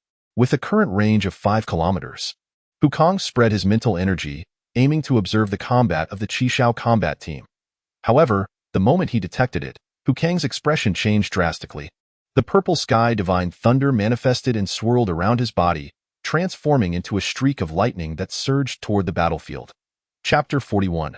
The Fourth Order Titan Zombie. Before an aging residential complex, Huang Tianhu was locked in a standoff with a 3-meter-tall, slender black and white spotted dog. It was unmistakably a third-order mutated dog, baring its teeth and glaring at Huang Tianhu, its body tense as it emitted a low, menacing growl, warning strangers to refrain from entering the complex, loyally guarding its territory. Behind it, a security booth lay abandoned, with the lifeless body of an elderly man sprawled on the ground, surrounded by a pile of food, evidently brought by the spotted dog. Huang Tianhu, wary of the third-order mutated dog before him, was uncertain whether he could defeat it, given his own late-stage, second-order status. Meanwhile, in the distance, a formidable and ferocious zombie, starkly different from the third-order variant, was swiftly darting between rooftops, leaping and bounding with exceptional speed toward the battlefield. The Fourth-Order Zombie King. Hu Kong inhaled sharply. Having just advanced to the Fourth Order himself, he was immediately confronted by the approaching Fourth-Order Zombie King, threatening to impede the team's advance. Towering at 4.5 meters, its body was encased in skin resembling gray-brown armor, with blood-red energy veins extending from its heart throughout its form. Its large, dark limbs, if struck, could certainly cause excruciating pain, and its insect-like mandibles writhed ominously. Upon detecting the Fourth-Order Zombie King's approach, Baihu's voice blared through the intercom, alerting the team. The Baihu combat team moved forward to provide support, preparing armor-piercing rounds to target the Fourth-Order Zombie King. The Fourth-Order Zombie King, not only swift in its movements but also possessing terrifying strength and defense, let out another furious roar. Waves of white energy surged from its mouth, accelerating its charge. Due to its extraordinary speed, the surrounding soldiers merely perceived a fleeting shadow. In an instant, an immense force struck, sending bodies sprawling as if they had been hit by a colossal truck, leaving them bloodied and lifeless. The Zombie King plunged into the crowd as if it were an unchallenged realm, swiftly sweeping its arms, causing those struck to either vomit blood and sustain fractures or collapse lifelessly in pools of blood. "Damn it, Storm!" Guanyin roared. A small, swirling vortex formed in the palm of his hand and was hurled toward the Zombie King. The Fourth Order Zombie King, observing the approaching tornado, regarded Guanyin with a mocking glint in its eyes. Remaining immobile to receive the oncoming vortex, which passed over it without inflicting any damage. The First-Order zombies behind it were swept away upon contact, crashing into walls and being dismembered. How can its defense be so strong? We're in deep trouble now, Guanyin thought, disbelief etched on his face. The Zombie King reached out and seized a panicking soldier, puncturing his skull with its fingers before devouring him with a crunch. The once steadfast defensive line was shattered in an instant. The horde of zombies behind erupted in frenzied howls, surging toward the crowd. What in the world is this monstrous zombie? It's so powerful. Open fire! We must not allow the zombies to breach our defenses. Boom, boom, boom. 3 thunderous blasts rang out as several armor-piercing rounds struck the Zombie King, causing clouds of dust and flames to erupt. Yet, the Fourth-Order Zombie King was only pushed back a few meters, bearing nothing but black marks from the armor-piercing projectiles. Run! This damn zombie can withstand armor-piercing rounds. The crowd fled in terror. The defensive line of the Qishao combat team shattered. Panic ensued, and chaos erupted. The newly recruited soldiers, having thrived in favorable conditions, were now overwhelmed by the crisis, revealing their lack of adaptability and psychological resilience. All they could think of was survival, and the scene devolved into utter disarray. Guanyin, encircled by swirling winds, charged at the Fourth-Order Zombie King, prepared to confront it head-on. Yet, unbeknownst to him, the Fourth-Order Zombie King was faster, appearing before him in an instant and delivering a powerful punch. Shit! Guanyin's eyes widened in terror as he raised his arms to shield his head, only to be sent flying. Witnessing this, Hu Kong wasted no time activating the Thunder Armor skill and leapt from the rooftop. Below, the disoriented soldiers of the Qishao combat team saw a commanding figure crackling with purple lightning descending from the heavens, catching Guanyin and gently placing him on the ground. The surging purple lightning seemed to have found a target. Flashing into the mass of zombies, the ferocious, terrifying thunder obliterated the zombies it touched, sending bodies and shockwaves careening outward. The impact struck other zombies, causing dozens of them to be sent sprawling, their heads and limbs flying. Just then, Hu Kang's figure darted past. The Fourth Order Zombie King was grasping a struggling soldier, ready to consume him. Hu Kang appeared like lightning, striking the Zombie King's hand with a powerful blow. The raging thunder surged into the Fourth Order Zombie King's body, wreaking havoc within. Roaring in fury, the Fourth Order Zombie King charged at Hu Kang, its eyes filled with malice. Humph! Hu Kang responded with a cold snort, leaping in front of the Fourth Order Zombie King, seizing its arm. In that fleeting moment before the beast could react, Hu Kang unleashed a terrifying storm of thunder, his formidable physique granting him unmatched strength as he spun the Fourth Order Zombie King in the air, smashing it against the surrounding walls and ground. The Fourth Order Zombie endured the relentless onslaught of thunder while being battered. It emitted pained cries akin to those of an insect. Countless zombies were crushed in the process, their skulls shattered and green ichor spilling everywhere. Hu Kang released the Fourth Order Zombie King, which now lay half alive on the ground. Groaning pitifully, Hu Kang's gaze remained icy as he ignored it and delivered a powerful punch. The once dominant Fourth Order Zombie King was now utterly defenseless. With a resounding crash, Hu Kang's fist obliterated the Zombie King's skull. His fingers, like claws, plunged into the creature's chest, emerging with a Fourth Order energy core in hand. Good heavens, who is this person? How can he be so powerful? The Fourth Order Zombie King, whom even the captain struggled to defeat, was treated like a mere chick. It was utterly absurd. The surrounding soldiers stood agape in shock. Survivors watching from afar on the rooftops were equally petrified, their nerves frayed. They had thought the Fourth Order Zombie King was an insurmountable foe, only to witness this individual overpowering it with ease. The disparity in strength between Hu Kang and the Fourth Order Zombie King left everyone acutely aware of their own insignificance. Hu Kang dissipated the lightning surrounding him, revealing his form. What are you all standing around for? Hu Kang scowled, bellowing, hurry and seal the breach in the defense line. Open fire and continue to eliminate the zombies.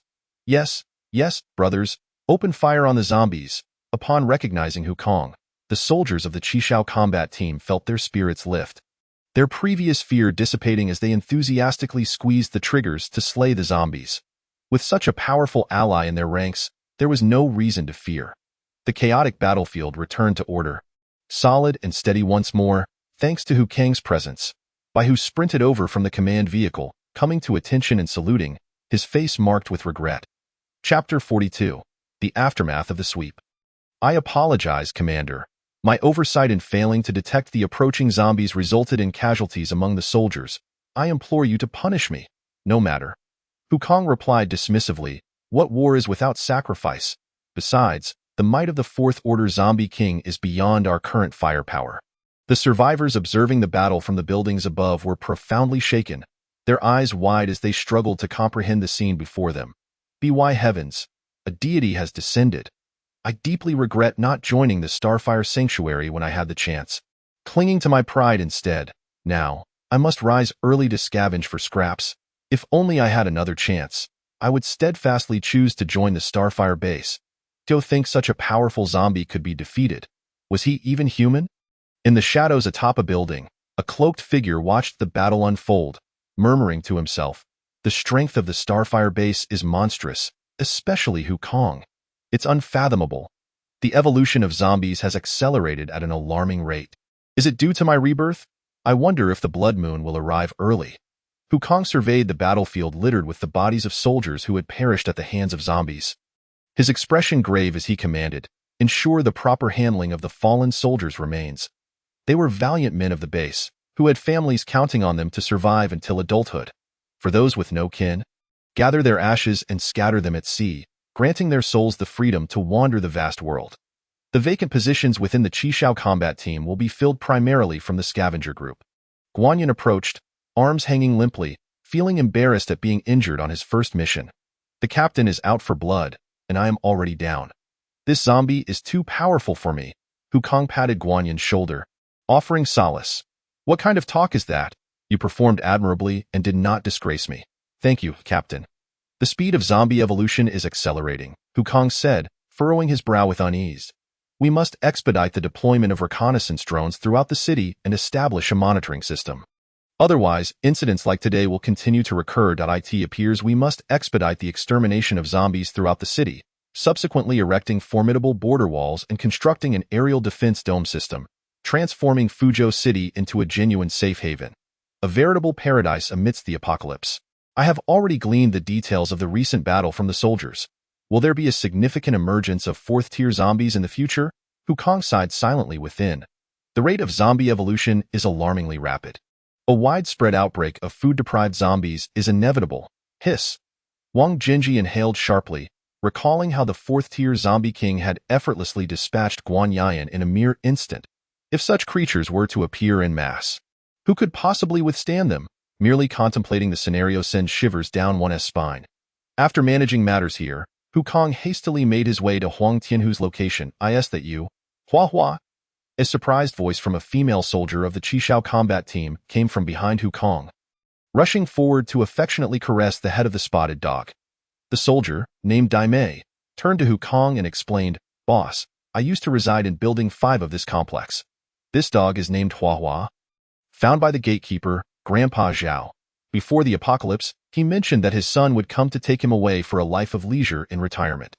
Ever since then, Hua Hua has remained vigilant at the guard booth, forbidding anyone from approaching. Hua Hua is unaware that Grandpa Zhao intended to abandon him. He merely blames himself for picking up that toy and failing to safeguard Grandpa Zhao." Daimei tenderly stroked Hua's head, gently inquiring, "Hua Hua, would you like to come with me?" The spotted dog tilted its head, its lively eyes glancing between Daimei and the guard booth, ultimately shaking its head and lying down beside the booth, its head resting on the ground. With the assistance of this familiar face, Huang Tianhu led his team to scour the complex, meticulously collecting all usable supplies.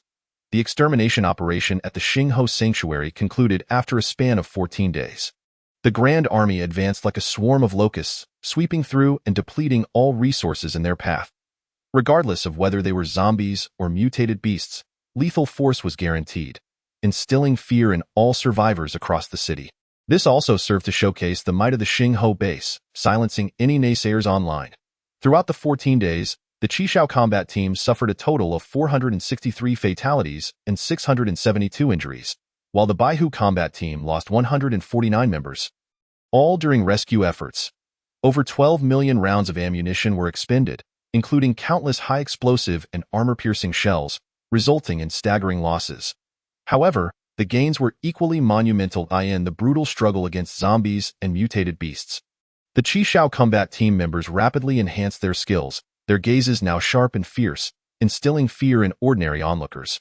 Following 14 days of relentless extermination, they successfully eradicated over 90% of the zombies within a 20-kilometer radius of the base. With the number of slain zombies exceeding 600,000. Simultaneously, they consolidated all resources within the same vicinity, leaving nearby survivors seething with indignation yet fearful to voice their grievances, though safety was assured.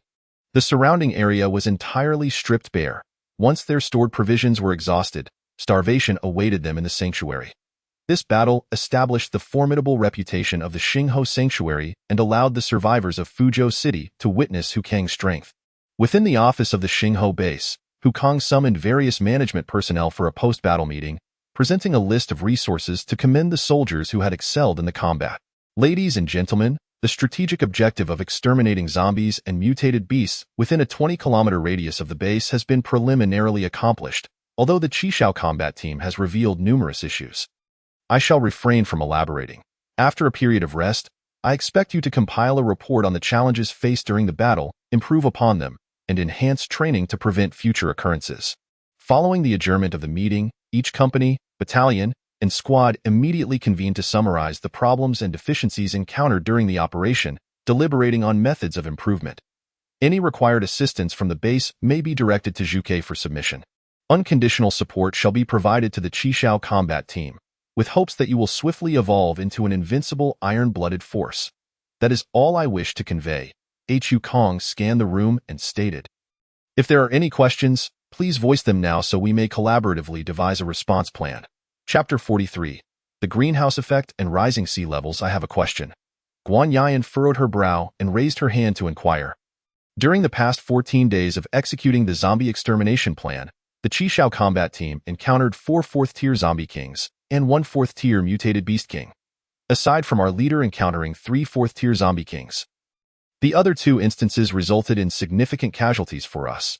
Despite having ample ammunition and unlimited firepower during this extermination plan, we still suffered over 600 deaths, primarily due to the defensive speed and strength of the 4th-tier zombie kings, which the Qishao team cannot contend with.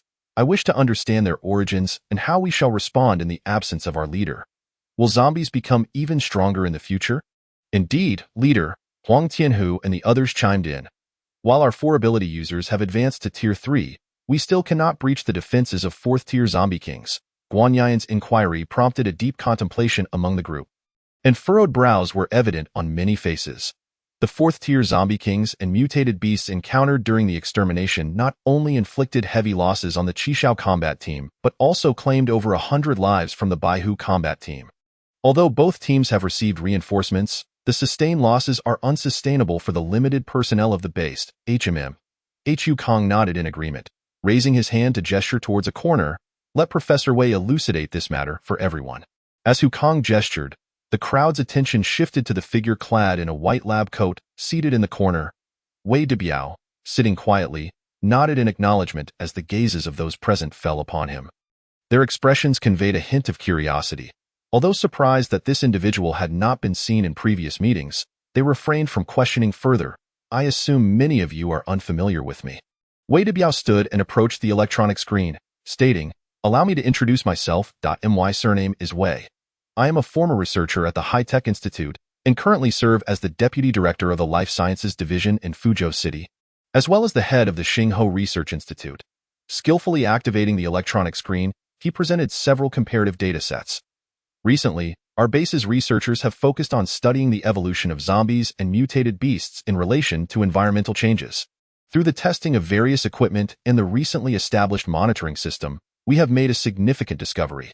After departmental testing and validation, we found that the virus within zombies is evolving and strengthening, with their capabilities increasing several-fold compared to a month ago. The zombies we have encountered thus far are merely strength-based. They do not represent the true zombie kings. Observations indicate that the actual zombie kings possess several times the strength of the previously encountered 4th-tier zombies. By the heavens! The crowd gasped in profound dread. In a wonder they had noticed that zombies had become increasingly difficult to kill. It was due to their rapid evolution, but this was not the worst of it. Wei Debiao continued, Now, it has been 2 months and 18 days since the zombie outbreak, and 3 months since the meteorite impact and subsequent earthquakes. Research comparisons in the laboratory indicate that the external air quality has declined by 38%, while temperatures have risen by 6 degrees. What? The crowd stared at Wei Debiao with a mixture of confusion and incredulity. Recently, the Baihu combat team had been deploying reconnaissance drones, a widely known fact, but what connection did this have to the recent evolution of zombies? Huang Tianhu interjected, displeased, Professor Wei, we are but simple folk and do not comprehend grand theories. Please convey your message in simpler terms. Taking a deep breath, Wei Debiao solemnly stated, the rising temperatures will give rise to the greenhouse effect, resulting in the melting of glaciers. This means that global sea levels could rise by approximately 86 centimeters within a year or two, submerging numerous coastal cities beneath the waves. Simultaneously, the gradually rising sea levels will compel the water-averse zombies and mutated beasts, along with survivors, to continuously migrate towards the safer inland regions. If we fail to eradicate the zombies in Fuzhou City and establish towering walls for a secure zone in the near future, the concentration of zombies and mutated beasts will only increase, leading to a more chaotic and tumultuous situation. Good heavens! Guanyan and the others were astonished. Du Xiao inquired in shock. So, you mean to say that with global temperatures rising and glaciers melting, countless zombies and mutated beasts will come flooding towards us, all the while growing stronger, correct? Indeed.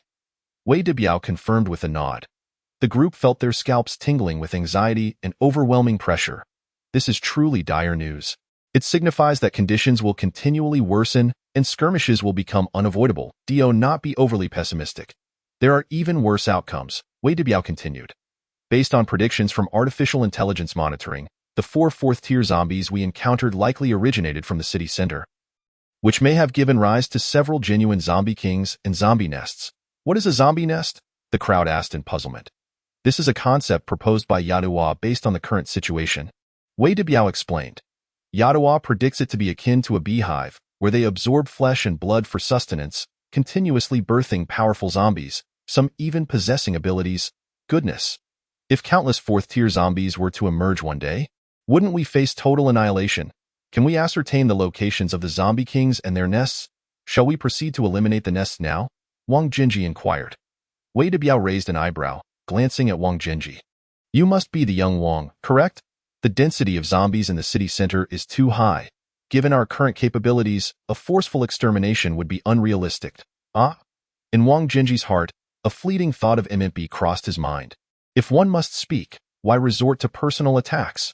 From this point onward, should I engage in discussions, I shall consider myself akin to a dog. Just a distant glance at the city center, teeming with zombies, sends shivers down my spine. Millions of them. If I were to venture close, I would be surrounded in an instant, unable to escape. Without absolute strength, it is impossible to prevail.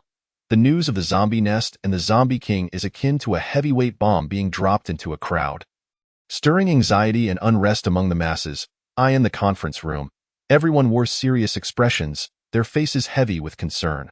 However, Wukong remained composed, recognizing that since everything was unavoidable, it was prudent to prepare early. Why panic when I am still alive? If the sky were to fall, there would be someone tall to shoulder it. Wukong spoke soothingly. Although we currently lack the capability to exterminate the zombie king and the nest, their gestation requires time. In the short term, they cannot affect us. Everyone should continue training, eat and drink as usual, and live each day to the fullest, acknowledged. After Wukong's words, the tension among the crowd finally eased. Wukong is the stabilizing force of the base. With him reassuring everyone, they felt secure. Though this day, no one truly understands how many hidden cards Wukong holds or the extent of his strength. As he effortlessly obliterates fourth-tier zombies, Wukong continued. Professor Wei, please share your recent research findings with everyone, so we may discuss whether they provide better directions and suggestions for the base's development. Chapter 44, Introduction to Qi Cultivation received. Wei Debiao nodded and began. With the Research Institute's monitoring of zombies and the surrounding environment, we have discovered that the zombie virus spreads through blood. However, it is less active in water, making many fish in rivers and lakes safe for consumption.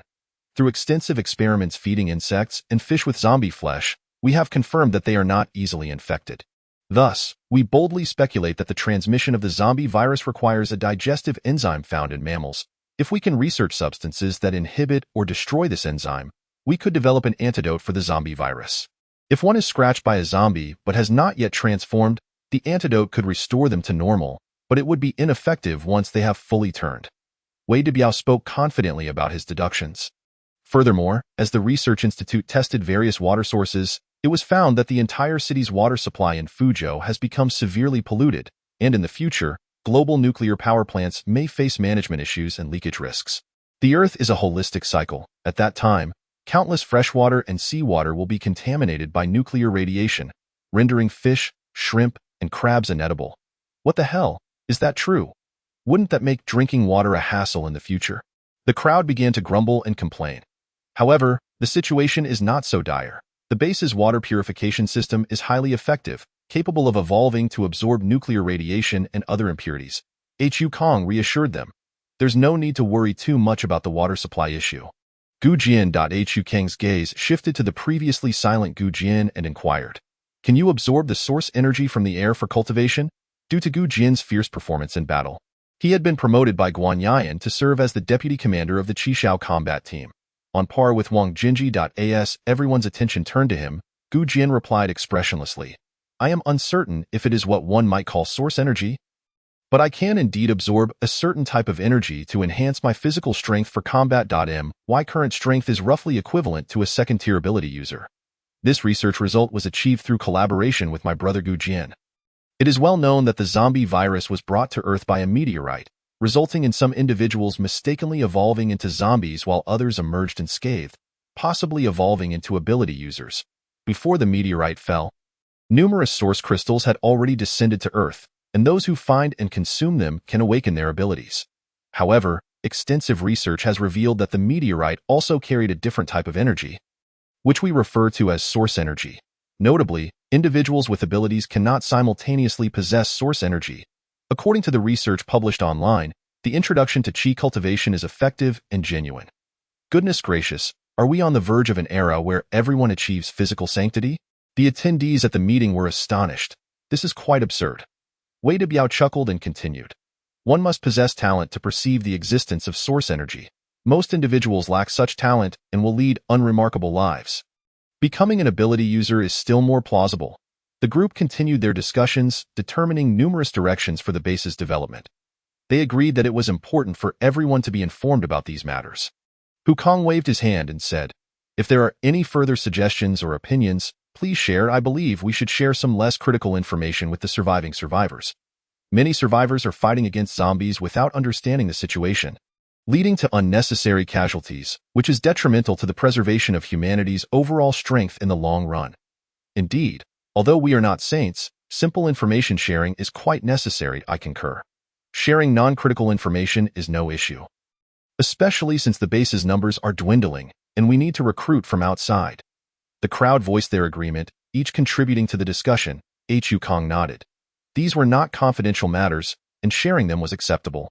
The Yadwa forum was updated with zombie strategies. Hukong instructed. Disseminate the methods for absorbing source energy, create a video showcasing the power of fourth-tier zombies, and post our analyses and speculations regarding zombies on the base's platform. Acknowledged, Master. In a short while, all information on the base's forum was revitalized. This sudden change quickly captured the attention of survivors across various regions. Most small factions congregating nearby monitored the forum of the Xingho Sanctuary daily, eager to keep up, claiming they followed the leader for sustenance.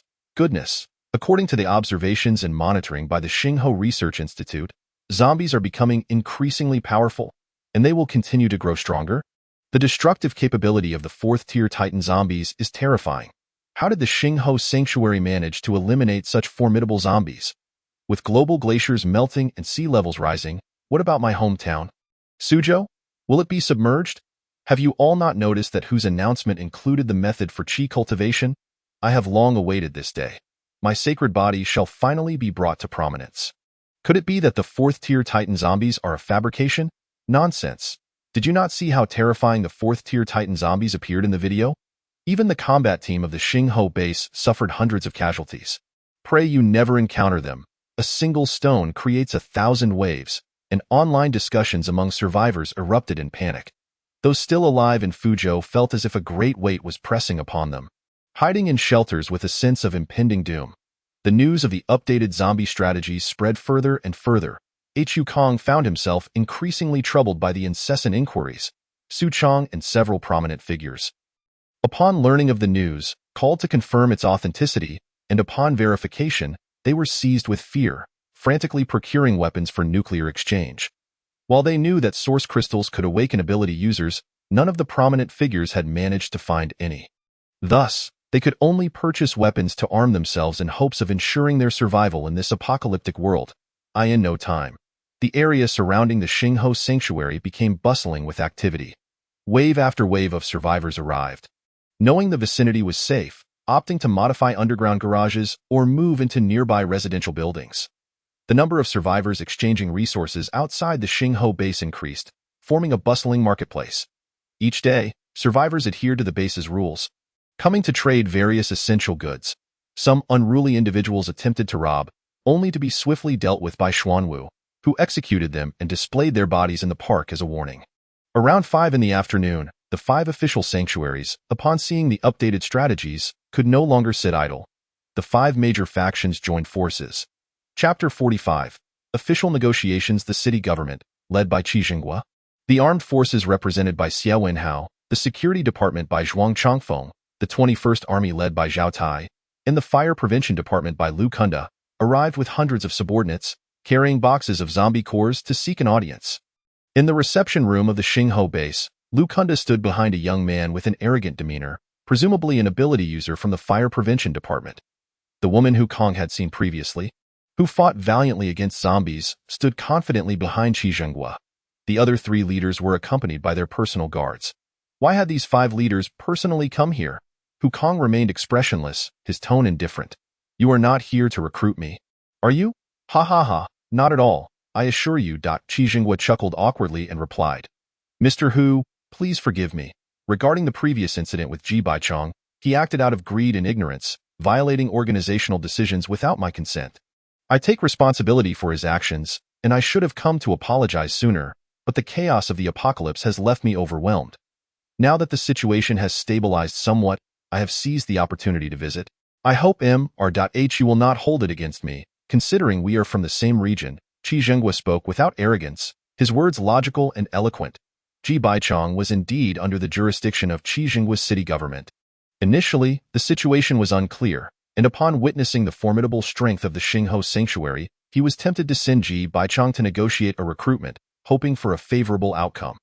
However, little did he know that Ji Baichong would hastily seal his fate.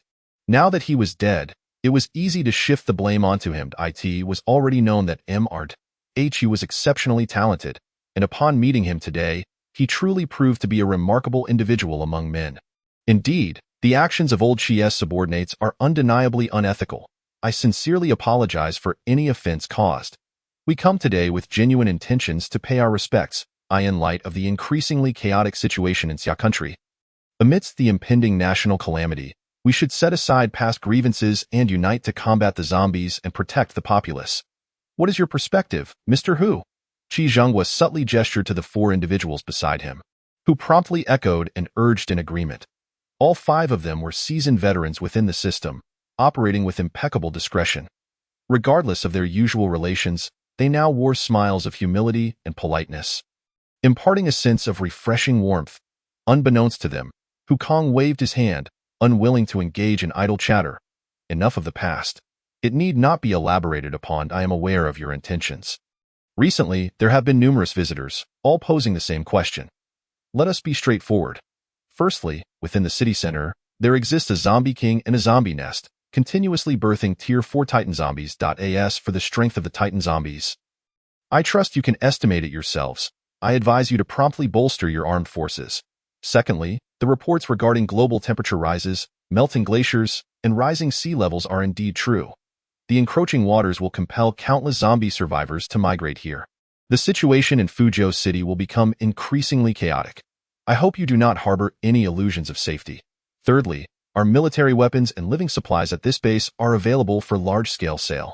Lastly, the entry-level Qi cultivation method that allows for the absorption of source Qi is also genuine.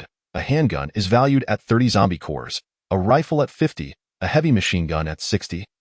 A high-explosive grenade at 1 core each, and bullets at 1 core for every 10 rounds. As for vegetables, drinking water, and bread, the price is uniformly 1 core for 10 kilograms, 200 cores for a ton. While the cultivation of fruits is labor-intensive and priced separately, please liaise with Zhu for specifics. Hu Kong pushed Zhu forward to take a seat. Discuss the procurement plan with Zhu. I have pressing matters to attend to. Recently, I have been craving teppanyaki, so I instructed the chef to prepare it fresh for immediate consumption.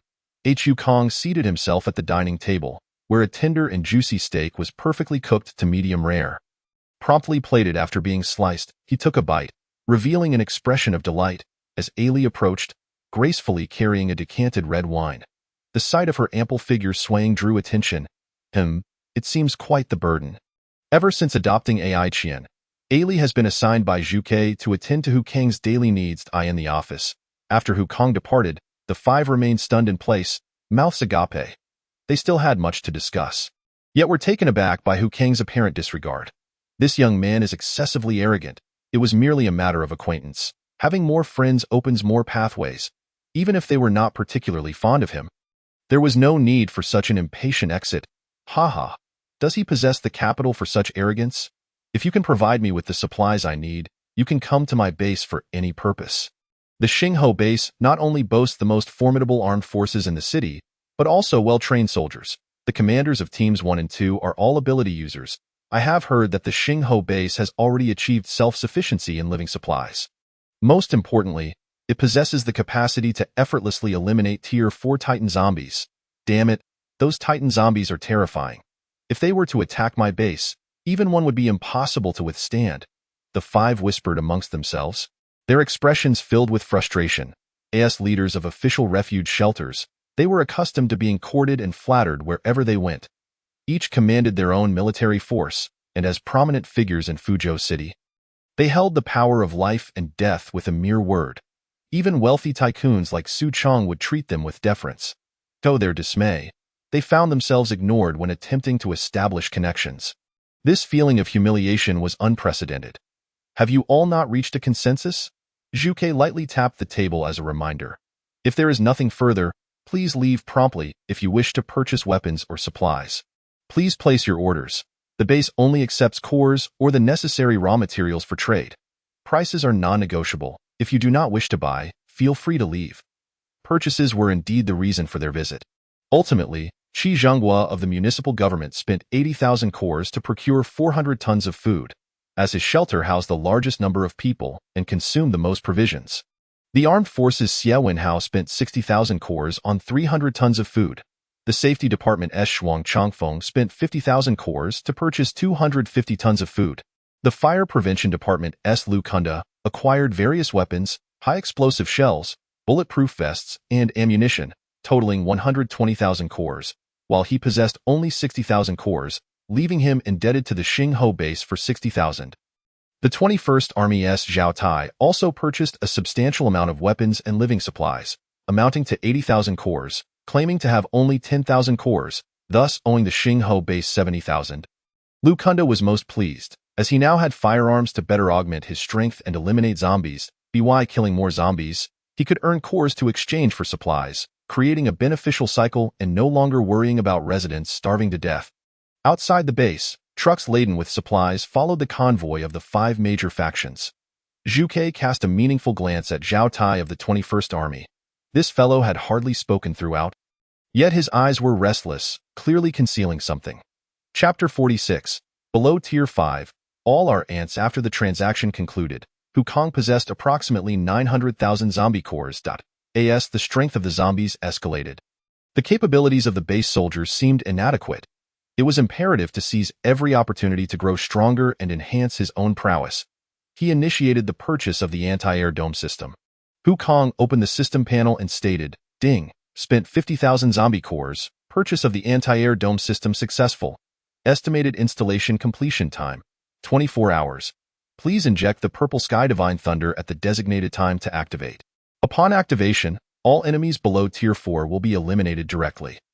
With the successful construction of the anti-air dome system, the Xingho base, previously lacking aerial strength, would no longer have vulnerabilities as long as there was sufficient energy. Any number of Tier 4 zombies attempting to invade would be eradicated, and the base's controllable nuclear power system provided an inexhaustible energy source. After completing the purchase of the anti-air dome system, Wukong summoned Yadwa and instructed her to call Guanyin, Huang Tianhu, Wang Jinji, Du Ziyao, and Bai Huangho for a video conference. Understood, Master. The electronic screen illuminated as Yadwa swiftly completed the call. Once the 5 connected, Wukong cleared his throat. Recently, zombies have been growing increasingly powerful. Each of you should visit Zhuge to collect 100,000 cores for absorption. Take advantage of this limited time to diligently cultivate and enhance your abilities, striving to strengthen yourselves to the utmost. Once you have absorbed the cores, we will commence our daily zombie eradication plan. This time, we shall not rest until every mutated beast in Fuzhou City is eliminated. We will gather all survivors and establish defensive walls. Received. We will ensure the task is completed. As the first chill of wind heralded the dawn of a new day, at 6 o'clock, Wukong awoke in his luxurious suite on the 72nd floor, commencing his daily ability cultivation. Upon awakening his abilities, Yadwa had tailored a training regimen for him, scheduled daily from 6 to 8 o'clock. He sat cross-legged to commune with the Purple Sky Divine Thunder within the cores, refining and assimilating it into his bones and cells. However, the challenge of refining his entire body was immense. Wukong divided the process into 6 steps, beginning with the hands, then the head, feet, and torso. Ultimately, every cell and bone in his body would be capable of storing the Purple Sky Divine Thunder and could transform into it, rendering physical attacks ineffective against him. Upon completing his training, Wukong accessed the system panel, Evolution Points, 675843. Without hesitation, he clicked to advance. Ding, congratulations, host. You have advanced to Tier 5, gaining the skills Purple Sky Thunder Prison, Purple Sky Thunder Dragon, Heavenly Fury, and the embryonic form of the domain. His intimidation skill upgraded to dread, allowing him to slay any foe below Tier 5 with a mere glance, while his perception evolved into true sight, capable of discerning enemies' weaknesses. An unparalleled force surged into Wukong's body, seemingly from nowhere, transforming the previously gentle stream of purple sky divine thunder into an unstoppable river, all made of the divine lightning. Damn. The difference between Tier 4 and Tier 5 is like heaven and earth. He opened his personal panel, Host, Wukong level, Tier 5 ability, Purple Sky Divine Thunder Physique, 158521 Spirit, 146494 Speed, 178238 Vitality, 598628. To advance to Tier 6 requires a vitality value of 1.2 million. Skills, Dread, Purple Sky Thunder Battle Armor, True Sight, Purple Sky Thunder Prison, Purple Sky Thunder Dragon, Heavenly Fury, Embryonic Form of the Domain. Evaluation. An exceptionally powerful ability user with the embryonic form of the domain. Perfectly mastering his powers while beginning to comprehend elemental transformation methods, possessing initial strength to stand firm in the world. All below Tier 5 are but ants. Wukong clenched his fists and struck his chest, producing a resounding thud, feeling an inexhaustible source of terrifying power within him. He then lifted his waistband to check on his manhood, which stood proudly, as impressive as it appeared on the screen. Initially concerned that the rapid enhancement of zombie strength might pose a threat to the base, he found that worry dissipated alongside his own growing power. After advancing to Tier 5, Wukong's arms underwent seamless refinement and assimilation under the influx of immense energy. With a thought, his right hand transformed into purple lightning, the arcs dancing chaotically at his fingertips, crackling with energy. Feeling the violent lightning surging at his fingertips, Wukong was stirred deeply within, as the temperature of the purple sky divine thunder reached a staggering 30,000 degrees Celsius. If this were to strike a person, who could possibly withstand it? After familiarizing himself with the explosive power, Wukong calmed his excitement and stepped out of the training room, striding into the dining hall. As the leader of the Xingho base, Wukong's breakfast was lavish, featuring charcoal-grilled steak, crispy pipa shrimp, steamed abalone, and braised cold mushrooms. The honey-glazed yellow sparrow, accompanied by a lavish version of Buddha jumps over the wall, and the 8 immortals crossing the sea causing a ruckus over the Arhat, was complemented by freshly ground soy milk, while the various dishes were plentiful enough to satisfy any appetite. Ever since Wukong awakened his extraordinary abilities, he developed an insatiable appetite, effortlessly consuming 20 to 30 pounds of food in a single meal. At that moment, Ai Li approached, carrying a bowl of abalone sauce ribs, her hips swaying with each step. Upon seeing Wukong seated at the dining table, exuding an aura of unyielding authority, an involuntary sense of fear welled up within her. Ai Li became increasingly cautious in her actions, her heart heavy with bitterness. The once unremarkable classmate had transformed into someone formidable. Sensing Ai Li's trepidation, Wukong, aware that they would inevitably cross paths, said, "Please, sit and join me for a meal. Just eat with me and there's no need for formality." Noticing Ai Li's discomfort, he quickly finished his breakfast and departed to the operations command room. Zhu Ke knocked and entered, saluting as she reported, "Commander, various factions arrived yesterday to procure supplies and arms. Today, they are fiercely purging the surrounding zombies, resulting in continuous gunfire throughout the city. A large number of survivors have congregated on the eastern side of our base, forming a bustling trading market that becomes chaotic with the daily influx of people. I propose constructing a designated trading area and appointing personnel to manage and collect stall fees. Our base sells over 251 tons of supplies daily to small groups of survivors, reaping a substantial amount of energy cores without any danger. Currently, we have around 520,000 energy cores stored. However, due to the thorough extermination of zombies around the base, survivors in the area have not been able to slay any zombies, resulting in a lack of energy cores for trading in survival supplies. Therefore, I plan to hire individuals to restore electricity, water supply, concrete factories, and steel mills within a 20-kilometer radius in preparation for constructing defensive walls in the future." "Well done." Wukong nodded, a satisfied smile gracing his lips. "Your planning is commendable. Arrange for the personnel to commence work." "Understood," Zhu Ke replied before leaving. Shortly thereafter, a message regarding the hiring of workers spread rapidly on the official forum of the Xingho base. Numerous survivors, on the brink of starvation, eagerly signed up.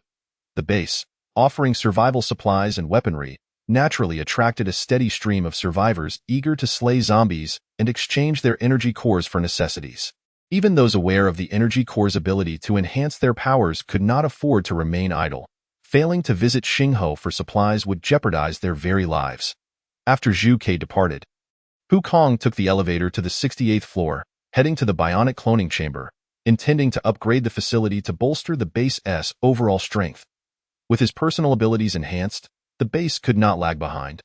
Or else he would be burdened with performing every task himself, leading to fatigue and frustration. In the 47th chapter, the base's power surged.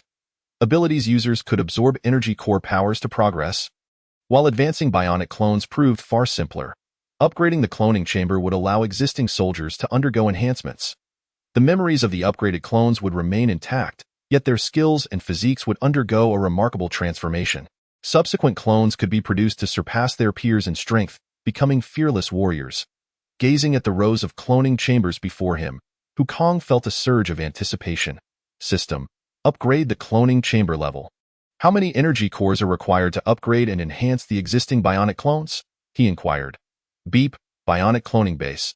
Upgrading to level 2 bionic cloning base requires 80,000 zombie energy cores in the future.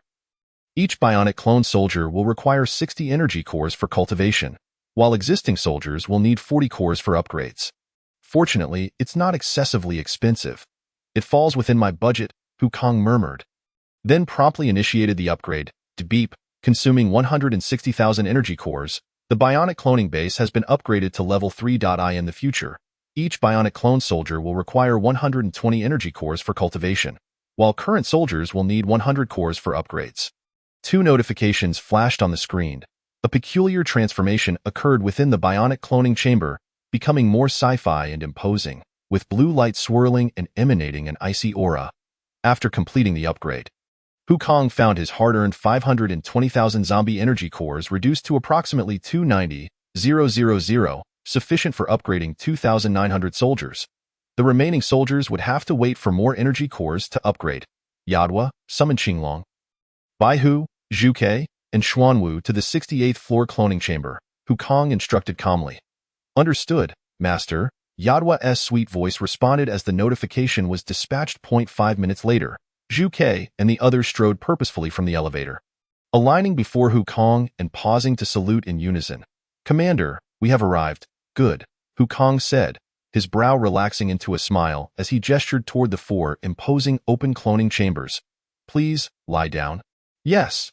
As Hu Kong approached the machine controls, he activated the system. 400 energy cores were instantly consumed, transformed into pure blue energy liquid that flowed into the chambers. 15 robust needles pierced into the limbs and backs of the 4 without mercy, causing their brows to furrow in pain as their bodies convulsed uncontrollably. The entire enhancement process lasted 20 minutes. As the chamber lids opened, accompanied by a release of icy blue mist, Hu Kong could even hear the sound of blood surging within the 4. Like a river flowing ceaselessly, finally, their physiques were upgraded and reformed, their eyes snapping open, their aura akin to a hungry tiger sweeping across the mountains. Though not as powerful as Hu Kong at level 3, they vastly surpassed Du Ziyao. Attack me, Hu Kong commanded with satisfaction. Yes, the 4 responded in unison before launching themselves away from their initial positions with remarkable speed. Zhu Ke and Xuanwu aimed kicks at Hu Kong's lower body, while Baihu threw a punch toward his face, and Qinglong attempted a sneak attack from behind. Their collaboration was swift, precise, and fierce, the force of their strikes whipping up a violent gust. Hu Kong, arms crossed and standing firm, allowed his body to absorb their attacks, relying solely on his physical resilience. Bang, bang, bang. The 4 exchanged glances before, in a split second, they unleashed a flurry of punches, striking dozens of times. Feeling the negligible impact of their blows, Hu Kong further grasped the weight of the saying that all beneath level 5 were mere ants. Without needing to lift a finger, he unleashed a wave of mental energy, sending the attacking 4 crashing against the wall as if struck by an enormous hammer. The mental energy manifested as 4 unseen arms, lifting the fallen warriors. Impressive, your strength has significantly enhanced. Hu Kong smiled broadly, noting that their power appeared to be at the peak of level 3, though it would gradually increase over time. Qinglong, Baihu, Zhu Ke, and Xuanwu, Instruct all personnel to enter the cloning chamber in batches for physical reformation and upgrades. Hu Kong commanded, observing the awe in their eyes. We have enough energy cores for 600 individuals. Prioritize upgrading the Baihu combat team. Once completed, gather and venture out to slay zombies, acquiring more energy cores to upgrade the remaining personnel. One by one, members of the combat team arrived in groups, entering the cloning chamber to initiate the upgrade and reformation process. Before long, Hu Kong boasted 2,900 initial level 3 bionic clone soldiers, resulting in a profound transformation of the base's overall strength. 4 level 3 warriors could easily contend with the likes of Titan zombies. The power of the Xingho base reached unprecedented heights, with the unlimited absorption of 10,000 energy cores in the following days.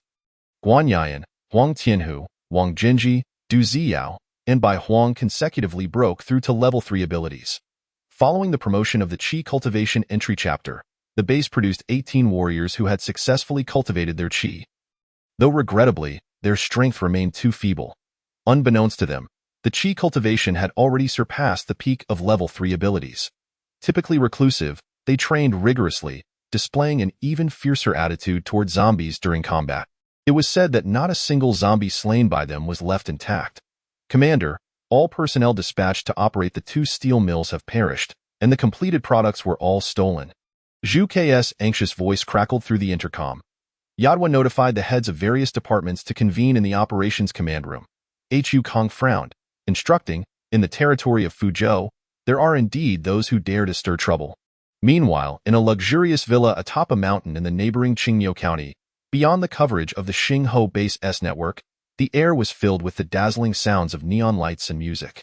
Countless women were fervently dancing on the carpet, young, voluptuous, and long-legged. The atmosphere was thick with an overwhelming and unpleasant scent of extravagance, while the scene buzzed with excitement in other rooms of the villa. Peculiar moans echoed, and a sea of bodies mingled together. For anyone unacquainted with such affairs, they would undoubtedly learn countless useful postures. At the entrance, numerous lackeys lined up, waiting in the largest room, a lackey, holding 2 individuals captive. Knocked before ushering them inside. Boss, I've captured 2 stars. I've brought them over. Ha ha ha. The middle-aged man laughed heartily, revealing his yellowed teeth, his body adorned with various animal tattoos, and even his head shaved to reveal a black scorpion tattoo. Well done. The man grinned wickedly, extending his rough hand to pinch the cheeks of the 2 male stars. The stars, having long since shattered their mental defenses, succumbed to panic, instinctively shrinking their bodies as they knelt. Pleading for mercy, so tender and delicate, I like this, the middle-aged man declared, removing his only red vest. Inform the brothers, as per the old rule, I go first, the rest wait in line at the door. In the 48th chapter, plan to seize the 7 Dragon King base.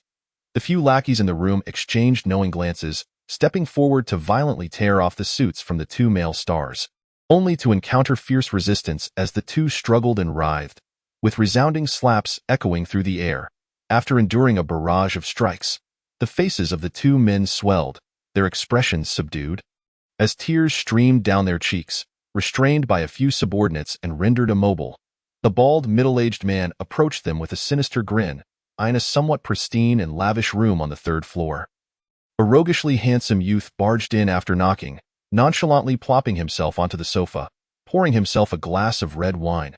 However, it was heard that the territory over there belonged to the so-called Starfire base, which gathered around 11 to 12,000 people.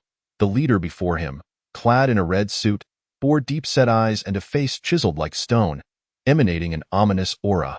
After a moment of silence, he slowly instructed, in the future, do not report such trivial matters to me. Simply consult with Sister Wang, he continued. We possess the 7 Dragon King base with a population of 280,000. All 7 brothers are endowed with extraordinary abilities. And we have seized 3 arms depots. Be a bit more audacious when you venture out. As for this inferior base of 11 to 12,000, take the lead in devising a plan tonight and annihilate them tomorrow. I do not wish to be burdened with their incessant complaints afterward. Understood, boss, the roguishly handsome youth promptly replied, then inquired, will we be going out tomorrow, boss? The man across from him remained silent, merely nodding. The youth exited the room, descended to the 1st floor hall, casually turned off the music on the second floor and picked up a nearby microphone. As he spoke with a rhythmic cadence, his voice seemed to possess a magical quality, eliciting fervent applause and laughter from the audience below. The gazes directed towards the youth on the second floor were filled with fervor and admiration. No one feared failure, for since the apocalypse, the Seven Dragon King base had obliterated countless bases, amassing resources sufficient to sustain 30 to 40,000 people, enough to squander for half a year without exhausting their supplies. As night fell, the long-awaited lights finally illuminated the vicinity of Starfire Base. In the base's conference room, heads of various sectors gathered once more. Zhu Ke, please relay the information you've gathered, Hu Kong instructed calmly. Yes, however, this afternoon, all the hired workers at 2 steel smelting plants perished, and all finished steel within the factories has vanished. Who dares disturb the peace under my nose? Zhu Ke, the leader, fumed, his frustration palpable. Huang Tianhu and others echoed their agreement. Calm down, Zhu Ke raised his hand, signaling for silence. According to reports from our scouts, this incident was orchestrated by the Seven Dragon King base in the neighboring Qingniu County. In the early days of the apocalypse, the 7 of them, all known as hunters, occasionally stumbled upon 7 fragments of source crystals. Upon consuming them, they awakened their extraordinary abilities. With formidable force, they quickly commandeered food and resources, establishing the Seven Dragon King base and declaring themselves as the 7 Dragon Kings in a coronation ceremony. Over time, the 7 Dragon King base engaged in rampant pillaging, ascending to become one of the 3 major powers in Qingniu County, alongside the zombie faction led by Meng Hua and the Dawn base led by Lu Jiji. Notably, the zombie king, Meng Hua, retains human consciousness and has been known to keep numerous humans for blood extraction and cultivation. The 7 Dragon King base is the most brutal, leaving no trace behind. So much so that even flies must cover their behinds while passing through. They currently boast approximately 280,000 survivors. The Dawn base, on the other hand, remains low-key. Though sparse in information, its strength is undoubtedly formidable. Among the 7 in the 7 Dragon King base, 4 possess early-stage Tier 3 abilities, while 3 are at the peak of Tier 2. Let me lead a team to deal with this clown. Guan Yayan raised her hand, eager for battle. As for the 7 Dragon Kings, capture them if possible. If they resist fiercely, eliminate them on the spot. Strike swiftly and decisively. Those who dare to challenge our base must be taught a bloody lesson. The remaining soldiers, led by Bai Hu, would continue to exterminate the zombie mutants in Fuzhou City, preparing for the establishment of a safe zone. What is the yield of vegetables and fruits at the White Queen base? Hu Kong turned to the quiet, icy woman beside him. All eyes shifted to the White Queen, who, prior to the apocalypse, had been a reclusive girl, seldom experiencing such scenes. Feeling the weight of their gazes, she became flustered, her cheeks turning crimson, prompting laughter from the crowd. Du Xiao made a silly face at her, teasing, "White Queen, want to go on a date later? If you want romance, I'm super sweet." "And me?" the others chimed in, finding joy in teasing the innocent girl. After some playful banter, the White Queen's expression softened considerably, and she quietly stated, "The vegetables and fruits at the base have significantly shortened their growth cycle due to my daily enhancement with my abilities. And they are more nutritious." Holding a plethora of fruits, she was followed by several staff members carrying various fruits, which they placed on the table before departing. The table was adorned with an array of fruits: peaches, plums, cherries, tangerines, mangosteen, and durian. The White Queen pointed to the fruits and said, "Everyone, please take a look. These fruits are the result of mutations. Regular consumption can rapidly enhance one's extraordinary abilities, while ordinary individuals can benefit from improved health. Currently, the daily yield is about 128 tons, far exceeding the base's consumption rate. Therefore, I request the boss to grant ordinary residents at the base the right to purchase, enhancing the populace's physical condition to better serve the base." "Well done," Hu Kong remarked, picking up a peach from the table and taking a hearty bite. Mumbling, "You will discuss the pricing and execution with Zhu Ke after this meeting. Are there any further issues?" "No issues, let us discuss over the fruits. After eating, meet up to arrange tomorrow's combat plans. By the way, Zhu Ke, make sure to send some of the mutated fruits produced by the base to Professor Wei and the research team. Let them know they can pick whatever they desire from the cultivation area. No need to be polite," Hu Kong commanded. Chapter 49. The Ruthless 7 Dragon King Base. As long as the base's fruit supply lasts, a canning factory will be established, and the dining hall will offer free fruit supplies daily, encouraging everyone to replenish their vitamins. Before the apocalypse, many couldn't afford fruits. Now that conditions permit, everything will be provided for free. The next day, the weather was slightly cool, a chill in the air causing involuntary shivers. The exterior of Starfire Base had undergone a transformation, bustling with various restaurants and shops, managed either by workers hired by Starfire Base or those renting nuclear-powered homes to open their businesses. Creating a lively atmosphere, numerous soldiers from the Chishao combat team and by whose units set out on missions, accompanied by a throng of scavengers ready to sift through the aftermath. Survivors continually emerge from surrounding corridors. Those unqualified to join the base yet unwilling to leave for the safety of the area, opting to settle nearby. Each day, they congregated to form a vast marketplace, exchanging goods for sustenance. I found 2 pocket pussies. 5 nuclear cores each. I just dug up the latest model of a smartphone from the Apple warehouse, selling at a bargain. Who needs a generator?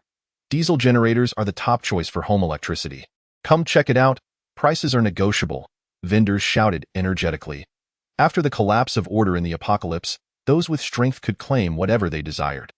Anything from luxury cars to smartphones, clothes, and bags could be obtained as long as one ventured out to collect supplies. Many gathered items and brought them to this marketplace for sale. Transactions were conducted using zombie nuclear cores. Although ordinary people couldn't utilize them, they were indispensable for those with abilities. The vendors remained vigilant, either armed with guns or knives, their fierce gazes scanning the surroundings for potential thieves. Those who had survived the apocalypse had learned to be wary of everything around them. The gates of the base swung open once more, as Guan Yan, Huang Tianhu, and their teams set off in a grand procession. Bai Hu, leading the combat personnel and armored troop carriers, followed closely behind, parting ways at the intersection to attend to their respective tasks. Witnessing this scene, the trading market erupted in astonishment. Had it only been a few days since the last extermination of zombie mutants, Starfire Base was making big moves again. I wonder if we can scavenge anything this time. Last time I found several inflatable dolls. After a 5-hour journey, Guan Yan's convoy finally arrived near the 7 Dragon King Villa complex. After ensuring their cover, the scouts were ordered to deploy reconnaissance drones to ascertain the enemy's defensive layout. Move out, Guan Yan commanded loudly. Acknowledged. A team of soldiers carrying boxes emerged, placing them on the ground. From the boxes, reconnaissance drones resembling large, rotund bees buzzed to life and soared towards the villa complex. The guards at the entrance of the villa were engrossed in watching videos. A voluptuous woman in a form-fitting skirt seated in their midst. As they became engrossed in the video, they playfully pinched the woman, eliciting teasing protests from her, completely oblivious to the drone buzzing overhead. The 7 Dragon King base, in terms of land area, surpassed even Starfire Base. Comprising 18 villas on an entire hillside, it was divided into inner and outer sections. The outer area served as a living space for ordinary civilians, providing a safe place to reside, albeit filthy and disorderly, where resources had to be supplied monthly as tribute. The inner area housed the villa complex, where corps members and their subordinates resided, distinctly separated from the outer area. Daily revelries took place in the inner area, where women were treated as commodities, freely exchanged among the revelers. As the reconnaissance drones ventured deeper, they discovered a large pit 2 kilometers east of the villa complex, filled with corpses, where countless zombies feasted. Swarms of flies and maggots crawled over the remains, emitting a nauseating stench that could terrify the faint-hearted with a mere glance. 10 minutes later, the scout squad leader stood before Guan Yan, saluted, and reported, "Report, Commander. We have ascertained the enemy's defensive and troop deployment, approximately 80,000 in strength. The western flank is weakly guarded and can serve as a breakthrough point for our attack. We have yet to locate the 7 ability users. Please provide further instructions." "Excellent, splendid," Guan Yan exclaimed with a hearty laugh, offering his praise. "Huang Tianhu, Wang Jinji, and Du Ziyao, you 3 will accompany me for a daring infiltration and assault. The rest shall stand by, awaiting the signal of fire from above to launch a full-scale attack and seize the 7 Dragon King base in one swift motion." "Understood," the group replied in unison. Orders for various deployments were swiftly issued, and preparations were made. Guan Yan, Huang Tianhu, Wang Jinji, and Du Ziyao then successfully infiltrated the villa district, positioning themselves atop a villa, gazing down at the soldiers below who were engrossed in a card game. Ironically, at this moment, None had detected their presence. Wang Jinji formed a hand seal and ruthlessly unleashed his power upon the densely gathered soldiers below. Earth's law, Earth Spike. The cement ground cracked open, unleashing an endless array of earthen spikes that erupted like spring bamboo shoots, each one impaling a soldier, who writhed in agony, blood gushing forth as they cried out for help, their desperate wails piercing the air. Enemy attack! Enemy attack! All personnel, arm yourselves to defend our newly created world. The scene erupted into chaos as hundreds of soldiers gathered, armed and alert, oblivious to the carnage unfolding above them. Huang Tianhu, witnessing this mayhem from the villa rooftop, felt a surge of delight. He raised his hands high, flames erupting from his fingertips, coalescing into a massive, searing fireball. Heavenly fire descends. The fireball detonated amidst the crowd, incinerating the soldiers it touched into charred remains. Their ashes scattering to the ground, ending their wretched lives. In the distance, soldiers caught in the flames rolled on the ground in agony, desperately seeking water, while a few fortunate ones who remained unscathed fled in terror. With a fierce flick, flames shot forth towards several individuals, igniting them in a blaze, each one scrambling for survival. Invisible wind blade. Guan Ian bellowed, raising his arm slightly. A tremendous, invisible gale surged from east to west, catching the fleeing masses unaware. Their necks were swiftly sliced open by the unseen blades of wind, blood pouring forth as they collapsed, lifeless, on the ground. The inferno below intensified, fueled by the wind, creating an atmosphere of utter dread. As dismembered limbs lay strewn about, the crowd was thrown into utter disarray, countless soldiers rushing towards the exit, each fighting for their own lives. For ability users, confronting ordinary individuals was akin to a dimensional strike. Occasionally, someone would attempt a covert shot at the four, but after advancing to the third tier, their defenses had become impervious to blades and bullets, feeling only a slight discomfort. Run for your lives. Ability users are beyond our capacity to handle. Why are you just standing there? Suddenly, a soldier who had finally reached the exit looked down in shock at the blade protruding from his chest. Turning in confusion towards his fleeing comrades, he questioned, "Why? We were once comrades who shared baths and joined the Seven Dragon King base together. I know, and I'm sorry, but you were in my way." The assailant kicked him aside forcefully, his expression twisted and dark. "Anyone who stands before me must die." Chapter 50. The Black Dragon King rages. The Seven Dragon King base was in complete disarray, with countless individuals realizing their defeat and scattering in terror. Du Xiao looked on at the combat styles of Guan Ian and the others, envy shining in his eyes. Their casual gestures unleashed widespread area of effect attacks. He shook his head, letting out a roar of frustration. With a powerful leap, Du Xiao propelled himself from the rooftop, his form expanding mid-air into that of a gigantic black bear. He landed, blocking the path of the fleeing soldiers. Bear paw impact. With a tremendous force, his massive paw struck down, obliterating several unfortunate souls into a pulp. The shockwave radiated outward, causing those nearby to suffer ruptured eardrums and bleed from their orifices. Collapsing to the ground, writhing in agony, they brought this upon themselves. Du Xiao's fierce gaze surveyed the chaos below, devoid of any pity. They were merely a rabble of rogues, oppressing the weak without a shred of humanity. Killing them bore no psychological burden for him. He darted forward, appearing before another group of panicked soldiers, unleashing another bear paw impact, sending more of them crashing to the ground. Inside the villa, countless individuals cowered under blankets, trembling in fear, praying they would not be the next to die. Fire gun. Huang Tianhu formed his hands into pistol shapes, swiftly firing at the fleeing individuals, bullets of flame erupting from his fingertips. Anyone struck found their chest pierced, the flesh seared to a blackened crisp. That's enough. Send the signal for the brothers to open fire. We will take this place from the inside and out. Guan Ian instructed, glancing at the frenzied Huang Tianhu. Understood. Huang Tianhu flipped his palm, conjuring a fireball that soared into the air, detonating at a designated height. The waiting soldiers below sprang into action, boarding vehicles and preparing artillery. Positioning themselves strategically, drones ascended, swiftly heading toward the Seven Dragon King base's crowd. Boom, boom, boom.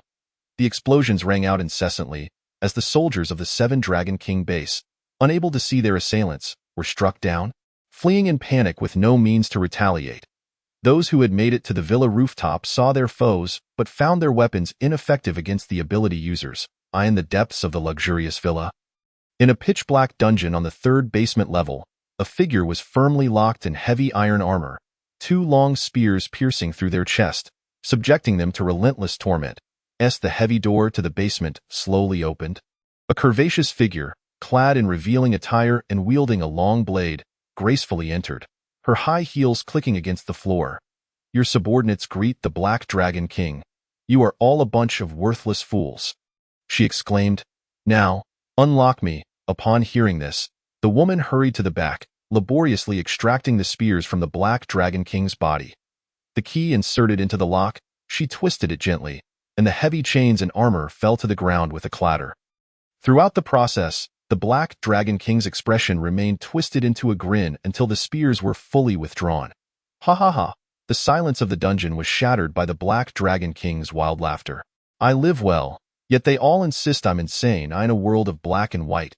The Black Dragon King rested his pinky on his ring finger, murmuring softly.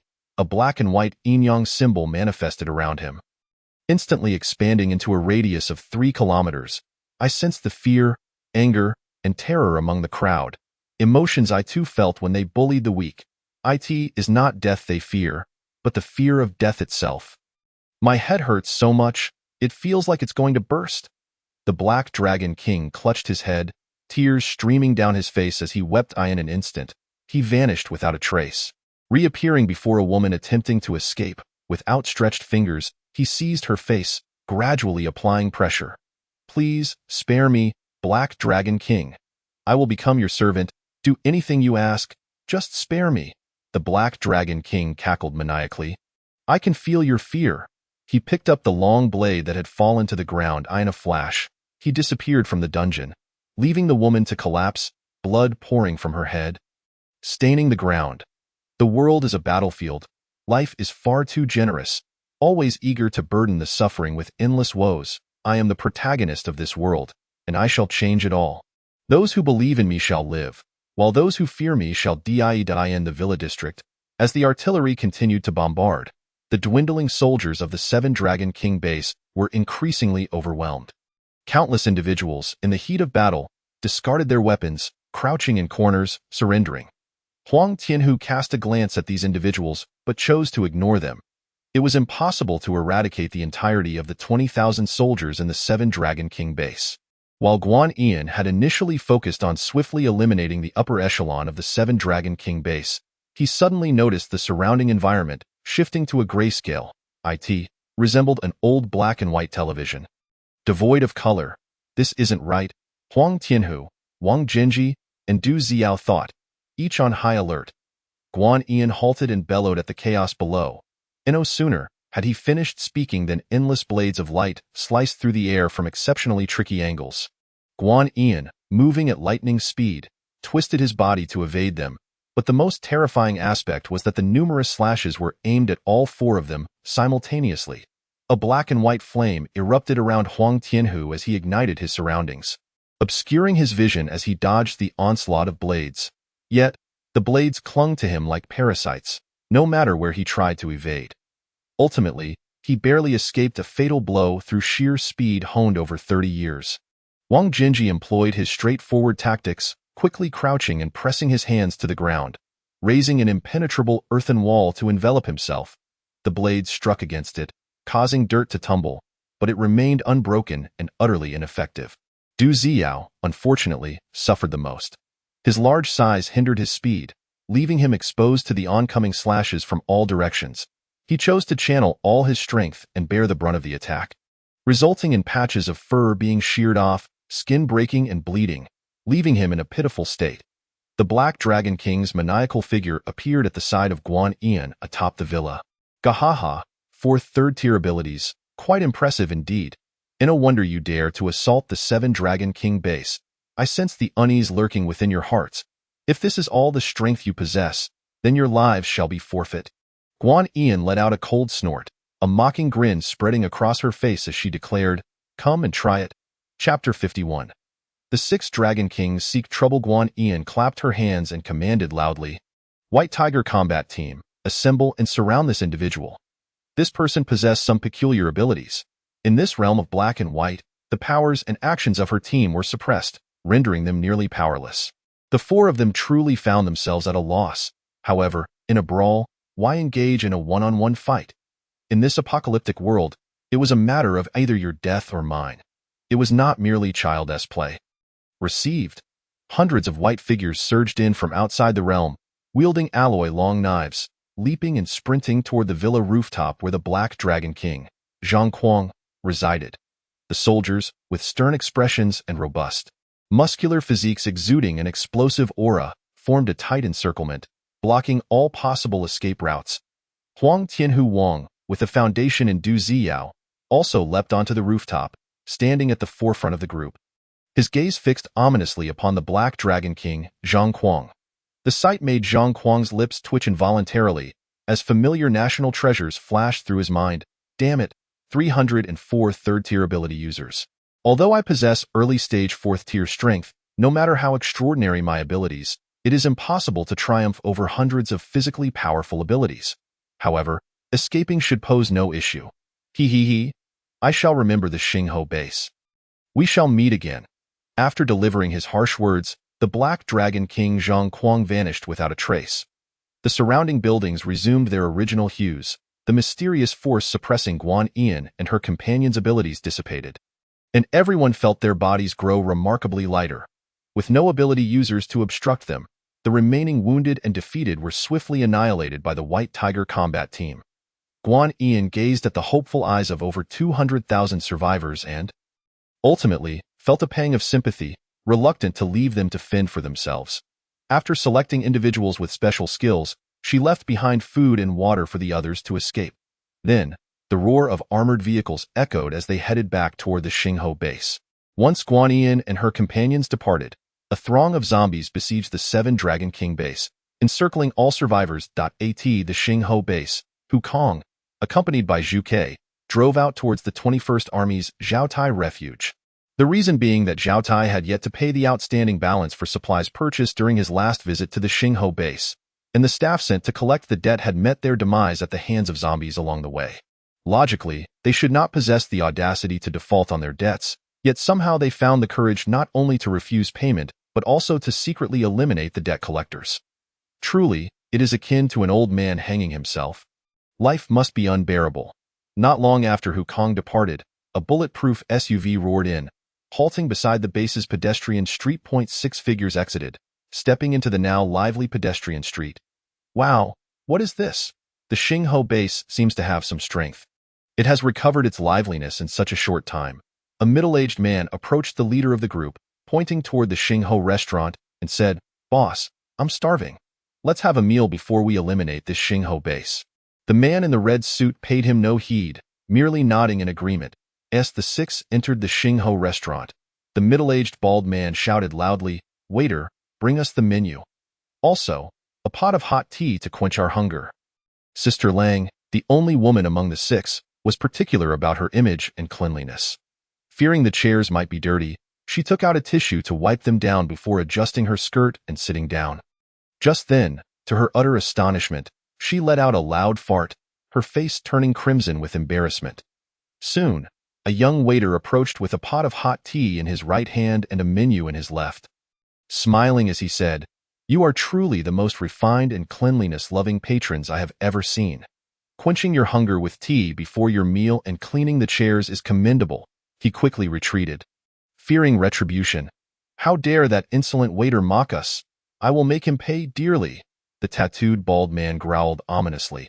"Enough. Can we just eat in peace?" Sister Lang interjected with a frown. 20 minutes later, a feast of dishes including hairy crabs, tuna, roasted suckling pig, tomahawk steak, garlic fried ribs, spicy chicken, sauerkraut, stir-fried duck blood, peach fat pork, and steamed sea cucumber, among over 50 dishes, was laid before them, leaving the six with glistening mouths and satisfied expressions. "Boss, from this meal, it's evident that this place is brimming with resources. Although the base's strength is lacking, the abundance of supplies is truly exhilarating. If we seize it, we could secure enough provisions for years. I'll go stir up some trouble." With that, The tattooed bald man dashed excitedly toward the counter. What? A startled exclamation erupted from the counter as the tattooed bald man discovered the staggering bill. Did I just consume a meal worth 189,600 energy cores? Bang. The previously mocked waiter found his head forcefully pressed against the counter, blood trickling from his forehead. The bald man extended two serpentine appendages from his back, their forked tongues flicking as they glared coldly at the waiter, as if ready to strike at any moment. The head chef, hearing the commotion, poked his head out from the kitchen window and swiftly grabbed the walkie-talkie clipped to his belt. Captain Xuanwu, there are 6 individuals causing a ruckus at the Xingho restaurant, refusing to pay for their meal and assaulting staff. They are ability users requesting backup. Received. Meanwhile, survivors setting up stalls outside witnessed the scene and flocked over to watch. I respect this guy. He dares to cause trouble at the Xingho base. What a brave soul. Those who caused trouble last time are long gone. How long do you think these 6 can last before begging for mercy? Desolation, the slender man in a red suit, sensed something was amiss upon hearing the murmurs of the survivors outside. Logically, once the survivors recognized the 6 as ability users, they should be terrified. Yet, the expressions of these individuals revealed a naive ignorance, as if they did not regard the 6 at all. That moment. Captain Xuanwu arrived, leading 500 third-tier guards wielding military knives, marching in perfect unison toward the Xingho restaurant. When Desolation witnessed this imposing lineup of soldiers radiating a chilling aura, he knew they were in deep trouble. This is not a low-tier base with only 11 or 12,000 people. I initially thought the 6 of us could easily handle this, yet I never expected to kick a steel plate. The other 5 Dragon Kings were equally astonished, their mouths agape in disbelief. Is it you 6 who are causing trouble? Captain Xuanwu, towering at 2 meters tall and resembling a human tank, stepped inside. His icy gaze fixed on the SIX in a thunderous voice, he stated, "Unless you provide a reasonable explanation today, I will ensure you enter upright and exit horizontally." Chapter 52. Zhao Tai's jealousy. The 6 exchanged glances. Fear and panic reflected in their eyes. The wise man does not suffer immediate loss. They swiftly decided to soften their stance. "Adios, all a misunderstanding," Desolation exclaimed with a forced smile as he stepped forward. "Humph," Captain Xuanwu scoffed. "If it's a misunderstanding, then you owe 1,000 energy cores for medical expenses. You must also pay for the meal, which you must have seen was well worth the price. Do you have any objections? Payment for medical expenses? We will certainly pay. As for the meal, we will cover that as well." After speaking, he turned to the dapper young man beside him. "Second, please hand over 20,000 energy cores to this officer." The young man complied, raising his arm as a rift in space opened, dropping 20 bags of energy cores onto the floor. Desolation extended his palm, and a small mechanical hand swiftly assembled from metal scraps in his backpack. Lifting the bags and placing them before Captain Xuanwu. 20,000 energy cores. "Sir, please count them." Captain Xuanwu remained silent, slightly lifting his head. A soldier from the neatly arranged ranks stepped forward to count the bags. After confirming the amount, he returned to formation. Captain Xuanwu bent down, picked up a bag, and tossed it at the waiter's feet. "Your medical expenses. Officer, may we leave now?" Desolation inquired hopefully. "Of course." Captain Xuanwu gestured for them to exit. "You are welcome to visit again."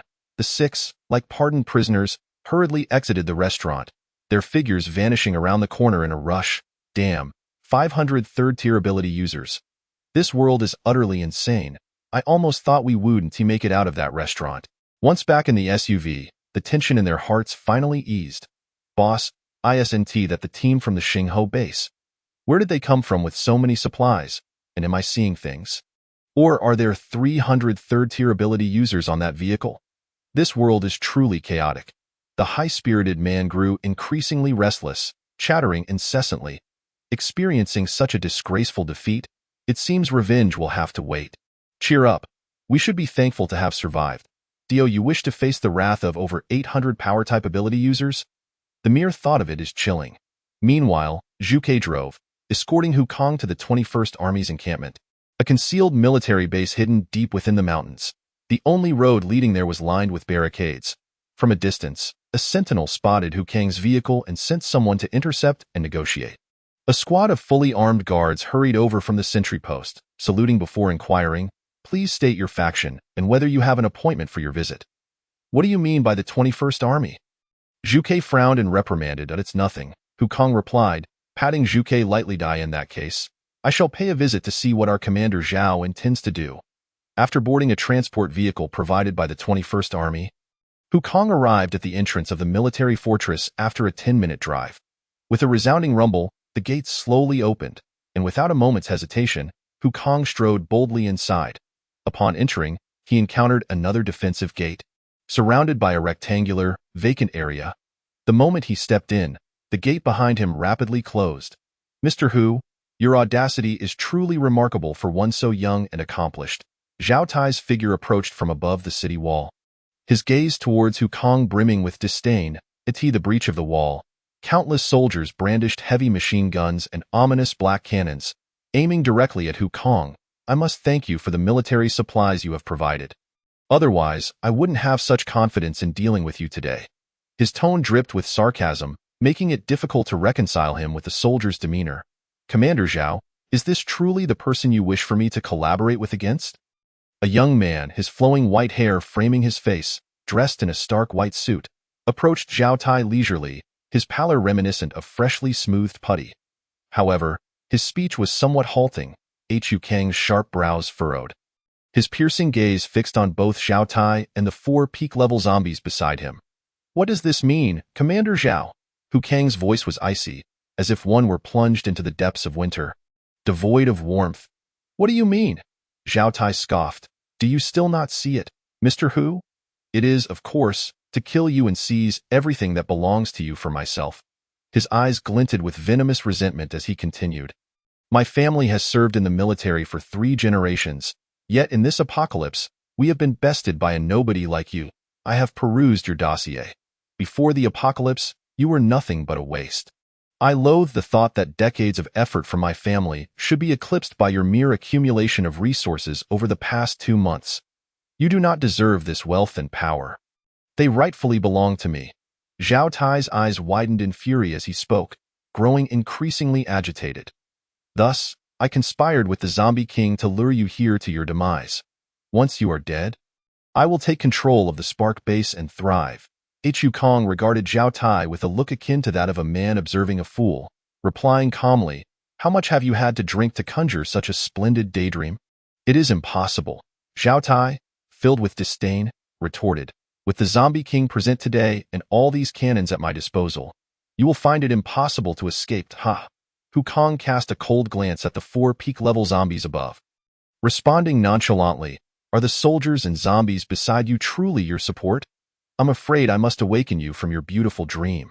With that, an overwhelming surge of spiritual energy emanated from Hu Kong, enveloping the area. Utilizing his intimidation skill, the surrounding soldiers felt as if a mountain had been placed upon their shoulders. Their internal organs shattered, they spewed blood and fell lifelessly to the ground. Die! Hu Kang's fierce gaze bore down upon the peak-level zombies, whose heads were turned to mush by the influx of spiritual energy, their eyes dimming as they fell dead on the spot. In an instant, the only person remaining on the city wall was Zhao Tai. Chapter 53. Complete control of the 21st Army. Hu Kong cast a glance at Zhao Tai above, akin to that of a jester. Now, what else do you have to rely on?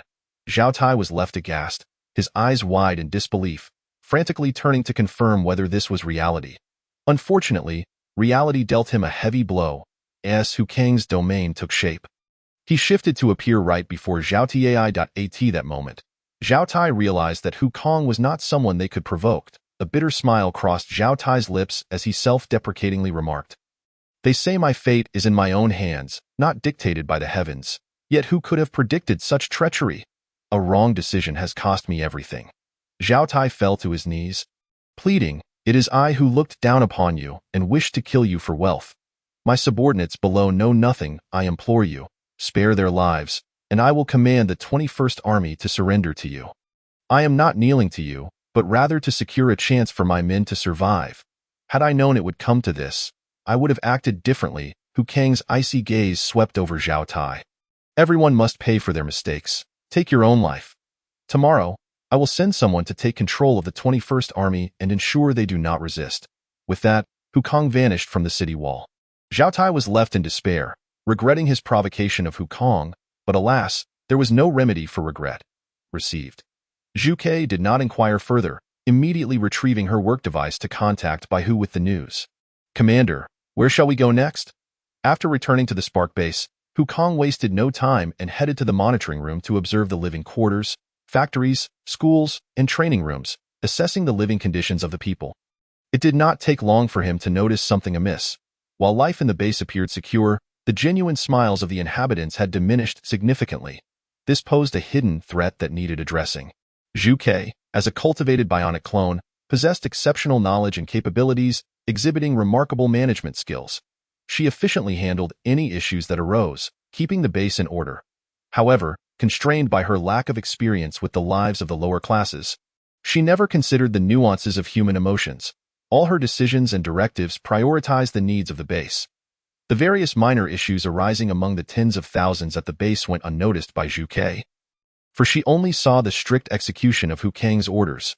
Her gaze towards the people was frigid. Even if everyone in the base perished, she would feel no sorrow. While the populace could endure for a while, prolonged neglect would inevitably lead to disaster. Yadwa informed the kitchen team on the 72nd floor to prepare a lavish dinner. Hu Kong instructed, and then notify Wei Xinqi and Meng Qing to come to the dining hall to see me. Understood, master. At that moment, Wei Xinqi was feeding cattle, gently petting a newly born calf. What a joke. Just because he has a grandfather working in the research institute, he only needs to feed the cows. Why do we have to shovel manure every day? Two middle-aged women in the distance cast envious glances at Wei Xinqi, their voices filled with resentment. Shu, one of them replied, lowering her head and glancing around to ensure no one was listening. Keep your voice down. If you want to court disaster, don't drag me into it. Wei Xinqi is acquainted with the boss of the base. She pointed to the rectangular grid overhead and continued. Do you see that? There are guns inside. Be careful not to get shot. Just then, a screen beside the cattle pen lit up, and a clear voice rang out. Ms. Wei Xinqi, the esteemed leader invites you to the 72nd floor for a meeting. Please complete your work and arrive in half an hour. Since joining the base, Meng Qing had exhibited extraordinary management talent, rising to the position of team leader to assist Zhu Ke with miscellaneous affairs. Clad in a black business suit, she perfectly showcased her intellectual beauty, her long, slender legs far surpassing many in terms of allure. Consequently, she attracted considerable attention from suitors daily. At that moment, a male team leader with a face full of freckles was attempting to engage Meng Qing in conversation. Meng Qing frequently furrowed her brows, her eyes betraying her distaste. His presence was severely disrupting her work. Ms. Meng Qing, the esteemed leader invites you to the 72nd floor for a meeting. Please complete your work and arrive punctually in half an hour. The screen beside them announced in Yadwa's voice. The freckled male's jaw dropped. What? The 72nd floor is where only Hu resides, right? Meng Qing, do you know him? Indeed, Meng Qing replied, casting a disdainful glance at the bothersome freckled man. Her mind set on using Hu Kang's name to intimidate this persistent fly. We used to have meals together often. With that, she turned and walked away. Huh? The freckled man stood frozen in shock. And after a while, he slapped himself twice, lamenting, What have I done? I am such a fool. The boss provided me with such a great living environment, and I actually thought of trying to woo his woman. Upon returning to the 72nd floor, Hu Kong immediately headed to the bathroom for a shower, donning loose pajamas as he browsed the base's forum while waiting for the two women to arrive. As Meng Qing and Wei Xinqi exited the elevator, they were led to the dining hall by Ai Li. Hearing of the meeting at the 72nd floor, Wei Xinqi was initially thrilled until she encountered Ai Li in the elevator. She found herself staring at Ai Li's ample bosom, then glanced down at her own, her expression instantly falling.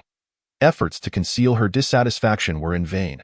Upon seeing the lavish spread laid out on the table, Wei Xinqi wasted no time in sinking into a seat, ripping off a leg of roasted pig and devouring it voraciously.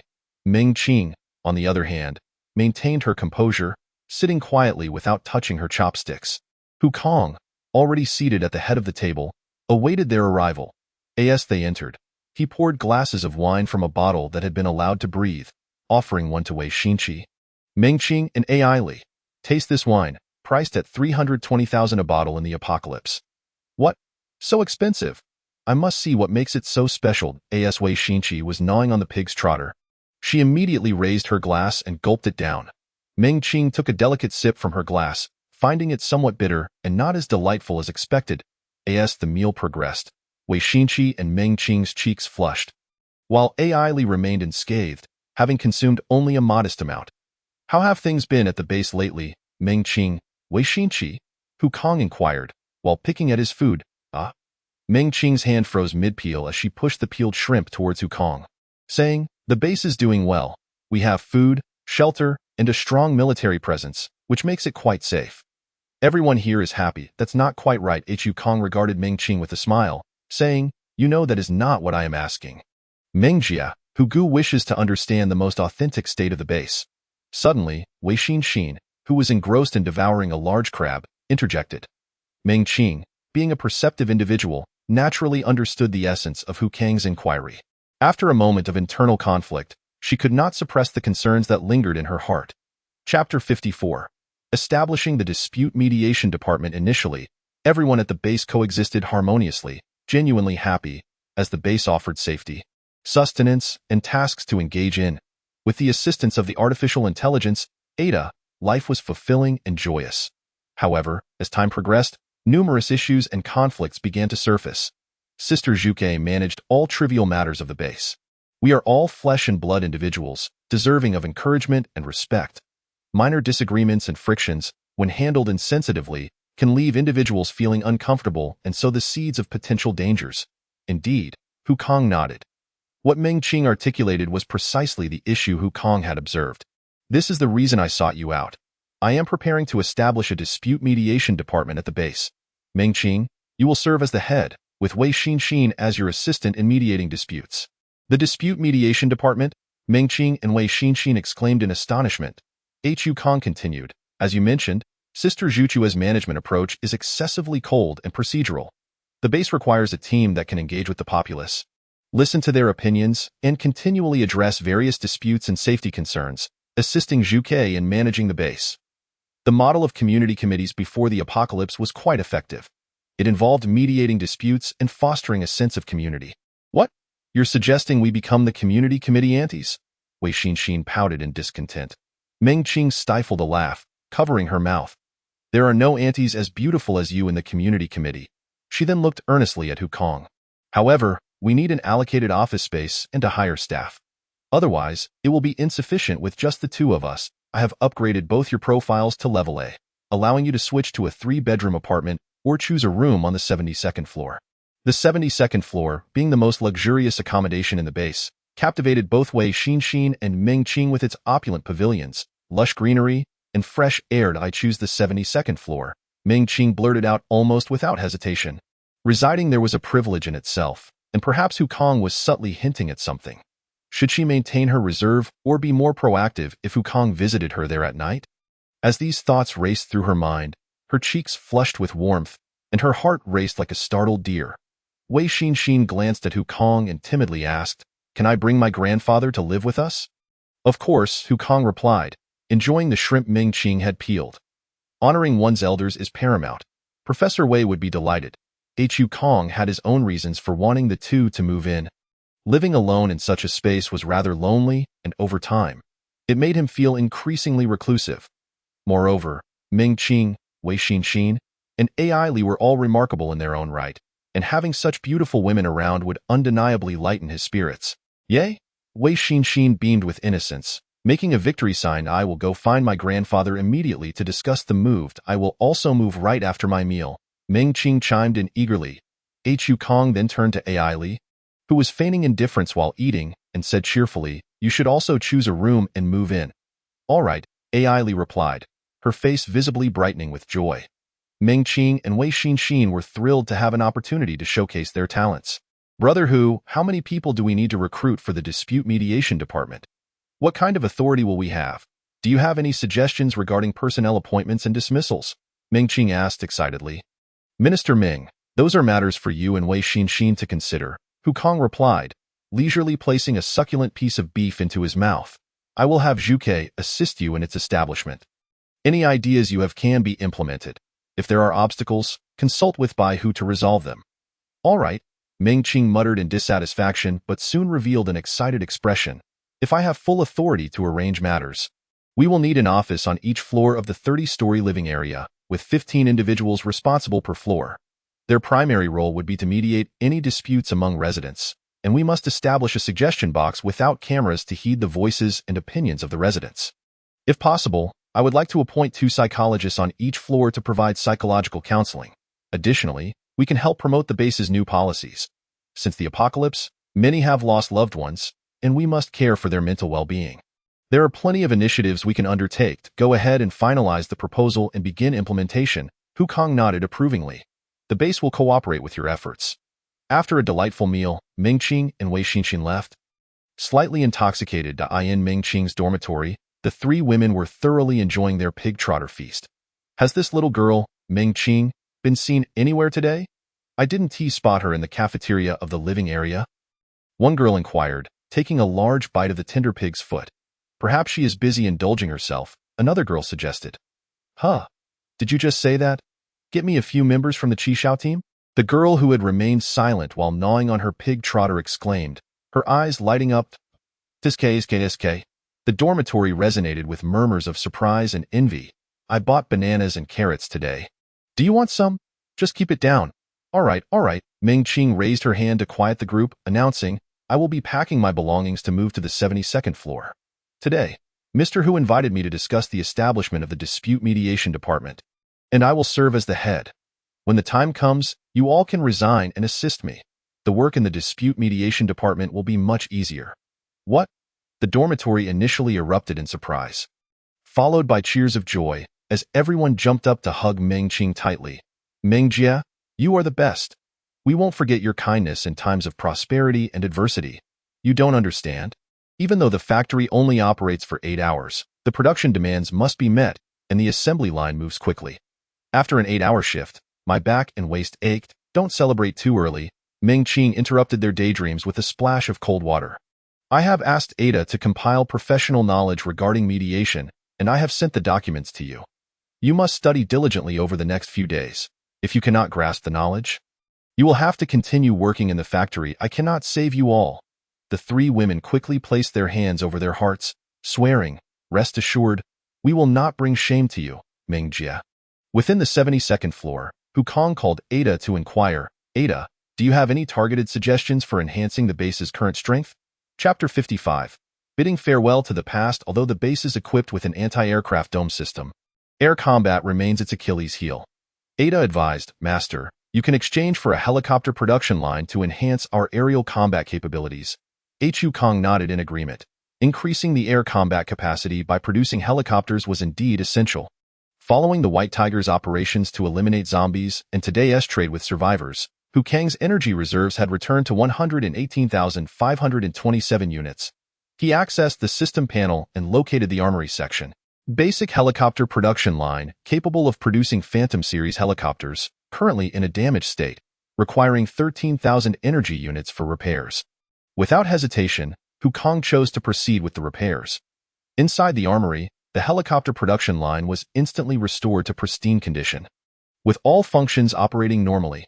Qinglong, noticing this, refrained from questioning further, understanding it was the commander's intention, and immediately began adjusting the production line machinery and organizing personnel to commence production. Ada, analyze the production efficiency of the helicopter line. If it operates continuously for 24 hours, how long will it take to produce one? Hukong inquired. Received, Director. Hukong furrowed his brow slightly. The speed seemed rather slow. He navigated back to the Phantom helicopter production line, investing 25,000 energy units to upgrade it to an intermediate level. The production speed surged to 1 helicopter every 5 days. Hukong promptly contacted Qinglong via his work device. Qinglong, ensure the production of the Phantom helicopter is prioritized at maximum speed. Understood, Commander. I assure you the task will be completed. Qinglong's steady voice resonated through the intercom.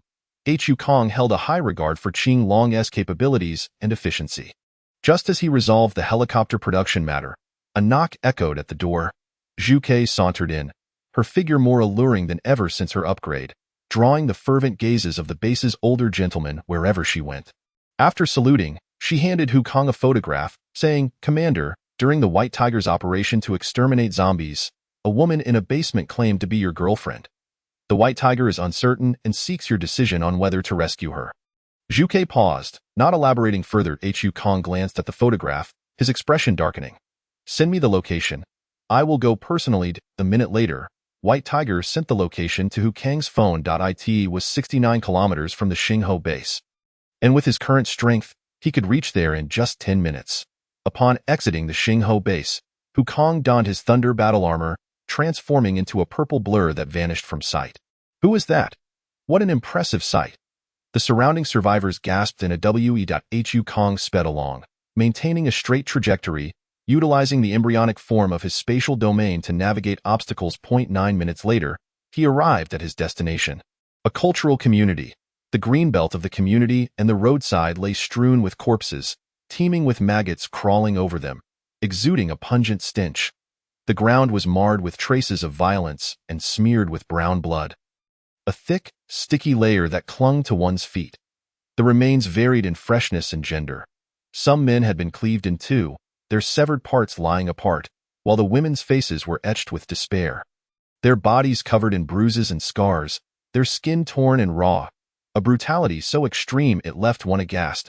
In the vast room of the community's elevated level, over 30 women, swathed in blankets, sat on beds, their bare forms exposed. Outside the door, 15 men knelt with their heads cradled in their hands, trembling in fear. Nearby, a pile of 50 to 60 male corpses lay, a testament to the overwhelming might of this army that even the martial arts instructor, the local tyrant, could not control. The fearsome reputation of this community left no room for defiance. Attempts at ambush were effortlessly thwarted, the soldiers dispatching foes with a mere flick of their wrists. What followed was a one-sided massacre. A single soldier dispatched the makeshift security team with ease, his demeanor unchanged, not a drop of blood staining his person. The sheer terror they instilled was palpable. Just as it seemed everyone was to be executed, a disheveled woman emerged, claiming to be Hu Kang's girlfriend, and the crowd was held in place, awaiting orders. Presenting myself to the commander, they murmured. The once fearsome soldiers retreated like lambs upon sighting her. Hu Kong, clad in a bespoke black suit, approached with a nonchalant stride, yet an aura of chilling coldness radiated from him. "Aiqian," Hu Kong said softly, surveying the room, "I have come to bid farewell to the past." Once, he believed that sincerity could be reciprocated with sincerity. Yet, he had not anticipated that pouring out his heart would leave the other party indifferent, numb to his affections. The promises of eternal devotion now felt like mere words, sacred vows spoken thoughtlessly. In Hu Kang's eyes, a promise was a lifelong commitment, but he failed to realize that a woman's promises were often spoken in vain. What truly shattered Hu Kong was not Aiqian's abrupt departure, but the moment of calm reflection when he recalled the vows they had exchanged, envisioning a beautiful life together, now shattered by the pursuit of wealth. Memories of their sweet past flickered through his mind, each recollection a painful reminder, as if being slowly sliced apart. Aiqian, wrapped in her blanket, emerged from the shadows, her frail body hunched over. Her hair was unkempt and filthy, the blanket emanating a foul odor. She gazed at the once dazzling Hu Kong, now transformed beyond recognition. Only a faint shadow of her past could be discerned in her eyes, filled with complexity and regret. "If it weren't for your lack of money back then, perhaps our fate would have been different. If I had been more resolute, my ending might have changed," she lamented, her voice hoarse. "But alas, there are no ifs. I am but a fickle, ungrateful fool, enamored with wealth and status."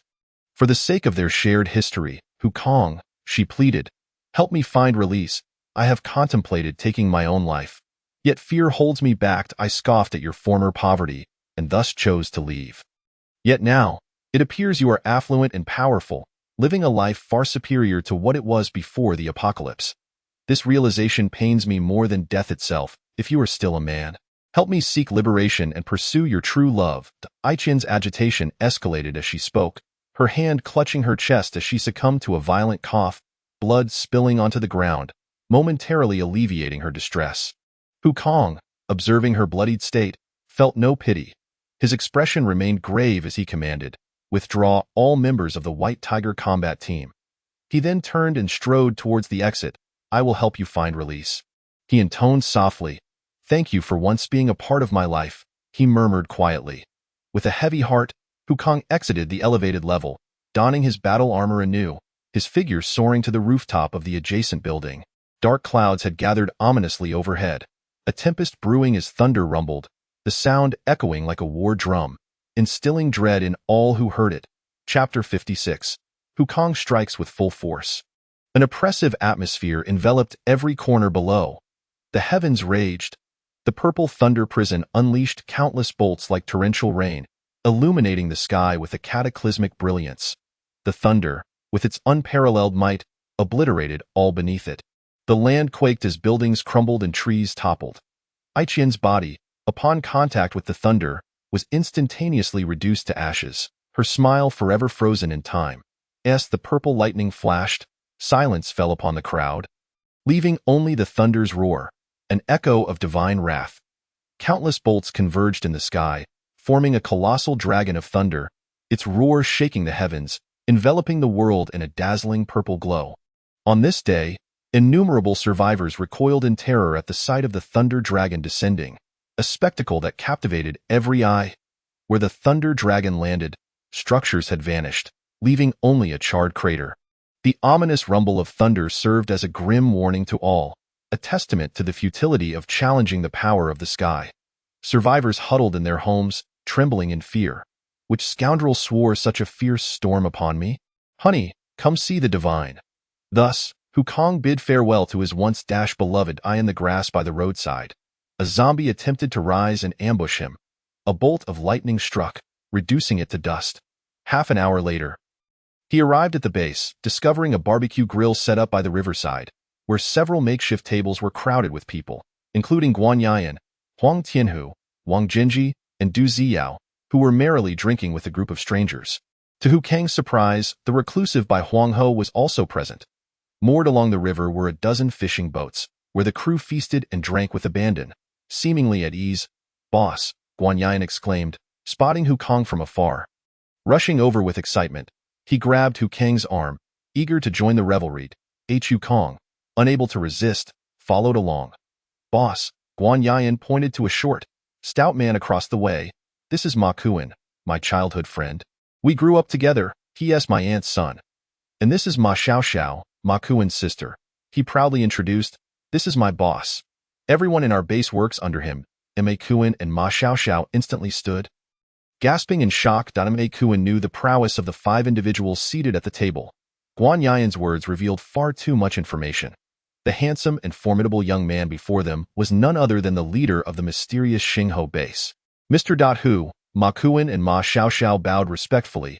Wukong nodded impassively, scrutinizing Ma Kuan, who stood about 1.6 meters tall, his stout frame betraying a glint of ruthlessness in his eyes. A dozen transport ships were anchored nearby, each over 20 meters long, capable of housing several people. These vessels had been reinforced with steel plating, widened and elongated, equipped with barriers to effectively fend off zombie attacks and prevent unwanted boarders. Surrounding them were many rugged men, fierce in appearance, armed with handguns. Clearly, a band of ruthless characters. "Boss," Guan Yian observed the atmosphere growing tense, his smile returning.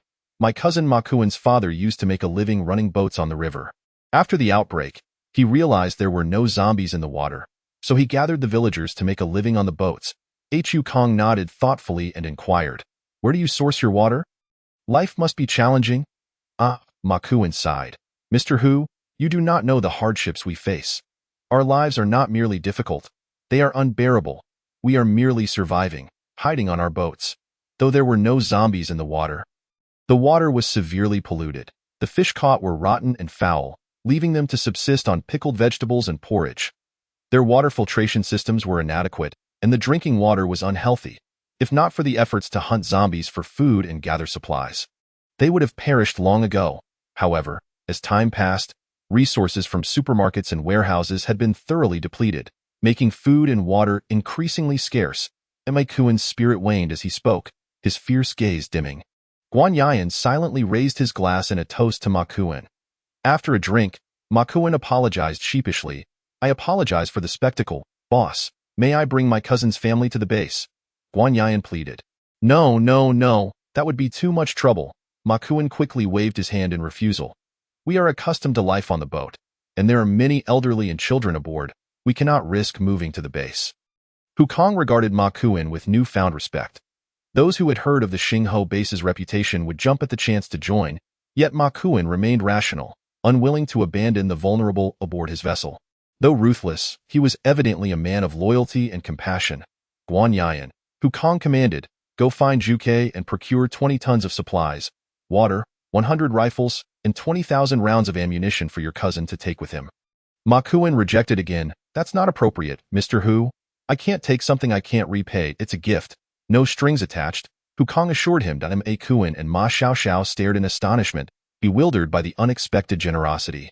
Was there a hidden agenda? Yet Hu Kong harbored no ulterior motives. He simply sought to forge a bond, recognizing their resilience amid disaster. Moreover, the sisters possessed remarkable capabilities, in a world ravaged by calamity and the undead. Their survival had united them into a formidable team, a testament to their excellence, a connection that might prove valuable in the future. You are Guan Yan's cousin and also a friend of the base. Consider this as a token of our meeting.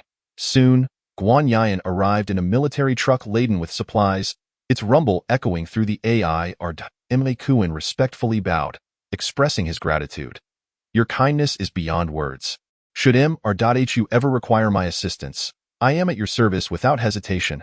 Guan Yan, patting Ma Kuan's shoulder, boasted, cousin, if you find it hard to make ends meet, come to me. I will protect you. I am now quite formidable. Ma Kuan, no longer holding back, waved for his subordinates to come forth and assist in moving the supplies. The eager eyes of his underlings had already fixated on the bounty. Upon witnessing the scene, the survivors aboard the ship were left in stunned disbelief. Such an abundance of rice, meat, bottled water, and vegetables, and so many firearms. Surely, our lives are about to improve. Smiles radiated across their faces. Chapter 57. The blood moon approaches at that moment. Ma Kuan's expression suddenly shifted. Out of the corner of his eye, he noticed many survivors in the distance, casting greedy gazes towards them. Some had even unknowingly approached the lakeside, waiting. Humph! Guan Yan snorted coldly and took decisive action. A fierce gust of wind erupted from under the feet of several individuals, instantly sweeping them off their feet and into the river. With a piercing gaze, Guan Yan surveyed the surrounding survivors, who harbored ill intentions. I am Guan Yan, commander of the Qishao combat team of the Xingho base. Whoever dares to touch the supplies of their caravan will face death. The surrounding survivors, upon hearing this, fell silent as if plunged into an icy abyss, quickly averting their covetous gazes. Who would dare provoke the commander of the Xingho base for mere supplies? The warriors of the Xingho base had carved their names through the hordes of zombies. Ultimately, the fleet led by Ma Kuan and his associates vanished from view under Guan Yan's watchful eye, merging into the Yangtze River. Just as he stepped off the elevator, a system notification resonated in his mind. Ding! The blood moon is set to descend in 3 days, during which zombies will become exceedingly bloodthirsty and violent, their strength significantly enhanced, and a multitude of new mutated zombies will emerge. Please be cautious. Host. During the blood moon, your warriors will receive double evolution points for every zombie killed. If the total exceeds 500,000, an additional mysterious gift package will be awarded. What? The blood moon? The zombie strength will dramatically increase? Upon reading the message, Hu Kang's eyes widened in shock. The sudden arrival of the blood moon portends an epic disaster that will engulf all of humanity. Truly, we are in a chaotic era. The world order is destined for a complete upheaval. I must rapidly strengthen our power to lead the Xingho base to survival. Hu Kong silently resolved himself. With the impending blood moon, the relaxed nerves he had recently let slip became taut once more. If the zombie tide during the blood moon is mishandled, many lives will be lost. Arriving at the first-floor conference room, he instructed Yadwa, notify the Operations Department, Management Department, Maintenance Department, City Defense Department, Research Department, Planting Department, Qishao Teams 1 and 2, and the heads of the Dispute Mediation Department. A temporary meeting will convene in 10 minutes in the first-floor conference room. Understood, Master. Yadwa swiftly composed the message, identifying the heads of each department for a mass dispatch. Sending 3 notifications in quick succession. 10 minutes later, senior officials including Bai Hu, Zhu Ke, Wei Debiao, Qing Long, Guan Yan, Huang Tianhu, and Bai Huangho arrived, their expressions filled with confusion regarding the sudden meeting. Boss, why the urgency? What has happened? Guan Yan inquired. Huang Tianhu, Wang Jinji, and Du Xiao exchanged puzzled glances. What is going on? I was in the middle of an experiment when I was suddenly called to an emergency meeting. This is quite the interruption, Wei Debiao grumbled. Experienced in the ways of such meetings, the heads of departments fell silent, waiting patiently.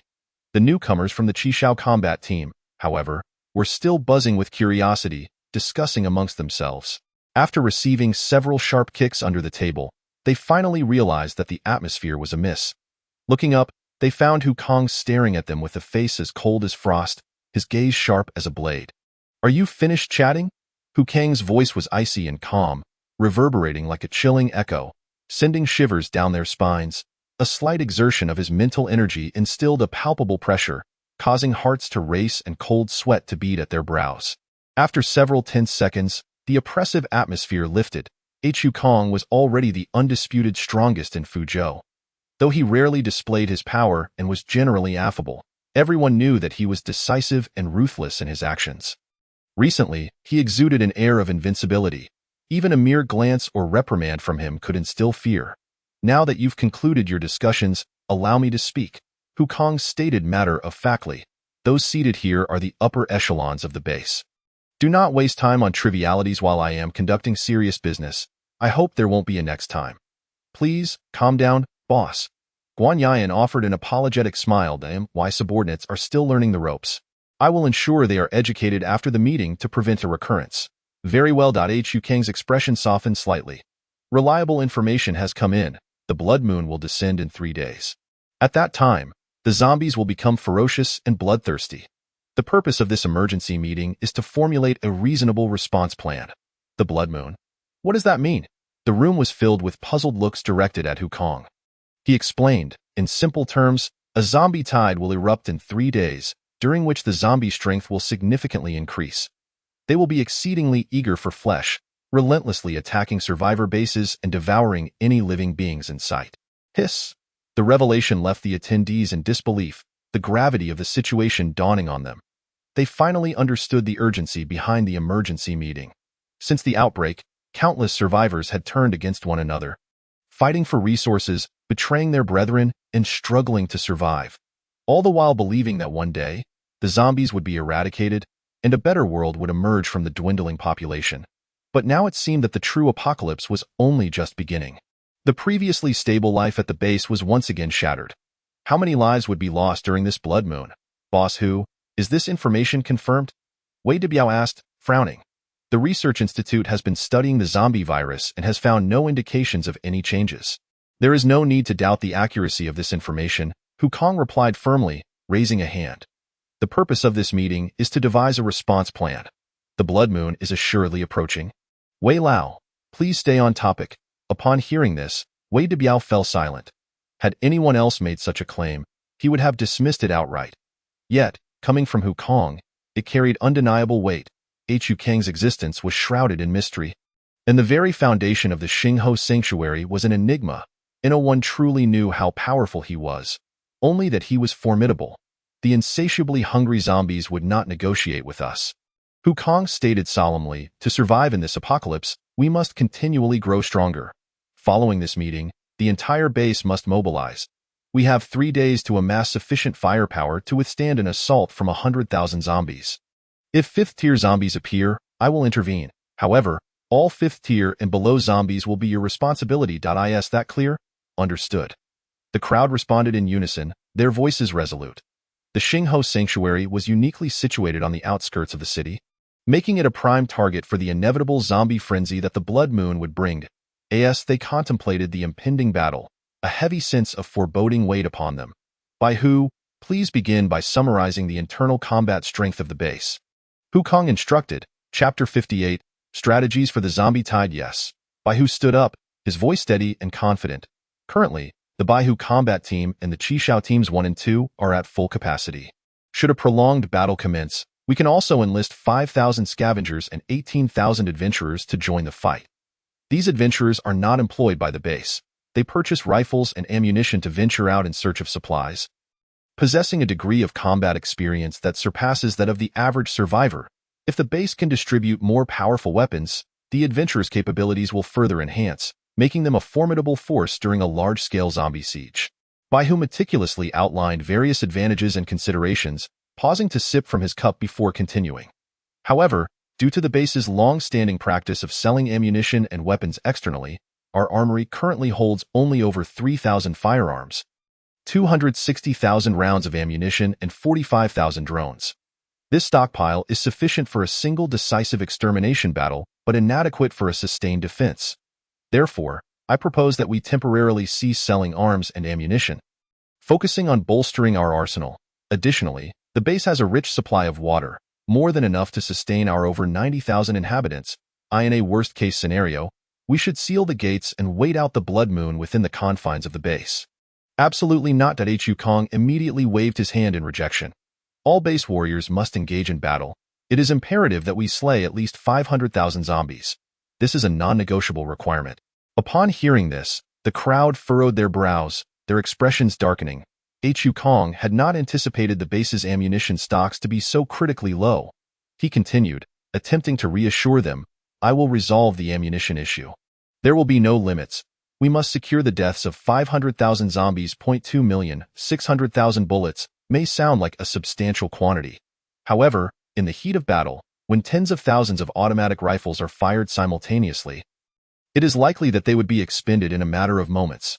Fortunately, the raw materials for bullet production are relatively simple, allowing Hu Kong to exchange for several additional production lines that can operate around the clock. The only concern is that mass-producing ammunition requires a vast amount of chemical materials.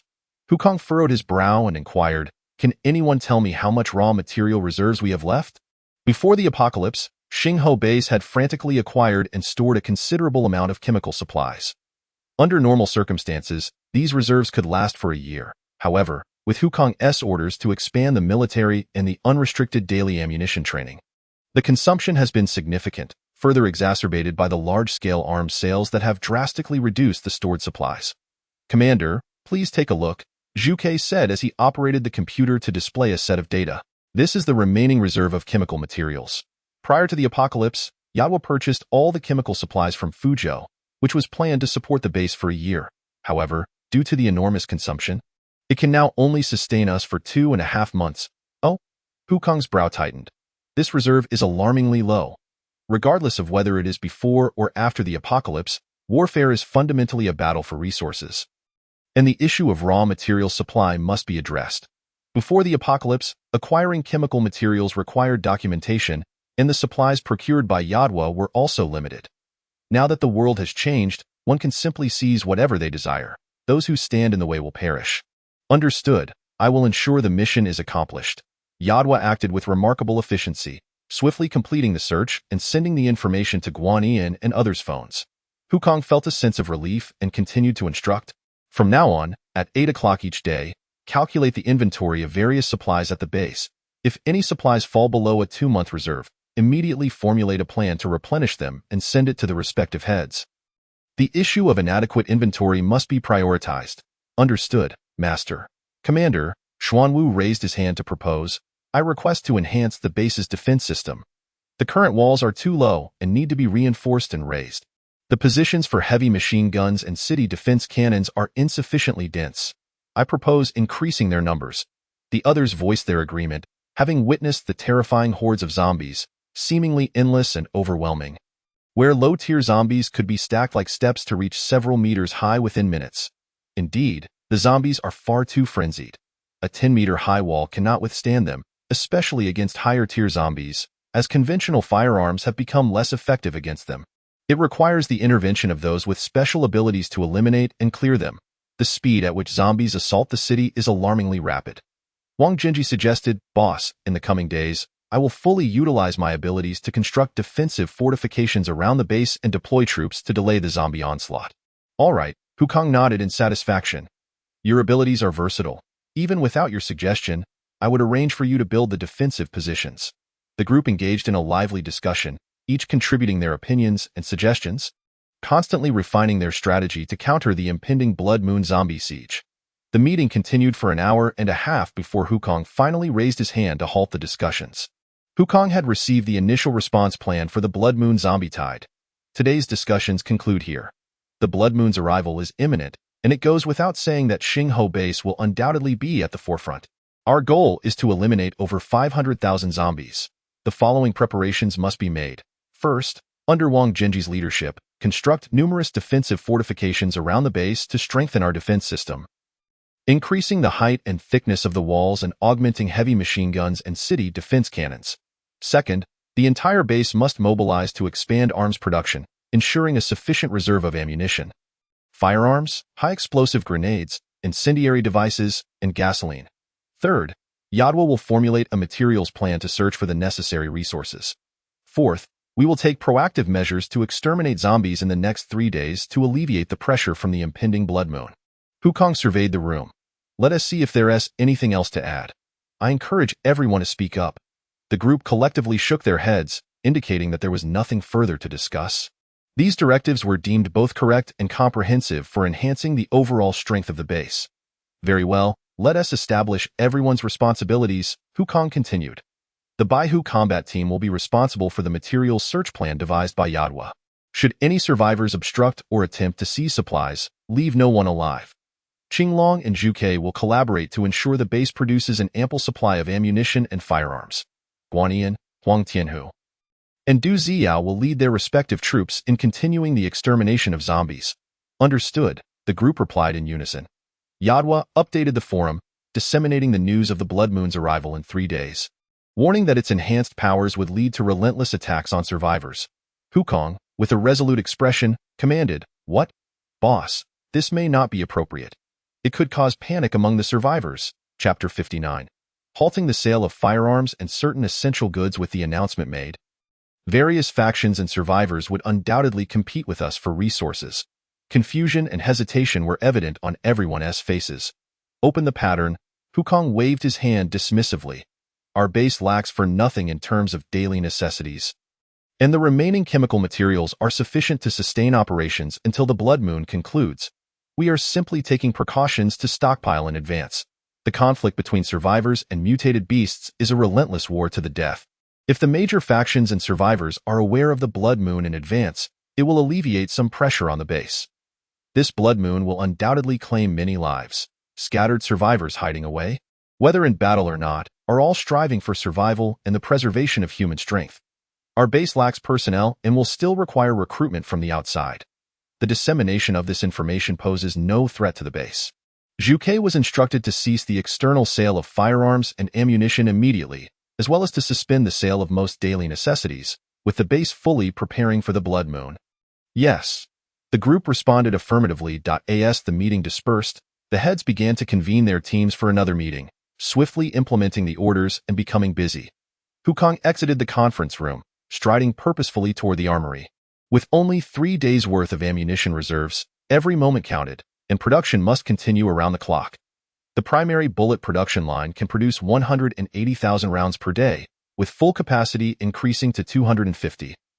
Hukong decisively purchased 3 additional primary bullet production lines and upgraded all 6 to advanced levels. The advanced production lines can produce 600,000 bullets daily, with full capacity increasing to 700,000, an astonishing rate. 6 production lines, operating at full capacity over 3 days, would yield over 1.2 million bullets, supplemented by warehouse reserves, sufficient to face the forthcoming bloody battle. If feasible, purchasing powerful city defense cannons would be ideal. Even third-tier zombies would not withstand their might, obliterating entire swathes of the undead. Hukong internally lamented, believing that once the nearby zombies were cleared, they could begin restoring their previous prosperity. Yet, it appeared he was overly optimistic. The construction of defensive walls and the establishment of secure zones was still imperative. At precisely 10 o'clock, the official announcement from Xingho Base regarding the impending blood moon was released, outlining the associated risks and urgently prohibiting the sale of most daily necessities, firearms, and ammunition. This news sent shockwaves throughout the survivor community. Many survivors, accustomed to scrolling through videos at night, had their screens abruptly filled with alerts. Xingho announcement. According to observations by researchers at Xingho Base, a blood moon will appear globally in 3 days. The virus within zombies exposed to moonlight will become hyperactive, leading to an insatiable craving for flesh and blood, drastically enhancing their strength and resulting in relentless assaults on survivor bases. Furthermore, new mutated forms will emerge, triggering a zombie tide. In consideration of humanitarianism, Xingho Base solemnly advises all factions and survivors to prepare for the impending crisis. During the blood moon, shelters such as homes, rooftops, and other havens will no longer be safe. It is advised to hide underground to mask one's presence.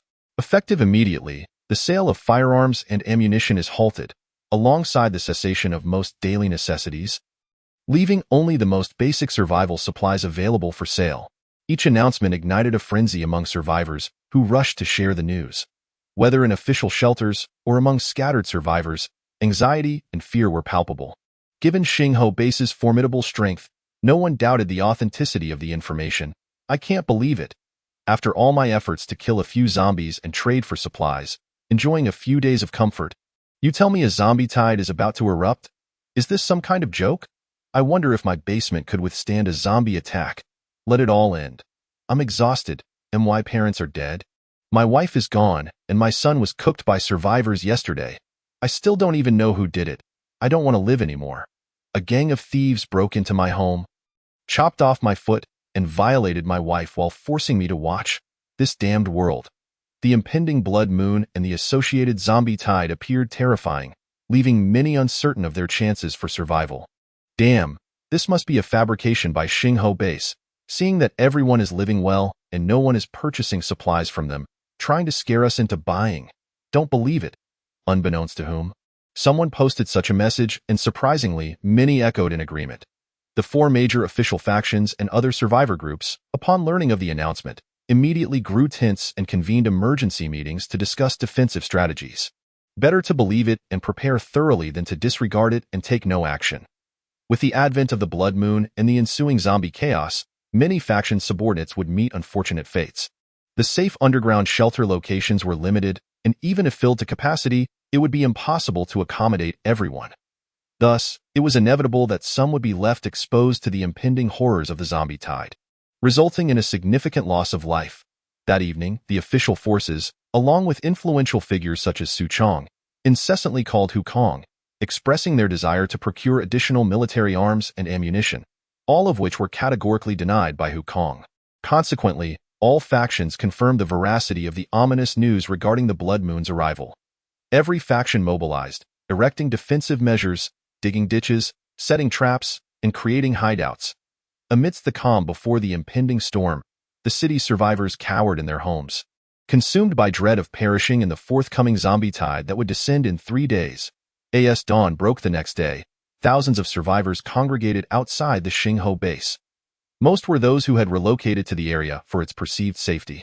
Currently, the base had prohibited the sale of essential supplies, and with the blood moon looming just 3 days away, a barrage of distressing news had left everyone utterly exhausted, significantly impacting their daily lives.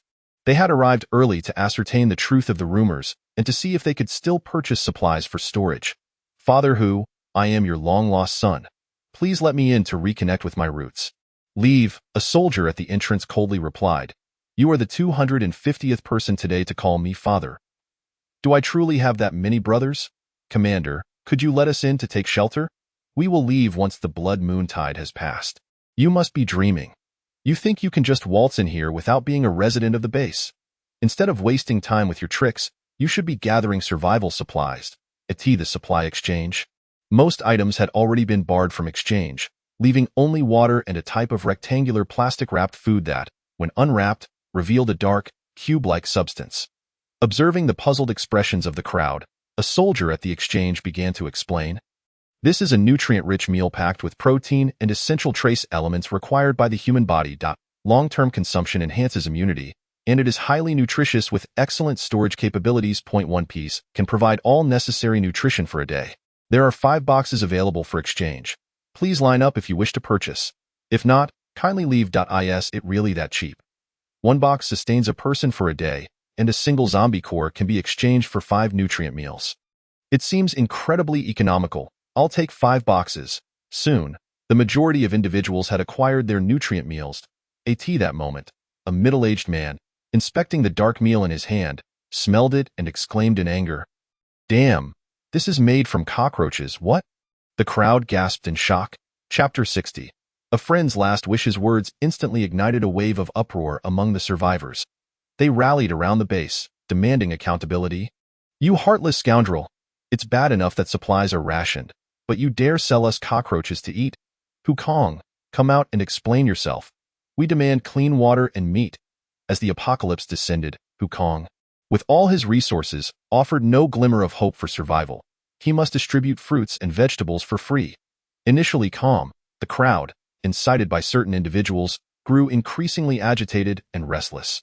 Meanwhile, Wukong, who was dining inside the base, was abruptly interrupted by a ringing phone. On the other end, a young girl's voice, trembling with tears, reached his ears.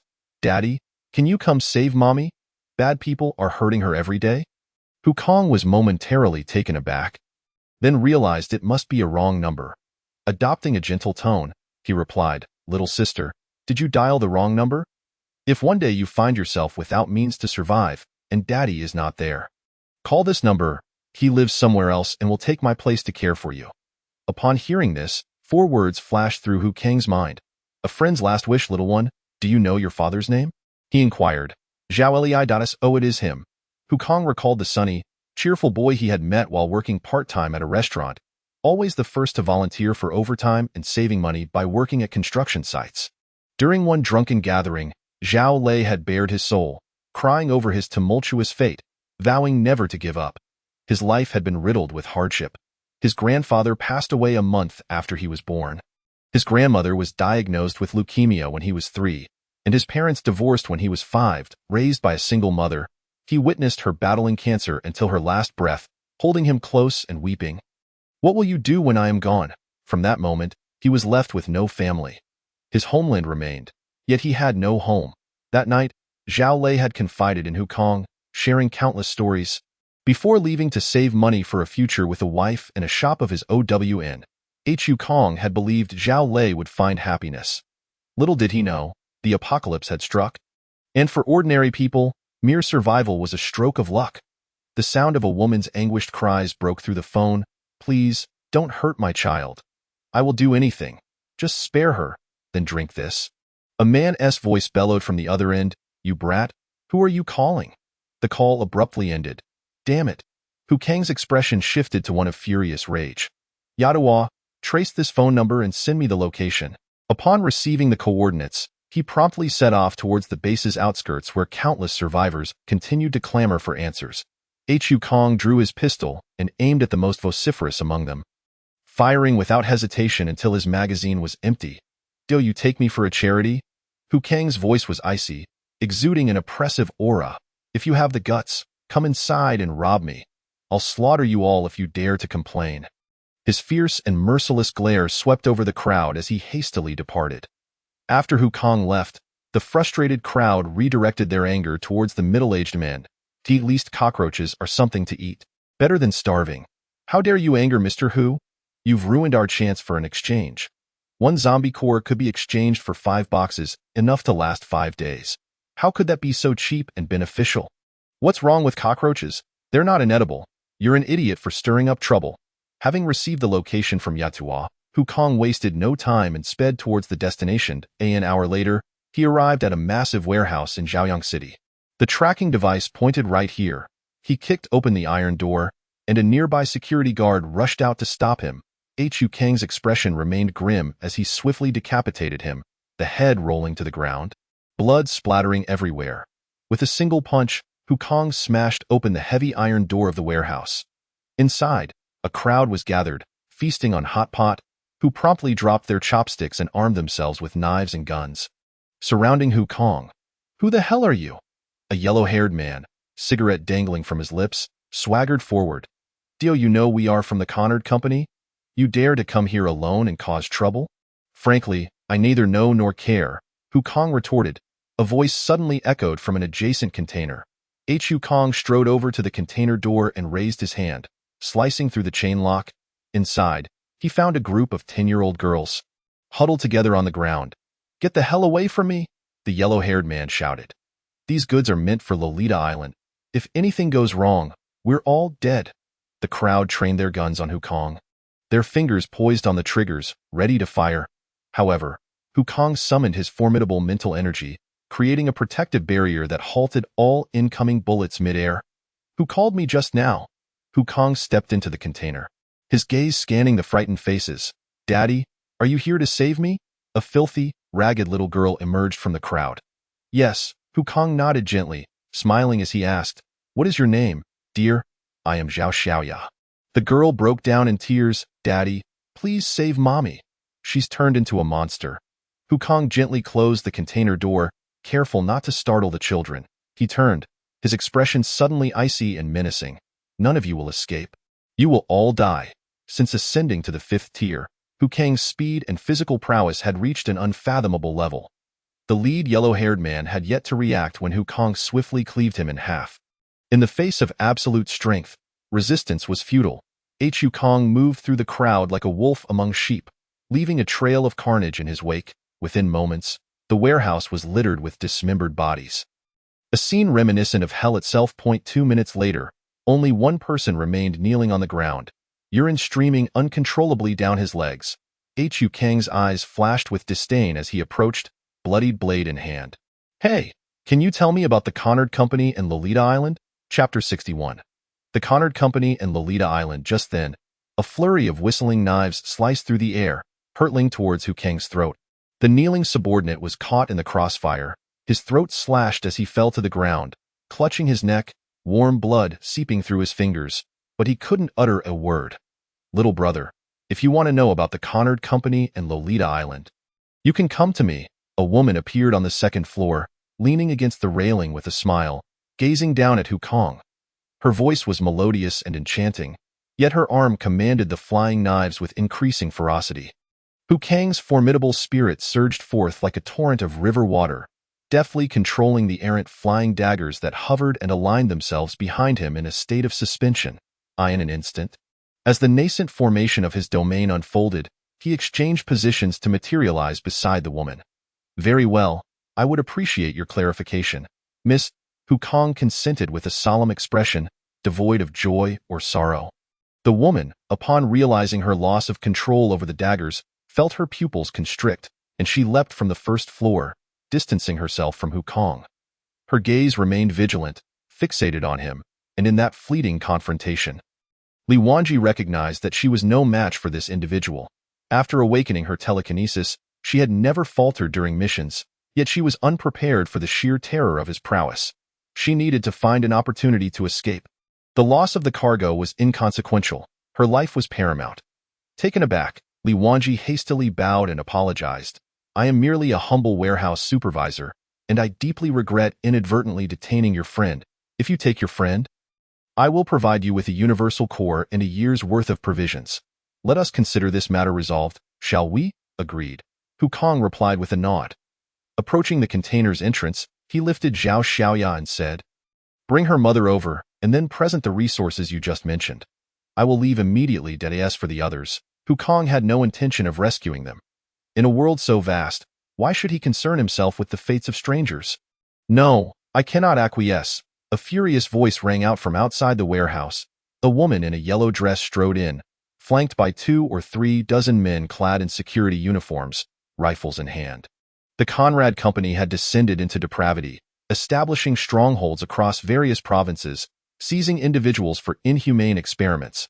Similarly, Lolita Island had gained infamy for capturing young girls for grotesque training, enticing customers into a world of depravity after the apocalypse. They were indeed a national disgrace deserving of condemnation. Just days prior, a conflict with official forces had resulted in the disappearance of a major general.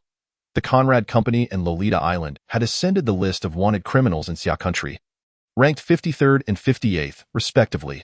"Who are you?" Hu Kong inquired of the woman in the yellow dress. "How do you know this information?" The details he had just heard were unknown even to Yadwa.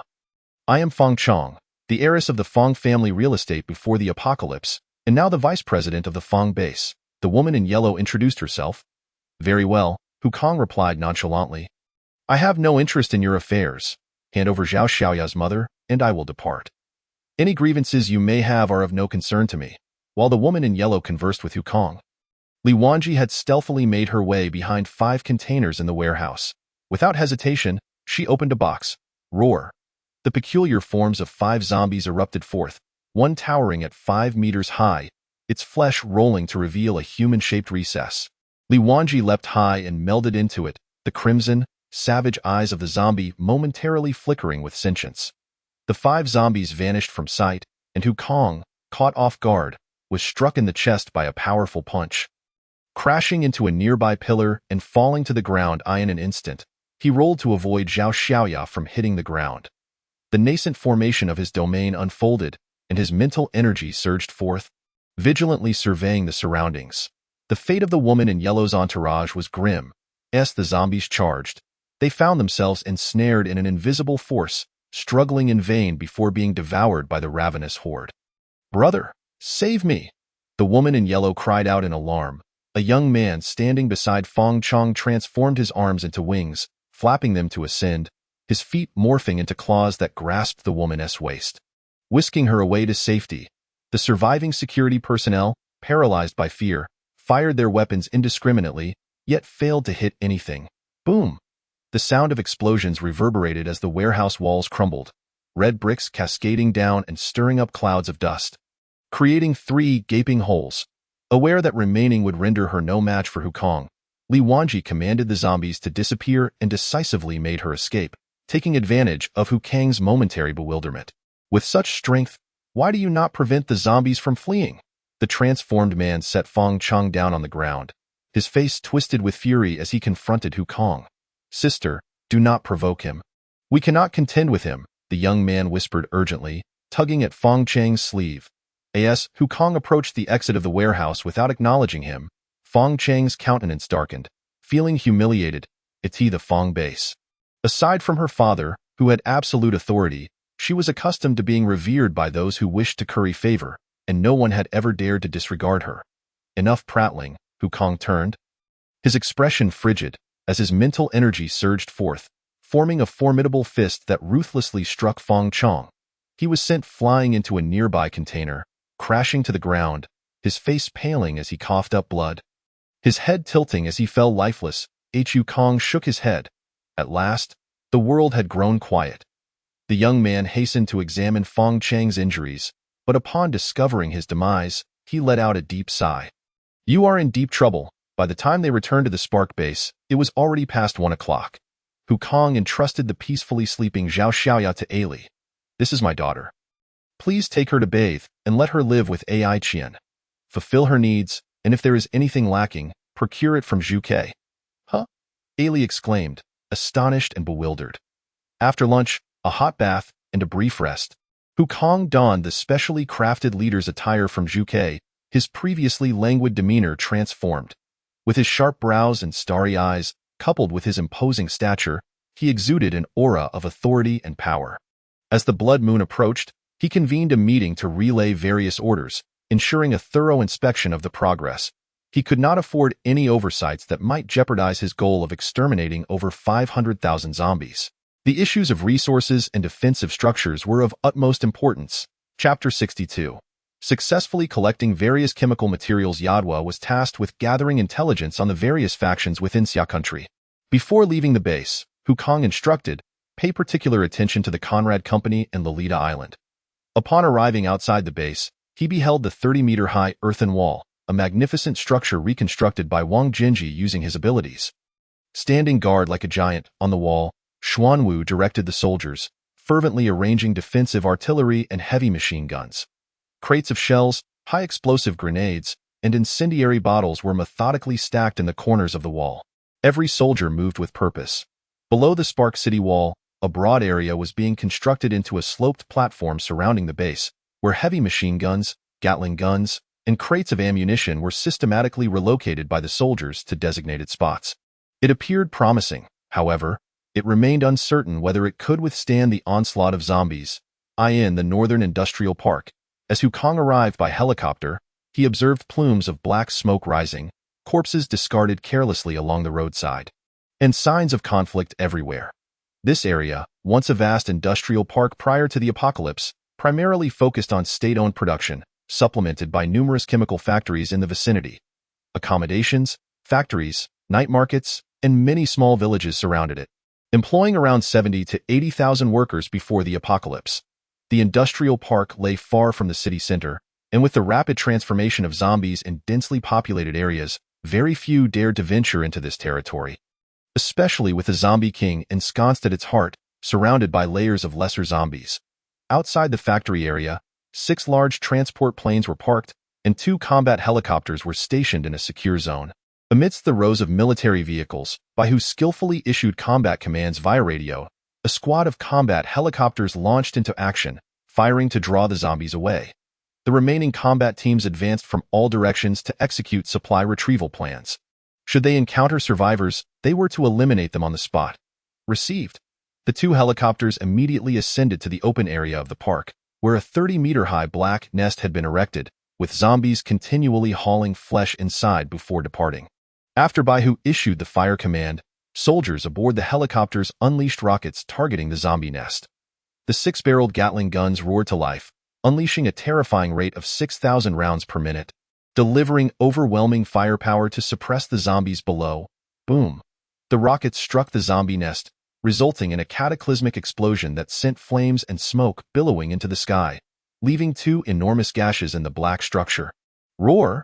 A towering, 20-meter-tall crimson zombie bellowed in rage, clutching a diminutive zombie in its arms. Upon hearing their king's furious roar, the surrounding zombies glared menacingly at the helicopters above, swiftly converging towards them in a towering mass. The crimson zombie king opened its maw, gathering a terrifying red energy into a beam that sliced towards the helicopter. The helicopters evaded the assault while retreating, drawing the zombies away. The zombie king howled for its minions to follow. It had no intention of letting the humans who had slain its queen escape unscathed. After a little over 10 minutes, the dense mass of zombies in the park began to disperse, while thousands of dismembered zombies crawled slowly, unwaveringly following their king.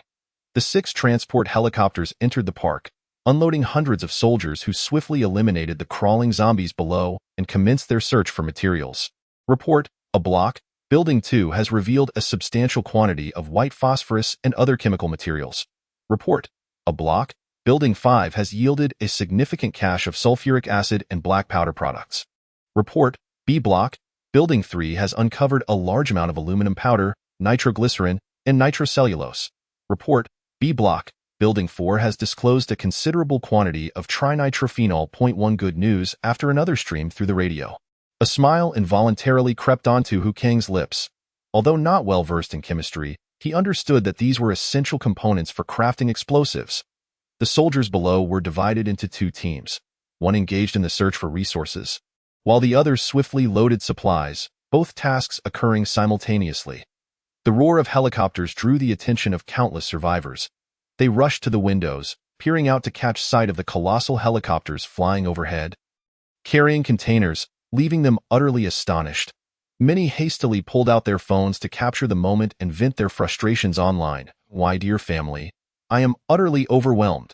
I can barely fill my stomach, while others indulge in the luxury of helicopter transportation for supplies. How envious I am. I long to join the Spark Sanctuary. Just let me in, and even if it means living in a mansion and dining on lobster, I would gladly accept, if only I had a helicopter.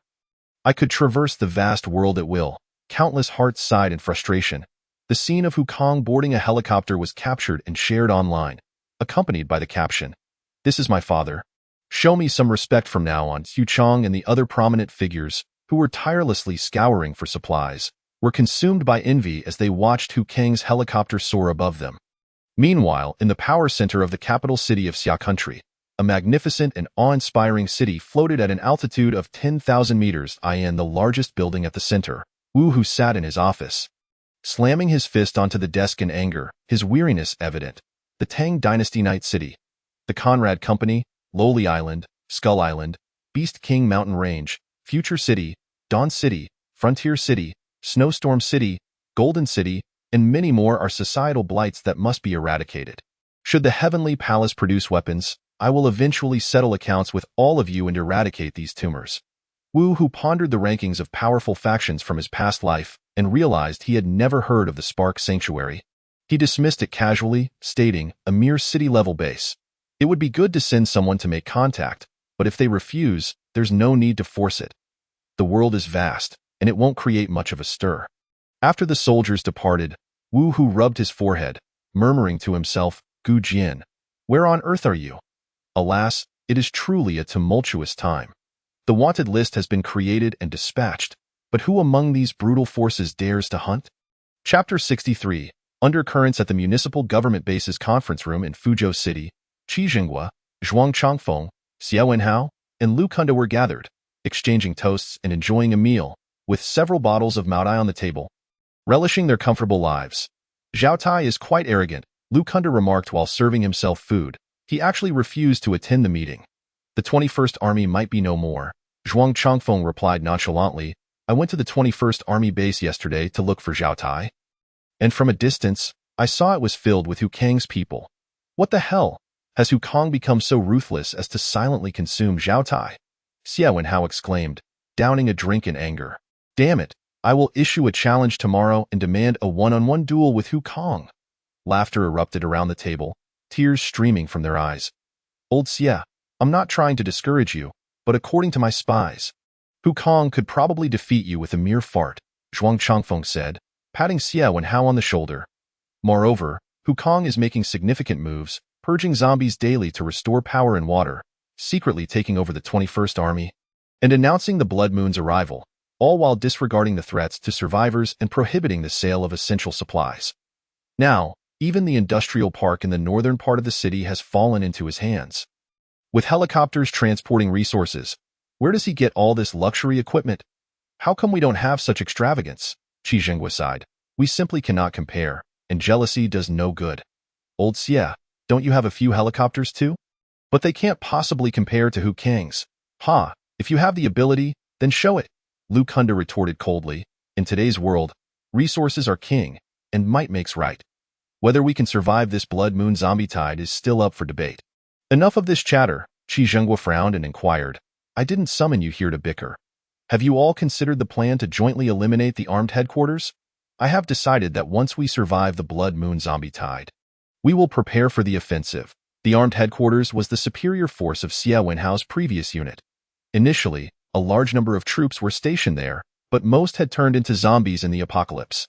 Xie Wenhao had attempted assaults several times, all of which had failed, prompting the four factions to unite for an attack. If they could seize the armed headquarters, the weapons of an entire army would arm them to the teeth, equipped with cannons, tanks, helicopters, and missile vehicles, allowing them to finally stop envying Hu Kang's arsenal. Let's do it. The four unanimously agreed to cooperate. The countless armaments in the armed headquarters would entice any who learned of it. Once we seize the armed headquarters, let us see how Hu Kang continues to flaunt himself before us. The four clinked their glasses and drank, each envisioning a future where they had conquered the armed headquarters.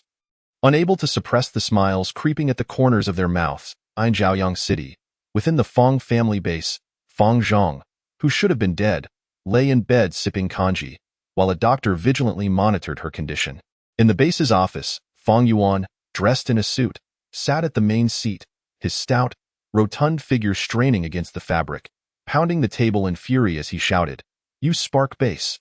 If it weren't for my control over that girl with god-level abilities, my daughter would truly be dead. Someone, notify the Conrad Company. Tell them I want to purchase 500,000 nuclear units of goods, and that those captured will receive free trial medication. Let them know our cooperation is amicable. And I will honor the previous conditions, he commanded. Have them deliver the goods overnight. If Hu Kang dares to harm my daughter, I will not rest until I have flayed him alive to assuage my wrath. Meanwhile, Hu Kang was unaware that someone was plotting against the Spark base. With Hu Kang's temperament, he would not fear such threats. Those who come to stir trouble must be prepared to meet their end. The truth lies only within the range of cannon fire. If one shot is insufficient, then two will suffice. If cannons prove ineffective, have you ever witnessed the wrath of heaven? At the Northern Industrial Park, Hu Kang instructed, ensure the machinery remains intact. Once the Blood Moon passes, we will send people to occupy this place for the continuous production of chemical materials for the base, as expected of a state-owned enterprise park. He marveled, it astonishingly stores such abundant raw materials. After this, the base will certainly prosper. Commander, by who saluted and reported, the raw material transportation has been completed. Shall we withdraw? Yes, as the helicopter flew over a desolate village. Many houses had collapsed into ruins, and a dozen zombies roamed aimlessly in search of flesh. Below, in the grass, Hu Kang keenly sensed a fleeting glimmer of light. The mental prowess of a fifth-tier ability user was formidable. The ability emanated to envelop the entire village, yet he felt nothing unusual.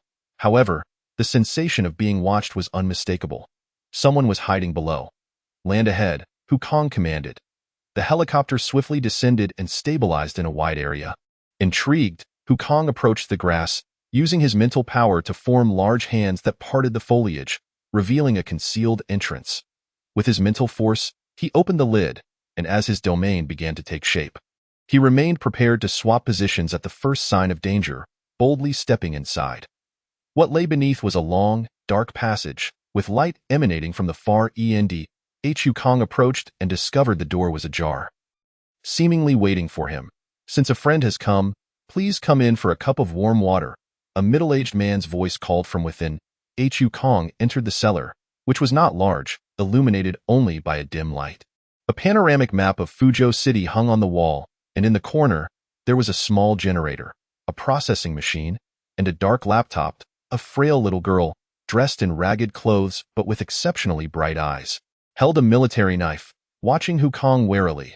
Behind her stood a middle-aged man leaning on a cane. The middle-aged man gently patted the little girl, signaling her to step aside, and no need to be on guard.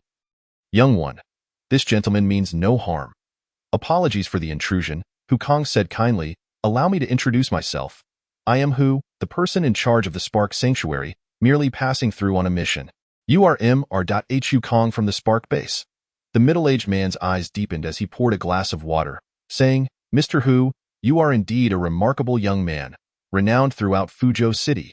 Unfortunately, this humble abode only has hot water to offer. We have run out of food." Wukong waved his hand, indicating that he did not mind, and asked directly, "I am merely curious.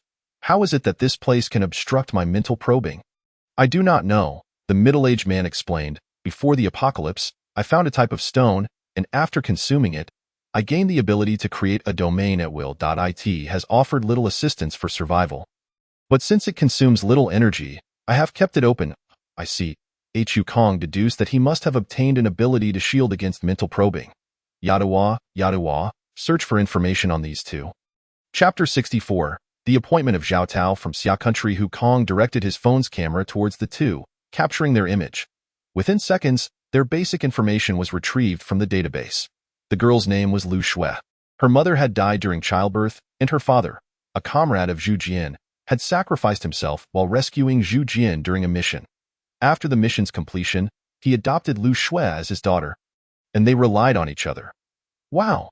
Zhu Jian and Lu Shui were left speechless, their skin crawling in fear. "What kind of high technology is this? How can you scan and know our information?" The director of the intelligence team was astounded. Wukong, intrigued, remarked, "Zhu Lao, I am a man of straightforward words. I do not hide my intentions. I would like to invite you to join the Spark base." "What do you intend to do?" Lu Shui darted in front of Zhu Jian like a small leopard, protectively positioning herself as she eyed Wukong warily once more. "Why Uncle Zhu is in such a state? What further use could you possibly have for him?" she exclaimed. "I appreciate Mr. Hu's kind words, but I must apologize," Zhu Jian replied with a bitter tone. "I am merely a cripple. My inclusion in the base holds little value." They were acutely aware of the stringent conditions required for joining the Xingho base, a coveted opportunity that countless survivors would beg on their knees for. Yet, in this apocalyptic world, one could trust no one. Kindness without reason often concealed ulterior motives. "Let us not rush to reject this offer," Wukong said earnestly. "Y base possesses formidable strength, yet it lacks a specialized department for gathering and processing intelligence. Today, I am fortunate to encounter you, Zhu Lao, a veteran from the intelligence sector, and I would like to extend a sincere invitation for you to join our base, to establish an intelligence department responsible for collecting and organizing information regarding Fuzhou City. Effectively becoming my eyes and ears, I believe you are well capable of this task. Otherwise, can you bear to have this young girl constantly scouring for supplies to sustain you? By joining the base, she could enjoy a better life, attend school alongside countless peers, and forge many friendships." Wukong's earnest invitation and poignant question stirred something within Zhu Jian. He was old, and his life held little significance. However, Lu Shui was still young, at the prime age for education. He could not allow her to languish in obscurity. "Is what you say true, Mr. Hu?" Zhu Jian inquired, his voice trembling with hope. Lu Shui could go to the base to study and grow joyfully with her peers. As Hu Kong spoke, Lu Shui's bright little eyes sparkled with desire. Very well, I agree to join the base. Zhu Jian responded excitedly. I look forward to your guidance. Mr. Hu. To his surprise, the progress of their inspection work had led to the recruitment of a significant figure in intelligence. Zhu Jian and Lu Shui hastily gathered their belongings and followed Hu Kong to the helicopter, ready for an immediate evacuation. The sun has set, and the night is when the zombies are most active. Hu Kong instructed, oh my goodness, it's so fast. Uncle Zhu, this is my first time on a plane, Lu Shui exclaimed, her eyes wide with wonder as she gazed down at the Xingho base, ablaze with lights, where soldiers diligently constructed defensive fortifications. As so many people. Lu Shui nervously tugged on Zhu Jian's sleeve, who gently patted her back to reassure her, urging her to remain calm. Do not worry. We are quite safe. He smiled, comforting her. From today onward, we shall no longer hide in the cellar, relying on you to desperately search for food. You will have a brighter future ahead. Hu Kong personally led the two, creating identity QR codes for registration. Upon entering the first-floor hall, they were struck with profound astonishment. The place was filled with vast, advanced high-tech robots, and many residents wore radiant smiles of happiness, living in conditions far better than before the apocalypse. At least Zhu Jian had never witnessed such genuine smiles before. The living area was adorned with modern greenery that invigorated the senses, and a central climate control system ensured everyone's comfort. Zhu Jian felt elated about his decision to join the base. Ado, elevate Zhu Lao's base privileges to Class A and assign him a 3-bedroom, 2-bathroom apartment, Hu Kong commanded. He then turned to Zhu Jian, saying, Zhu Lao, you will temporarily receive a monthly consumption salary of 10,000 points, and Lu Shui will enjoy all the benefits afforded to minors within the base. Are you hungry? Let us eat first. Hu Kong said, leading them to the cafeteria. There was a tradition at the base. The first meal for every new resident was free, allowing them to choose their dishes without waste. After their meal, Zhu Jian and Lu Shui, guided by the management team, found their new home. The apartment was furnished with a large bed, sofa, television, refrigerator. Everything one could need, ready for them to move in without any additional purchases. As Zhu Jian entered the room, he felt a wave of emotion wash over him. After tirelessly working for 44 years before the apocalypse, he had never owned a home of his own. He never imagined that just after joining the base amidst the apocalypse, he would be gifted such a luxurious living space. This only fortified Zhu Jian's loyalty. Ailey had prepared a meal, and as Hu Kong entered, she promptly served it. You may start eating, Hu Kong smiled. We have no strict rules here. Eat when you are hungry, there is no need to wait for me. No, we have unanimously decided we must wait for you to dine together. They insisted. Since Wei Xinxiu and Meng Qing moved to the 72nd floor, they had been coming daily to share meals, as Hu Kong employed a skilled chef whose culinary creations were simply irresistible. Wei Debiao, upon hearing that Wei Xinxiu was moving to the 72nd floor, obstinately refused to join. After their meal, Ailey returned from the kitchen with fruit. Hu Kong reclined on the sofa while Wei Xinxiu approached to massage his legs. And Meng Qing, not to be outdone, tossed fruit to him. Watching Hu Kong eat, Meng Qing feigned indifference but was secretly overjoyed. Suddenly, Hu Kang's phone rang. It was Zhu Ke calling to inform him, Commander, there is someone outside claiming to be an envoy from the Xia Nation, here to present you with an appointment decree while searching for their General Ouying Lihua. Has the Xia Nation taken notice of me so swiftly? Hu Kong straightened, his expression becoming serious as the lazy demeanor vanished. Take him to the reception room. We shall treat him to some fine tea. I will come to meet him. Understood. Having encountered many ordinary workers before the apocalypse who, after awakening powerful abilities, became uncontrollable warlords, seizing territory and robbing beautiful women to form harems, Hu Kong reflected on the tragic state of humanity in this China world where beauty without strength was a sorrowful fate. The Xingho base stood out as a rather unique force. Although the soldiers worked diligently to build defenses, their faces glowed with vigor, starkly contrasting with the frail laborers elsewhere. The base operated on an 8-hour workday, while idle residents gathered to play cards, carefree and enjoying themselves. Zhao Tao surveyed the scene, noting that the residents appeared plump and happier than they had before the apocalypse. Unable to contain her curiosity, she inquired, Hello, Team Leader Zhu Ke. I hope I am not imposing on my way here. I noticed the base was constructing defensive works. May I ask what the purpose is? What? Zhao Tao exclaimed, her brow furrowing in confusion. It was known that Marshal Wu, who was a reincarnate, aware of the impending blood moon zombie tide and other calamities, allowing for preemptive defenses. How did this small municipal force acquire such foreknowledge? Was the head of the Xingho base also a reincarnate? Zhu Ke led Zhao Tao to the reception room, immediately busy preparing hot tea and presenting it to her. Please wait a moment, the commander will arrive shortly. Very well, Zhao Tao replied, her gaze wandering as she took in her surroundings. The reception room was luxuriously decorated and bright, resembling a futuristic city, infused with a faint, delightful fragrance that uplifted the spirit. Zhao Tao couldn't help but envy the survivors living here. Huang Tianhu accompanied a striking lady in military attire into the reception room. Sister Ouyang, Zhao Tao exclaimed, rising with delight to greet her. Their familiarity indicated they were well acquainted. Sister Ouyang, how did you come to be here? Those rascals from Conard haven't caused you any trouble, have they? Zhao Tao grasped Ouyang Lihua's fair, delicate hand, unable to restrain her barrage of questions. With a serious demeanor, she deeply bowed to Huang Tianhu, expressing, "Thank you, Commander Huang, for saving Sister Ouyang's life. I have no way to repay you. Perhaps I could offer her to you as a bride?" Zhao Tao suddenly switched her tone to a playful one, smiling. "What are you saying?"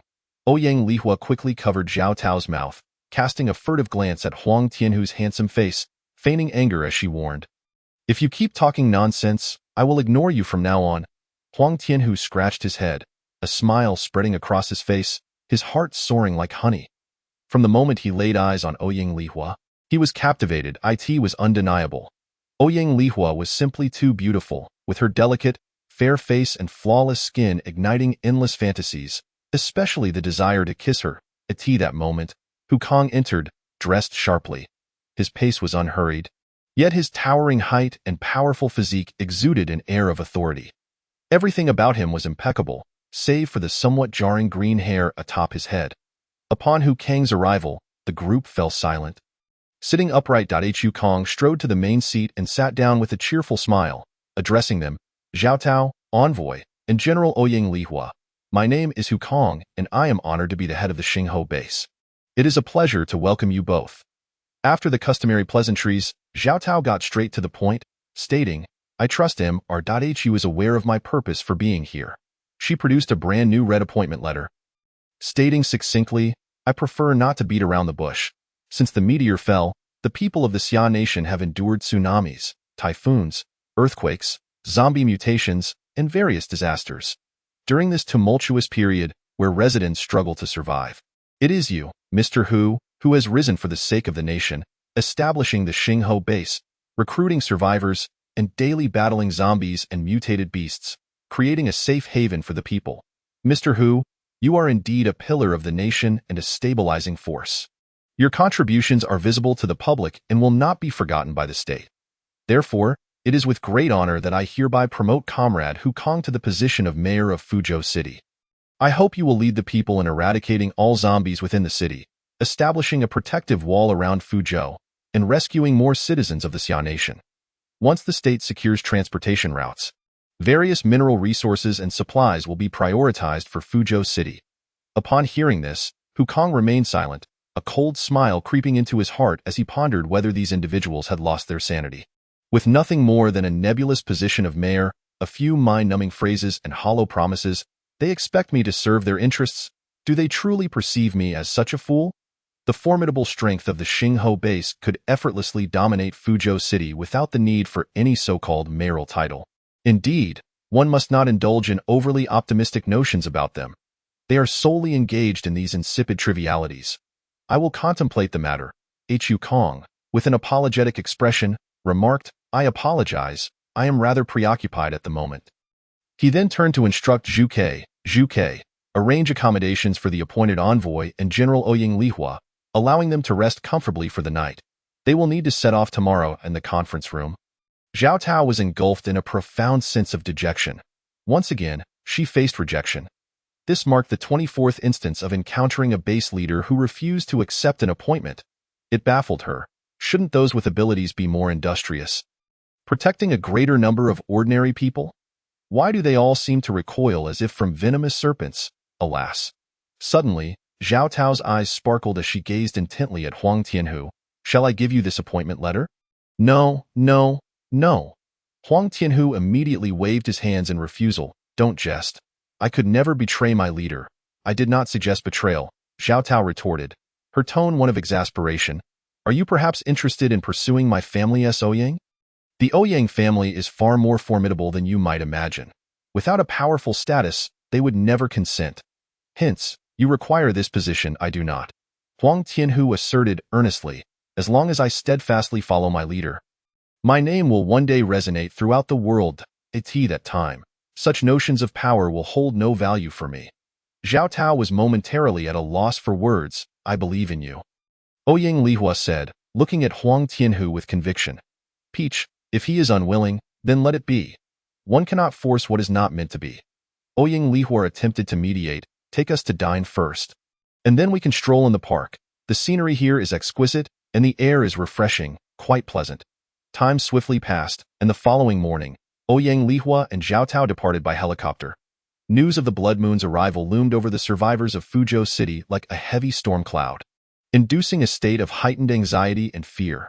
Various factions were actively preparing for battle, terrified that their shelters might be breached and that they could perish by dawn. Survivors dependent on the Xinghu base for sustenance had been dispersed 3 days prior when the announcement was made, each fleeing for their lives. After all, preparations for defensive fortifications demanded their immediate exodus. Following 2 days and nights of relentless construction, the walls of Xinghu base were raised to 60 meters. The heavy machine guns stationed atop had been replaced with brand new 6-barreled Gatling guns and city defense cannons. The city defense cannons and Gatlings were interconnected with automatic loading machines, allowing soldiers merely to pour ammunition into the machines, which would automatically load and direct fire. A 6-barreled Gatling was installed every meter, with a city defense cannon every 3 meters, creating an unparalleled display of firepower. Chapter 66. The oncoming tide of corpses. Thanks to the prowess of Wang Jinji's soil manipulation abilities, a 10-meter-wide moat had been completed, filled with the rushing waters of a river. This moat served as a defense against the horde of corpses and was currently off-limits to personnel, thus no bridges had yet been constructed. 3 defensive platforms were erected below the base, each stocked with a substantial number of high-explosive grenades, Molotov cocktails, rockets, and white phosphorus shells.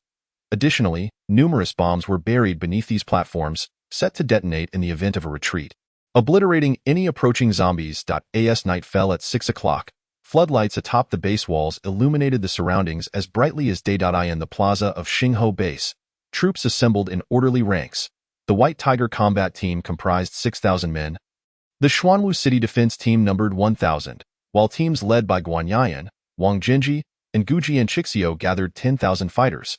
Huang Tianhu and Du Ziyao commanded another 10,000 in the second unit of the Qishao combat team, while 2,000 adventurers and 5,000 medical personnel rounded out the total to 52,000.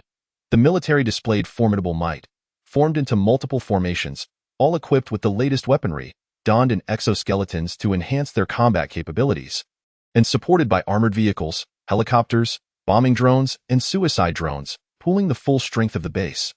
This was a battle that could not afford failure. Report to you, Commander. The White Tiger Combat Team, Xuanwu City Defense Team, Qishao Team 1, Qishao Team 2, and Adventurer Group have all assembled and await your command. The leaders saluted Hu Kong at the observation platform, reporting in unison with grave seriousness. Hu Kong's eyes swept over the assembled troops. Nodding in approval, I do not require you to be overly valiant charging into the fray. Simply hold your positions and fire upon the zombies from the rear. Understood? Yes. The first defensive platform beyond the moat was to be manned by the White Tiger combat team. The second platform would be jointly defended by Qishao Teams 1 and 2, while the third platform was entrusted to the adventurers, with the medical team prepared with stretchers at the rear. At this moment, countless soldiers were lying in wait behind all defensive works, surrounded by a daunting array of machine guns, rocket artillery, and high-explosive grenades, ready for a bloody battle. This marked the first global zombie uprising since the apocalypse, promising to be an unprecedented struggle. Previously, with the leadership of ability users and superior equipment, they had not encountered formidable opposition when cleansing the zombies.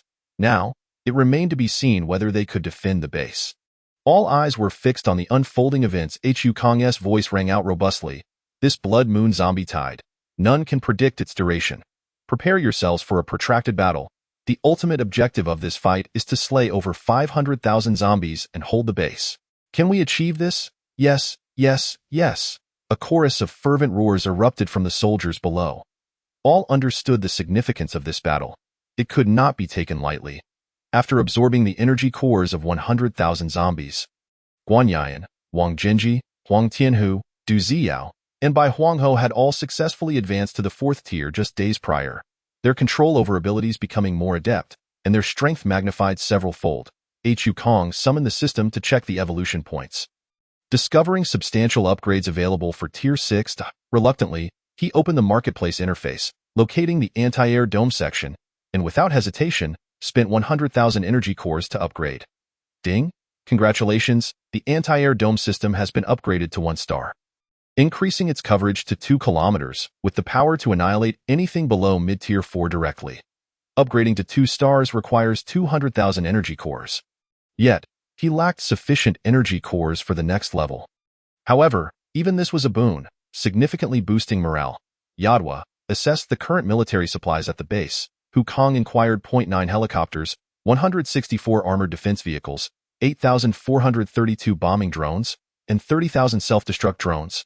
Along with 48,000 reconnaissance drones, Yadwa reported. Splendid, Hu Kong nodded in satisfaction. With such a lavish supply of munitions, exterminating over 500,000 zombies should pose no significant challenge. Monitor the situation regarding the zombies in Fuzhou City. Hu Kong continued issuing commands. None have been detected as of yet. Yadwa promptly displayed various surveillance feeds on Hu Kang's tablet. Currently, the zombies throughout the city appeared as usual. The prelude to the Blood Moon zombie tide had not yet manifested. Hu Kong observed the video, confirming Yadwa's description. Everything was normal. Thankfully, reconnaissance drones had been deployed in advance throughout the streets, ensuring that any stirrings among the zombies would be promptly reported. Time trickled by. The alerts from Xingho Base had led all factions across the city to prepare for battle, on high alert, while scattered survivors hid in designated shelters, too fearful to venture outside. The waiting period proved to be the most excruciating. Boredom prompted many to pull out their phones, engaging in banter on the base forum, inquiring about the situation outside. What is happening out there? I'm hiding in my dugout, feeling anxious, too afraid to check. Our entire base is mobilized. Even the elderly are wielding sickles and hoes in preparation. If the Blood Moon zombie tide fails to arrive, it would be quite amusing. Impossible. Absolutely impossible. I trust Hu Dad won't deceive me. Don T tried to sow discord between us. Brothers, I just sneaked outside for a peek. Everything seems normal. Some even ventured out to live stream, proving the absence of the Blood Moon zombie tide. After all this time, Hu Dad wouldn't he be pulling our leg, would he? Exactly. With the entire city mobilized, creating such a stir, it better not be a false alarm. The base forum buzzed with heated discussions, numerous complaints echoing. Some, overly confident in their abilities, even departed the base to hunt zombies alone.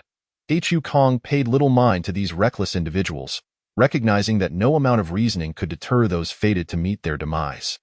Perhaps in their next life, they would learn their lesson. Around 8:30, the clouds parted, revealing a moon casting a pale glow. As time progressed, the white light gradually morphed into a faint crimson hue, though the transformation was so subtle that it went unnoticed. At a certain moment, the entire world seemed to tremble slightly, a sensation sharply perceived by Hu Kong, who immediately shouted, "Everyone, prepare for battle at once." No sooner had he spoken than the moon in the sky unleashed a blinding, terrifying blood-red glow, dispelling the darkness and illuminating the entire blue star.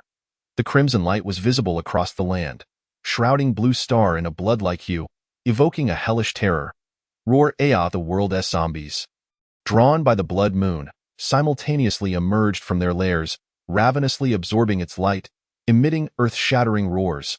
The zombies, now with blood-red eyes, became monstrous and violent, their once lethargic strides transforming into a frenzied sprint towards human settlements. As the zombies clustered together, a tide of corpses began to form. Chapter 67. Fierce battle against new zombies. I'm not joking. There truly is a horde. The zombies near my base, illuminated by the blood moon, have gone berserk and grown stronger. Oh no, they are charging at me. The previously skeptical voices have entirely vanished. replaced by a cacophony of desperate cries for help. Those who dared to venture out to slay the zombies, defying fate, have now successfully infiltrated the very belly of the undead. Their movements are eerily silent. To be candid, I am currently hiding in a cesspit. Though it is foul, it proves remarkably effective, as no zombies pay me any heed. You might consider trying it yourself. Nearby, I can hear many who disbelieved who Baba now shouting joyfully, engaging in friendly exchanges with the zombies. Alas, how I envy those who have met their end at such a tender age. Brothers, do not hesitate. Fire your weapons. At this moment, chaos reigns across the globe. In the thick of battle, frenzied zombies rampage, seizing any human they encounter to feast upon. Countless individuals fall victim without warning, dying on the spot. Although Fuzhou is in disarray, thanks to Hu Kang's timely warnings, most citizens have adequately stocked supplies and are taking refuge in basements, unwilling to show their faces. Thus, the sudden onslaught of the Blood Moon zombie tide has not inflicted significant losses, merely startling the populace. We are truly fortunate to have Hu Kang's foresight. Without it, we would surely perish. Qi Zhenghua, Xiao Wenhao, Su Chong, and other prominent figures silently expressed their astonishment at how Hu Kang came by such intelligence. Outside the Xingho base, relentless zombie purges have cleared the nearby area of the undead, preventing the frenzied horde from reaching this location. All soldiers stand armed, biding their time, gathering strength in anticipation. Yadwa operates reconnaissance drones, observing as an endless tide of zombies surges towards every street, attacking anyone they encounter with wild abandon until their victims are consumed. Survivors sheltering on rooftops are besieged as the zombies break down doors. Heedless of their anguished cries, pouncing to devour them, from the observation platform, Hu Kang watches the approaching horde, a tide of zombies roaring down several streets. As the undead draw nearer, they finally enter the range of attack. All soldiers are now confronted with the horrifying, grotesque visages of the zombies, many of whom have blood dripping from their maws. Hu Kang wields a modified and upgraded heavy barret, loading it with specially designed armor-piercing rounds, and decisively aims at the head of a formidable red fourth-tier zombie, pulling the trigger without hesitation. Bang! The bullet erupts forth like a dragon, piercing the skull of the fourth-tier zombie with unstoppable force. The creature collapses, trampled by the zombies behind it. Brothers, fire with all your might. Hu Kang bellows, issuing commands. All defensive lines remain vigilant, prepared for Titan zombies and new variants. The City Defense Army, White Tiger Combat Team, and Qishao Combat Team. All combat personnel unleash a simultaneous barrage of gunfire. High explosive grenades are hurled into the heart of the zombie horde. Boom, boom, boom. Countless explosions resound, sending zombies flying from the blast zone, creating a vacuum that is promptly filled by the advancing horde. The six-barreled Gatling gun spins wildly, its barrels roaring with fire, unleashing an uncountable number of bullets in a continuous stream, instantly clearing every zombie in the path above. The tide of corpses ahead collapses in droves, limbs and body parts raining down. Armor-piercing rounds penetrate one zombie after another, while the thunderous boom of city defense artillery creates vast open zones, reducing the undead to mere pulp, a scene most grotesque and terrifying. Ha ha ha, this feels exhilarating.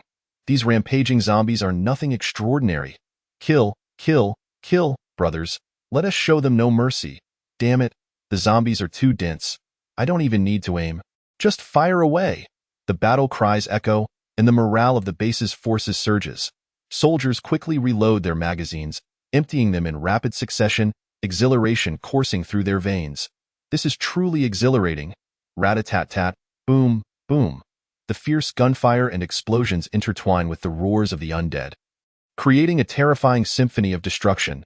A dense barrage of bullets forms a nightmarish net of firepower, as the Titan zombies at the forefront succumb to unending fire, collapsing to the ground in tears. What a farce! This Blood Moon zombie tide is nothing to fear. It has caused me undue anxiety for days. Brothers, keep them at bay while I reload.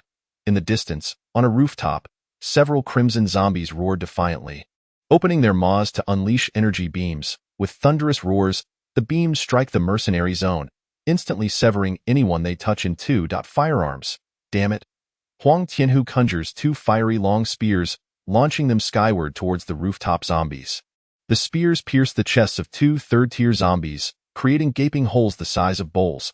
The incapacitated zombies topple over, crashing down and crushing a horde of lesser undead beneath them. Guan Yian waves at the two zombies, and their heads are neatly severed, leaving them unaware of their demise. Medical team, assist the wounded. The battle has only just begun, and everyone is expending ammunition to diminish the zombie numbers. Soldiers across major defensive lines unleash their machine guns with wild abandon. Exultant cries filling the air.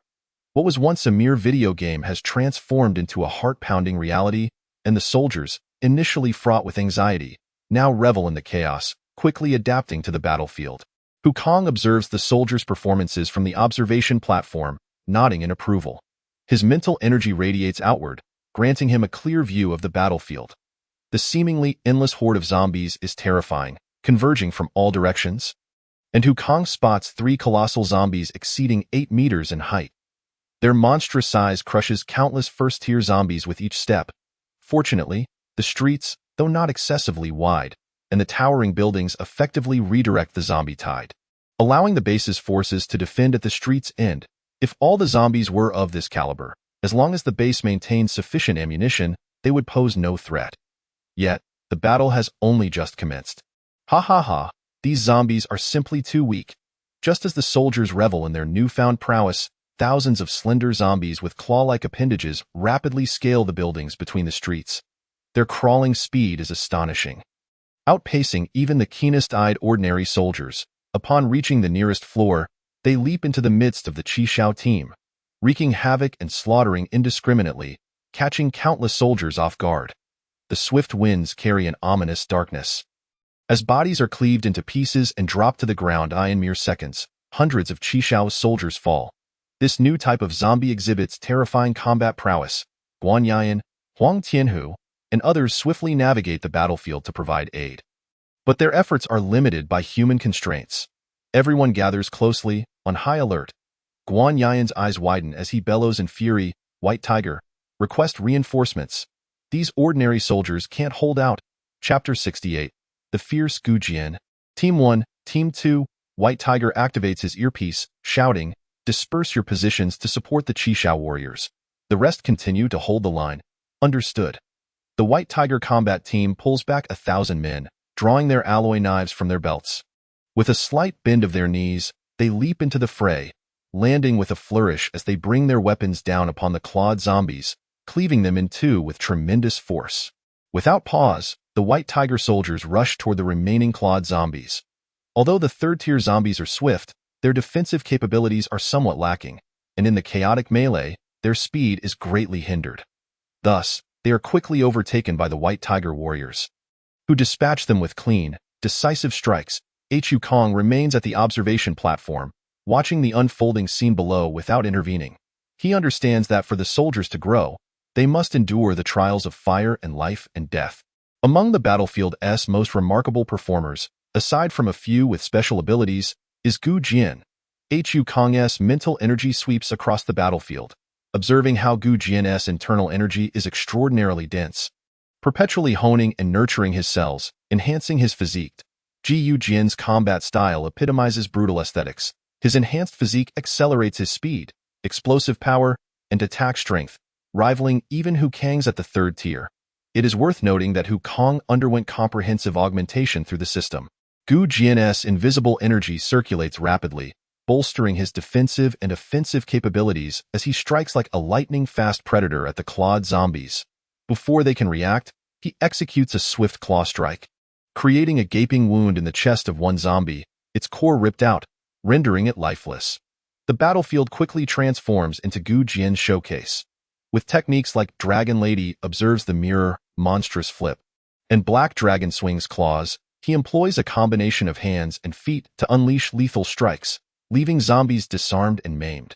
Sometimes he seizes a zombie's head, leaping high before smashing it into the ground, while at other times, he delivers a powerful kick to a zombie's chest, hurling its lifeless body into the oncoming horde. The tremendous impact crushes numerous lesser zombies beneath him, in a blur. He uses his entire body as a weapon, rendering countless zombies defenseless against his onslaught, limbs and body parts flying in all directions. Du Xiao has transformed into a 4-meter-tall bear, rampaging through the zombie tide with unrestrained ferocity. His massive paws, as broad as basins, strike with tremendous force, sending shockwaves through the air and shattering windows as he connects with the two hefty fourth-tier zombies. The resulting shockwave spreads outwards, causing the two zombies to ooze green fluid from their orifices. Their brains reduce to a pulp, their crimson eyes dim, and they collapse to the ground. The surrounding lesser zombies, caught in the blast, are obliterated, leaving no trace behind. Wow, Brother Du is impressive. Huang Tianhu gave a thumbs up to Du Ziyao in admiration. Behold my magnificent prowess, he declared, eager to let the zombies experience the might of his fiery fists. With a swift leap, he positioned himself before the horde of undead on the street, his upper body engulfed in a roaring inferno that illuminated the night sky with a terrifying brilliance. Explosive fire fist, he shouted, as flames swirled and coalesced around his right hand, forming a colossal fireball that surged forth like a massive fist of flame. The air crackled with explosive sounds as the fire swept through the zombies, leaving a trail of devastation in its wake, transforming the street into an infernal sea of flames. When the fire subsided, every last zombie in the vicinity had been obliterated. Although Huang Tianhu felt a slight dizziness, he maintained a striking pose, embodying the essence of a heroic leader, exuding an aura of authority and charisma that was truly captivating. The cheers and applause from the soldiers of Team Qishao echoed behind him. It must be said that both Huang Tianhu and Du Ziyao possessed unique abilities that complemented each other splendidly. Huang Tianhu's powers had an extensive range of destruction, while Du Ziyao could unleash devastating damage in an instant. In stark contrast, Guan Yian remained relatively modest, merely raising his arm to release three massive crescent-shaped wind blades that swiftly severed the heads of three fourth-tier zombies from a distance, leaving them in a daze even in death. Wang Jinji, hiding behind, gripped his sniper rifle, methodically eliminating large zombies, explaining that his recent frequent use of abilities to fortify defenses had worn him down, necessitating a period of recuperation. Time passed slowly as the battle at the Xingho base intensified. In just over 40 minutes, the front lines defended by the White Tiger combat team had amassed a mountain of over 100,000 zombie corpses, with the moat completely filled. An endless tide of Titan zombies surged forward, trampling their fallen brethren as they fought to advance. The earlier onslaught of clawed zombies indiscriminately attacked the crowd, leaving many injured and complicating the already dire situation. Hu Kong observed the battlefield while continuously sniping at the zombies.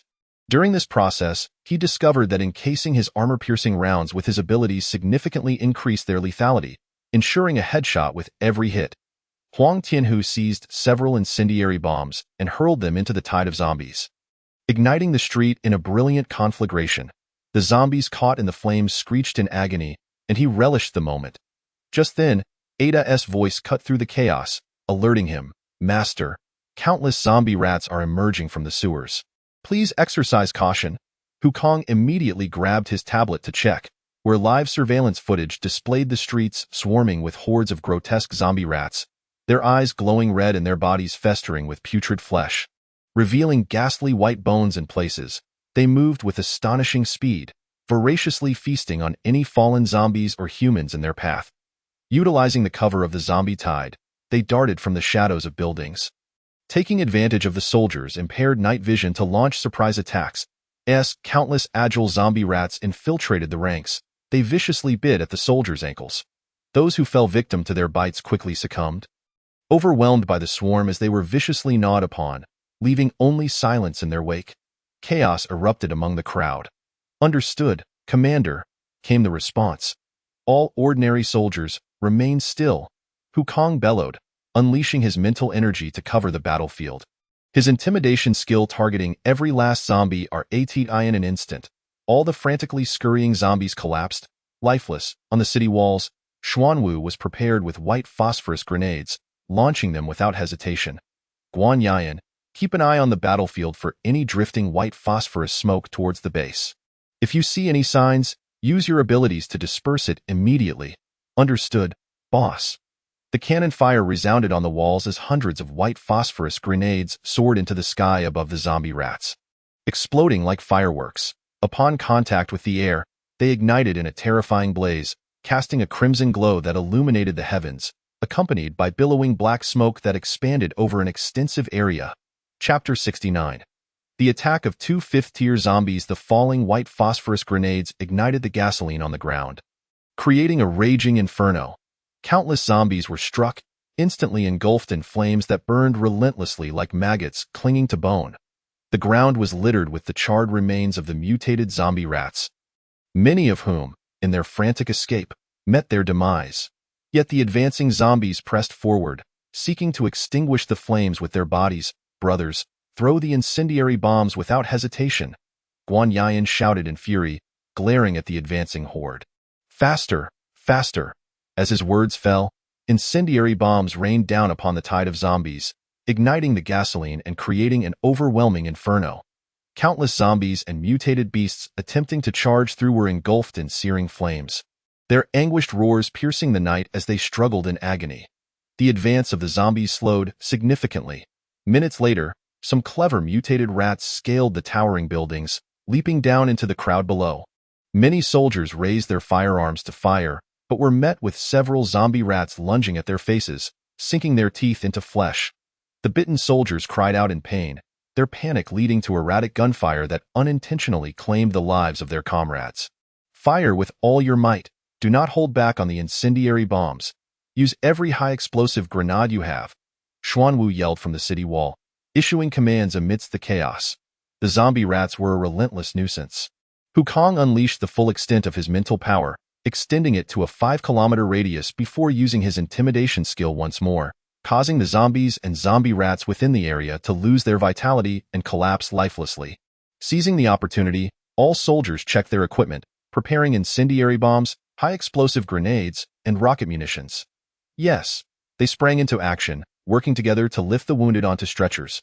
Master, there are 500 4th-tier advanced zombies and 2 5th-tier zombies approaching our base from a distance of 10 kilometers. Ada warned once more. What? Hukong furrowed his brow, astonished by the sheer number of advanced zombies. "1, but us can handle this." Hukong leaped down from the observation platform, summoning his Zhixiao thunder armor as he charged towards the 2 5th-tier zombies. It was the 2 5th-tier zombies that truly caught Hukong's attention. The remaining 500 4th-tier zombies would perish regardless. As he bulldozed through, he reached the rooftop along the path the 2 5th-tier zombies would traverse, dispatching any foolish zombies in his way with ease. Upon his arrival, one of the slender, suit-clad zombies raised a hand to signal him to stop. "Since you have come, let us meet face to face," it said, its speech awkward and stilted, as if the words were forced through clenched teeth. Yet this was enough to capture Hukong's attention. A 5th-tier zombie could speak. The other 5th-tier zombie was wrapped in black cloth, resembling a mummy but for the color of the fabric. The suited 5th-tier zombie pulled out a phone to show Hukong a comparison image. Stiffly, it proclaimed, "My name is Meng Hua. Someone has offered me irresistible resources to buy your life. Do not create trouble in your next life." The target was confirmed. Hukong of Xingho Base. With a sweep of his arm, Hukong bellowed, "Kill." The domain of the zombie king unfurled, enveloping Hukong in a 50-meter field of darkness. Behind him, 500 4th-tier advanced zombies charged recklessly forward. Only then did Hukong take a moment to observe the grotesque forms of the zombies. Most had 7 or 8 writhing tentacles. This style resembles the zombies controlled by Li Wanji. Hukong muttered. No sooner had he spoken than all 500 zombies entered a state of invisibility, preparing for a sneak attack. As the domain of the zombie king engulfed Hukong. The dim field cut off the crimson moonlight, and he felt a slight resistance, while the zombies opposite him moved with enhanced speed and strength. "Come forth, dark enchantress." The 5th-tier zombie, bound in black cloth, summoned as a black 6-pointed star array appeared beneath its feet. From within emerged a petite figure wielding a black scythe, her cold, dark eyes glinting ominously. "Dark Knight Slash." The dark enchantress swung her scythe as soon as she appeared, launching a blood-red strike towards Hukong. Excellent. Hukong prepared to counter, only to find that his hands and feet had been bound by black cloth. With a thunderous impact, the blood-red strike collided with Hukong, tearing his clothing and drawing blood from his chest. Before he could catch his breath, the 500 invisible zombies seized the opportunity to swarm him, unleashing a flurry of relentless attacks that struck him with dull thuds. Hukong had initially wondered if he could withstand such a barrage, yet to his surprise, aside from tearing his clothes and drawing a bit of blood, he sustained no significant damage. "Are we done yet?" Kong called forth his Zixiao thunder armor once more, enveloping himself in its protective embrace. With a powerful tug, he ripped apart the black cloth binding him and swung his fists, unleashing thunderous blasts that reverberated through the air. 12 of the closest fourth-tier zombies had their heads pierced through by the Zixiao thunder, meeting their demise. The dark domain of the Zombie King was instantly illuminated by an endless torrent of purple lightning. The streets echoed with deafening roars as every fourth-tier zombie that came into contact with the lightning was reduced to charred remains. Kong charged through the domain like a divine being. Encountering no worthy adversaries, his arms transformed into purple lightning, crackling wildly as he obliterated the grotesque fourth-tier zombies, leaving nothing but destruction in his wake. The so-called Dark Enchantress found herself face to face with Kong, only to be met with a devastating punch that shattered her form. It was worth noting that many of the zombies that fell also revealed unconscious humans emerging from their bodies. Meng Hua reached behind his back to draw out the spine sword, his figure flickering to materialize behind Kong. Dark energy coiled around the spine sword as he thrust it down with tremendous force, producing a resounding clang that failed to breach even the thunder battle armor. Kang's eyes glinted with a cold light as he fixed his gaze on Meng Hua, a grin spreading across his face. "Are you merely tickling me, Thunder Dragon?" With a fierce gathering of thunder in his hand, Kong unleashed a powerful punch, launching a dragon of lightning towards Meng Hua. Bang! An ear-splitting explosion echoed as Meng Hua was struck through the chest by the Thunder Dragon, the immense force propelling him against the wall, where he fell to the ground. The Thunder Dragon shifted its target, now aimed at another fifth-tier zombie wrapped in black cloth, which also could not escape its fate. The chests of the two fifth-tier zombie kings bore gaping, charred wounds the size of a bowl. The purple cloud divine thunder exerted a natural suppression over these zombies, not to mention that Kong had enhanced his physique, spirit, and speed through the system. What do these zombies think they can use to fight against me? Sensing the ebbing of life, Meng Hua opened his mouth wide to draw in a deep breath. The unconscious figure on the ground rapidly shriveled, blood and flesh being sucked out from afar, transformed into the purest essence of life to mend his wounds. Meng Hua understood that he could not defeat Kong. After a brief recovery, he knelt and pleaded for mercy. "Spare my life, and I shall do anything you ask. I can tell you who wishes to kill you. I cannot die. I have important people yet to find. My sister is still missing. Spare my life, and I will reveal the secret of the Fong family's resurrection. Is that acceptable?" Chapter 70. Meng Qing and Meng Hua are siblings. Kang's eyes flickered uncertainly as he scrutinized the zombie before him. Apart from its pale complexion, it bore no obvious signs of being a zombie. Suddenly, the face struck him as vaguely familiar, as if he had seen it somewhere before.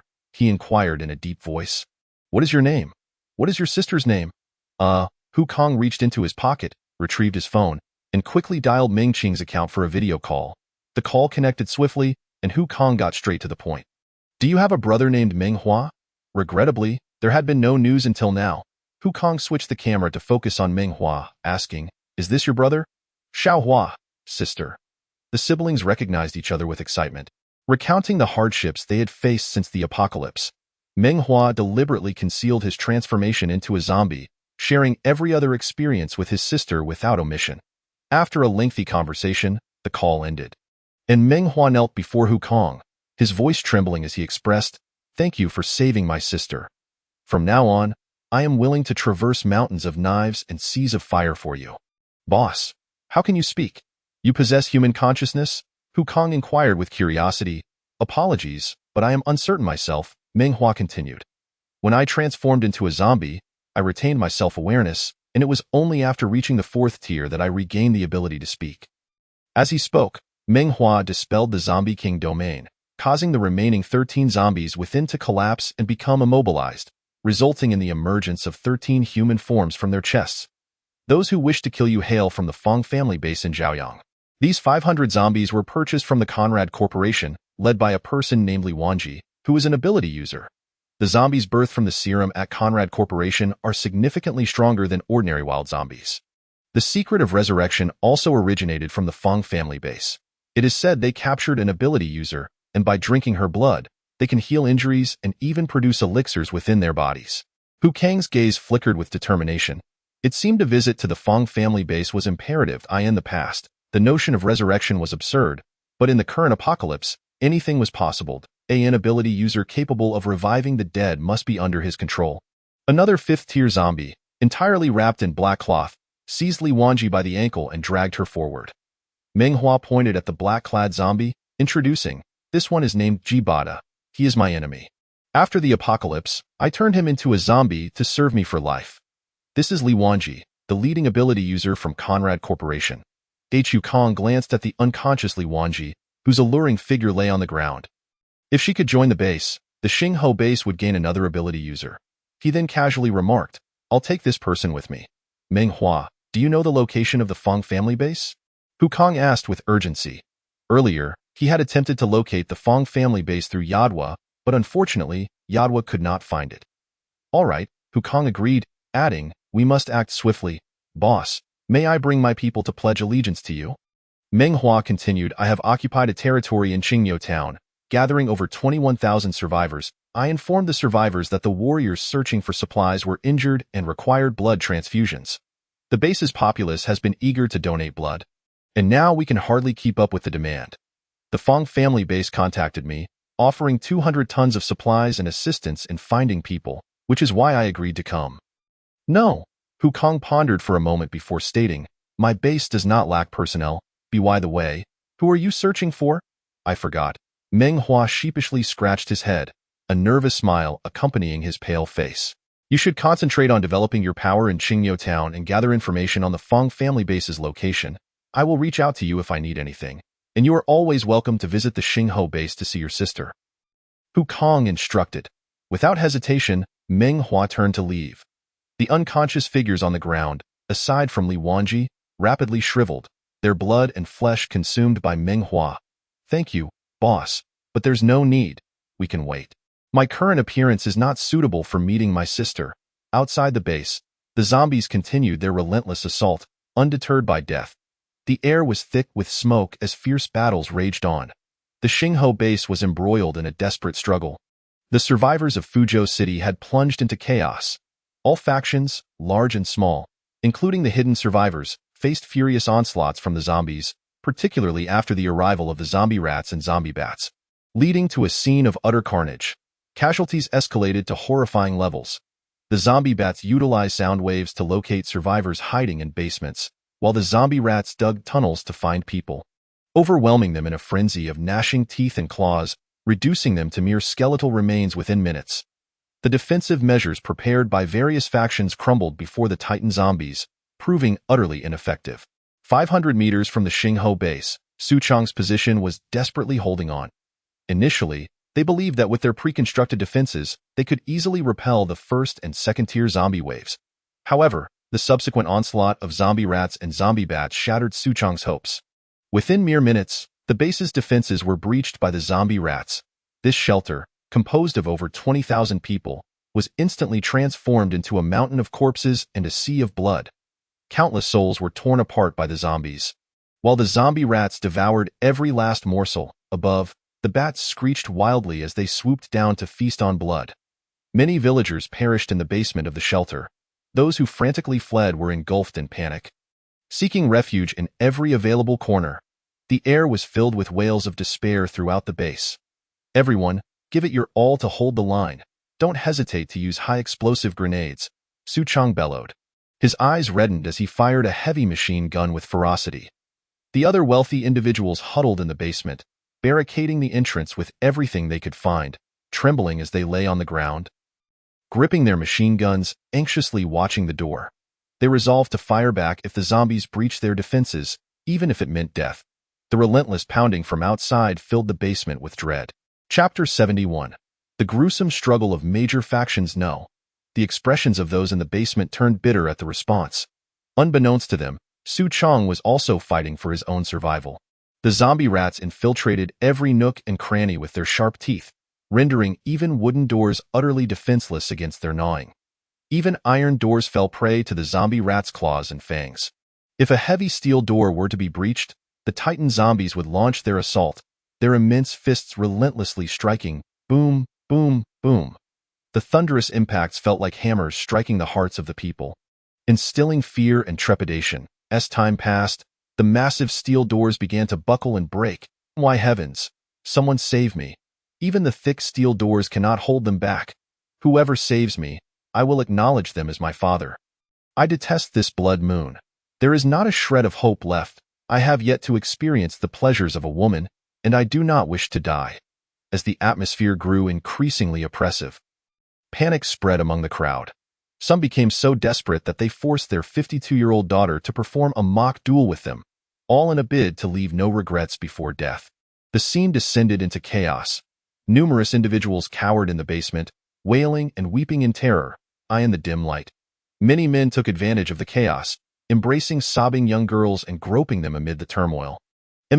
So soft. Boss Su, something feels amiss. The security captain beside Su Chong roared, we have already breached 2 of the 6 iron doors. We cannot withstand the Titan zombies and mutated beasts any longer. If this continues, we shall perish here. Boss, we must find a way to break the deadlock. Su Chong, weary and with arms trembling from the recoil of the machine gun, replied, throw incendiary grenades into the passage to incinerate them. Our base's ammunition is dwindling. Once it's gone, we can only leave our fate to chance. Old Boss Liu has called for help. How should we respond? Another guard approached to ask. Let him fend for himself. Su Chong shouted angrily, we are barely holding ourselves together. How could we possibly have the capacity to rescue them? This is sheer madness. As time wore on, the casualty count soared. Su Chong had already received distress calls from 5 wealthy factions. Among them, 2 shelters were breached by the zombie rats, resulting in over 10,000 men, women, and children being slaughtered and devoured. Their anguished cries echoing endlessly, blood staining the ground, and piles of bones forming a horrific sight akin to a hellish nightmare. Dad, the Xingho base is also in a fierce battle. The chances of rescue are slim. I will try calling. Xu Mingyao calmly analyzed the situation. It was unrealistic for Hu Kong to send someone for our rescue. Didn't the main gate have a point of attack? When the Titan zombie battered the door, we could fire a rocket launcher at its head. Su Chong's eyes lit up as he picked up the rocket-propelled grenade and headed towards the gate. Meanwhile, Su Mingyao dialed Hu Kang's number for assistance. Get out of my way, Su Chong bellowed. He aimed the rocket at the Titan zombie's head and pulled the trigger with force. A thunderous explosion reverberated against the heavy steel door. The survivors behind the door were jolted, swaying unsteadily, while the Titan zombie's head exploded. The lower-tier zombies and zombie rats were already reduced to a bloody mess, their bones and flesh scattered. I didn't expect the rocket's power in the corridor to be so formidable. Brothers, throw high-explosive grenades. Grateful to have survived another hour, on the other side, Hu Kong, upon receiving Su Mengyao's call, immediately decided to deploy 1,000 bomb-dropping drones for aerial bombardment support. On the Starfire forum, countless factions posted pleas for help. The 4 official shelters are on the verge of collapse. Do we still have a tomorrow? Who will rescue the Brotherhood Alliance? We will recognize you as our leader from now on. A million people petitioning for rescue from the Starfire base. The luckiest individuals in this disaster were the residents of Starfire base. Children quietly watched cartoons, while numerous adults stood outside on every floor, observing live battle footage. Each person's heart raced, anxiously watching the external conflict. Occasionally, someone would pull out their phone to check the distress posts from other bases, feeling the despair of those facing death through the screen. The gruesome scenes of the zombie tide and mutated beasts sent chills down their spines. Fortunately, they had the fortune of joining the Starfire base. Otherwise, they would have been among the skeletons outside. Many women in the base wept, watching the bloodied warriors on the surveillance screens, feeling immense heartache. I won't slack off at work anymore. I will work hard so that the base becomes stronger, and we can save a few more warriors. There is no such thing as a peaceful existence. Some are merely shouldering burdens for us. I will find Minister Ming. I want to apply to fight too. I want to combat the zombies. We cannot let the heroes fight alone. Many spirited girls in the base gathered at the mediation department's entrance, clamoring to go out and battle the zombies. Minister Ming, please inform M.R.Hu that we want to go out and fight the zombies too. Everyone, quiet down. Ming Qing stepped forward, pressing her hands down to signal for silence. This battle is not something we can interfere with. We are untrained. Going out would only create chaos, and we would be a liability rather than a help. All we can do is remain calm and wait for victory in silence, as the Blood Moon zombie tide has persisted for over 6.5 hours. Yadwa organized and reported on the current situation in Fuzhou City. Hu Kong looked at the soldiers firing rockets on the battlefield and said, "Master, please look at the screen." Yadwa reported, "Within the surveillance range of Fuzhou City, there are a total of 168 factions, of which 95 minor factions have been breached, while the remaining are still struggling to hold on. The number of casualties is currently incalculable. Based on various data estimates, the Blood Moon zombie tide has affected over 12 million zombies throughout the city, with the number of zombie rats and bats around 20 million. The zombies besieging the Starfire base exceed 220,000, with zombie rats and bats totaling over 3 million. The base's weapon and ammunition consumption has reached 57%, with the White Tiger combat team suffering 628 casualties, and the Qishao combat team losing 4,862 men, alongside 5,800 hired warriors. The losses are devastating, and the remaining soldiers are in a state of mental strain and fatigue, desperately needing rest. As of now, 168 factions have sent distress calls to Starfire. Except for Su Chang's faction, all have been rejected by Marshal White Tiger. Alas, we must take care of our own first. There are too many zombies attacking the Starfire base for us to assist others. Everyone, detonate the explosives buried underground, Hu Kong decisively commanded over the intercom. Chapter 72. The Fifth Order Zombie Tiger King. Received. The responsible personnel, engaged in combat, immediately began their operations. Before the onset of the Blood Moon, Wang Jinji had preemptively buried explosives in a surrounding layer of earth, awaiting the moment to clear the zombies. Boom, boom, boom. The area around the base erupted in a series of deafening explosions, as the zombies and mutated beasts were caught in a horrific chain reaction. Clouds of dust erupted. Countless zombies were thrown into the air, limbs and flesh scattered by the terrifying blasts. The sound of the explosions reverberated continuously, as millions of zombies and mutated rats were instantaneously engulfed by the flames. The pressure on the soldiers was significantly alleviated. Ha! That felt fantastic. This is far more exhilarating than watching fireworks. Phew, this is much easier now. Throwing grenades is exhausting. A roar echoed, shaking the mountains and seas. As the towering figure of a five-tiered zombie tiger emerged, Hu Kong furrowed his brows as he followed the sound. Under the Blood Moon, a massive, decaying zombie tiger, with exposed bones, radiated an undeniable aura of dominance. The moment the tiger's roar erupted, Hu Kong activated his mental shield to protect the battlefield. However, hundreds of soldiers were still sent reeling, spitting blood, and collapsing to the ground. Roar! The gigantic tiger roared again, opening its massive jaws to unleash countless green, semicircular wind blades, shooting towards the multitude of soldiers below. Many soldiers attempted to flee but found their bodies paralyzed, as if filled with lead, unable to move. They could only watch helplessly as the wind blades bore down upon them. It's over. I'm going to die. This was the final thought in the minds of the soldiers. Hu Kang's domain manifested, and he instantly shifted to appear in front of the wind blades, enveloped in blue-purple thunder armor, his right hand transforming into purple lightning as he struck downwards. The moment the domain unfolded, everyone regained their ability to move. Thunder comes, bang, bang, bang. Countless thunderclaps erupted from the void, shattering the oncoming wind blades with a devastating force. Damn, the boss is so cool. Huang Tianhu gazed enviously at Hu Kong. Clad in the thunder armor, Ji Yujin was also captivated by the commotion, casting a deep glance at Hu Kong, his eyes filled with admiration for the powerful figure.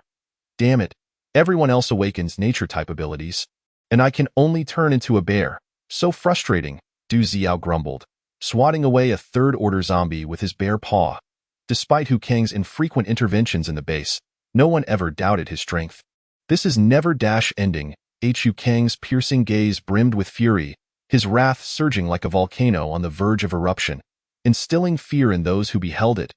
Thunderclouds had unknowingly gathered in the sky, casting an oppressive and terrifying atmosphere over everyone, making them instinctively want to flee.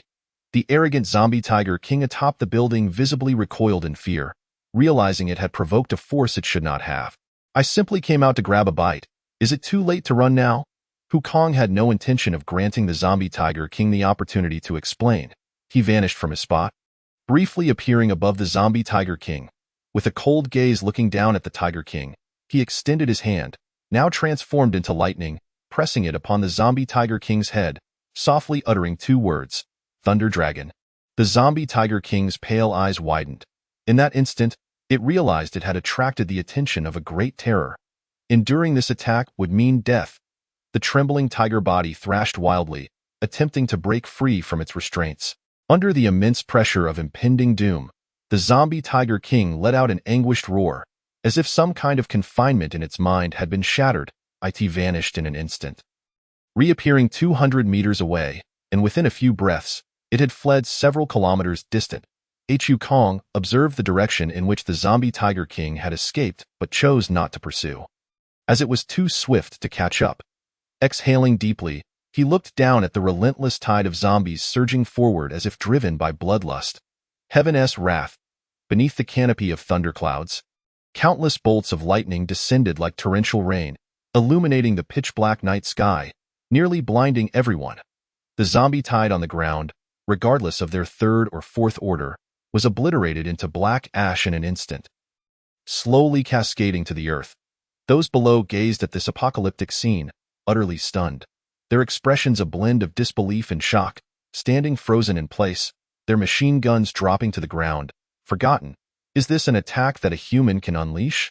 This is terrifying. So powerful, so absurdly powerful. It defies logic. He. Huang Tianhu's lips curled into a smile. I knew I had a good eye. I told you following the boss would lead to fame.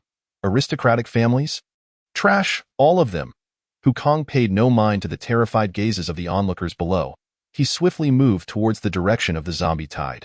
Upon reaching an optimal position, he raised his hand and unleashed Heaven's wrath once more. Having fought for so long, he was exhausted, and so were the soldiers. The zombie tide showed no signs of abating. Thus, Hu Kong resolved to eradicate every last zombie in Fuzhou City. That night, the thunderous roars of the heavens never ceased above Fuzhou City. Countless survivors trembled in fear. In Qingyou town, a figure stood atop the base's roof, surrounded by towering dark warriors engaged in fierce combat against the zombie tide and mutated rats. This person was none other than the one who had previously infiltrated the Starfire base. Wounded by Hu Kang's mental power, possessing shadow abilities, at this moment, he was fixated on the direction of the Starfire base, murmuring to himself. The figure from the Spark base has once again grown stronger. Who is this person that has emerged from nowhere? It is truly terrifying. One wonders if they will stand out during the impending Battle of the Kings. The municipal government's shelter is under siege. Qi Zhenghua, wielding a machine gun, personally joins the fray, his voice hoarse and frenzied. As the battle rages on, ammunition is running low, and over 20,000 soldiers have perished, with 3 defensive lines breached.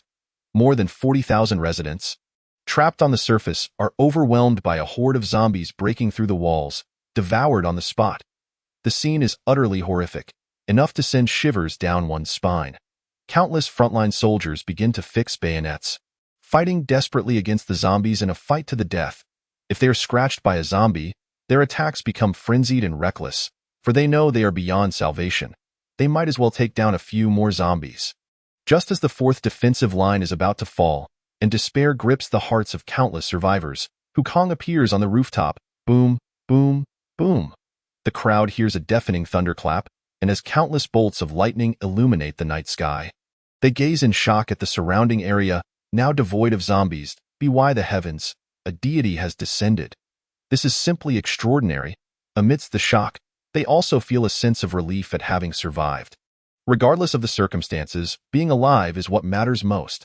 After Hu Kang's extensive extermination of the zombies, the numbers around the Spark base visibly dwindled. At this juncture, Yadwa suddenly interjects. Master, Professor Wei Debiao has sent a request for a video call. Shall we connect? Connect, Hu Kong commands, halting on the rooftop. As soon as the call connects, Wei Debiao, visibly excited, proclaims. Mr. Hu, our research institute has made new discoveries.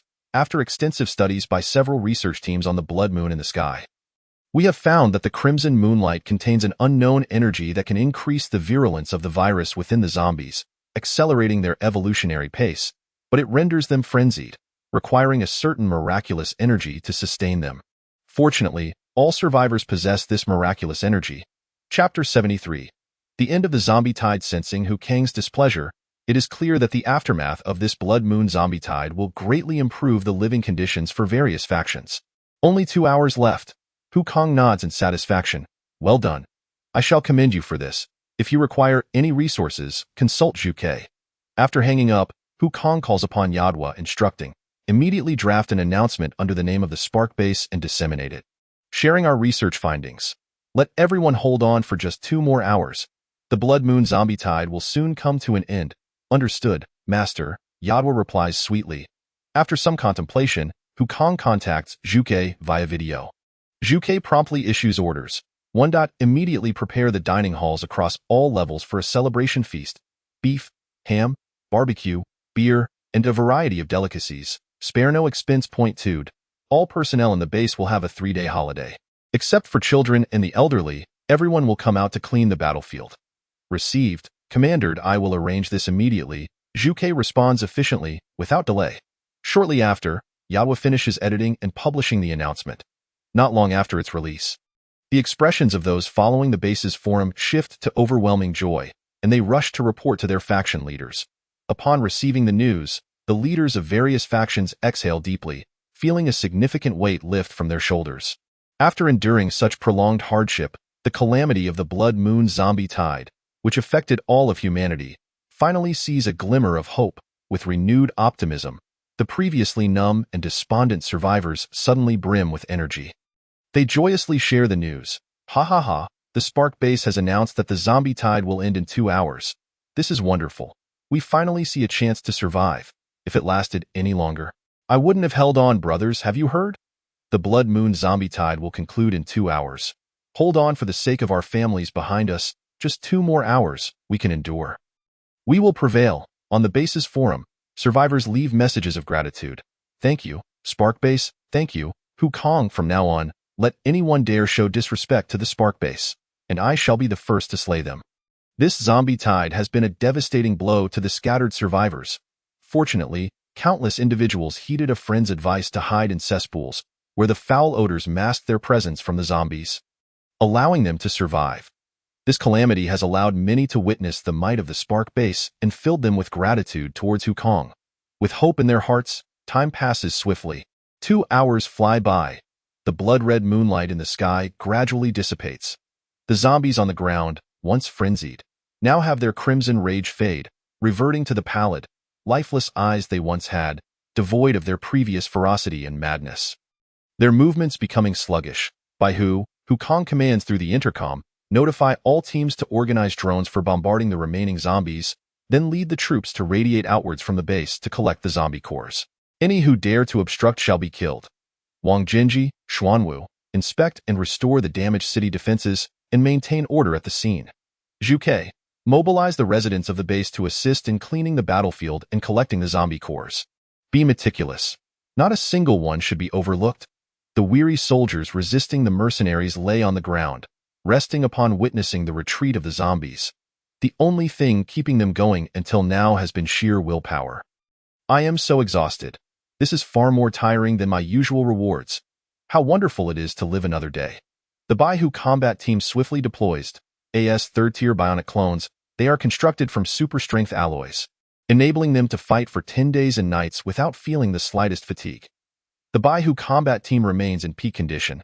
Controlling countless bombarding drones, they pursue the dwindling zombies, completely annihilating all zombies near the base within a matter of minutes.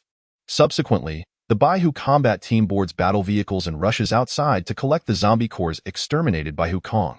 Outside the Spark Base, the ground is riddled with deep craters from the explosions, and spent shell casings litter the defensive positions. Once mighty skyscrapers have crumbled into ruins, and streets constructed post-apocalypse lie in shambles, piled high with heaps of zombie corpses.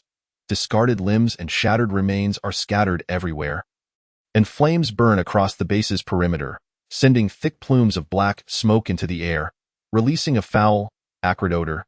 Zhuke quickly mobilizes a throng of residents to begin the meticulous cleanup of the battlefield. Gathering the zombie cores together, the Xuanwu City defense team remains vigilant, protecting the populace from the threat of any still-living zombies.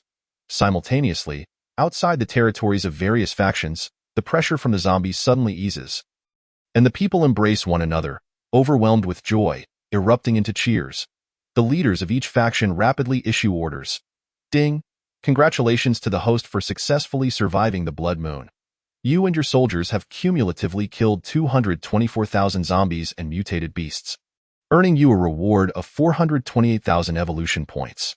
Due to your exceeding the task of killing 500,000 zombies, you receive 3 mysterious gift packs as a reward. Wukong eagerly opens the mysterious gift packs. Ding! Congratulations on opening the mysterious gift pack and receiving a 2,000 square kilometer future sky city. Congratulations on opening the mysterious gift pack and receiving a gene evolution liquid production workshop. Congratulations on opening the mysterious gift pack and receiving a supernatural energy core. Wukong examines the introduction to the underground city. Future sky city, equipped with a complete energy protection system. Comprehensive urban facilities, housing, supersized schools, health monitoring facilities, supernatural training rooms, defensive attack systems, manufacturing zones, and cultivation areas. It can accommodate up to 18 million inhabitants, featuring a hovering system for aerial docking, with ultra-speed elevators allowing transit from ground to Sky City in just 5 seconds. Incredible! Wukong gasps, his pupils dilating in astonishment. This is simply too powerful. With this future Sky City, those who contribute to the base can prioritize applications for residency. It offers a more expansive space for development, far superior to remaining in the underground base. The Gene Evolution Liquid Production Workshop can purify 10 energy cores to produce 3 bottles of Gene Evolution Liquid. Ordinary individuals who consume it can significantly enhance their genes, accelerating their evolution to the next tier. Wukong has been troubled by how to elevate the combat effectiveness of ordinary soldiers. It seems fortune has smiled upon him. Construction must be initiated promptly to produce the Gene Evolution Liquid, prioritizing ordinary soldiers to bolster the base's overall strength. Once the affairs of the base are settled in the coming days, preparations will commence to address the matter of the Feng base, which dares to attempt a surprise attack on the Spark base during the Blood Moon. They shall not escape retribution. Chapter 74. Future Sky City. The rewards from the mysterious gift pack have bestowed Wukong with significant gains, leaving him in high spirits as he prepares to place the Sky City. A delicate miniature city appears in his hand, and his perspective swiftly elevates, watching the Spark base shrink into a mirrored. Wukong decides to position the Sky City within the stratosphere at an altitude of 10,000 meters and releases the small city. Boom! A resounding explosion reverberates through the sky as the once tiny Sky City rapidly expands, ultimately forming a majestic and colossal structure. Covering 2,000 square kilometers, this grand city dwarfs human figures standing beside it. Welcome to Future Sky City, Master. A sweet voice from Yadwa resonates from the entrance screen. As Yadwa finishes speaking, the heavy city gates creak open with a thunderous sound. The moment Wukong completes the placement of the Sky City, Yadwa takes control of all electronic devices within the city. With excitement in his heart, Wukong steps into his future city. Upon entering, he is greeted by a dazzling array of buildings of varying heights and attributes, standing like brilliant shooting stars, their surfaces adorned with intelligent light-sensitive materials. Shimmering radiantly, the ground is composed of unknown bricks and stones, remarkably resilient to even the slightest force exerted by Wukong, showcasing an astonishing level of defense. It is noteworthy that Wukong currently possesses extraordinary strength. Yadwa, please provide an introduction to this Sky City, Wukong commanded, feeling too lethargic to explore each detail himself. Certainly, Master, Yadwa replied. Sky City is a futuristic urban marvel, with a greenery coverage rate of 78%. The city boasts an intricate internal circulation system of rivers, with pristine water sources that are safe for direct consumption. The streets are adorned with a variety of delightful flowers, contributing to a 72% greenery coverage. An intelligent air purification system ensures that every breath taken is filled with freshness. The primary mode of transportation within the city is via autonomous floating vehicles, complemented by a wireless charging system that allows any mobile device to charge automatically and wirelessly throughout Sky City. The routes for these vehicles connect every corner of the city, offering the advantages of silent operation and zero emissions, with the added benefit of an odor-free environment devoid of any artificial leather. Residential areas are constructed using futuristic materials and minimalist designs, featuring a virtual concierge system that guarantees absolute soundproofing and confidentiality, thereby creating the most comfortable living environment for humanity, turning homes into true sanctuaries. The production of food within Sky City strictly prohibits the addition of any food additives. As Yadawa continued her exposition, Hu Kang's eyes sparkled with increasing excitement. The functionalities of this place were extraordinary. With Sky City at his disposal, Hu would still regard the underground base, measuring 10 acres per floor, with any significance. While the safety and ambience of the underground base were commendable, they paled in comparison to the grandeur of Sky City. Master, Yadawa interjected, the city's aerial energy defense system and various facilities require the activation of 160,000 zombie energy cores. Shall we extract them from the Xingho base? Wow, Hu Kang exclaimed. Unable to contain his surprise at the substantial energy core requirement for starting these facilities. Having only earned 242,000 energy cores, the thought of consuming 160,000 just for activation seemed excessively rapid.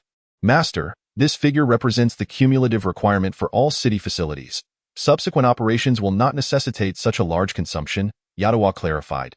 Hu Kang nodded, acknowledging that it was reasonable for a Sky City of this magnitude, comparable to the area of High City in Xia Country, to require over 100,000 energy cores for its initial activation.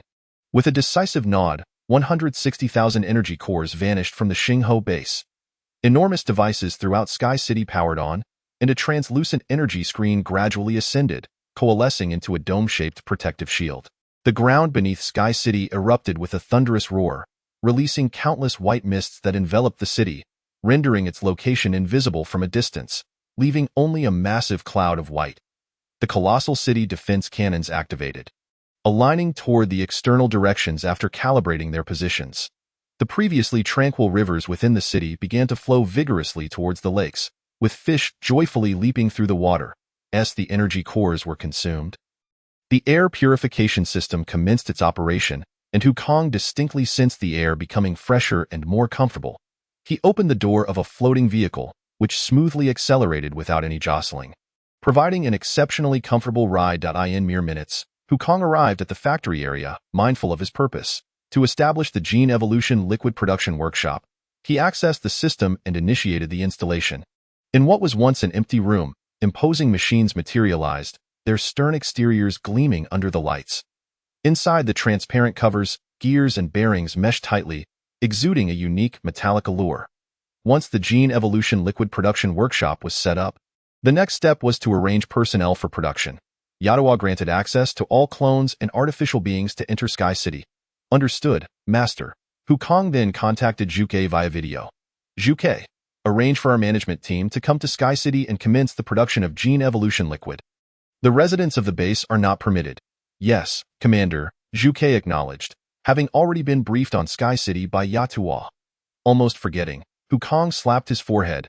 Yatuo, grant S-level access to Guanyin, Wang Genji, Huang Tianhu, Du Ziyao, and Bai Huangho. Additionally, grant A-level access to Wei Debiao, Wei Xinxia, Meng Qing, Ai Li, Zhu Jian, and others. Also, allow the Qishao combat team and capable leaders among the hired mercenaries, as well as individuals in the Xingho base holding supervisory roles. Entry into Sky City. Hu Kang would not forget to include his loyal companions. Minutes later, Zhuke led a group of 20 from the management team, arriving in a flurry. They immediately approached the machinery, calibrating parameters, and soon after, energy cores were consumed to produce tubes of blue liquid through processes of crushing and refining. The first vial of Gene Evolution Liquid was produced. Hu Kang reached out to take a sip but was preempted by Zhuke, who swiftly downed it to confirm her safety before handing a second vial to Hu Kang. With a slight smile, he accepted it and drank it down, appreciating the thoughtfulness. The liquid had no discernible taste. Yet he could feel his abilities becoming slightly more fluid. It was important to note that Hu Kang's energy was exceptionally potent due to system upgrades. If he experienced even a slight effect, an ordinary person consuming several vials might ascend a tier. Gaining even a single tier would elevate them to the ranks of the strong in the eyes of ordinary folk. 10 energy cores could produce 3 vials.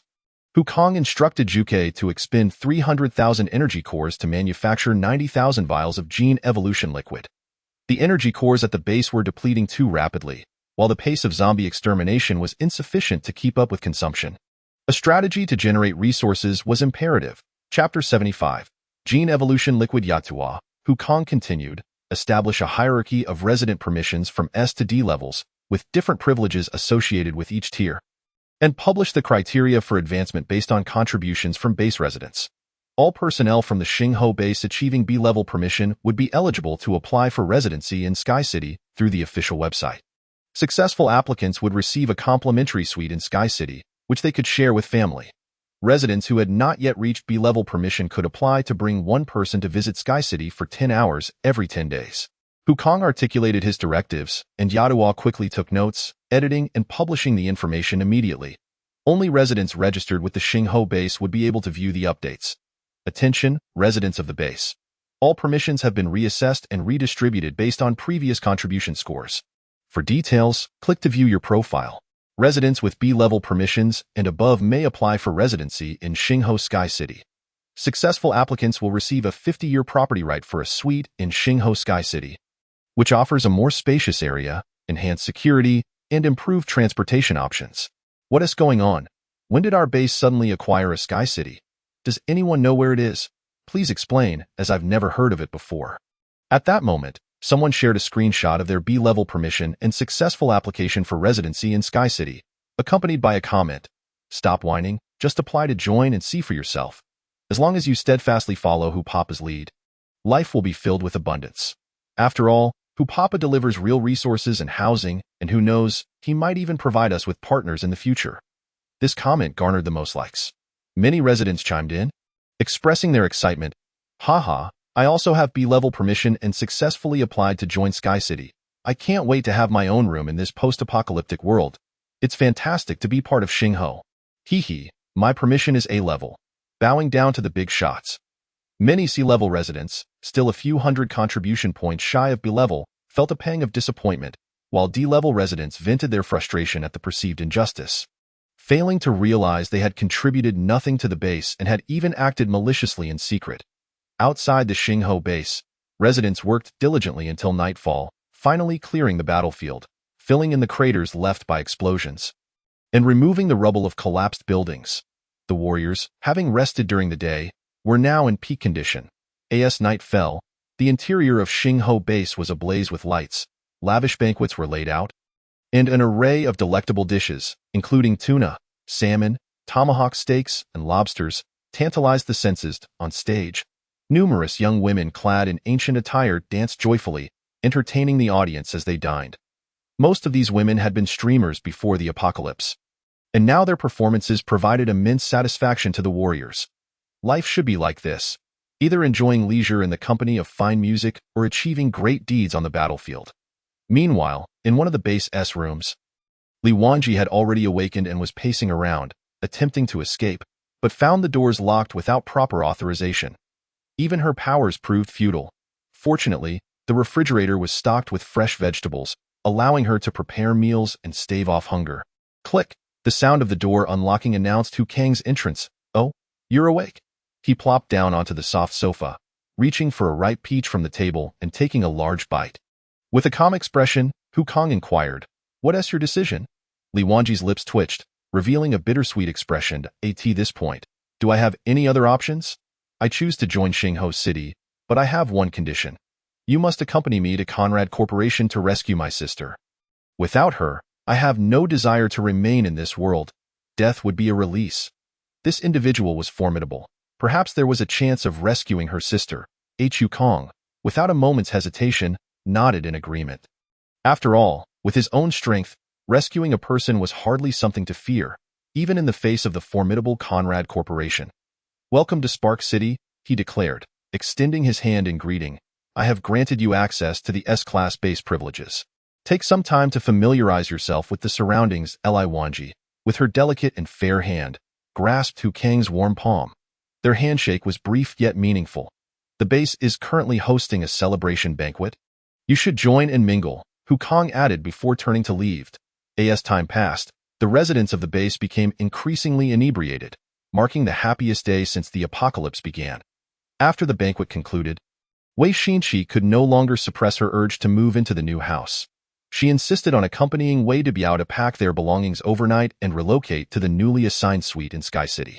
Countless residents, both men and women, who had attained sufficient privileges, shared the same sentiment, and soon a crowd gathered to prepare their luggage. They made their way to the designated sky elevator outside the Spark base. Stepping into the elevator, which was engulfed in darkness, After 5 seconds, the elevator came to a halt as they exited. Their eyes were met with an array of ultramodern architectural styles, illuminated by the soft glow of nighttime lights. A multitude of hovering cars lined the exit of the elevator. "Wow, this is astonishing," someone exclaimed. "Have you ever considered where exactly Sky City is located?" With more and more residents arriving, many women took out their phones to record videos for the base forum. "Family, can you guess where I am?" The residents with insufficient permissions watched the stunning buildings in the videos, filled with envy. They secretly resolved to contribute to the base to increase their privileges and secure housing. Everyone boarded the hovering cars, which, being driverless, only required them to state their destination before zipping away. In just a few minutes, they arrived at their destination. Wei Debiao stepped into the assigned room, and despite having witnessed countless grand scenes before, he was taken aback by the exquisite and luxurious furniture within. Initially reluctant to move, he had only come along after hearing Hu Kang's insistence on the relocation. The moment Wei Xinqi entered, she darted about, exploring every room. Knock, knock, knock. A sound echoed from outside the door. Wei Debiao furrowed his brow, wondering who might be visiting just after their move. Upon opening the door, he found a member of the Zhuke management group standing there, and his expression softened to one of warmth. "Hello, how may I assist you?" After calculations, it was determined that consuming 5 vials would elevate one to the next tier, but Elder Wei was advised to strictly adhere to the instructions and consume one every other day. 30 bottles of blue gene evolution liquid lay quietly in a box. He picked up a bottle and drank it down, feeling a surge of warm energy coursing through him, continuously transforming his body. Before long, fine beads of sweat appeared on his forehead. The previous symptoms of chest tightness and shortness of breath vanished, leaving him feeling invigorated and revitalized. A smile spread across Wei Debiao's face. Hu Kang truly cares for his brothers. Chapter 76, Ascension to the 6th Tier. Xinqi, Wei Debiao called, handing her a bottle of the gene evolution liquid. "Drink this, and remember to take one every 2 days." Without suspicion, knowing her grandfather would not harm her, Wei Xinqi accepted the bottle and drank it. The Spark Base. As more residents with sufficient privileges relocated to Sky City, the previously bustling atmosphere began to quiet down. Only during the day did the residents of Sky City come down to work. The following evening, Hu Kang attended the celebration banquet at Spark Base. The residents gazed at him with fervor and gratitude, and the soldiers erupted into heartfelt applause. "Thank you, Mr. Hu, for giving me a second chance at life. Thank you, Mr. Hu, for saving my family of 4 and providing us with housing." At the table, Hu Kang raised his hand to silence the crowd. Holding up a vial of blue gene evolution liquid, he stood and proclaimed, "I appreciate everyone's contributions and efforts in building the Spark Base. Those who have reached B tier or higher should apply for residency in Sky City as soon as possible. For those who have not yet attained B tier privileges, keep striving." He then took the opportunity to announce some good news during the celebration. The base has developed a new gene evolution liquid. Ordinary individuals need only consume 5 vials to enhance their vitality and ascend to the rank of Tier 1 warrior, significantly boosting their physical prowess to rival that of elite fighters.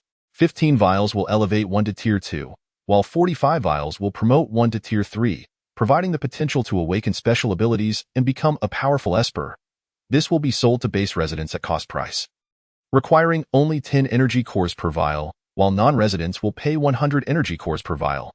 Base residents can exchange resources or purchase with points. Specific pricing will be announced later in the marketplace. A new era has arrived. The opportunity is here. It is up to you to choose whether to become strong or continue living in mediocrity. As Hu Kang finished speaking, the crowd erupted with excitement.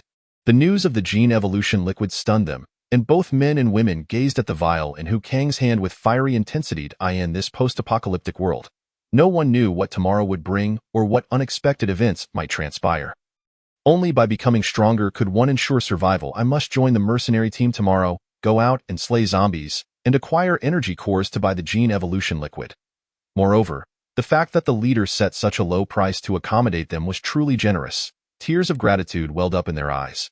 "I pledge my life to follow Spark Base." The members of the Qishao combat team gazed hungrily at the gene evolution liquid. Having witnessed the brutality of war, no one desired strength more than they did. After a brief pause, Hu Kang continued, "All members of the Qishao combat team and those who participated in the Blood Moon battle will receive a vial of gene evolution liquid free of charge. Subsequent doses will require the purchase of 10 energy cores. Long live the leader! The crowd cheered jubilantly. In that moment, Hu Kang's prestige among the people soared to its zenith. Ali, Mingqing, and Wei Xinqi, disinterested in the revelry, sat in the living room, enjoying watermelon and gossiping. Hu Kong opened his personal panel and called out, "Host, Hu Kong. Evolution points. 4, 530, 000. The double evolution point reward was indeed exhilarating. He promptly clicked to ascend. Congratulations, host, for advancing to the 6th tier, gaining the 9 Heavens Thunder domain. Within this domain, you can teleport freely, and enemies of the same tier caught within will continuously suffer lightning damage and have their movement speed reduced. Congratulations, host, for obtaining the Thunderstorm Fist, and for your true vision eye advancing to the 9 Heavens Thunder Eye." A surge of terrifying energy flooded Hu Kong's body, making him feel as if he had been crushed by a massive truck. His entire being was torn apart and reassembled. The excruciating pain forced him to grit his teeth and endure. Now, Hu Kang's strength had multiplied several times compared to before, with a terrifying and surging power coursing through him. His physical constitution and vitality were rapidly enhancing, while his previously dormant mind began to undergo a transformative forging process under this overwhelming power. Now, only his legs remained unrefined. Once they underwent transformation, physical attacks would no longer affect him. Cannons, rifles, swords, none would be of any use, ensuring his invincibility. The attacks from the 9 Heavens Thunder were fearsome enough to guarantee death upon contact. Opening his system backpack, he located the reward of energy cores and clicked to use them. A radiant light enveloped him. Congratulations, host, for acquiring the time ability. Wow, this ability truly exists? Hu Kong exclaimed in astonishment, quickly opening his personal panel to check. Host, Hu Kong ability, 6th tier Purple Sky Thunder, 1st tier time ability, Constitution, 208, 400, Spirit, 199, 320, Speed, 218, 400, Vitality, 809,900. To advance to 7th tier Purple Sky Thunder ability requires 2,400,000 Vitality. To advance to 2nd tier time ability requires 100,000 evolution points. Skills: Intimidation, Purple Sky Thunder Armor, 9 Heavens Thunder Eye, Purple Sky Thunder Prison, Purple Sky Thunder Dragon, Heavenly Rage, 9 Heavens Thunder Domain, Thunderstorm Fist. Evaluation: An Esper awakened within a domain, perfectly mastering their powers while being able to elementalize parts of their body to evade damage. Possessing the strength to stand firm in the post-apocalyptic world, and preliminarily awakening the time ability. With over 3 million evolution points remaining, Hu Kong prepared to upgrade his time ability to the 6th tier. He then clicked the plus sign next to the time ability. Congratulations, host, for advancing the time ability to 2nd tier. Congratulations, host, for advancing the time ability to 3rd tier. Skill precognition acquired. Congratulations, host, for advancing the time ability to 6th tier. Skill time domain acquired, allowing time travel, time stasis, and precognition. The abilities acquired through the advancement of the time ability were limited, yet each was exceedingly powerful. The precognition skill enabled him to foresee events occurring 5 seconds into the future, while time stasis allowed him to halt time within a 10-meter radius. Time travel permitted him to traverse a span of 1 year into the past or future, though it could not alter any outcomes. In the aftermath of the Blood Moon Zombie Tide, Hu Kong received an epic enhancement, though regrettably, his evolution points dwindled to a mere 200,000. A satisfied smile graced Hu Kang's face as he approached the blissful life of eating well and sleeping soundly. This goal was increasingly within reach. After all, who does not strive to improve their quality of life? Feeling the immense power coursing through him, Hu Kang's face radiated genuine joy. With each advancement, his nearly 2-meter-tall, robust physique and skin as smooth as an infant's exuded an aura of perfection reminiscent of golden proportions. The moment the gene evolution liquid became available, it was fervently snatched up by countless residents who had eagerly awaited its arrival. Desperate for progress, the official account of the Spark Base Forum announced, "Notice, starting today, Spark Base will recruit 150,000 new residents. Please refer to the attached document for recruitment criteria.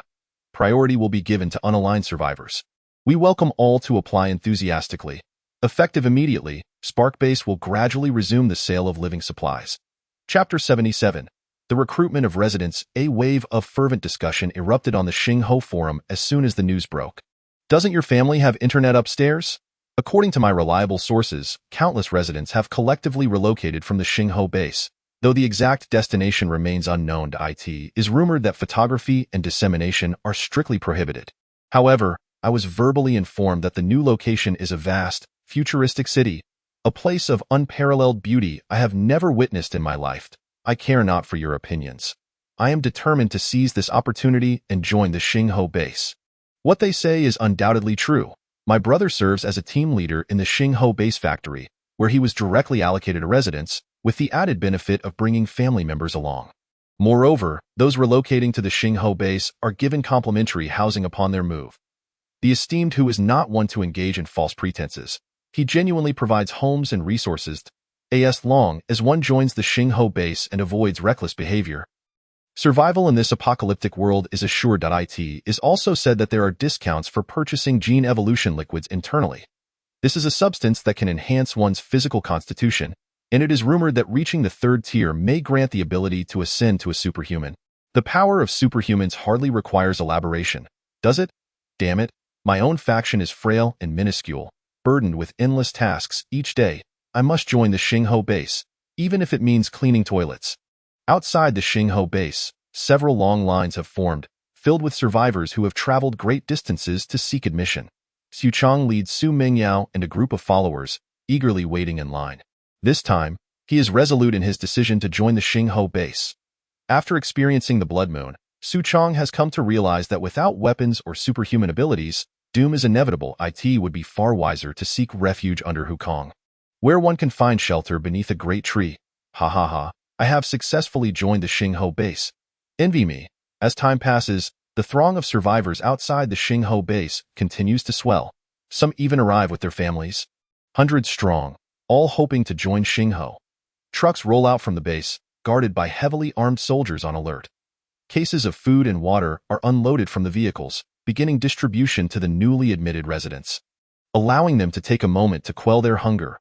Upon seeing the food, the survivors' eyes gleam with excitement. They can hardly recall the last time they savored bread.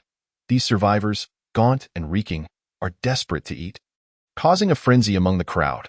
They form orderly lines to receive their rations, one bottle of water and one portion of bread each, while any who dare disrupt the order face immediate execution. As the vigilant soldiers bellow their warnings, after the initial roar, the crowd quiets down significantly, falling into compliance. Inside the conference room of the Xingho base, all department heads have gathered, patiently awaiting Hu Kang's address. Hu Kang's profound gaze sweeps over the assembly, and he speaks with solemnity. You all should have relocated to the Sky City villas by now, correct? Nodding in affirmation, he continues, henceforth, the focus of the base's development will pivot towards Sky City. All departments must promptly select locations in Sky City and report to Zhuke for registration before commencing operations. Minister Bai, Hu Kang's gaze shifts to the somewhat distracted by Huang. Please dedicate additional effort to the cultivation areas in Sky City. Should you find yourself short-handed, do not hesitate to recruit externally. Everyone, he continues, the base is entering a period of accelerated development. The previous team structures are no longer suitable. Thus, effective immediately, the White Tiger combat team will be renamed the White Tiger Legion. The Qishao team will become the Qishao Legion, and the second Qishao team will be rebranded as the Pozan Legion, with each legion's strength increased to 40,000 members. Li Wanji, I appoint you as the commander of the Longyuan Legion, with Gu Jian as your vice commander, while the White Tiger will assist the two of you in recruiting and establishing the legion framework. You will become the four most formidable legions of the Xingho base, bearing the responsibility of defending the base and expanding its territories. Understood. Several voices resonate with vigor, their faces alight with determination. They vow not to disgrace their mission in safeguarding the Xingho base. Huang Tianhu, hearing this, beams with joy. He has long awaited the renaming of the legion. The former designation of Qishao team had always felt diminutive, and he relishes the change. Guan Yan and others also wear smiles, as the growing numbers of their legions elevate their own status, bringing them greater prestige. Reflecting on the mercenary experience during the last zombie tide, Guan Yan quickly adds, Boss, I wish to recruit the mercenary soldiers into Qishao. That is acceptable. Hu Kang nods in agreement. The mercenaries temporarily assigned to the base have contributed significantly. They should be prioritized for recruitment. However, ensure that any troublemakers are dealt with accordingly. Rest assured, Boss, Guan Yan chuckles. I have ways to discipline them. Zhu Ke, Hu Kong turns to her. The newly admitted residents may harbor spies from various factions, and there may be those who refuse to comply with regulations. Please enhance personnel screening and conduct thorough vetting. Understood. Zhu Ke diligently notes this and inquires. Currently, 19 small factions have applied for full admission to the Xing Ho base. Should we accept them, Commander? Absolutely not. Huang Tianhu interjects. If we allow families and factions to join the base, they will form cliques and oppose the base, complicating management. However, given that the survivors still standing are those who have banded together, failing to absorb them would hinder the base's future growth. A dichotomy arises in the meeting, with voices split between those in favor of inclusion and those against it. Ultimately, after careful consideration, Hu Kong decisively agrees to their admission, stipulating that they must be managed effectively as long as they adhere to the rules. Their presence is acceptable. Should any attempt to form factions and create discord, the base will not hesitate to deal with them swiftly, displaying their corpses on the walls as a warning. Furthermore, due to an excess of resources, we will relax the recruitment criteria this time, prioritizing children and individuals under 35 years of age. Understood, Zhu Ke affirms and promptly sets plans in motion. Once arrangements are established, Hu Kong turns his attention to Zhu Jian, who sits in the corner, appearing somewhat anxious. I hereby appoint you as the head of the intelligence department. Effective immediately, the base's reconnaissance drones and surveillance will be managed by your department. Zhu Ke will assist Zhu Jian in constructing the framework of the intelligence department and recruiting individuals with relevant skills. Thank you, Mr. Hu. Zhu Jian rises and bows deeply, expressing gratitude for the trust placed in him. I assure you, the intelligence department will be in capable hands. Very well, Hu Kong responds with a smile. Chapter 78. The unwelcome visitor. Just as Zhu Jian opens his mouth to speak, he hesitates. Hu Kong, sensing his apprehension, reassures him. Feel free to share any concerns, Zhu Jian. There are always effective solutions for any issue. There is no need for hesitation.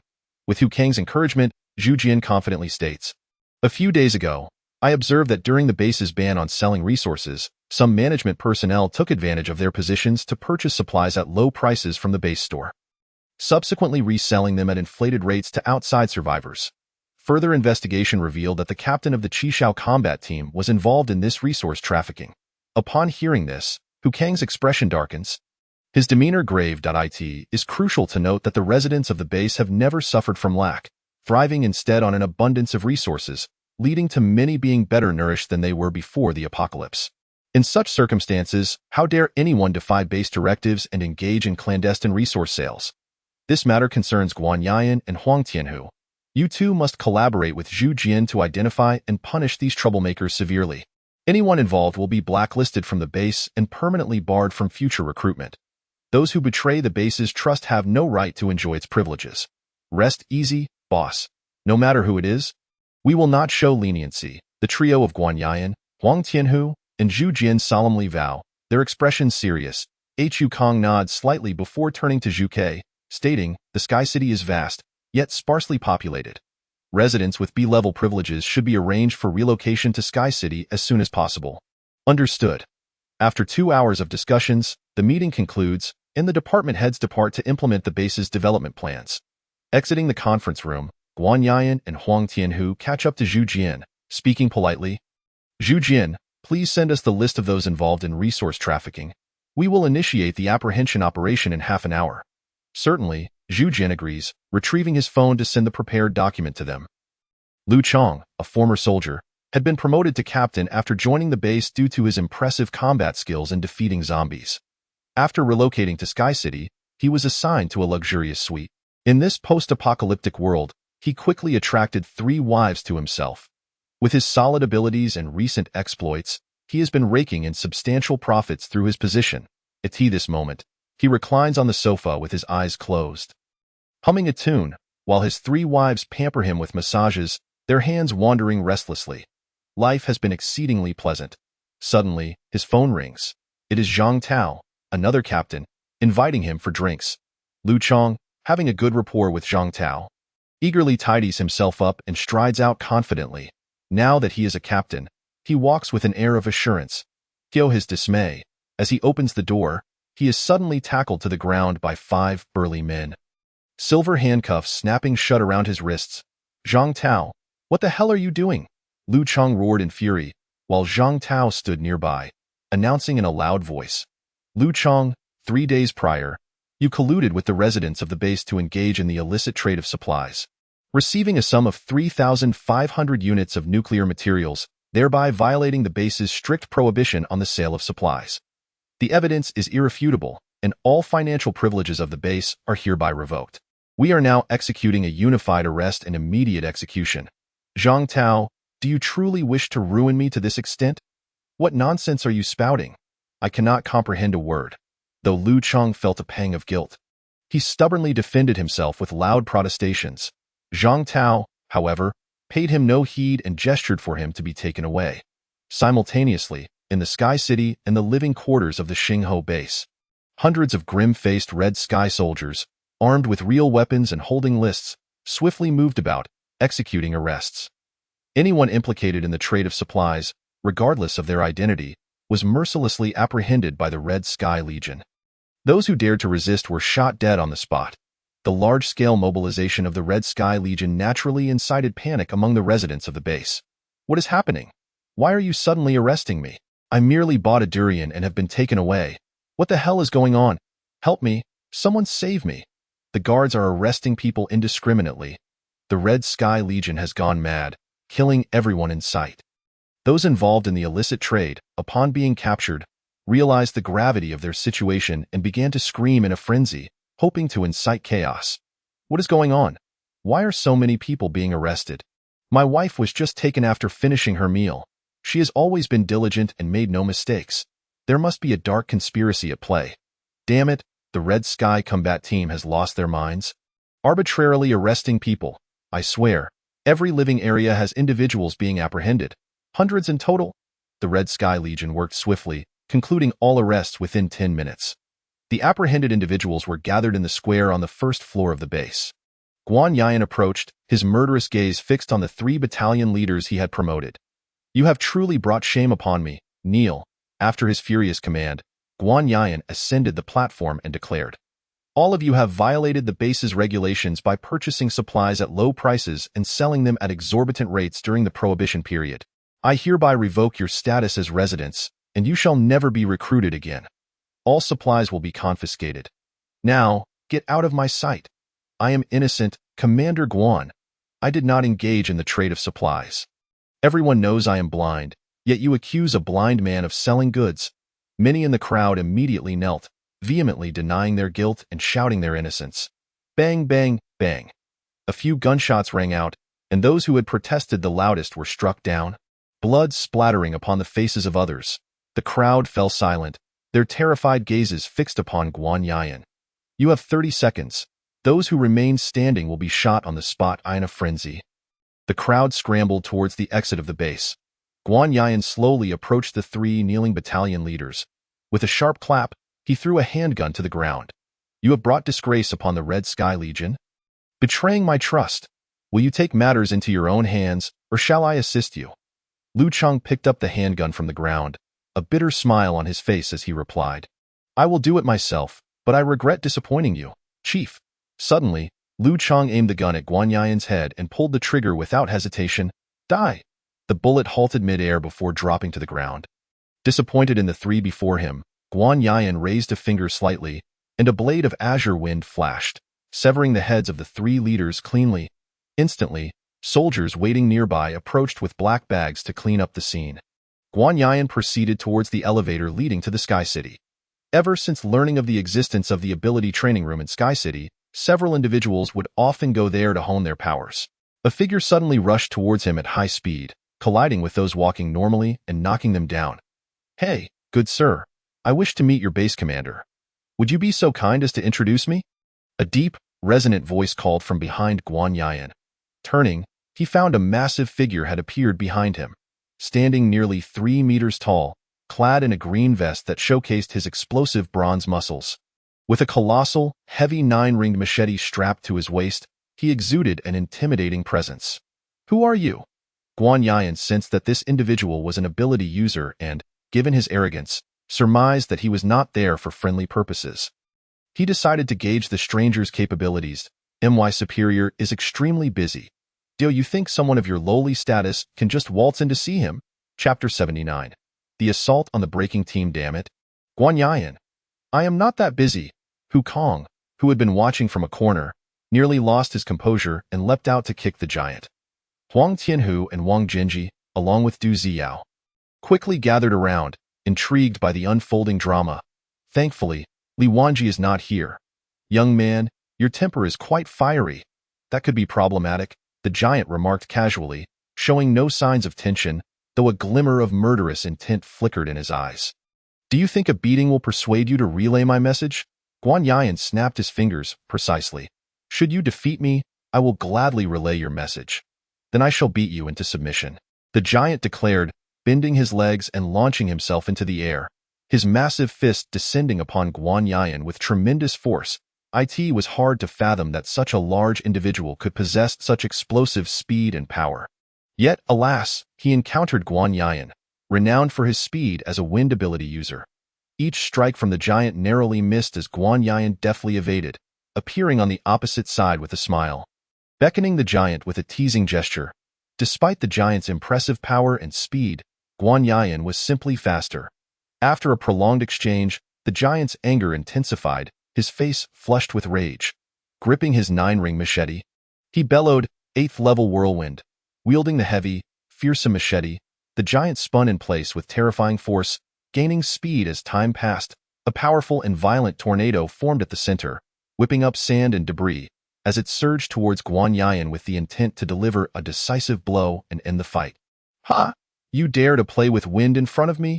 Guan Yian chuckled lightly. You wield a blade before Guan Gong, truly overestimating your abilities. With a wave of his hand, the once raging tornado was transformed into a colossal wind giant, which reached out with enormous hands to seize the giant in midair, while hundreds of wind ropes bound him tightly. The giant's heavy 9-ring machete clattered to the ground with a resounding crash. Though the giant found himself restrained, he did not panic. Fixing his gaze on Guan Yian, he spoke in a low voice, a wind ability user. No wonder you are as slippery as an eel. With that, his muscles swelled and his blood surged, and with a slight exertion, he broke free from the wind ropes. Unfortunately, your attacks lack potency. They merely tickle. The giant mocked Guan Yian. Zhang Fei, stand down. Just as the two were about to continue their battle, a shout from afar interrupted them. Shaoli. Upon seeing Li Wanji, the giant immediately ceased hostilities and rushed forward, expressing concern and warmth. Seeing that the giant and Li Wanji were acquainted, Hu Kong and the others lost interest and departed. They made their way to the bio-cloning facility, where with a wave of his hand, Hu Kong initiated the creation of 4,000 new soldiers. Following the recent onslaught, the White Tiger combat team had suffered 242 casualties. Hu Kong set the machines to cultivate 442 soldiers to replenish their losses. In the city government shelter, after days and nights of tireless repairs, the walls damaged by the zombie tide had been restored. In the basement conference room, Qi Jinghua, Xie Wenhao, Zhuang Changfeng, and Lu Kunda reconvened upon learning that Hu Kong was recruiting residents city-wide and establishing a sky city. They all felt the mounting pressure from the Xingho base. The recent zombie tide had inflicted severe losses on everyone, necessitating manpower to rebuild their homes. The Xingho base had suffered the least damage and remained secure, leading not only wandering survivors to seek refuge but also prompting internal residents to stealthily escape and enlist. If a faction lacks a cohesive community and has no lower-tier residents to toil, how can those in power continue to enjoy their privileged lives? Damn it, Hu Kang's strategy of cutting off the supply line is astute. At this rate, Fuzhou City will soon have no place for us. Have you managed to uncover the location of this so-called Sky City? Everyone shook their heads, their spirits decidedly dampened. Each of them felt the oppressive pressure emanating from the Xingho base. Although Hu Kong had not attacked any shelters, he possessed vast resources and weaponry, leaving other factions feeling the urge to defect to his cause. The feeling of being at the mercy of others is truly unpleasant. Damn it, let us expedite the plan to reclaim the armed headquarters. Securing equipment will allow us to live without bowing to others. Outside the Xingho base, the Red Sky Legion, the Breaking Team, and the Longyuan Legion began their recruitment efforts. 5 hours later, they announced that any healthy individual under 30 with combat capabilities, who had slain over 100 zombies, would be given priority for admission. How is the recruitment progressing? Huang Tianhu inquired. Approaching Du Ziao. Du Ziao handed Huang Tianhu a list, continuing, "This is the information on new residents prepared by Yadwa, young, strong individuals aged 18 to 30. I will speak with them later. I believe they will be willing to join the breaking team." "Good." Huang Tianhu nodded in satisfaction. "Be sure to select the most outstanding warriors. Avoid those who appear clumsy at first glance." That moment, a team of communication soldiers rushed in.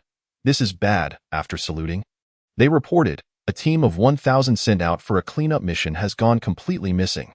Having just received a distress signal indicating an attack by unknown forces, a request for assistance was made, revealing their location to be 82 kilometers away.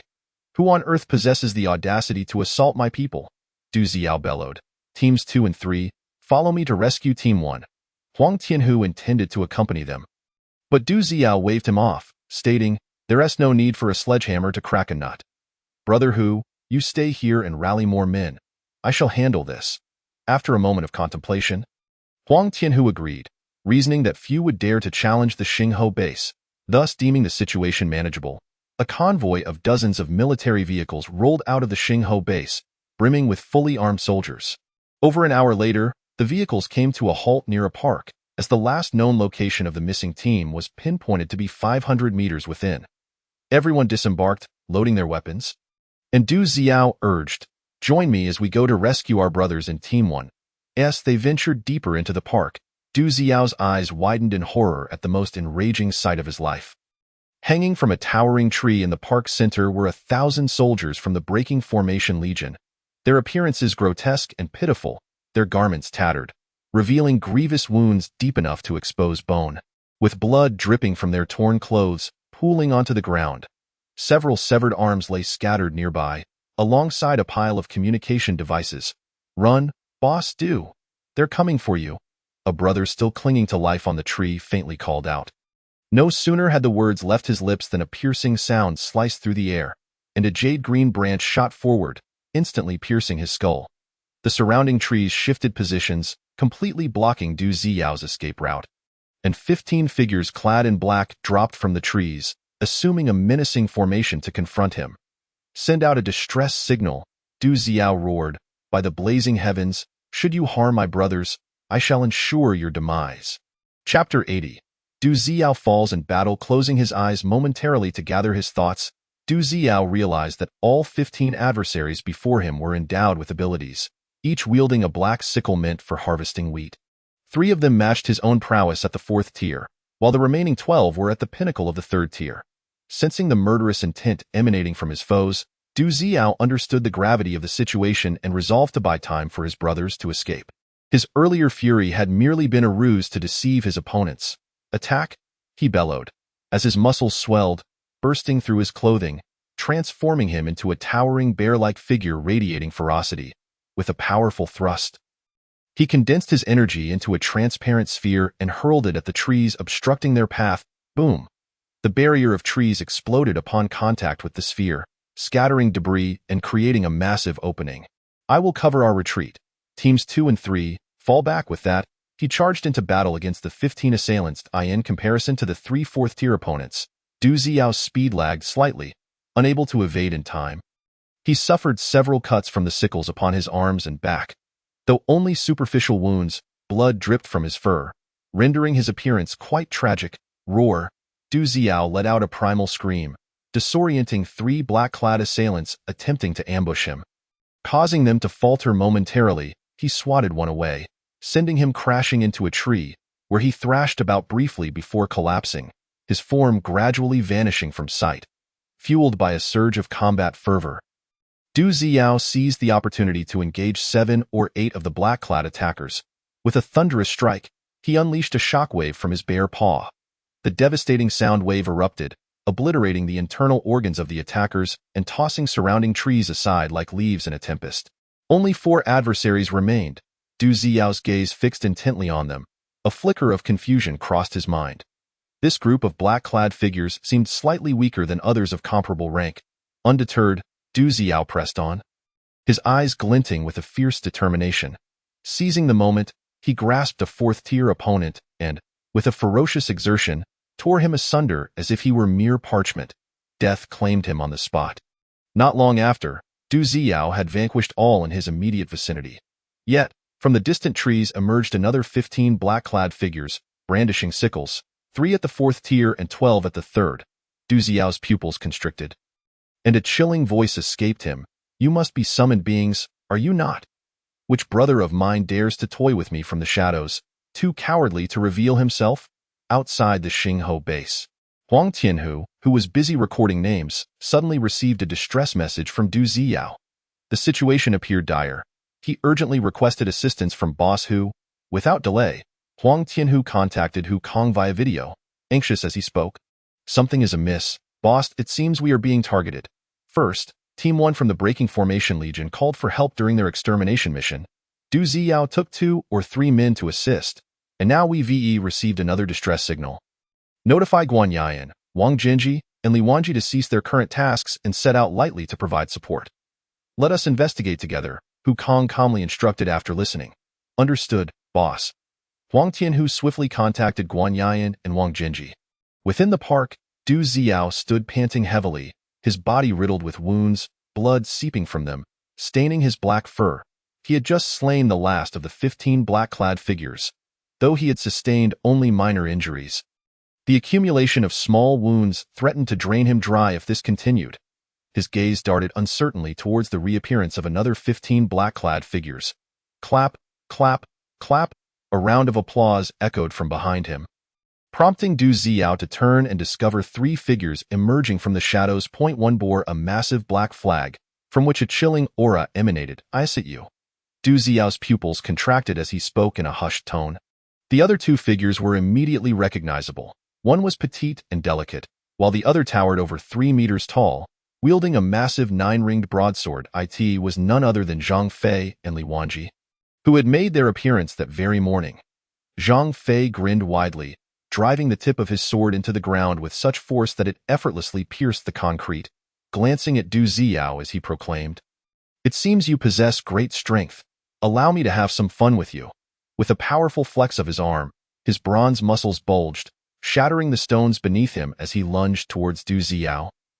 Launching a thunderous punch, Du Ziyao, undaunted, tightened his bare paw, channeling his energy before unleashing a retaliatory strike. As a bear-type ability user, he had unwavering confidence in his strength and defense against anyone. Bang! Their fists collided, and Du Ziyao felt as though he had been struck by a speeding locomotive. An overwhelming force surged from his opponent, propelling his massive form 30 meters back, crashing through several trees before he tumbled to the ground. Zhang Fei also staggered back a few paces but maintained his footing, the disparity in their power glaringly apparent. "Ha ha, what a thrill!" Zhang Fei exclaimed, his laughter ringing out before he lamented.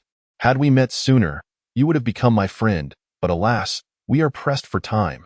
"Splendid. I shall inform the boss of your commendable performance." The man with the flag eagerly approached Du Ziyao's lifeless body. Meanwhile, Hu Kong, Guanyan, and Huang Tianhu raced towards the scene. They had just discovered that Li Wanji was unaccounted for and had departed the base. Hu Kang's expression darkened ominously. Indeed, in this apocalyptic world, one could trust no one. Arriving at the park based on their coordinates, they beheld the remnants of battle. Devastation surrounded them. 2,000 members of the Breaking Formation Legion lay in tragic repose. Their bodies sprawled in pools of blood, struck down by precise blows. As they advanced towards the center of the park, Du Ziyao stood amidst a sea of blood, his eyes wide with shock. A gaping wound in his chest the size of a bowl. Nearby, 1,000 soldiers from the Breaking Formation Legion dangled from branches, the scene horrifically gruesome. Since the inception of the Xingho base, they had never suffered such a heavy toll. Old Du. Huang Tianhu's eyes reddened as he hastened to examine the scene, unable to believe the horror before him. Just moments ago, he had shared laughter with Du Ziyao. Guanyan swiftly scoured the vicinity for clues, while Hu Kong's face hardened, his gaze icy as he surveyed the appalling spectacle within the park. Silent and brooding, he clenched his fists, the sound of grinding bones echoing in the stillness. His breathing becoming calm yet heavy, radiating an aura of dread. He approached Du Ziyao, gently closing his unblinking eyes. "Farewell, old Du. Rest assured. No matter who it is, I shall ensure their capture and make them pay dearly. You shall not be left alone." Simultaneously, he designated a location near the base to establish a graveyard and commissioned life-size statues for his fallen brothers. As he spoke, Wukong activated his temporal abilities, his form shimmering like ripples in water before vanishing from sight. Chapter 81. The Conspiracy of Official Forces. As time trickled by, Wukong grasped the entirety of the preceding events. Returning to the present, he took out his phone and announced Du Ziyao's death in the workgroup. The formation of the Dragon Abyss Legion was to be dissolved, and Gu Jian would be reassigned to the Breaking Formation Legion. Meanwhile, the Xingho base was to amass its strength, continuing the previous plan to eradicate zombies and scour surrounding resources. During the ensuing operations of the Qishao Legion and the Breaking Formation Legion, a contingent of 200 White Tiger soldiers was to accompany them into battle. Acknowledging the orders, the various leaders felt a pall of despair wash over them, acutely aware that they might be next. This incident served as a stark warning. The world was vast, filled with formidable foes, and survival in the apocalypse demanded heightened vigilance, lest one succumb without understanding how. Yadwa, Wukong inquired, can we trace Li Wanji's movements? Maintain close surveillance on the positioning data. Notify me when Li Wanji reaches the location of the Conard Corporation. Wukong was seething with fury, eager to exact vengeance upon every member of the Conard Corporation for Du Ziyao's demise. They must be made to tremble with fear, lest they dare provoke them again. Furthermore, the secret of resurrection held by the Fang base must be seized at all costs. Otherwise, they would remain powerless in the face of similar situations in the future. In the plaza of the base, Wukong stood with Guan Yayan, Huang Tianhu, and Wang Jinji at his back, while the White Tiger Legion, Qishao Legion, and Breaking Formation Legion stood solemnly to one side. The warriors' gazes were deep and frigid, each movement imbued with an undeniable ferocity, as if every breath of air in the arena had been frozen by this chilling aura of slaughter. All present paid their respects in silence to the heroes. Wukong's countenance was stern, his eyes sharp as blades, concealing within them a tempestuous intent to kill. Henceforth, the training at the base would double, centering around the meticulously compiled techniques of enemy combat as revised by Yadwa. One must either refrain from striking or, if one did engage, it must be a lethal blow. Simultaneously, the gene evolution liquid produced would be prioritized for the Qishao Legion and the Breaking Array Legion. Gu Jian, upon receiving the appointment letter handed to him by Zhu Ke, looked at Gu Jian and commanded, from this moment forth, you are appointed as the chief instructor of the Xingho base, tasked with imparting the Black Dragon A-Team techniques to the new recruits, aiming for absolute lethality. Under the watchful eyes of the soldiers, Gu Jian stepped forward to accept the weighty appointment letter. A symbol of responsibility and trust, and a different glimmer illuminated his previously fierce visage. Wukong, having observed Gu Jian's combat prowess, recognized him as the one among them with the most formidable intent to kill. Always at the forefront during battles, bolstered by his robust physique and qi cultivation techniques, his strength rivaled that of his peers with supernatural abilities. His iron fists were merciless, delivering strikes that rendered foes dismembered. Executed with such precision that it seemed as effortless as chopping vegetables. The base sought to train a cadre of iron-blooded warriors, and Gu Jian was indeed the optimal choice for the chief instructor. After addressing the matters concerning the soldiers, Yadwa's voice suddenly echoed from the phone. Master, the Minister of Intelligence, Zhu Jian, is seeking a video call with you. Connect the video, Wukong promptly instructed.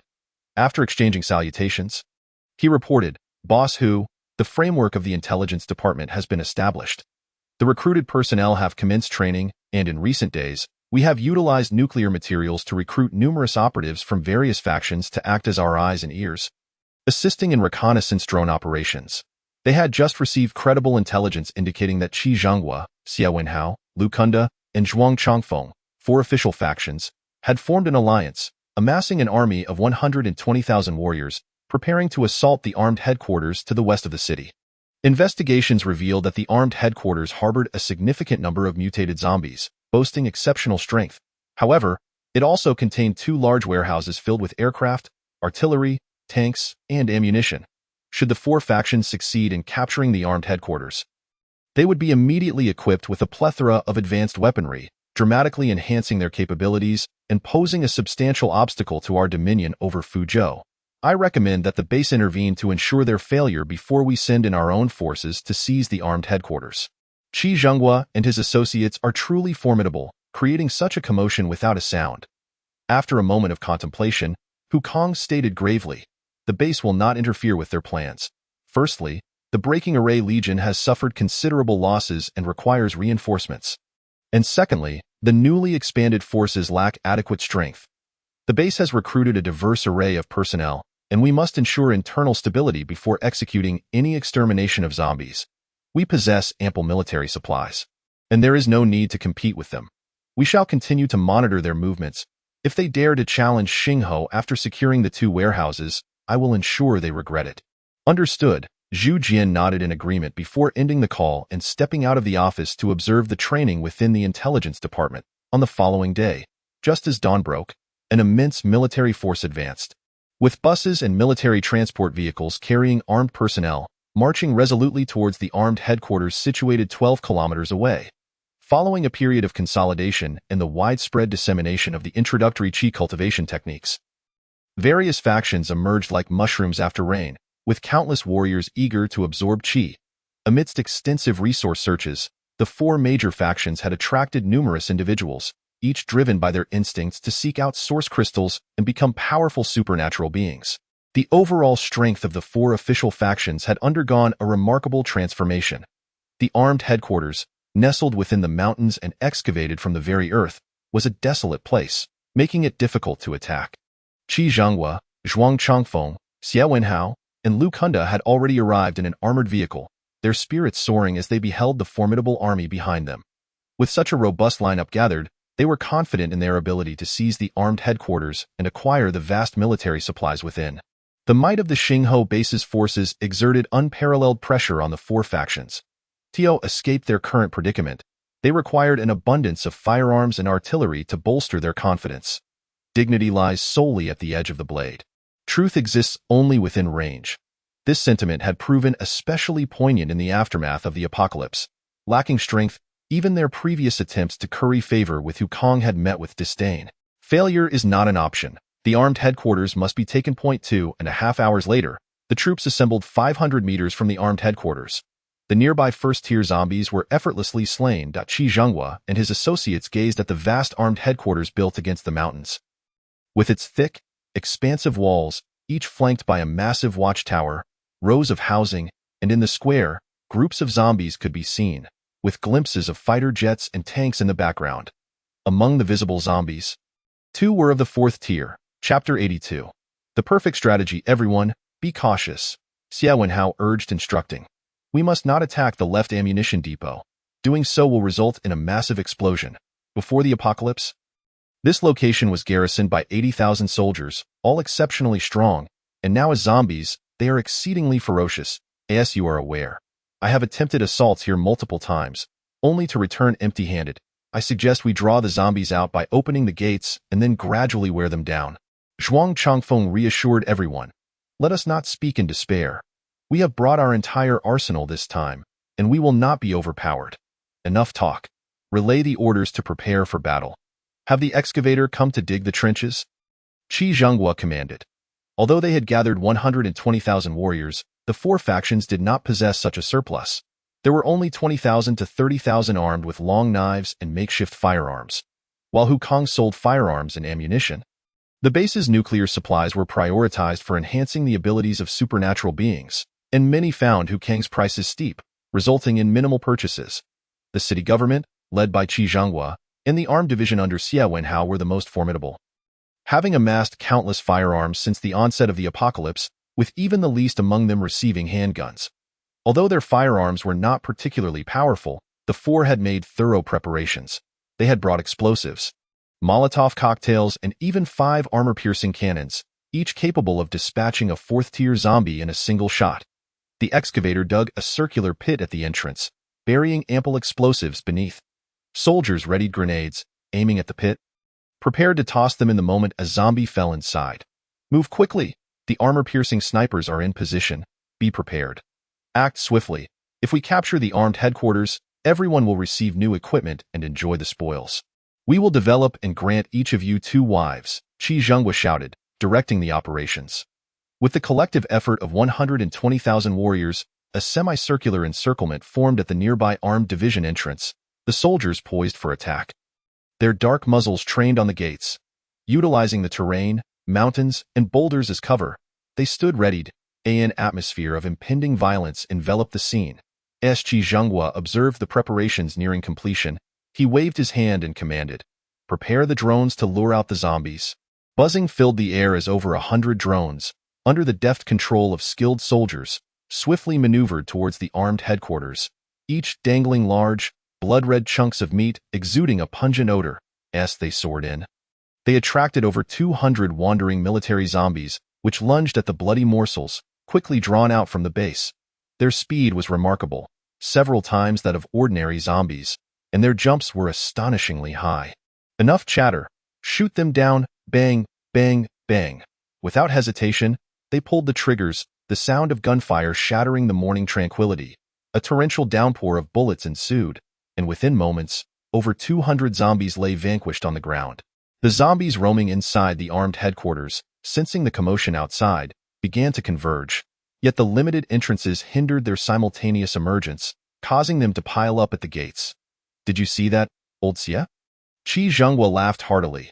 "This strategy is proving remarkably effective, brothers. The battle has only just begun. Conserve your ammunition, don't waste it." As the gunfire reverberated continuously, the bodies of zombies accumulated at the armed headquarters entrance. Waves of zombies charging forth were gunned down as they emerged. Witnessing this scene, Xie Wenhao's lips curled into a faint smile. If there were no high-tier zombies, at this rate, it was indeed possible to eradicate all the zombies within the armed headquarters. The gunfire and explosions resounded like the low growl of death, echoing around the armed headquarters. The cooperation between the four factions grew increasingly seamless. Reloading, shooting, and maintaining vigilance, they had already eliminated vast heaps of zombies within a mere 3 hours. The tactics employed to lure the enemy had been flawlessly executed, resulting in the continuous emergence and subsequent annihilation of zombies from the armed headquarters. Thus far, the four factions had suffered no casualties. The only loss was a considerable amount of ammunition. "Brothers, hold steady. The zombies are dwindling. Perseverance is the key to victory," Zhuang Changfeng thought excitedly. "At this pace, with 3 or 4 more waves, we can conclude this battle." However, within the drone's surveillance footage, although the ordinary zombies were diminishing, the screens began to rapidly flicker out of view, as if something had struck them down. Lu Kunda piloted the drone into the darkness ahead. Through the drone's night vision capabilities, grotesque, blood-red eyes emerged within the footage. There were towering third-tier Titan zombies, swift third-tier claw zombies, and fourth-tier fire-breathing zombies with yellow crystals growing from their backs. They filled the darkness in overwhelming numbers. Good heavens, so many high-tier zombies! The group stared at the surveillance images, their scalps tingling with shock. There were at least 3,000. A wave of cold dread washed over them. This was undoubtedly beyond their capability to confront. Unless we can lure out 7 or 8 at once, there remains a possibility of gradually wearing them down over time. However, if they emerge all at once, we will suffer significant casualties. Moreover, it is certain that a corpse king reigns among them. Let us see if the drone can attract them. Qi Zhenghua glanced at the drone operator beside him and commanded, "Do not attract too many. We cannot handle that." Understood. The operator immediately maneuvered the drone to entice, pushing chunks of meat directly into the face of the Titan zombie, yet met with no response.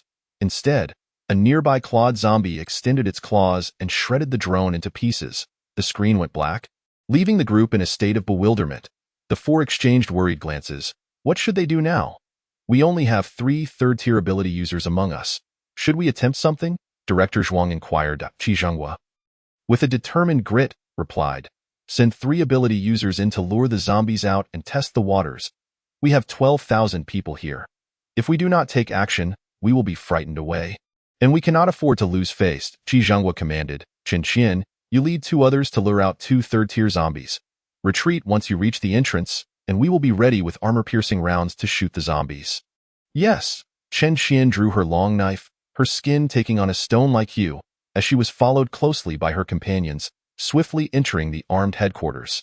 Just as Chen Qian intended to tempt the zombies, the 2 ability users behind her pulled out rifles and began firing wildly at the horde of zombies. Although the damage was minimal, it was highly provocative. In an instant, hundreds of zombies were enraged, transforming into shadows that darted left and right with lightning speed, charging toward the base to bite and tear. The soldiers outside the base found themselves unable to keep pace with the zombies' speed, rendering them incapable of locking on for targeting. Instead, they were overwhelmed as hundreds of zombies seized the opportunity to pounce into the crowd and began to tear into them. Run! Those third-tier zombies are too fast for us to handle.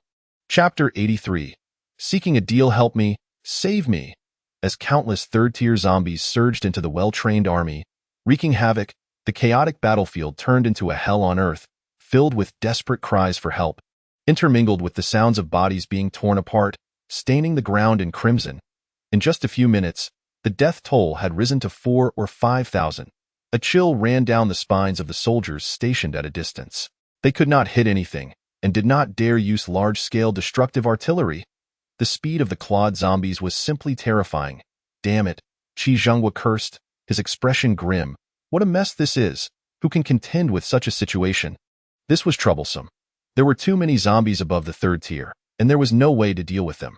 The armed headquarters had an arsenal, but bombs could not be used. Using a human wave tactic was also unfeasible. It seemed that retreat was the only option left. The four leaders gathered together, the atmosphere in the command center weighed down by the continuous screams outside, indicating they were facing a bit of trouble and could use assistance.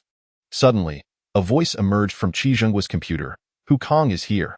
The screen flickered, and the display was instantly taken over by Wei Achuo. Hu Kang's imposing figure appeared, seated on a couch, smiling broadly at the four. Do not get too complacent, Hu Kong, Zhuang Changfeng warned. Once we secure this batch of equipment, your days will not be easy. The other three immediately surrounded Hu Kong, their faces filled with anger. They were not surprised that Hu Kong could control their computer. Everyone in Fuzhou knew that Hu Kong possessed a powerful artificial intelligence system. It was likely that their alliance's actions had already been closely monitored by the Xingho base. Hu Kong chuckled.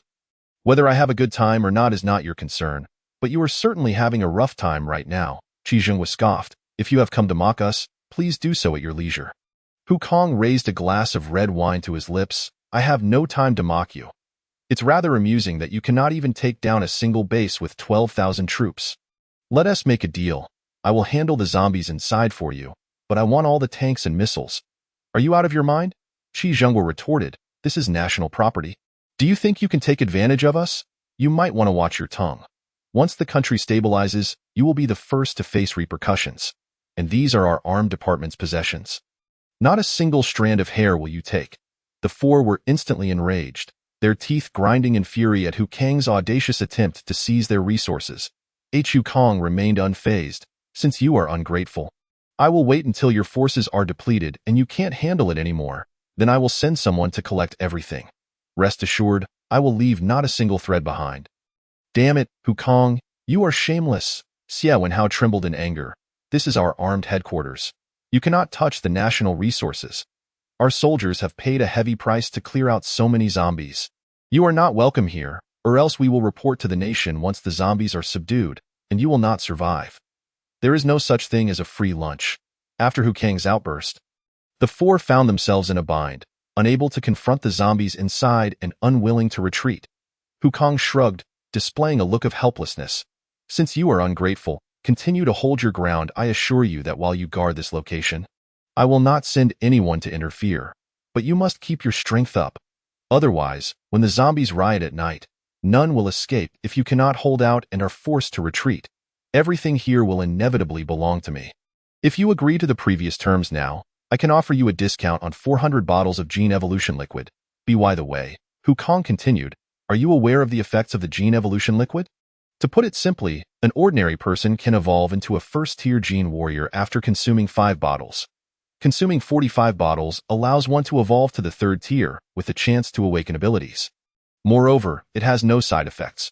What? The four fell silent, then shock washed over them. The information Hu Kong revealed was too staggering, leaving them momentarily speechless. So, what do you think? Hu Kong continued to entice. The original price of the gene evolution liquid is 100 energy cores per bottle.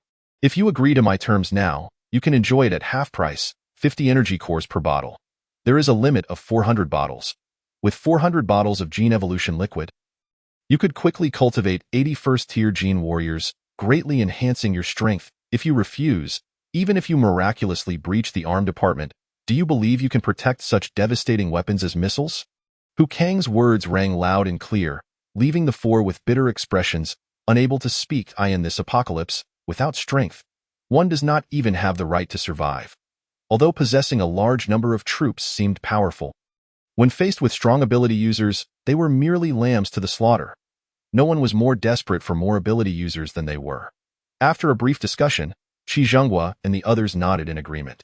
We accept your terms, but the purchase price of the evolution liquid must be halved, and the quantity increased to 500. No problem, as you wish, 500 it is. Hu Kong could barely contain his laughter at the corners of his mouth. I will send people over immediately. The gene evolution liquid could produce 3 bottles for 10 energy cores, with a market price of 100 energy cores per bottle, and at half price. 50 energy cores was a solid profit with no risk. After hanging up the phone, Qi Zhenghua and the others excitedly discussed the allocation of the 500 bottles of gene evolution liquid. After heated deliberation, they decided to split it evenly. There was no choice. The gene evolution liquid was too crucial, as 5 bottles could elevate an ordinary person to a first-tier gene warrior. It was a matter of the base's strength and survival, and no one could afford to fall behind. The armed headquarters was stocked with ample artillery, bullets, grenades, tanks, helicopters, canned goods, and military supplies. Although Hu Kong looked down upon these, they had long coveted them.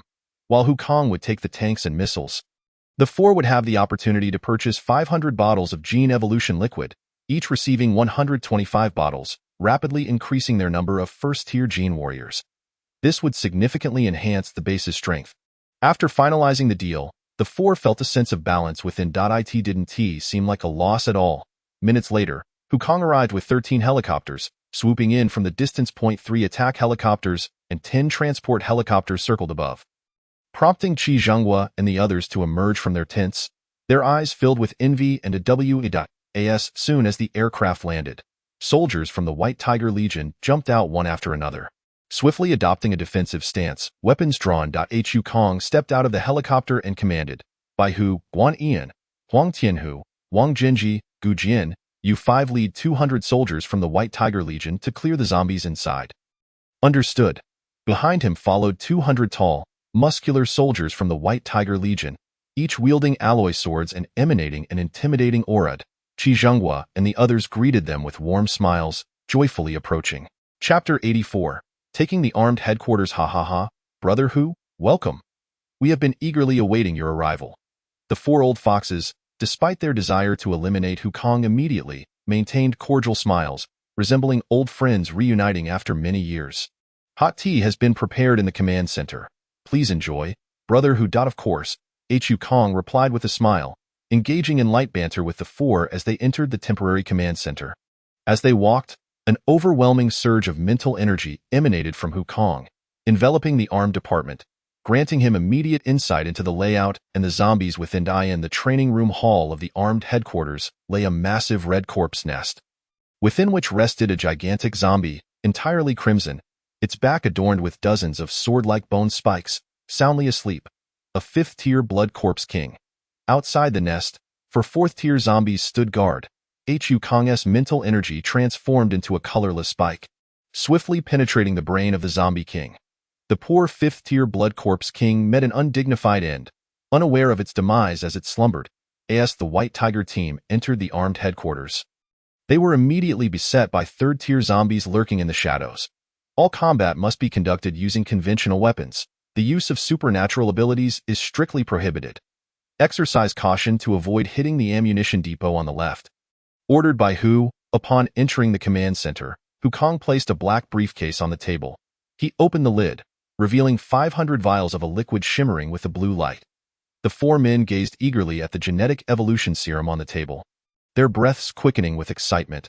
After the initial fervor subsided, they gradually regained their composure. None of them had ever encountered such a substance. Its effects were only as Hu Kong had described, and who could ascertain whether it was indeed a poison. Brother Hu, Qi Zhenghua inquired, suppressing his inner excitement. I presume this is the genetic evolution serum? Hu Kong nodded. We can test it on someone at any time. Qi Zhenghua made a call, and 1 minute later, the dashing Minister of Combat, Gu Xian, entered the command center. Commander, you called for me? This is the genetic evolution serum. Qi Zhenghua gestured towards the blue liquid on the table, Consuming it will enhance your supernatural abilities and expedite your advancement. Give it a T or Y. Understood. Gu Xian picked up a vial, twisted off the cap, and without hesitation, drank it down. A surge of pure energy coursed through his body. Gu Xian could not help but exclaim, I can feel my abilities rapidly strengthening. I have a premonition that if I consume 99 more vials, I shall ascend to a 4th-tier supernatural being. Qi Zhenghua smiled with satisfaction. Gu Xian, take 100 vials to bolster your strength. Hu Kong watched silently from the side. Although they had not yet provided the energy cores, it was of little concern. They would soon comply. Zhuang Changfeng, being impatient, stepped forward and opened a vial, immediately consuming its contents. 2 minutes later, a smile spread across his face. The sensation of becoming stronger is simply exhilarating. Brother Hu, in addition to the previous purchase of 125 vials at half price, I would like to acquire 500 more. Just as Zhuang Changfeng drank the genetic evolution serum, Qi Zhenghua exchanged glances with the others, and they simultaneously picked up a vial to drink. Soon, they all wore satisfied smiles. Brother Hu, I will purchase 800 vials. Qi Zhenghua declared through gritted teeth.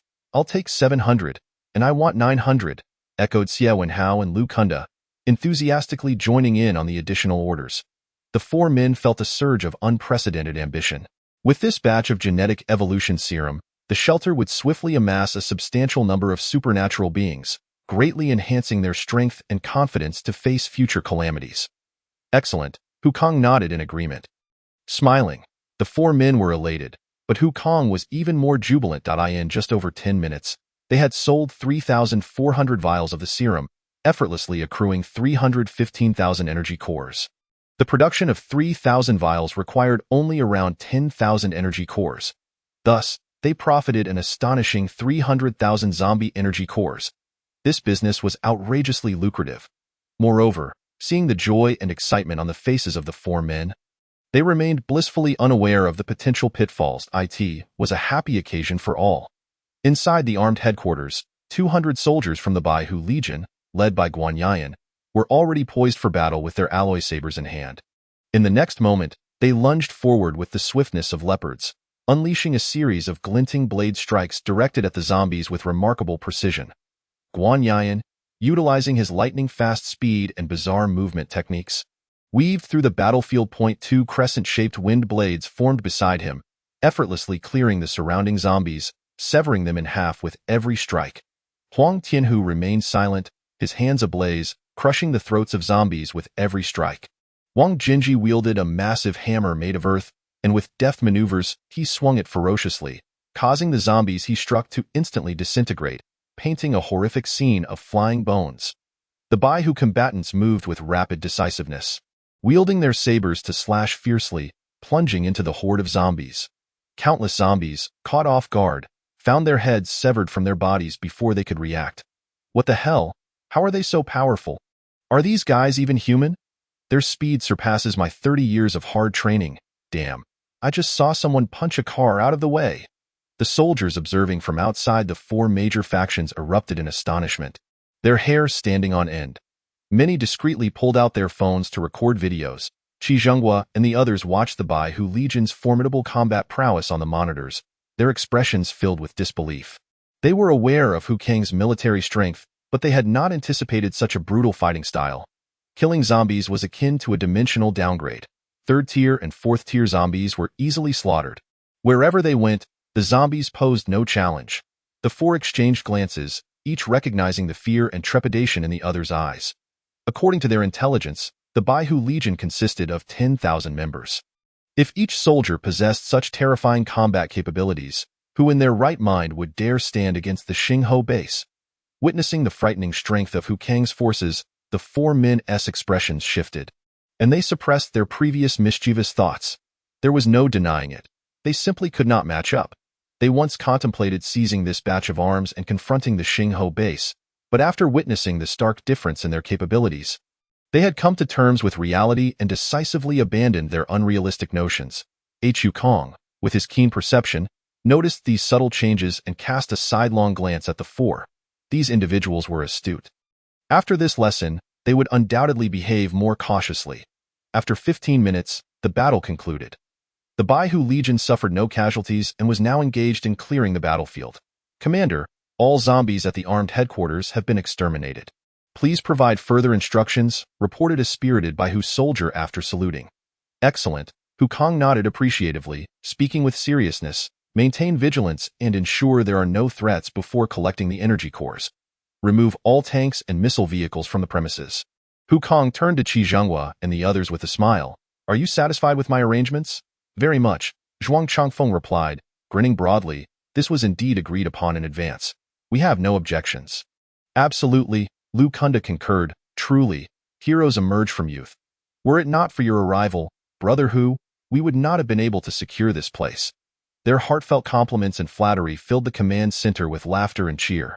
After over 20 minutes, the collection of zombie energy cores was completed, and the armies of the 4 major factions entered the arms depot, retrieving a vast array of missiles, tanks, rocket launchers, rifles, and boxes of ammunition. Meticulously arranging them and beginning to tally the quantities. Chapter 85.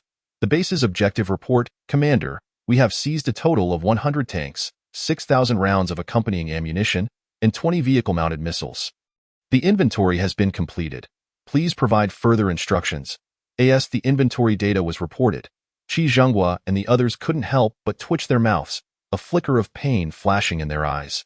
These were national-level weapons, and they were being handed over so easily. Yet the situation was beyond their control, and they had no choice but to acquiesce. Understood. Rows of soldiers stepped forward, leaping onto the tanks and entering the driving compartments. With that, Hukong bid farewell to the 4 and departed. Along the way, Guan Yian and Huang Tianhu gazed wide-eyed at the brand-new tanks passing by, their excitement palpable as they approached Hukong. Boss, can we split 100 tanks between me and Commander Huang? Without even considering the vehicle-mounted missiles, Guan Yian knew well that the warriors under Qi Shao and Pajan's command were a mixed bag. And Hukong could not allow them to take charge. You two handle it, Hukong nodded in agreement and advised. But make sure to have only those you absolutely trust behind the wheel. All right, Guan Yian and Huang Tianhu responded with beaming smiles. Meanwhile, battle videos of the Baihu team were recorded and published on the Xingho base forums by soldiers from the 4 major factions. The moment the video was released, it spread rapidly, prompting countless survivors to share it. What the hell? They are so strong. Is there anyone besides supernatural beings who dares to wield a blade against zombies? Isn't this the Baihu Legion from Xingho base? I heard they have 10,000 members. Incredible. Slaying 3rd-tier zombies as easily as chopping vegetables. This is outrageous. My former base had over 100 people, and when faced with claw zombies, they were all wiped out. Are the zombies too weak, or is the Baihu Legion too strong? Isn't it obvious? The Baihu Legion is simply too powerful. With an average strength of 3rd-tier abilities, their speed is so fast that they leave afterimages. I can barely make out their movements as a 1st-tier genetic warrior. If I faced a claw zombie, 30 of me wouldn't stand a chance. Whether among other factions or scattered survivors, all were in awe of the strength of the Xingho base. It was astonishing. Who in Fuzhou could withstand the might of the Xingho base? Amidst their astonishment, countless survivors could not help but harbor doubts. First, there was the seemingly advanced shelter, and now such a formidable army. Surely, the combined survivors of the entire city would not be enough to contend with the Xingho base. What secrets did Hukong hold? Though rarely seen in action, various indications suggested that Hukong possessed terrifying strength. Everyone was curious about what extraordinary experiences Hukong had encountered. Unfortunately, Hukong remained tight-lipped on the matter. Upon returning to the base, a sweet voice from Yadhua emanated from his phone. I have located Li Wanji's position and gathered information on the situation at the Conard Company branch. Has it finally come to a halt? Hukong's expression darkened as he exhaled deeply, a terrifying thunder flashing in the depths of his profound gaze. Notify the heads of each department to arrange their work. We will convene in the conference room in 30 minutes. After the previous incident, the heads who arrived this time did not complain and appeared more subdued. As Guan Yian and Huang Tianhu entered last and closed the door. All heads of departments at the Xingho base were present. Hukong straightened himself and announced, the purpose of this impromptu meeting is to determine the future direction of the base's development and to enhance individual strengths. First, starting tomorrow, the Baihu Legion will resume operations to eradicate zombies. Second, the 30,000 energy cores earned today will be invested in production after the meeting, converting them into genetic evolution serum, with priority given to Qishao and Pajan's troops to enhance their strength. Thirdly, the Qishao Breaking Formation Legion must exert every effort to rapidly enhance its strength. The gene evolution fluid will be supplied free of charge. However, the increase in power has been sluggish. Those deemed hopeless shall be expelled from the Legion. The Qishao Breaking Formation is one of the 3 elite forces of the base and must swiftly elevate to at least a 3rd-tier ability user. The presence of the weak is intolerable. Should anyone fail to keep pace with the Legion's growth, they shall be relegated to rear duties. Fourthly, the Zhuge will distribute the gene evolution fluid, initiating sales to various factions and independent survivors at a price of 100 energy cores per vial. Clearly stating its effects and benefits, I have confirmed Li Wanji's location. Guan Yayan and Huang Tianhu, you two are to arrange the necessary tasks and prepare to accompany me as we seek vengeance for Commander Du Ziyao. I shall spare no one who dares to assault the Xingho base. I can hardly contain my impatience. Guan Yayan eagerly remarked, Boss, I've been anxiously awaiting your news. Huang Tianhu, filled with rage, added, I can hardly wait to unleash chaos and avenge Brother Du. Furthermore, Hu Kong continued, I have complete faith in each of you. I reiterate that any required supplies must be requested via application forms submitted to Zhuge for signature and distribution. The base can provide for all material needs. I've heard that certain Wei-named researchers at the base continue to live in an astonishingly frugal manner, sparing even on fruits and pricier meats. I must admonish you both. Such frugality is not the outcome I wish to witness. The base is not lacking in sustenance. Minister Bai, Hu Kong turned to the corner where the White Queen stood. Please provide a report on the daily food production values of the base. Ah, certainly. After a brief moment of distraction, the elegantly attired White Queen rose, her green gown flowing gracefully as she addressed the assembly. As you are likely aware, my abilities can accelerate plant growth, and I am nearing a 5th-tier enhancement. With the advanced technologies at our base coupled with my powers, various fruits and vegetables are flourishing, significantly reducing their maturation time. Currently, we can harvest approximately 500,000 pounds of vegetables daily, consuming 120,000 pounds, and have accumulated 620,000 pounds of fruits, with a consumption of 90,000 pounds. The yield of rice and wheat is phenomenal. Even with 1 million inhabitants, we would struggle to exhaust it. This is merely the output of the Xingho base. The cultivation zones of Sky City have been fully sown, with over 400 varieties of vegetables and 120 types of fruit trees planted.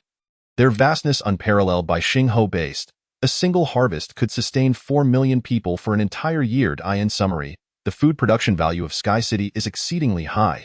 It is impossible for all base residents to exhaust the supply even if they were to dine 5 times a day. Upon concluding her report, the audience was left in a state of shock, mouths agape.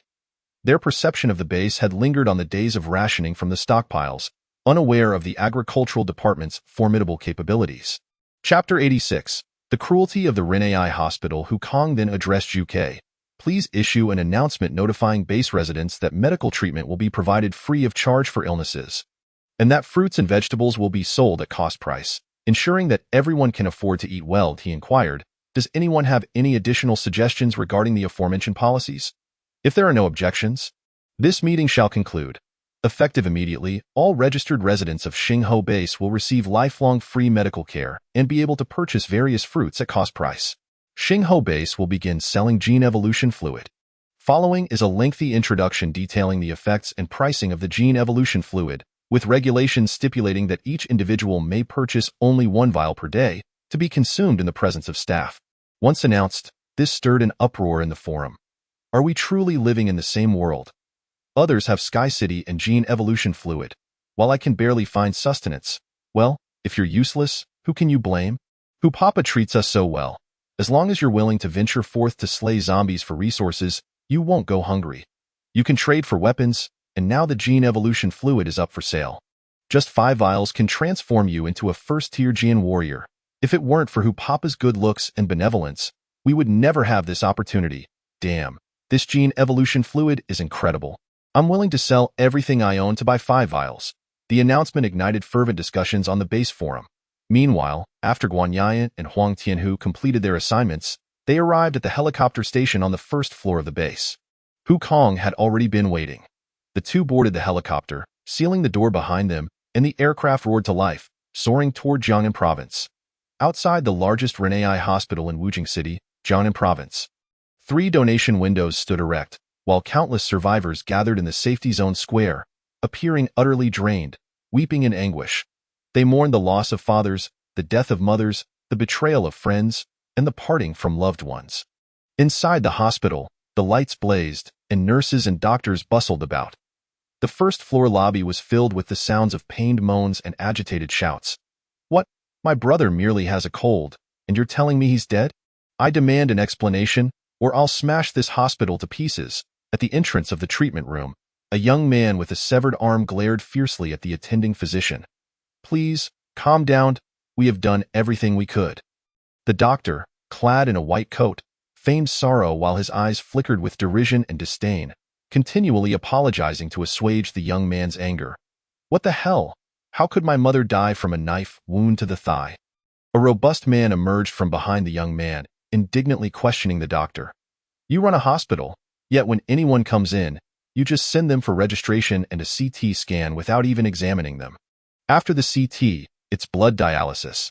The whole process costs me 28,000 energy cores, and then you have the audacity to tell me my mother couldn't hold on." The young man's emotions boiled over as he lunged toward the doctor. Seizing his collar, his face contorted in rage. The barely perceptible smile curled at the corners of the doctor's mouth as he fought to suppress the urge to laugh out loud. Alas, the situation was inappropriate. Maintaining a faade of deep regret, he replied, "This was unforeseen. No one could have predicted it. Please do not be agitated. Our Renai hospital has an esteemed 4th-tier ability user at our disposal." The doctor's performance was seamless, and until now, no one had noticed the excitement he was desperately trying to conceal in his eyes. "My son, what has happened? 2 days ago, I was informed he couldn't be saved. And now you ask me to come pay. Are you treating the deceased with medication?" "I apologize. There was a staff error and an unexpected situation. N01 can guarantee outcomes. Please refrain from creating a disturbance here, as it will hinder my efforts to assist other patients." Meanwhile, in the secluded basement of the hospital, bodies were continuously transported down. Blood was drained from their lifeless forms, and useful organs were excised. The remaining useless flesh and bones were gathered by 2 doctors and tossed into a cage containing zombies. As the meat was thrown in, a zombie with 12 appendages eagerly reached out, voraciously devouring the offering. In the basement's 2nd level, 5 middle-aged doctors in white coats were engrossed in their experiments. In the center of the room, an unadorned girl lay bound to an operating table, her legs stitched with those of various animals. At that moment, 5 vials of black liquid were injected into her waist, while an assistant meticulously monitored and recorded the data. The girl's eyes were blank. She neither resisted nor struggled, having long since grown numb to such scenes. Heaven only knows how long she had endured this torment. Minutes later, the black liquid injected into the girl's body began to ooze from the injection site, forced out by her formidable healing abilities. Damn it! Another failure. One of the doctors suddenly went berserk, seizing a nearby axe and, with all his might, struck down. The girl's arm was severed, but as the wound rapidly staunched, a delicate new arm began to sprout. The severed limb quickly withered, turning to ash. On the basement's 3rd level, in the darkness, Li Wanji was bound to a massive cross, a shadow wielding a whip mercilessly striking her. Nearby, the burly Zhang Fei and the man with the black flag sat, gazing up at the ceiling, their demeanor one of aloof detachment. Hu Kong, Guan Yan, and Huang Tianhu disembarked the helicopter, heading straight for the Renai hospital. The locator indicated that Li Wanji was within. Upon reaching the entrance, they observed a long line of people, a child kneeling on the ground with tear-filled eyes, pleading for mercy. "Please, my mother is gravely ill. I beg you, allow me to cut in line for treatment." "Get lost." The security guard, irritated, kicked at the child, shouting, "Who do you think you are? Everyone here is on the brink of death. If you want to go ahead, it'll cost you 100 energy cores. Otherwise, wait your turn and die like the rest." Hu Kang's brow furrowed as he scrutinized the security guard, growing increasingly familiar with his face, ultimately identifying him as his former classmate, Go Budong, who had previously clashed with him in their group during the early days of the apocalypse. "Go Budong," Hu Kang shouted, "who the hell left your zipper down, allowing you to waltz around like this? Is it truly that the heavens have turned a blind eye, letting someone like you still live?" At first, Go Budong appeared humble, But upon discerning that Hu Kong was an ability user, his demeanor shifted to one of arrogance. He adjusted his sagging security pants, limping over with feigned bravado. I thought I recognized you. It's just an old classmate. Huh? Go Batong sneered. Don't think you can act tough just because you have a gun. By now, your bullets must be all spent, right? The times have changed. Now it is the era of the powerful. Unfortunately, our Renai hospital is home to several such extraordinary individuals. As I speak, Go Batong stands tall and proud, exuding an air of superiority. Why is that dog so gleeful? Himph. Go Batong coldly remarks, I have always looked down on people like you, the impoverished. Now, my disdain only deepens. Just then, a fierce glint flashed in Go Budong's eyes. His expression contorted with rage as he wielded a baton, aiming a vicious strike at Hu Kang's head. Chapter 87. The Emperor's Banner of the Sorcerer. Seeking death. In an instant, Guan Ian, positioned behind Hu Kong, rushed forward, shouting angrily as he delivered a powerful kick that sent Go Batong flying 10 meters away, crashing into the flowerbed in a most undignified manner. The patrolling security guards, witnessing the scene, quickly approached, brandishing their batons, encircling Hu Kong and his companions while keeping a wary eye on them. One of them commanded, immediately contact Captain Zhang Fei. There is a disturbance. At that moment, the child who had been kneeling on the ground rushed over, anxiously warning, Big brother, you should run. In the past, those who caused trouble at the hospital were all killed by Lord Zhang Fei. Lord Zhang Fei is an extraordinary being. I once saw him slay over 500 troublemakers, quite terrifying. The crowd began to murmur, Young man, flee. Staying here will lead to death. Renai Hospital is a place of slaughter. If it weren't for the nearby zombies and the lack of hospitals, no one would come here. And now you think of running? It's too late. Go Batong, rising from the ground, glared at Hu Kong with a venomous expression, wishing he could consume him whole. You talk too much. Huang Tianhu formed his right hand into a pistol shape. A small red fireball shooting from his index finger, instantly piercing through Go Budong's head. How is this possible? You are also an extraordinary being. Go Budong's eyes lost focus, his face filled with unwillingness as he collapsed to the ground. What the hell? This is also an extraordinary being. Run! The onlookers, who had intended to continue persuading Hu Kong to leave, immediately scattered in fear, keeping their distance. To survive in this apocalyptic world, one must flee when extraordinary beings engage in combat. Otherwise, it is the ordinary person who perishes first. Upon witnessing Go Budong's instantaneous demise, the surrounding security guards were engulfed in terror, their legs trembling as they contemplated fleeing but dared not move. Huang Tianhu was not here to play games. His purpose was to kill. Not long ago, a duo had confirmed that Renai Hospital was merely a branch of the Conrad Company, masquerading as a savior while draining the last vestige of value from the nearby survivors. At the hospital, one must first submit their ability core. Without it, they are cast aside. This hospital treats no impoverished souls. Once inside, regardless of illness, every examination must be paid for. Those unfortunate enough to be wheeled into the operating room would be killed, their bodies relegated to the basement for utility. Huang Tianhu unleashed a barrage of small fireballs, and one by one, the security guards encircling Hu Kong fell, their foreheads pierced, lifeless on the ground. The remaining guards, terrified, screamed and scattered in all directions. Inside the hospital, Zhang Fei emerged, flanked by 16 individuals clad in black .2 panic security guards. In their haste, collided with Zhang Fei. Hemph, useless. Zhang Fei's brow furrowed as he extended his massive hand, sending the pair flying over 30 meters, their bodies tumbling like rag dolls before they lay still, bloodied and dead. Such eagerness to meet death. His bland words paired with an arrogant demeanor were utterly nauseating. Damn you! Huang Tianhu, with a fiery temper, could not stand seeing others flaunt their arrogance before him. Clenching his fist, a torrent of flames erupted forth, forming a colossal fiery fist that crackled with intense heat. Surging toward Zhang Fei, a mere trick. Zhang Fei scoffed, a scornful smile gracing his lips as he gripped his 9-ringed broadsword. Stepping forth to begin a wild spin, an 8th-level gale whirled around him, encapsulating his imposing figure in a vortex. Bang! Huang Tianhu's fiery punch collided with Zhang Fei's vortex, sending a shower of flames into the night sky, illuminating it while the tornado continued its relentless assault toward Huang Tianhu. In the inferno, Hu Kong and Guan Ian retreated, Huang Tianhu's eyes blazed with fury, and as he spread his arms, the violent flames surged, illuminating the dark sky. Amongst the roaring flames, flaming long swords materialized, radiating scorching heat. Wherever they passed, the air seemed to ignite, crackling ominously. Amidst the blazing inferno, Zhang Fei struggled to maintain his defense against the encroaching flames, his eyes wide with horror as he gazed at the fiery swords.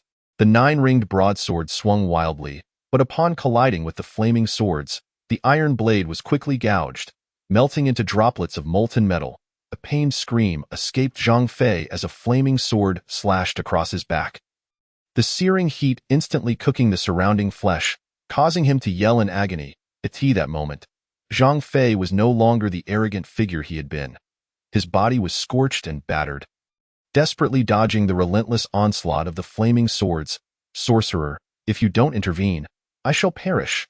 A sigh echoed from afar, and a young man in black, shouldering a massive black banner, stepped forth from the hospital entrance. His expression devoid of concern for Zhang Fei's fate. With a toothpick in his mouth and an air of indifference, he approached, while the black flag adorned with mysterious symbols billowed ominously, releasing dark vapors that spread across the ground. "Run! The sorcerer is here." The survivors who had been watching from a distance, upon seeing the sorcerer's emergence, fled in terror, as if their very lives depended on their speed. "Get out of my way. The sorcerer has been stirred. More will die." Huang Tianhu leaped onto the bronze statue at the hospital entrance, eyeing the thick, inky mist seeping from the ground with suspicion. It was evident that this was a foul substance not to be trifled with. As expected, the dark mist engulfed the flames upon contact, and the fiery swords vanished without a trace. "Hello." The sorcerer adjusted his attire and politely greeted Huang Tianhu, bowing deeply. "That I wish to befriend you and invite you to join my emperor's banner." "I hope you do not refuse. Join your damn banner," Huang Tianhu retorted vehemently. "Hand over Li Wanji, or I shall obliterate this place." The flames extinguished as Zhang Fei discarded his ruined broadsword, hurriedly approaching the sorcerer to explain in a hushed tone. "These individuals are from the Xingho base, seeking revenge for the demise of that bear-type extraordinary being from a few days ago." The sorcerer paid no heed to Zhang Fei's words, his gaze cold and menacing as he fixed his eyes on Huang Tianhu. "Since you refuse to recognize kindness and friendship, you shall become my enemy and enter my emperor's banner." With a subtle motion of his shoulder, the black flag unfurled, revealing 30 shadowy figures that materialized from the dark mist. One towering figure resembling Du Ziyao. The 30 figures brandished black scythes, their forms darting like lightning toward Huang Tianhu, their blades slicing through the air, aiming directly for his throat. Simultaneously, the remaining shadows launched their attacks from various directions. "Flame shield!" Huang Tianhu, seeing no escape, bellowed as he summoned flames to coalesce around him, forming a protective barrier that spun menacingly in an instant. 18 shadows were struck by the fiery shield, dissipating into nothing, while 12 fiery daggers shot forth, obliterating the shadows beneath. Huang Tianhu's formidable combat prowess did not surprise the sorcerer. Gripping the banner behind him, he thrust it into the ground. Dark Domain. Chapter 88, The Mysterious Swordsman. A pitch-black domain swiftly unfurled, enveloping Huang Tianhu within its grasp. Although he controlled his powers, igniting flames to illuminate his surroundings, the firelight penetrated but a mere meter ahead, as the inky darkness continuously devoured his flames. With a forceful stomp, he propelled himself forward, creating a blazing path that illuminated the surrounding gloom. Yet the flames were once again consumed by the encroaching darkness. Huang Tianhu had no choice but to amplify his energy output. "What the hell is this?" he grimaced, cursing inwardly. The rapid depletion of his powers necessitated a swift resolution, or defeat was inevitable. Exploding fireball. Huang Tianhu raised his hands above his head, summoning a roaring flame that coalesced into a massive fireball, radiating an intimidating heat. Upon reaching its zenith, he shouted and hurled the fireball forward. As it surged, the shadows in its path ignited into ashes, and upon reaching the farthest point, it detonated with a thunderous explosion, releasing a blinding and deadly spark that pierced through the distant shadows. Flashy nonsense. The sorcerer in the darkness couldn't help but shake his head. With a flick of his finger, 2 colossal dark hands emerged from behind Huang Tianhu, grasping him tightly. The shadows ahead seamlessly merged, forming a towering black giant wielding a massive wolf's fang club, raised high to unleash an overwhelming force upon Huang Tianhu. As Huang Tianhu struggled against the grip, flames engulfed him as he fought to escape, completely oblivious to the imminent attack. Just as the club was about to smash down upon his head, the sky darkened, and the air crackled with the sound of thunder. Bang! A bolt of lightning descended from the heavens, illuminating the sky with its terrifying might. Feeling the imminent threat, the sorcerer's pupils dilated in shock, and he couldn't help but curse. What the hell is happening? As the saying goes, just as one speaks, the moment arrives. Thunder crashes, shattering the abyss of darkness and obliterating the towering dark giants. Below, the terrified Witcher finds no escape, struck instantaneously by the thunder, gasping out a mouthful of fresh blood. Collapsing to one knee, his countenance a portrait of despair, Hu Kong, grasping Guan Ian, flickers into existence before the Witcher, his icy gaze fixed upon the latter, who coughs and bleeds upon the ground. The Witcher, once self-assured in his control over the situation, now stares in shock at Hu Kong, his pallid face reflecting utter disbelief. Standing before this man, he feels as insignificant as a grain of sand in the vast ocean. His fifth-tier prowess seems but an ant beneath Hu Kang's might, easily crushed, akin to how he had toyed with Huang Tianhu just moments ago. Such terrifying power, the Witcher had only sensed from one other, Connard Corporation's founder, whose strength might well rival that of Hu Kong. Indeed, the boss himself might not measure up. A cautionary thought for the next life. Hu Kang's disdainful gaze looms over the Witcher, his voice echoing like a soundless whisper from the depths of the abyss. With a flick of his right hand, the heavens above rumble once more, a bolt of thunder locking onto the Witcher. The latter realizes, regardless of his efforts, evasion is futile. With a bitter smile, he rises. Arms outstretched, eyes closed, embracing his fate. In a world where order has crumbled, it is either you slay or be slain. Having dared to take a life, one must be prepared to lose their own. Asu Zihua, he murmurs, I apologize, brother, for failing to fulfill the promise of a safe return. Hu Kong and his companions circumvent the Witcher, advancing into the hospital's interior. A radiant glimmer pierces the darkness from afar. Intercepting the thunder aimed at the Witcher, a figure soars from the horizon, riding the winds, appearing beside the bewildered Witcher, seizing him and vanishing into the distance atop a colossal sword, disappearing beyond the skyline. Forgive me, but we will need the Witcher later. His life cannot end here. A voice echoes from afar. The swiftness of the escape leaves Hu Kong astounded. He cannot keep pace. What incredible speed! Huang Tianhu exclaims in astonishment. Hu Kong ponders the direction in which the mysterious figure vanished. Who could this person be? Why do they say we will require the Witcher in the future? What awaits us? The emergence of formidable beings has rendered the world increasingly tumultuous. As Hu Kong and his companions enter the hospital, an eerie silence envelopes the place. Not a soul is to be found. Leave no one behind. Understood, boss.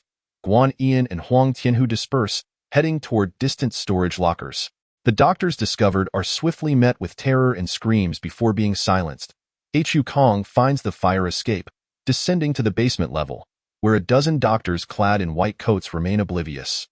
Toiling away, bodies are drained of blood, butchered, and packed into sealed bags, while the remaining bones are tossed to the zombies. Who goes there? Upon spotting Hu Kong, a throng of doctors, armed with bone saws, rushes toward him. Hu Kang's expression darkens as he regards this group. These are no saviors in white coats. They are beasts that consume flesh without remorse. Raising a finger, he unleashes a bolt of thunder, piercing through the heads of these fiends. Obliterating their brains, he opens the 3 rooms ahead, revealing a sight of horror. Bound and awaiting slaughter are over 200 men, women, and children, huddled together, their eyes devoid of life, stench overwhelming. Hu Kong releases a bolt of lightning, severing their chains, liberating them as he strides onward. The zombies in their cages let out terrifying roars, but a bolt of thunder silences their cries instantly. Turning around, he discovers the 200 individuals cautiously trailing behind him. You are free. Flee for your lives, Hu Kong declares. Escape. Where can we possibly go? My entire family is dead. One laments, I'm the only survivor in my family. Another cries, if you save us, will you not protect our lives? Without your constant protection, how can we survive? Oh. Hu Kang's expression darkens as he scans the crowd, his gaze landing on the woman who spoke. She stands boldly at the forefront, unwavering in her confrontation. Is this the consensus, that I must ensure your future sustenance and safety? The crowd shifts uncomfortably, avoiding his gaze, tacitly agreeing. Naturally, you must protect us. Otherwise, as mere mortals, how can we endure? Ha ha ha. Hu Kang finds their naive thinking absurdly laughable. One cannot simply pity others and extend a helping hand without consequence. It leads to one's own revulsion. His expression turns grave as he raises his right hand, calmly uttering the words thunder prison. What are you doing? The woman screams in terror, her body trembling uncontrollably, for she recognizes the gesture. Once a popular streamer with millions of followers, she had been caught and sold here after angering a powerful faction. Hu Kang, with a frigid demeanor, pays her no heed. A sphere of lightning erupts above the crowd, cascading down like a swarm of silver serpents, incinerating them before they can react, leaving only charred remains behind. Continuing forward, he encounters blood-slicked surgical tables, with crimson flowing into the drains. Rat-sized vermin scurry about, feasting on the remnants. In the final room, 10 iron cages contain grotesque zombies of various tiers, their red eyes glistening with fury as they pound against their confines. Hu Kang unleashes a bolt of purple lightning, swiftly dispatching them, his mental energy slicing through their chests to harvest their cores. Ensuring no zombies remain on the first floor, he descends to the second basement. There, several elderly doctors in white coats are engrossed in their experiments. Any hint of failure results in them ruthlessly severing limbs from a woman. Hu Kang, having witnessed the depths of madness at Renai Hospital, feels numb. These are wretched scum. Gripping a blade of mental energy, he prepares to end the lives of these old fiends with a swift stroke. Who are you? One elderly man turns to Hu Kang, his voice booming with indignation. Get out. This is no place for you. His outburst draws the attention of the others, who glare at Hu Kang menacingly. Stop wasting words. Since he has come here, he cannot leave alive. Capture him for experimentation. Perhaps we can produce a new variant and earn the boss's favor. Hu Kang remains silent, realizing these old fiends have likely extinguished countless lives. The cruelty of Connard Corporation reveals itself anew. With a cold glare, Hu Kang raises his blade and strikes down, cleaving the elderly man in two, warm blood splattering upon the face of a nearby associate, who, in terror, screams and attempts to flee. Hu Kang, with a swift motion, decapitates him. I thought you madmen were above fear. After dealing with several of the old fiends, Hu Kang approaches the operating table, gazing upon a girl who has been mercilessly tortured. As he raises his hand to strike, the frail, pale girl, appearing no older than 17, senses his murderous intent. Tears stream down her cheeks as she decides to plead for her life, for this is her only chance. Big brother, can you save me? I swear I'll dedicate my life to you. I possess healing abilities. If you are injured, I can treat you. I can cook, do laundry, and learn any tasks required. Please let me accompany you. I can shield you from harm. When Hu Kang hears the girl speak of her healing abilities and the location of a large cold storage facility in the suburbs, his resolve wavers. It is not merely the allure of 1,500 tons of meat that sways him, but the unwillingness to let a flower of youth perish in this hellish place. Deceive me, and your death will be most regrettable. Hu Kang warns coldly. The girl fervently shakes her head. I would never lie. My father used to deal in frozen meat. The warehouse is well hidden in the suburbs. Hu Kang nods, noticing the countless sutures on her legs. What happened to you? Please, big brother, just cut off my legs. Very well. Without hesitation, Hu Kang channels his mental energy into a sharp blade, severing the girl's legs at the root. He watches in astonishment as her severed limbs wither away, rapidly replaced by new, pristine legs, as smooth and fair as a newborn skinned. That moment, Hu Kang is convinced of her claims regarding her healing abilities. Even without the promise of 1,500 tons of meat, securing a healer to join the base is a worthy endeavor, provided her loyalty remains unyielding. Having found several unopened white coats, he hands them to the girl, ensuring her safety before she begins to recount her harrowing experiences since the onset of the apocalypse. By the way, big brother, my name is Chung Momo. What about you? She inquires, tilting her head, completely oblivious to the fact that her trust in others has led her to this point of torment. Hu Kang, he replies. Following Hu Kang, They arrived at the third basement level of Renai Hospital. Under the dim lighting, many facilities and items had been deliberately damaged. In the shadows, Li Wanji was faintly visible, crouched on the ground, her neck shackled by an iron chain and being dragged by a dark figure. Upon seeing Hu Kang's arrival, the shadowy figure emitted a sinister sound, grating like metal scraping against metal. Hu Kang of the Xingho base, I remember you for disrupting the company's affairs. Once my research is complete, you will be the first on my list, he sneered. Hu Kang disdainfully replied, anyone can boast. But I've already arrived here. Dio, you think I would wait for you to make your next move? Have you been drinking too much deer milk powder to lose your wits? Lei Long with a flick of his right hand. It transformed into a violet thunderbolt, illuminating the surrounding area as he fiercely hurled it towards the speaker. A formidable thunder dragon surged forth from Hu Kang, carrying cataclysmic energy that charged towards the opponent. You won't be able to stop me. With a thunderous crash, the thunder dragon obliterated the wall ahead, sending debris raining down, shaking the very ground beneath. Yet, the shadow and Li Wanji had vanished from their position, having escaped by unknown means. Li Wanji, no matter where you flee, you will meet your end, Hu Kang murmured, taking a deep breath. Back on the ground, Renai Hospital lay in chaos. Medications displayed at the counter were being loaded into a helicopter by Guan Yan and Huang Tianhu, one box at a time. All useful items had been thoroughly scavenged. Boss, Guan Yan inquired, approaching Hu Kang with a box of medicine. Is everything settled? Hu Kang shook his head, his expression gloomy. No, they escaped. We will meet again, even if they flee to the ends of the earth. I will ensure the deaths of Li Wanji and the Conrad Corporation in another location. Within a heavy underground base constructed of concrete and steel, the flickering dim lights barely illuminated the winding corridors flanked by mysterious metallic doors. The dark figure, with a sullen expression, dragged Li Wanji through the passage. Oh, is that you, Nan Tian Wang? A door opened unexpectedly, and a man stepped out, mocking. I heard your Renai Hospital was attacked, and you didn't dare make a sound? Fleeing with your tail between your legs? How disgraceful. I've always said that someone like you is unworthy to be called a king alongside us. You should just go die and not lower our overall strength. Shut your mouth. Nan Tian Wang in Kuan barked angrily at the man, striding away. Chapter 90. Return in a bright and luxurious office. A black executive chair faced the door. Upon entering, Nan Tian Wang in Kuan knelt on one knee, like a defeated rooster, bowing his head in apology. Suddenly, an invisible force surged in the room, pressing down heavily. In Kuan was instantly forced to the ground, his face pressed against the floor, blood spilling from his mouth. Nan Tian Wang, you have disappointed me. A cold voice emanated from the chair, shrouded in smoke. The shaman has gone missing, the experimental subjects have been taken, and even the earliest employees have not been spared. As the invisible force intensified, In Kuan gasped for breath, his eyes turning white, on the brink of suffocation.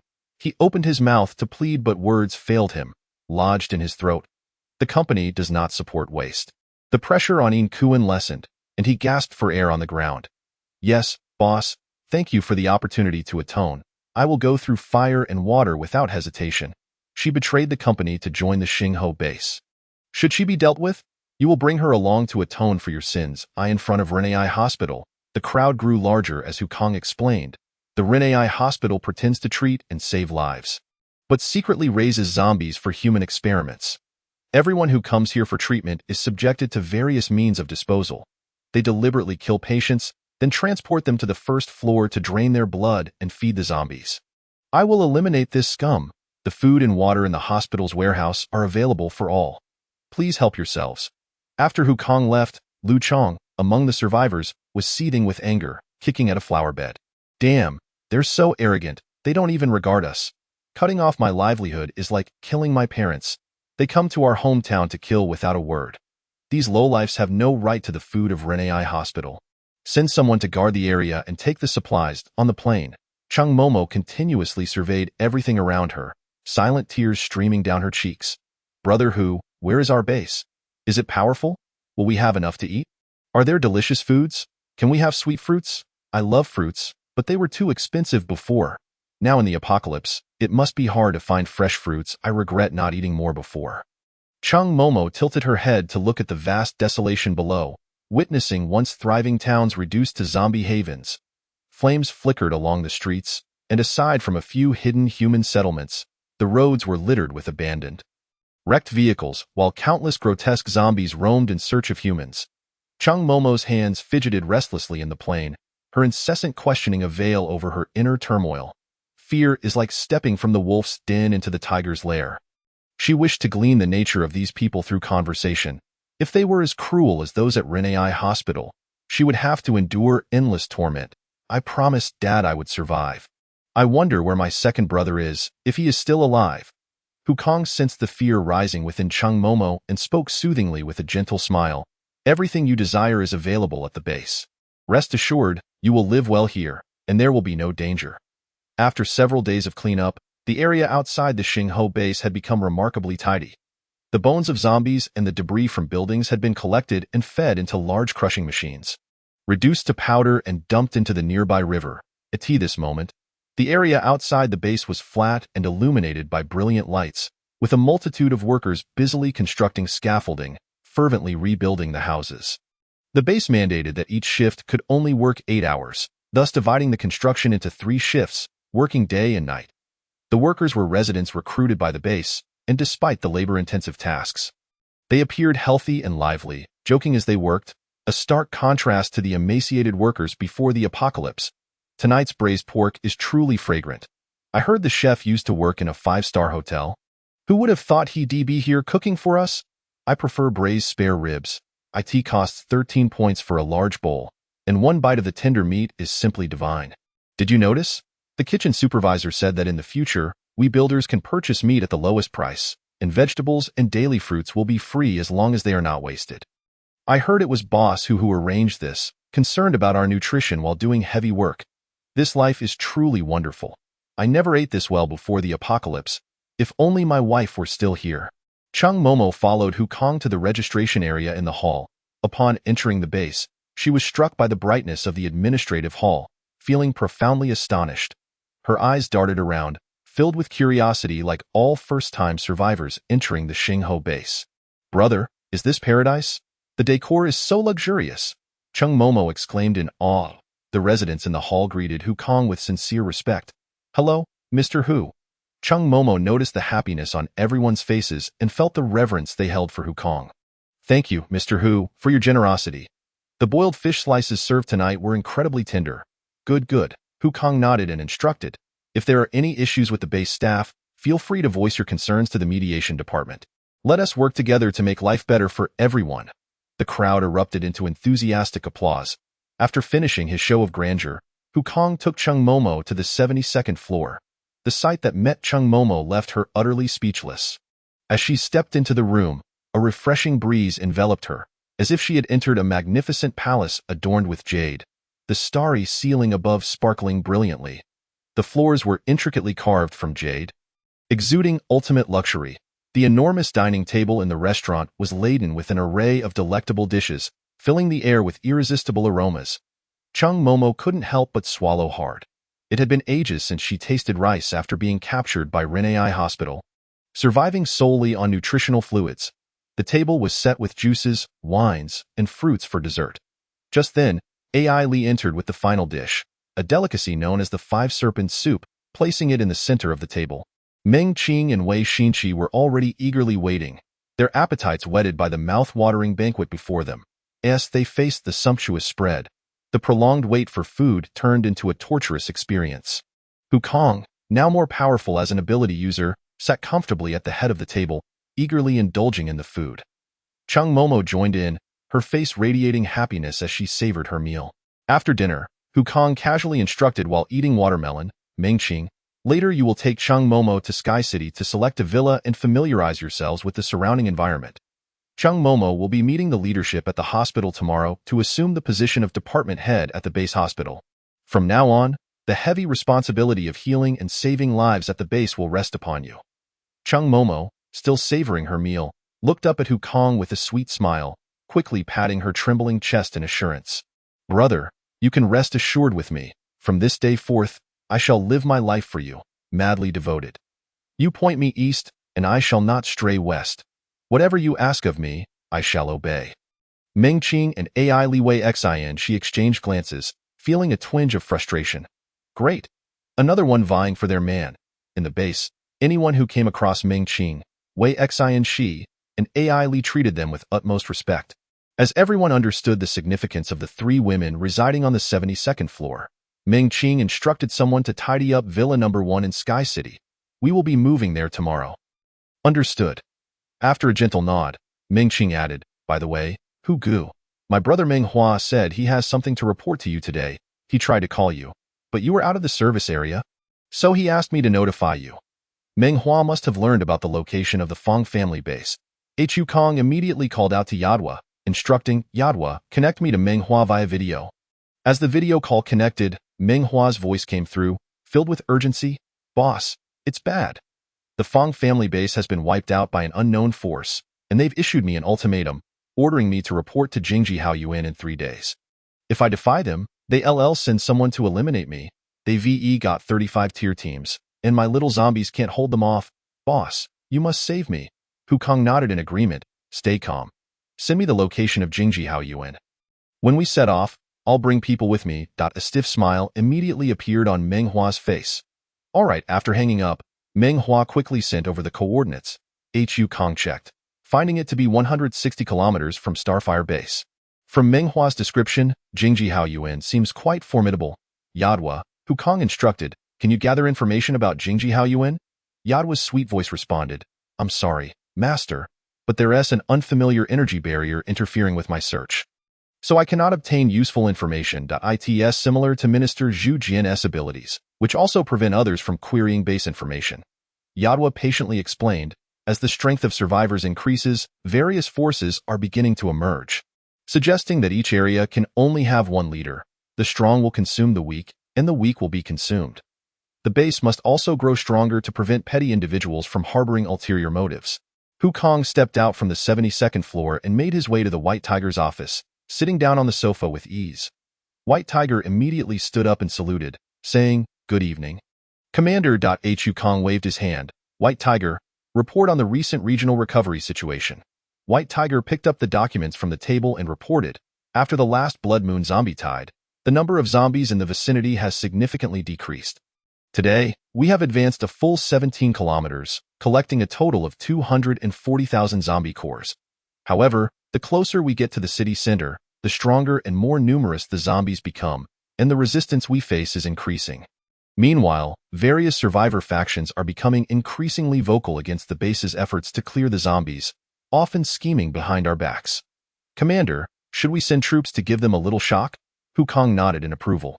From now on, anyone who dares to cause trouble will be dealt with directly, eliminating any uncertainties that may hinder the development of the base. After exiting White Tiger's office, Hu Kong hurried to the Qinglong Armory's production workshop for an inspection. Upon entering, he was greeted by a powerful salute and a booming voice. Good evening, Commander. Hu Kong nodded and smiled. Qinglong, how is the progress of work lately? Qinglong gestured. Commander, please follow me. Upon hearing this, Hu Kang's eyes brightened with interest. Knowing that the production of 12,000 gene is no small feat, enough to feed 1,000 people for about 130 to 40 days, and this is just the output for one day. Utilizing a bit of electricity to produce starch to feed countless individuals is a technology with tremendous potential. Following Qinglong's lead, they arrived at the starch production workshop in Sky City. Unlike a standard workshop, this facility resembled a vast scientific laboratory, spanning approximately 15,000 square meters. Entry required wearing specially designed dust-proof suits, and within, dozens of massive machines operated continuously alongside tightly arranged cultivation vessels. Hu Kong, not fully grasping the technicalities, directly inquired, how many people are needed to operate this workshop? Is the actual operation difficult? As long as we follow the operational guidelines generated by Yadwa, there should be no issues. The operational principle involves using hydrogen produced by electrolyzing carbon dioxide as a raw material, employing catalytic reactions to reduce both into a carbon compound, then converting this compound into a 3-carbon compound. Further transformation of the 3-carbon compound enables it to adapt to subsequent intermediate products, leading to enzyme-catalyzed formation of a 6-carbon compound, which is then structurally adjusted to prepare for the final synthesis, resulting in artificial starch. In summary, Hu Kong understood that it involved converting carbon dioxide to produce starch. Good, Hu Kong replied, a satisfied smile appearing on his face. As the apocalypse looms and the external environment becomes increasingly harsh. With zombies rampant, the risk of nuclear leakage from unattended nuclear weapons also arises. Countless agricultural areas have been devastated by zombies, and due to nuclear leaks, many places have become inhospitable to human life. At this juncture, what everyone fears most is going hungry. If anyone fails to provide adequate food, who would still heed their commands? As the saying goes, where there is milk, there is a mother. Where there is grain, there is heaven. With the Starfire base's clone bioengineers possessing formidable strength, specialized agricultural zones, and a secure sky base, the addition of a starch production workshop makes it hard to maintain a low profile. The only regret is that the time taken for the base's animal husbandry is too long, making it challenging to supply food for over 20,000 people. Chapter 92. The dominant Tier 5 clone warriors. After inspecting the starch production workshop, Wukong changed his clothes and took the elevator to the 62nd floor clone cultivation chamber. The base's abundant resources and living conditions have drawn the attention of those with ulterior motives.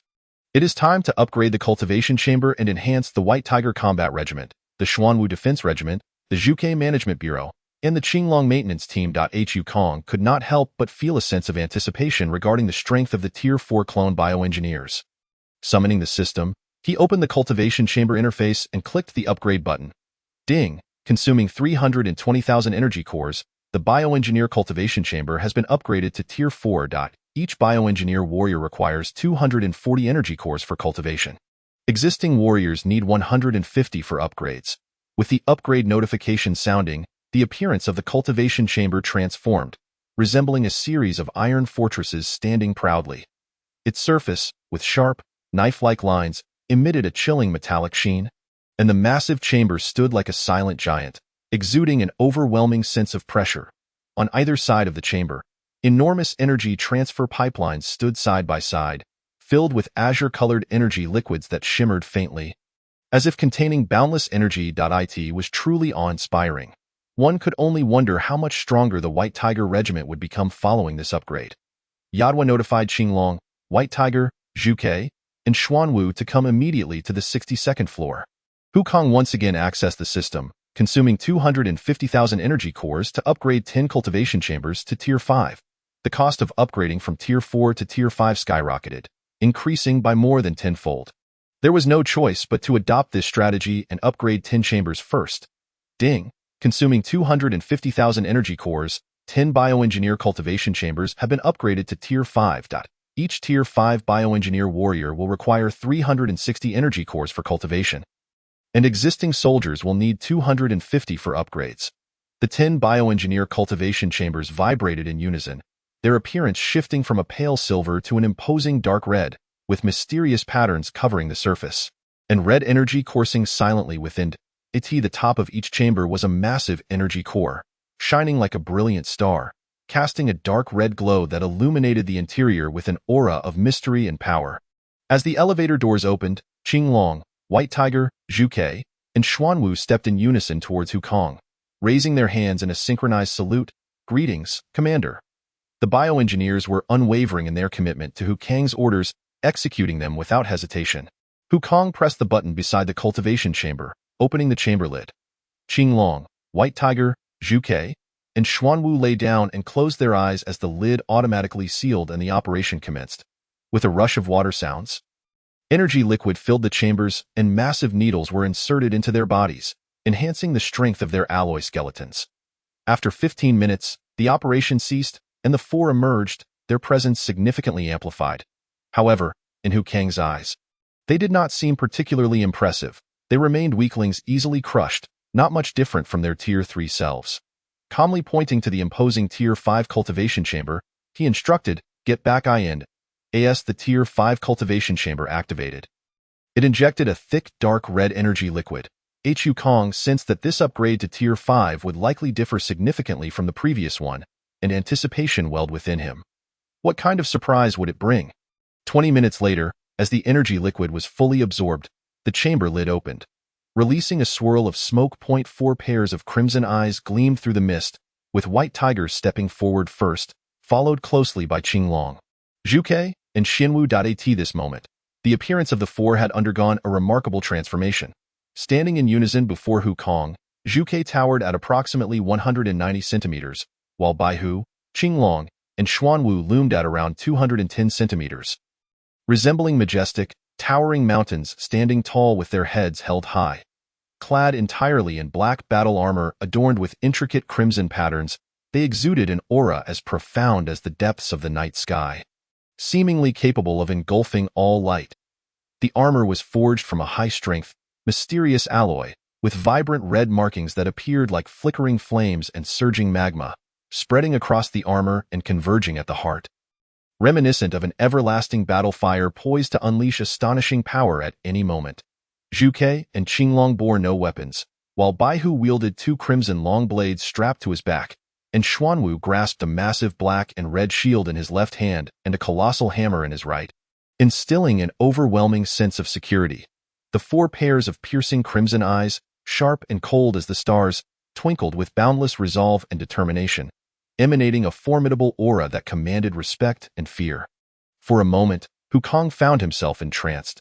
The quartet embodied a perfect amalgamation of technology and strength, leaving all who beheld them in awe. Their towering statures and imposing appearances were bound to captivate countless infatuated souls at the base. Particularly striking was Zhu, with her bright crimson eyes and red work attire, which clung to her fair, snowy skin, perfectly outlining her exquisite figure and delicate features, every inch a testament to human aesthetic ideals. Overwhelmed by their formidable presence, Wukong felt a surge of delight and repeatedly expressed his approval. He commanded, "Qinglong, Baihu, Zhu, Xuanwu, heed my orders. Immediately arrange for the existing personnel to come in batches for cultivation and promotion, prioritizing the Baihu Legion warriors. Simultaneously, the Baihu warriors should relentlessly pursue their promotion to the 5th tier. If necessary, they should hunt zombies or sell substantial amounts of gene evolution liquid and essential supplies to earn energy cores. We must expedite the promotion to the 5th tier as swiftly as possible." With a flurry of orders dispatched, the Baihu Legion warriors began to ascend to the 62nd floor in batches for their elevation. It was believed that within a few days, the base's strength would experience an explosive enhancement, equipping them to face the unpredictable and treacherous circumstances of the future world. On the following day at 9 o'clock, Wukong entered the operations command room with breakfast in hand, awaiting the arrival of the senior officials. As the base's population grew, various issues began to surface, prompting Wukong to establish a brief morning meeting every 3 days at 9 o'clock to summarize the progress of work objectives and future plans. Regardless of the matter at hand, once assigned, it was imperative to monitor the outcomes. Those without abilities might feel merely a slight increase in stature and a change of attire that made them appear more attractive, which, though impressive, was merely the perspective of seasoned veterans. Soon, he managed to restrain his gaze.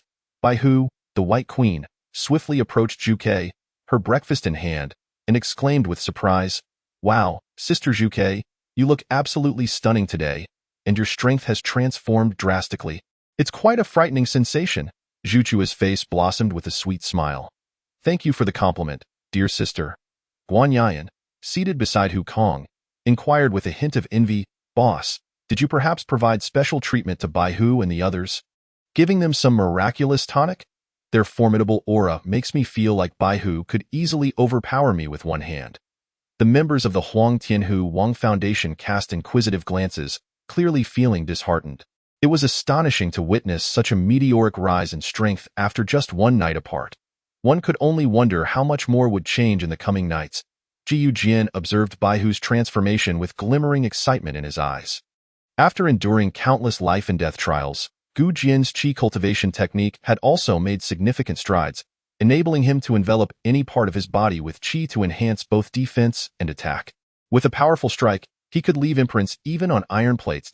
Jiyu Jian had previously conducted experiments with Guanyin and Huang Tianhu, discovering that neither Huang Tianhu's flames nor Guanyin's wind blades could breach his defenses.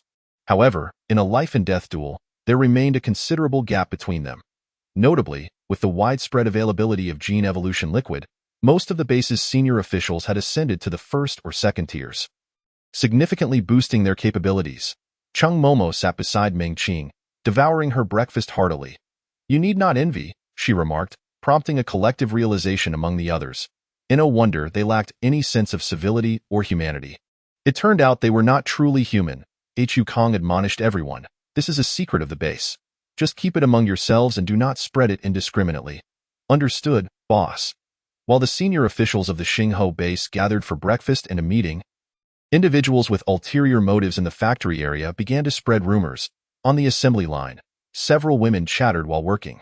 The buns in the cafeteria smell delightful today. They're filled with meat. How about we go to KTV for drinks after work? One suggested.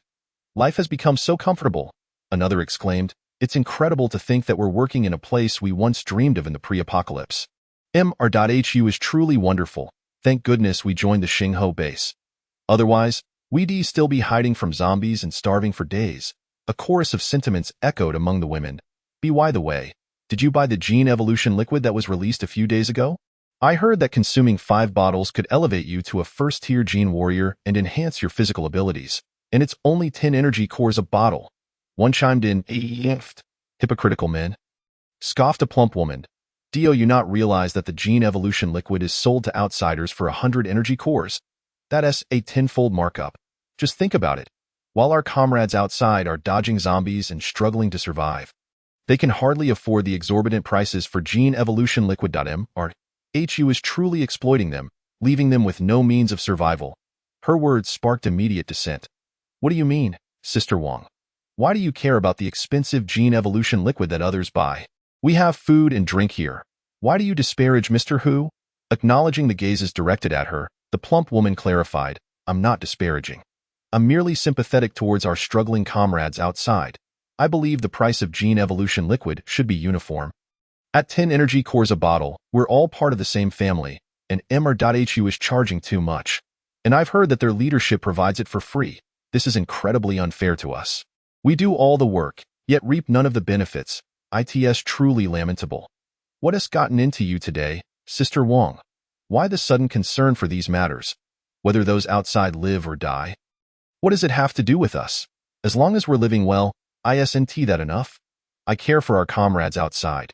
Everyone deserves to live equally, and they have the right to survive as well. In the planting area, a group of men gathered. One of them, feigning mystery, said, Guess who I saw in the breeding area last night? Who? The others asked, curiosity piqued. Hu Kong. I saw him sneaking into the pig pen, doing unspeakable things to the sows. He even recorded it. Whoa, Lao Zhao. You can't say that. Spreading rumors could get you killed. Another interjected. I saw it too last night. He even went as far as to attack a cow. You really think the rumors about Hu Kong having women would just come out of nowhere? Nonsense. Minister Meng Qing, Minister Wei Xinqi, and Ai Li all live on the 72nd floor, right? Who knows? Maybe Hu Kong has some peculiar preferences? Those wealthy and powerful people often engage in bizarre activities. Don't be so reckless. Mr. Hu treats us well. We have food and drink here, and it's safe. He could never be that kind of person. I've heard that their leadership feasts on lavish meals daily for free, while we can barely afford enough meat with our points. One individual, staying vigilant, secretly recorded the conversation and reported it.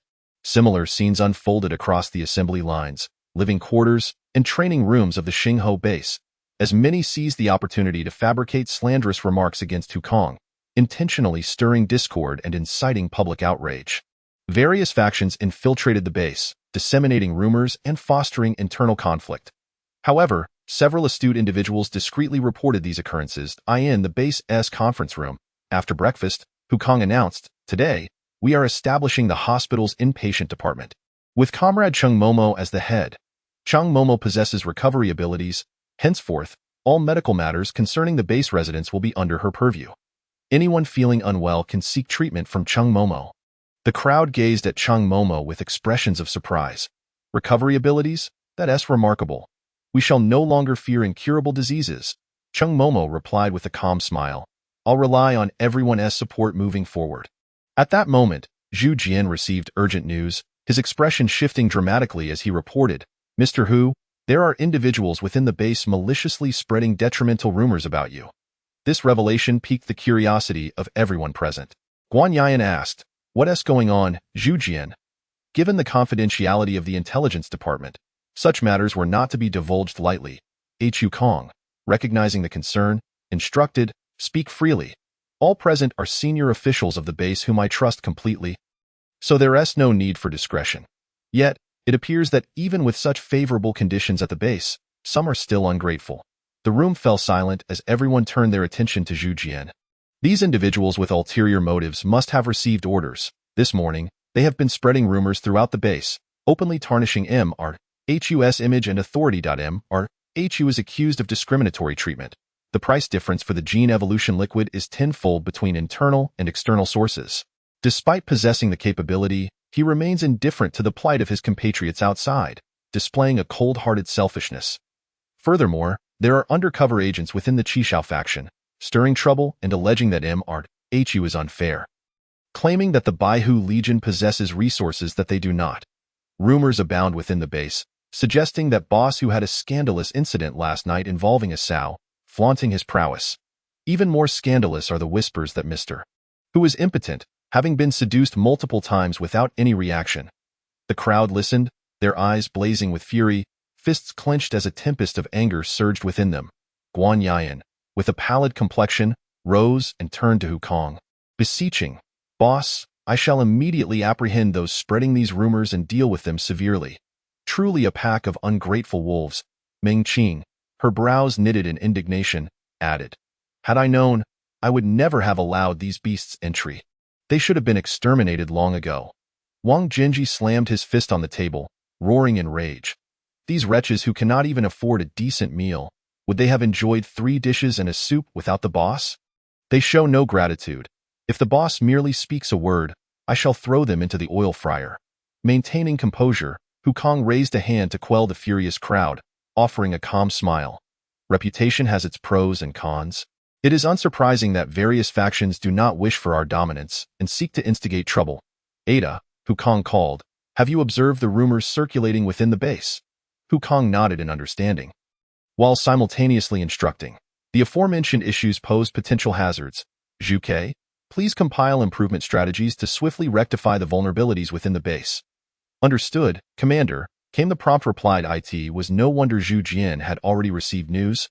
While Ada failed to issue any warnings, clearly, spies from various factions were aware of Ada's formidable nature, strategically avoiding any misconduct.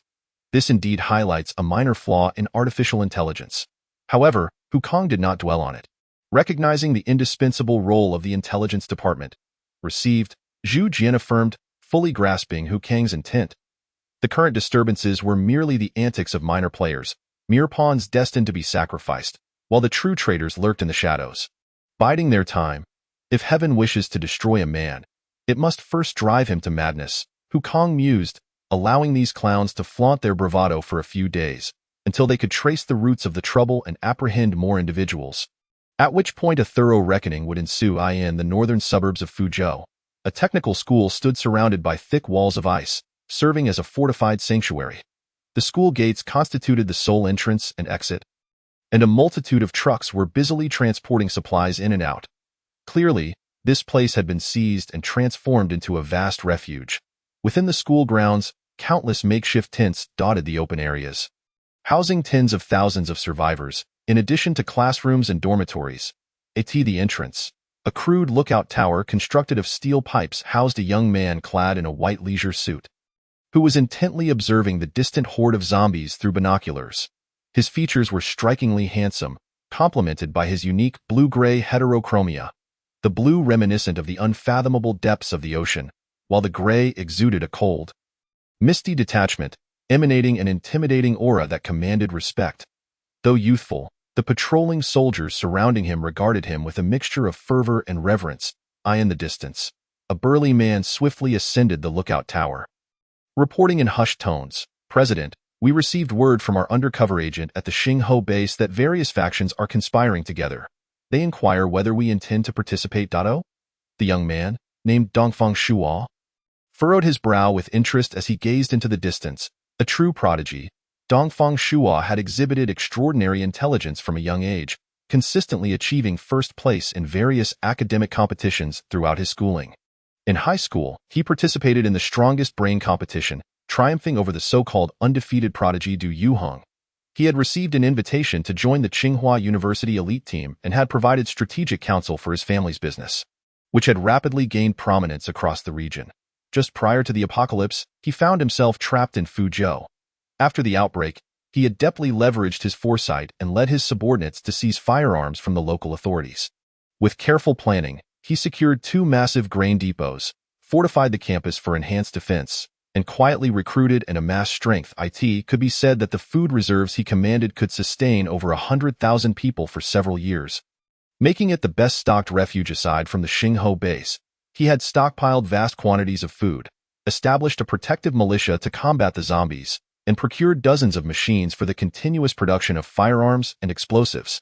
Recently, he had been purchasing large quantities of gene evolution liquid, fresh fruits and vegetables, machine guns, and grenades from the Xingho base, secretly amassing considerable power. Early on, he had established an intelligence department to covertly monitor the city's factions. Akin to a lurking viper, patiently awaiting the opportune moment to strike with lethal precision.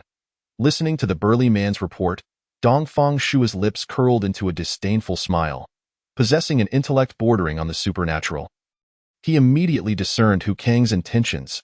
Naive, he chuckled softly, instructing, "Notify Agent 7 to remain undercover. Disregard these petty disturbances. Wait patiently for the right moment, and when the time comes, ensure their annihilation. President is wise." The burly man bowed in respect, fully aware of the man's formidable nature. When he finally strikes, the entire Fuzhou would likely be engulfed in turmoil. Within the Xingho base's conference room, Hu Kang inquired of Baihu. "Baihu, could you ascertain how many warriors have advanced to the 5th tier as of now?" "Understood," Baihu replied, promptly rising to make inquiries. "Excellent," Hu Kang remarked, a smile gracing his face as he instructed. "Currently, aside from the Baihu Legion, all departments should focus on development. The Qishao and Paojin legions must expedite their training. Instructor Gu Jian, please devote your efforts to teaching the warriors of the Qishao Paojin Legion the Black Dragon 18 styles until they are proficient. Commander Wang Jinji will lead the engineering corps to continue fortifying the defensive walls. The Baihu Legion is to assemble 500 5th-tier warriors to accompany me shortly. The remaining 4th-tier warriors will continue to exterminate zombies and collect supplies as per Ada's established list." As he spoke, Hu Kang operated his phone, transferring the location sent by Chung Momo to the 2 phones. All other departments will proceed as usual. Does anyone have questions regarding the work arrangements? If not, then we shall adjourn and each attend to our duties. Next, it is time for the meeting regarding the Jingji Hao. I hope the warriors from Xingho base do not lose their composure. Chapter 95. Arrival at Jingji Haoyun. On the 1st floor of the Xingho base, 500 warriors of the Baihu Legion, clad in dark red battle armor, had assembled.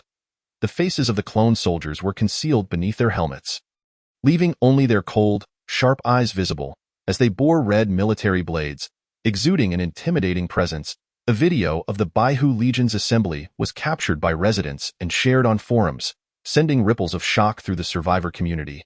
"What in the world am I witnessing, brothers? Where did this army come from? They look terrifying," a viewer remarked, shivering at the sight. "What is this place? Who would dare confront such warriors?" Another added, "This formation cannot be for gathering supplies." A major conflict is looming. Hu Kang, dressed in casual attire, approached slowly. The 5th-tier warriors of the Baihu Legion raised their hands in salute, their voices resounding like bronze bells. "Salutations, Commander." After this, Hu Kang made his way to the dedicated aircraft parked in the square, preparing to head to Qingyo Town to pick up Minghua before proceeding to Jingji Haoyuan, with Baihu and the combat team following suit. Due to the insufficient number of aircraft at the base, Minghua's journey only involved bringing along 1 zombie, Jibata. Upon boarding, the aircraft accelerated towards the Jingji Haoyuan location. Approximately 10 minutes later, they arrived at their destination. Peering down, Hu Kang observed the ground, protected by a transparent dome, divided into 2 starkly contrasting halves, one half desolate and rotten, while the other half flourished vibrantly, aglow with lights and life.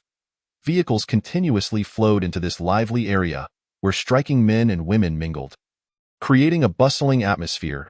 At the center of this vibrancy stood a towering building, with waterfalls cascading down its sides like the Milky Way, the splashes resembling shimmering pearls falling upon the earth. Countless affluent individuals lingered below, their expressions lost in pleasure and indulgence. Ada had declared the absence of information on Jingji Haoyuan, likely owing to this transparent dome. Choosing an open area, the helicopter descended, with Hu Kang at the forefront, Minghua to his left, and Jibata to his right. As they approached Jingji Haoyuan, Remarkably, not a single zombie was in sight along their path, save for the poverty-stricken districts nearby. This so-called Jingji Haoyuan appeared to be managed quite well. Suddenly, a powerful roar resonated through the streets, reverberating in the air, with each note seemingly infused with immense strength, instilling both fear and respect. "Clear the path!" A young voice, brimming with menace, called from behind a massive, black and yellow striped tiger. The young man brandished a long whip, viciously striking towards the trio. "How dare you stand in my way? Do you wish for death? I hail from the Beast Mountain." Without even glancing back, Menghua swiftly seized the whip mid-swing, turning slowly to reveal his pale yet profound eyes, devoid of anger but imbued with an overwhelming sense of lethal intent. Fixating on the young man behind him, the moment their gazes locked, the young man felt as if he were plunging into an abyss. The figure before him loomed larger, surrounded by a sea of corpses and blood. His heart filled with dread, sweat pouring from his body, as he sensed his imminent demise. As tensions escalated, a group of soldiers rapidly approached from the distance, weapons drawn, with their leader shouting, "In the territory of Jingji Haoyuan, fighting is strictly prohibited. Violators shall be banned for life from purchasing any beverages produced by Jingji Haoyuan." Hu Kong cast a fleeting glance at the young man, judging him to be a mere second-tier weakling confronting a third-tier tiger. He deemed him an insignificant pest unworthy of his attention. It was prudent to first ascertain the situation before taking action. With this thought, Hu Kong shook his head at Menghua. "This time, I shall let it go. But I advise the young not to be too arrogant, for it may lead to their downfall. To encounter an insurmountable obstacle is to face a fate stronger than oneself." The youth, with his face obscured by his hands and eyes filled with resentment, gazed at the departing figures, yet dared not utter a word as he watched the trio vanish into the distance. Wang Shichang's heart brimmed with uncontainable fury. How can one claim to be young if they are not brimming with confidence? "If they do not eliminate me this time, I shall ensure you regret it for the rest of your life. Merely a fifth tier, I will seek out your relatives and acquaintances. The men shall be used as fertilizer, while the women shall be sold into servitude." Approaching the grand entrance of Jingji Haoyuan, a battalion of third-tier soldiers stood sentinel, vigilant and patrolling. At the entrance, 2 teams of registrars were stationed, one marked for allegiance registration and the other for banquet registration. Without hesitation, Hu Kong led Menghua towards the banquet entrance. The staff rose, bowing respectfully, and greeted them. "Good day, please present your invitation. If the invitation is lost, one may still gain entry if they possess 5th-tier strength." Behind the registration desk, a robust young man lounged on a rocking chair and suddenly spoke up. "Please register your faction's name, and you may proceed for the utmost hospitality." "Understood, Boss Wang. Mr. Hu, greetings. This is the symbol of the most esteemed guests of Jingji. Please wear it on your chest. Would you like a guide?" "No need," Hu Kong replied, shaking his head in refusal. The moment Hu Kong stepped through the door, a wave of intoxicating aroma of wine enveloped him, captivating his senses. Such fragrance! The entire transparent dome was suffused with a rich scent of alcohol. Upon entering, the captain of the guards approached to report, "Boss Wang, behind him are 2 5th-tier zombies from Qingyo town." "I am aware, but I cannot discern the depth of that, Hu Kong. Let us observe their intentions before formulating a strategy. They pose no significant threat." On either side of the street, merchants selling wine abounded, their staff clad in uniform white tops and adorned with strikingly tall and beautiful women. The further they advanced, the more formidable factions converged. Approaching the tallest structure, Hu Kong discovered that the cascading waterfall was entirely composed of wine. Remarkable, what a grand display! No wonder the air was thick with the alluring scent of alcohol. "Wow, that little skeleton is so adorable. Daddy, I want that little skeleton as a pet. Please get it for me." Hearing this, Hu Kong turned to see a young girl excitedly stomping her feet, pointing at Jabata while tugging on the arm of an elderly gentleman beside her. The old man, clad in a tailored suit, held a lit cigar in one hand, adorned with precious gemstones on his fingers, and a pistol fastened to his waist. He was undoubtedly a man of means, though he appeared somewhat exasperated by his daughter's insistence. His gaze was filled with affection as he looked at her. All right, if you keep tugging at this old bone of mine, it might just fall apart. I'll get it for you." "Yay." Upon receiving permission, the girl joyfully spread her arms and twirled around. Nearby survivors who recognized the father-daughter duo could not help but exclaim in astonishment. Isn't that Wang Ba, the chairman of the Fuli Group? This old man has lived a legendary life, rising from nothing to head a trillion-dollar conglomerate within just 8 years. He has had 5 wives, yet only the last bore him children. A late-life child has made him overly doting on his daughter. Fulfilling her every whim. It is said that the Fuli Group had prepared extensively before the apocalypse and, leveraging their prior accumulation, rapidly recruited veteran soldiers, transforming into a dominant force in the Jiang city. Their arsenal of resources is immeasurable, and they command the loyalty of 23 ability users. Rumor has it that the Fuli princess is passionate about collecting various items. Chapter 96. A long future ahead. Sigh. I hope these 2 young men are wise enough to deliver the zombies to Wang Laxi. Otherwise, 2 lives will be lost. Those in the know shook their heads in regret. Wang Ba exhaled a deep cloud of smoke and beckoned Hu Kong and his companions over. Hey, you there, come here. Hu Kong, seeing this, allowed a faint smile to grace his lips, signaling Meng Hua to remain cautious. The ability users behind the old man reached a maximum of 4th tier, although there were 17 of them. In Hu Kang's eyes, they were mere ants, individuals he could crush with a mere wave of his hand. He had no qualms about observing what antics they would attempt, as Hu Kong and his companions approached. A man stepped forward from behind Wang Ba, raising a hand to signal them to halt. Wang Ba had not once glanced at Hu Kong, his head held high with an air of superiority. Very well, old sir. The steward retrieved 200 energy cores from his bag and tossed them to the ground. An ability user from the guard squad raised a hand, shooting forth chains to bind Jabata. Hu Kong shook his head, remaining unfazed as he calmly remarked, Have you always been this foolish, impudent? 4 ability users emerged from behind Wang Ba, ready to strike. The patrol team of Jingji Haoyuan, witnessing this scene, recognized that it was the Fuli Group's chairman, Wang Ba, causing a ruckus, and turned their heads, feigning indifference. Oh, Wang Ba, are you bullying someone again? Just as tensions escalated, another group of well-dressed affluent individuals approached, their demeanor indicating a rivalry with Wang Ba. Little brother, come over here, don't be afraid, I'll protect you. As long as I'm here, the likes of Wang Ba wouldn't dare act arrogantly. Upon seeing the newcomer, Wang Ba's expression turned ashen, gritting his teeth as he coldly warned, Sun Xiong, are you determined to oppose me? The man named Sun Xiong burst into laughter, clapping his hands. Oh ho ho, old Wang Ba is angry. Isn't it obvious? My greatest pleasure is to see you upset. The matter of your subordinates ambushing and injuring my little brother is far from over. I will eventually eradicate your Fuli Group, ridding the world of your treacherous ilk. Wang Ba exhaled a puff of smoke towards Sun Xiong, taunting, You are too young to challenge me. Facts speak louder than words. You cannot conquer an empire with mere rhetoric. It would be wise for you to refrain from meddling in today's affairs, or you may find yourself in peril. I will certainly intervene. Sun Xiong retorted defiantly, his gaze fixed fiercely on Wang Ba. The atmosphere crackled with tension, as if the two were on the brink of combat. Boring. Hu Kong declared, turning to leave while instructing, Meng Hua, see them off. Understood, boss. Meng Hua clapped his hands, and as if transformed, Jabata's eyes turned crimson. With a gentle shake of her arms, the chains binding her shattered and fell to the ground. Summoning a bone staff from behind her, she intoned, Dark Enchantress, a hexagram formation appeared on the ground. And the Dark Enchantress, wielding a scythe, crawled forth, her toothy grin stretching to her ears, her piercing gaze fixed upon Wang Laxi's a summoned entity. The Dark Enchantress shared Jabata's emotions, understanding that all this chaos stemmed from the girl.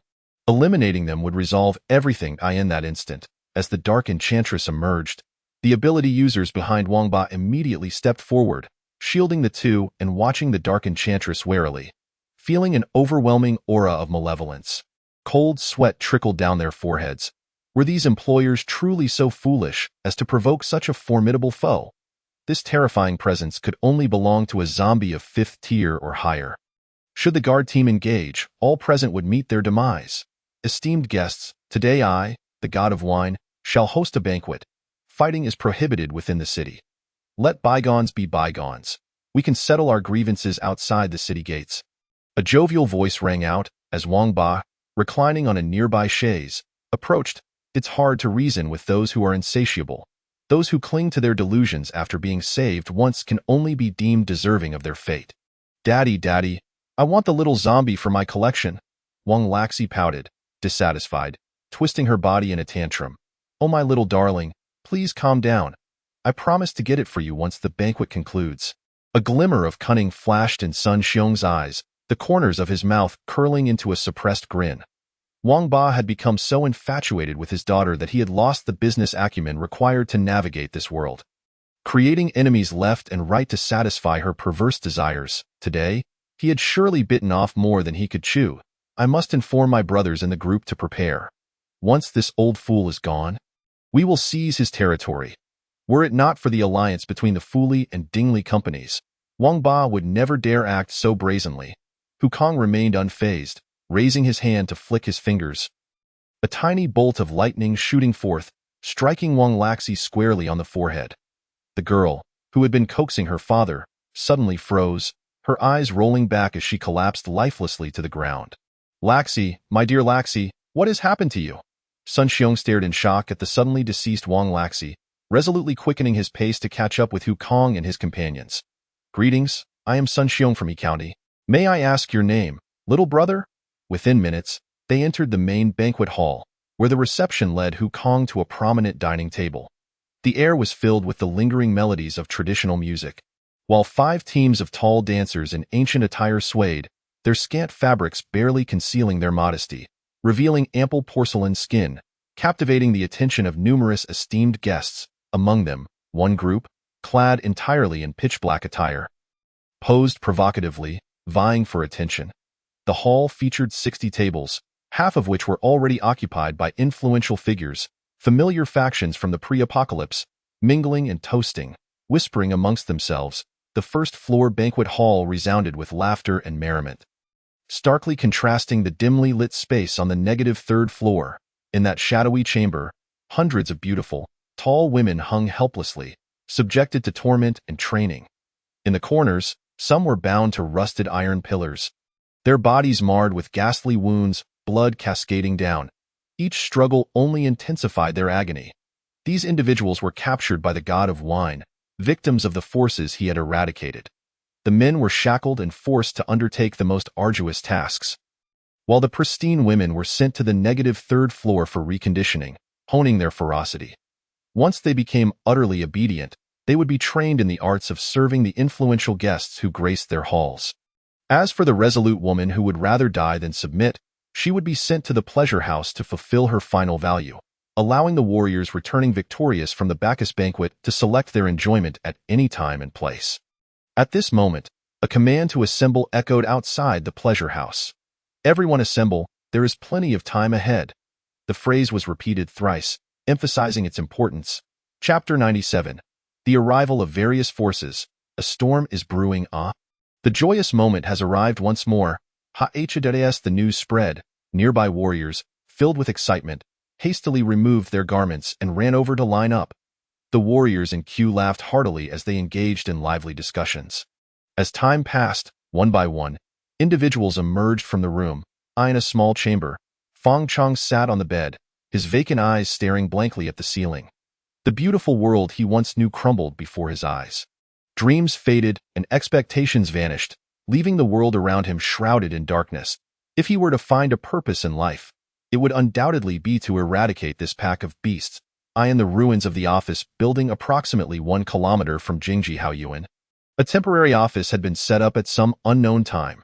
Dozens of biomimetic eagle surveillance devices were released, providing comprehensive monitoring of Jingji Haoyuan. Upon entering and saluting, the warrior reported, Lieutenant General Yu Jingzi, we have confirmed that half of the Bacchus banquet's forces have been dispatched to ambush the lair of the banquet's attendees. This is the best opportunity to rescue Lord Chongshan.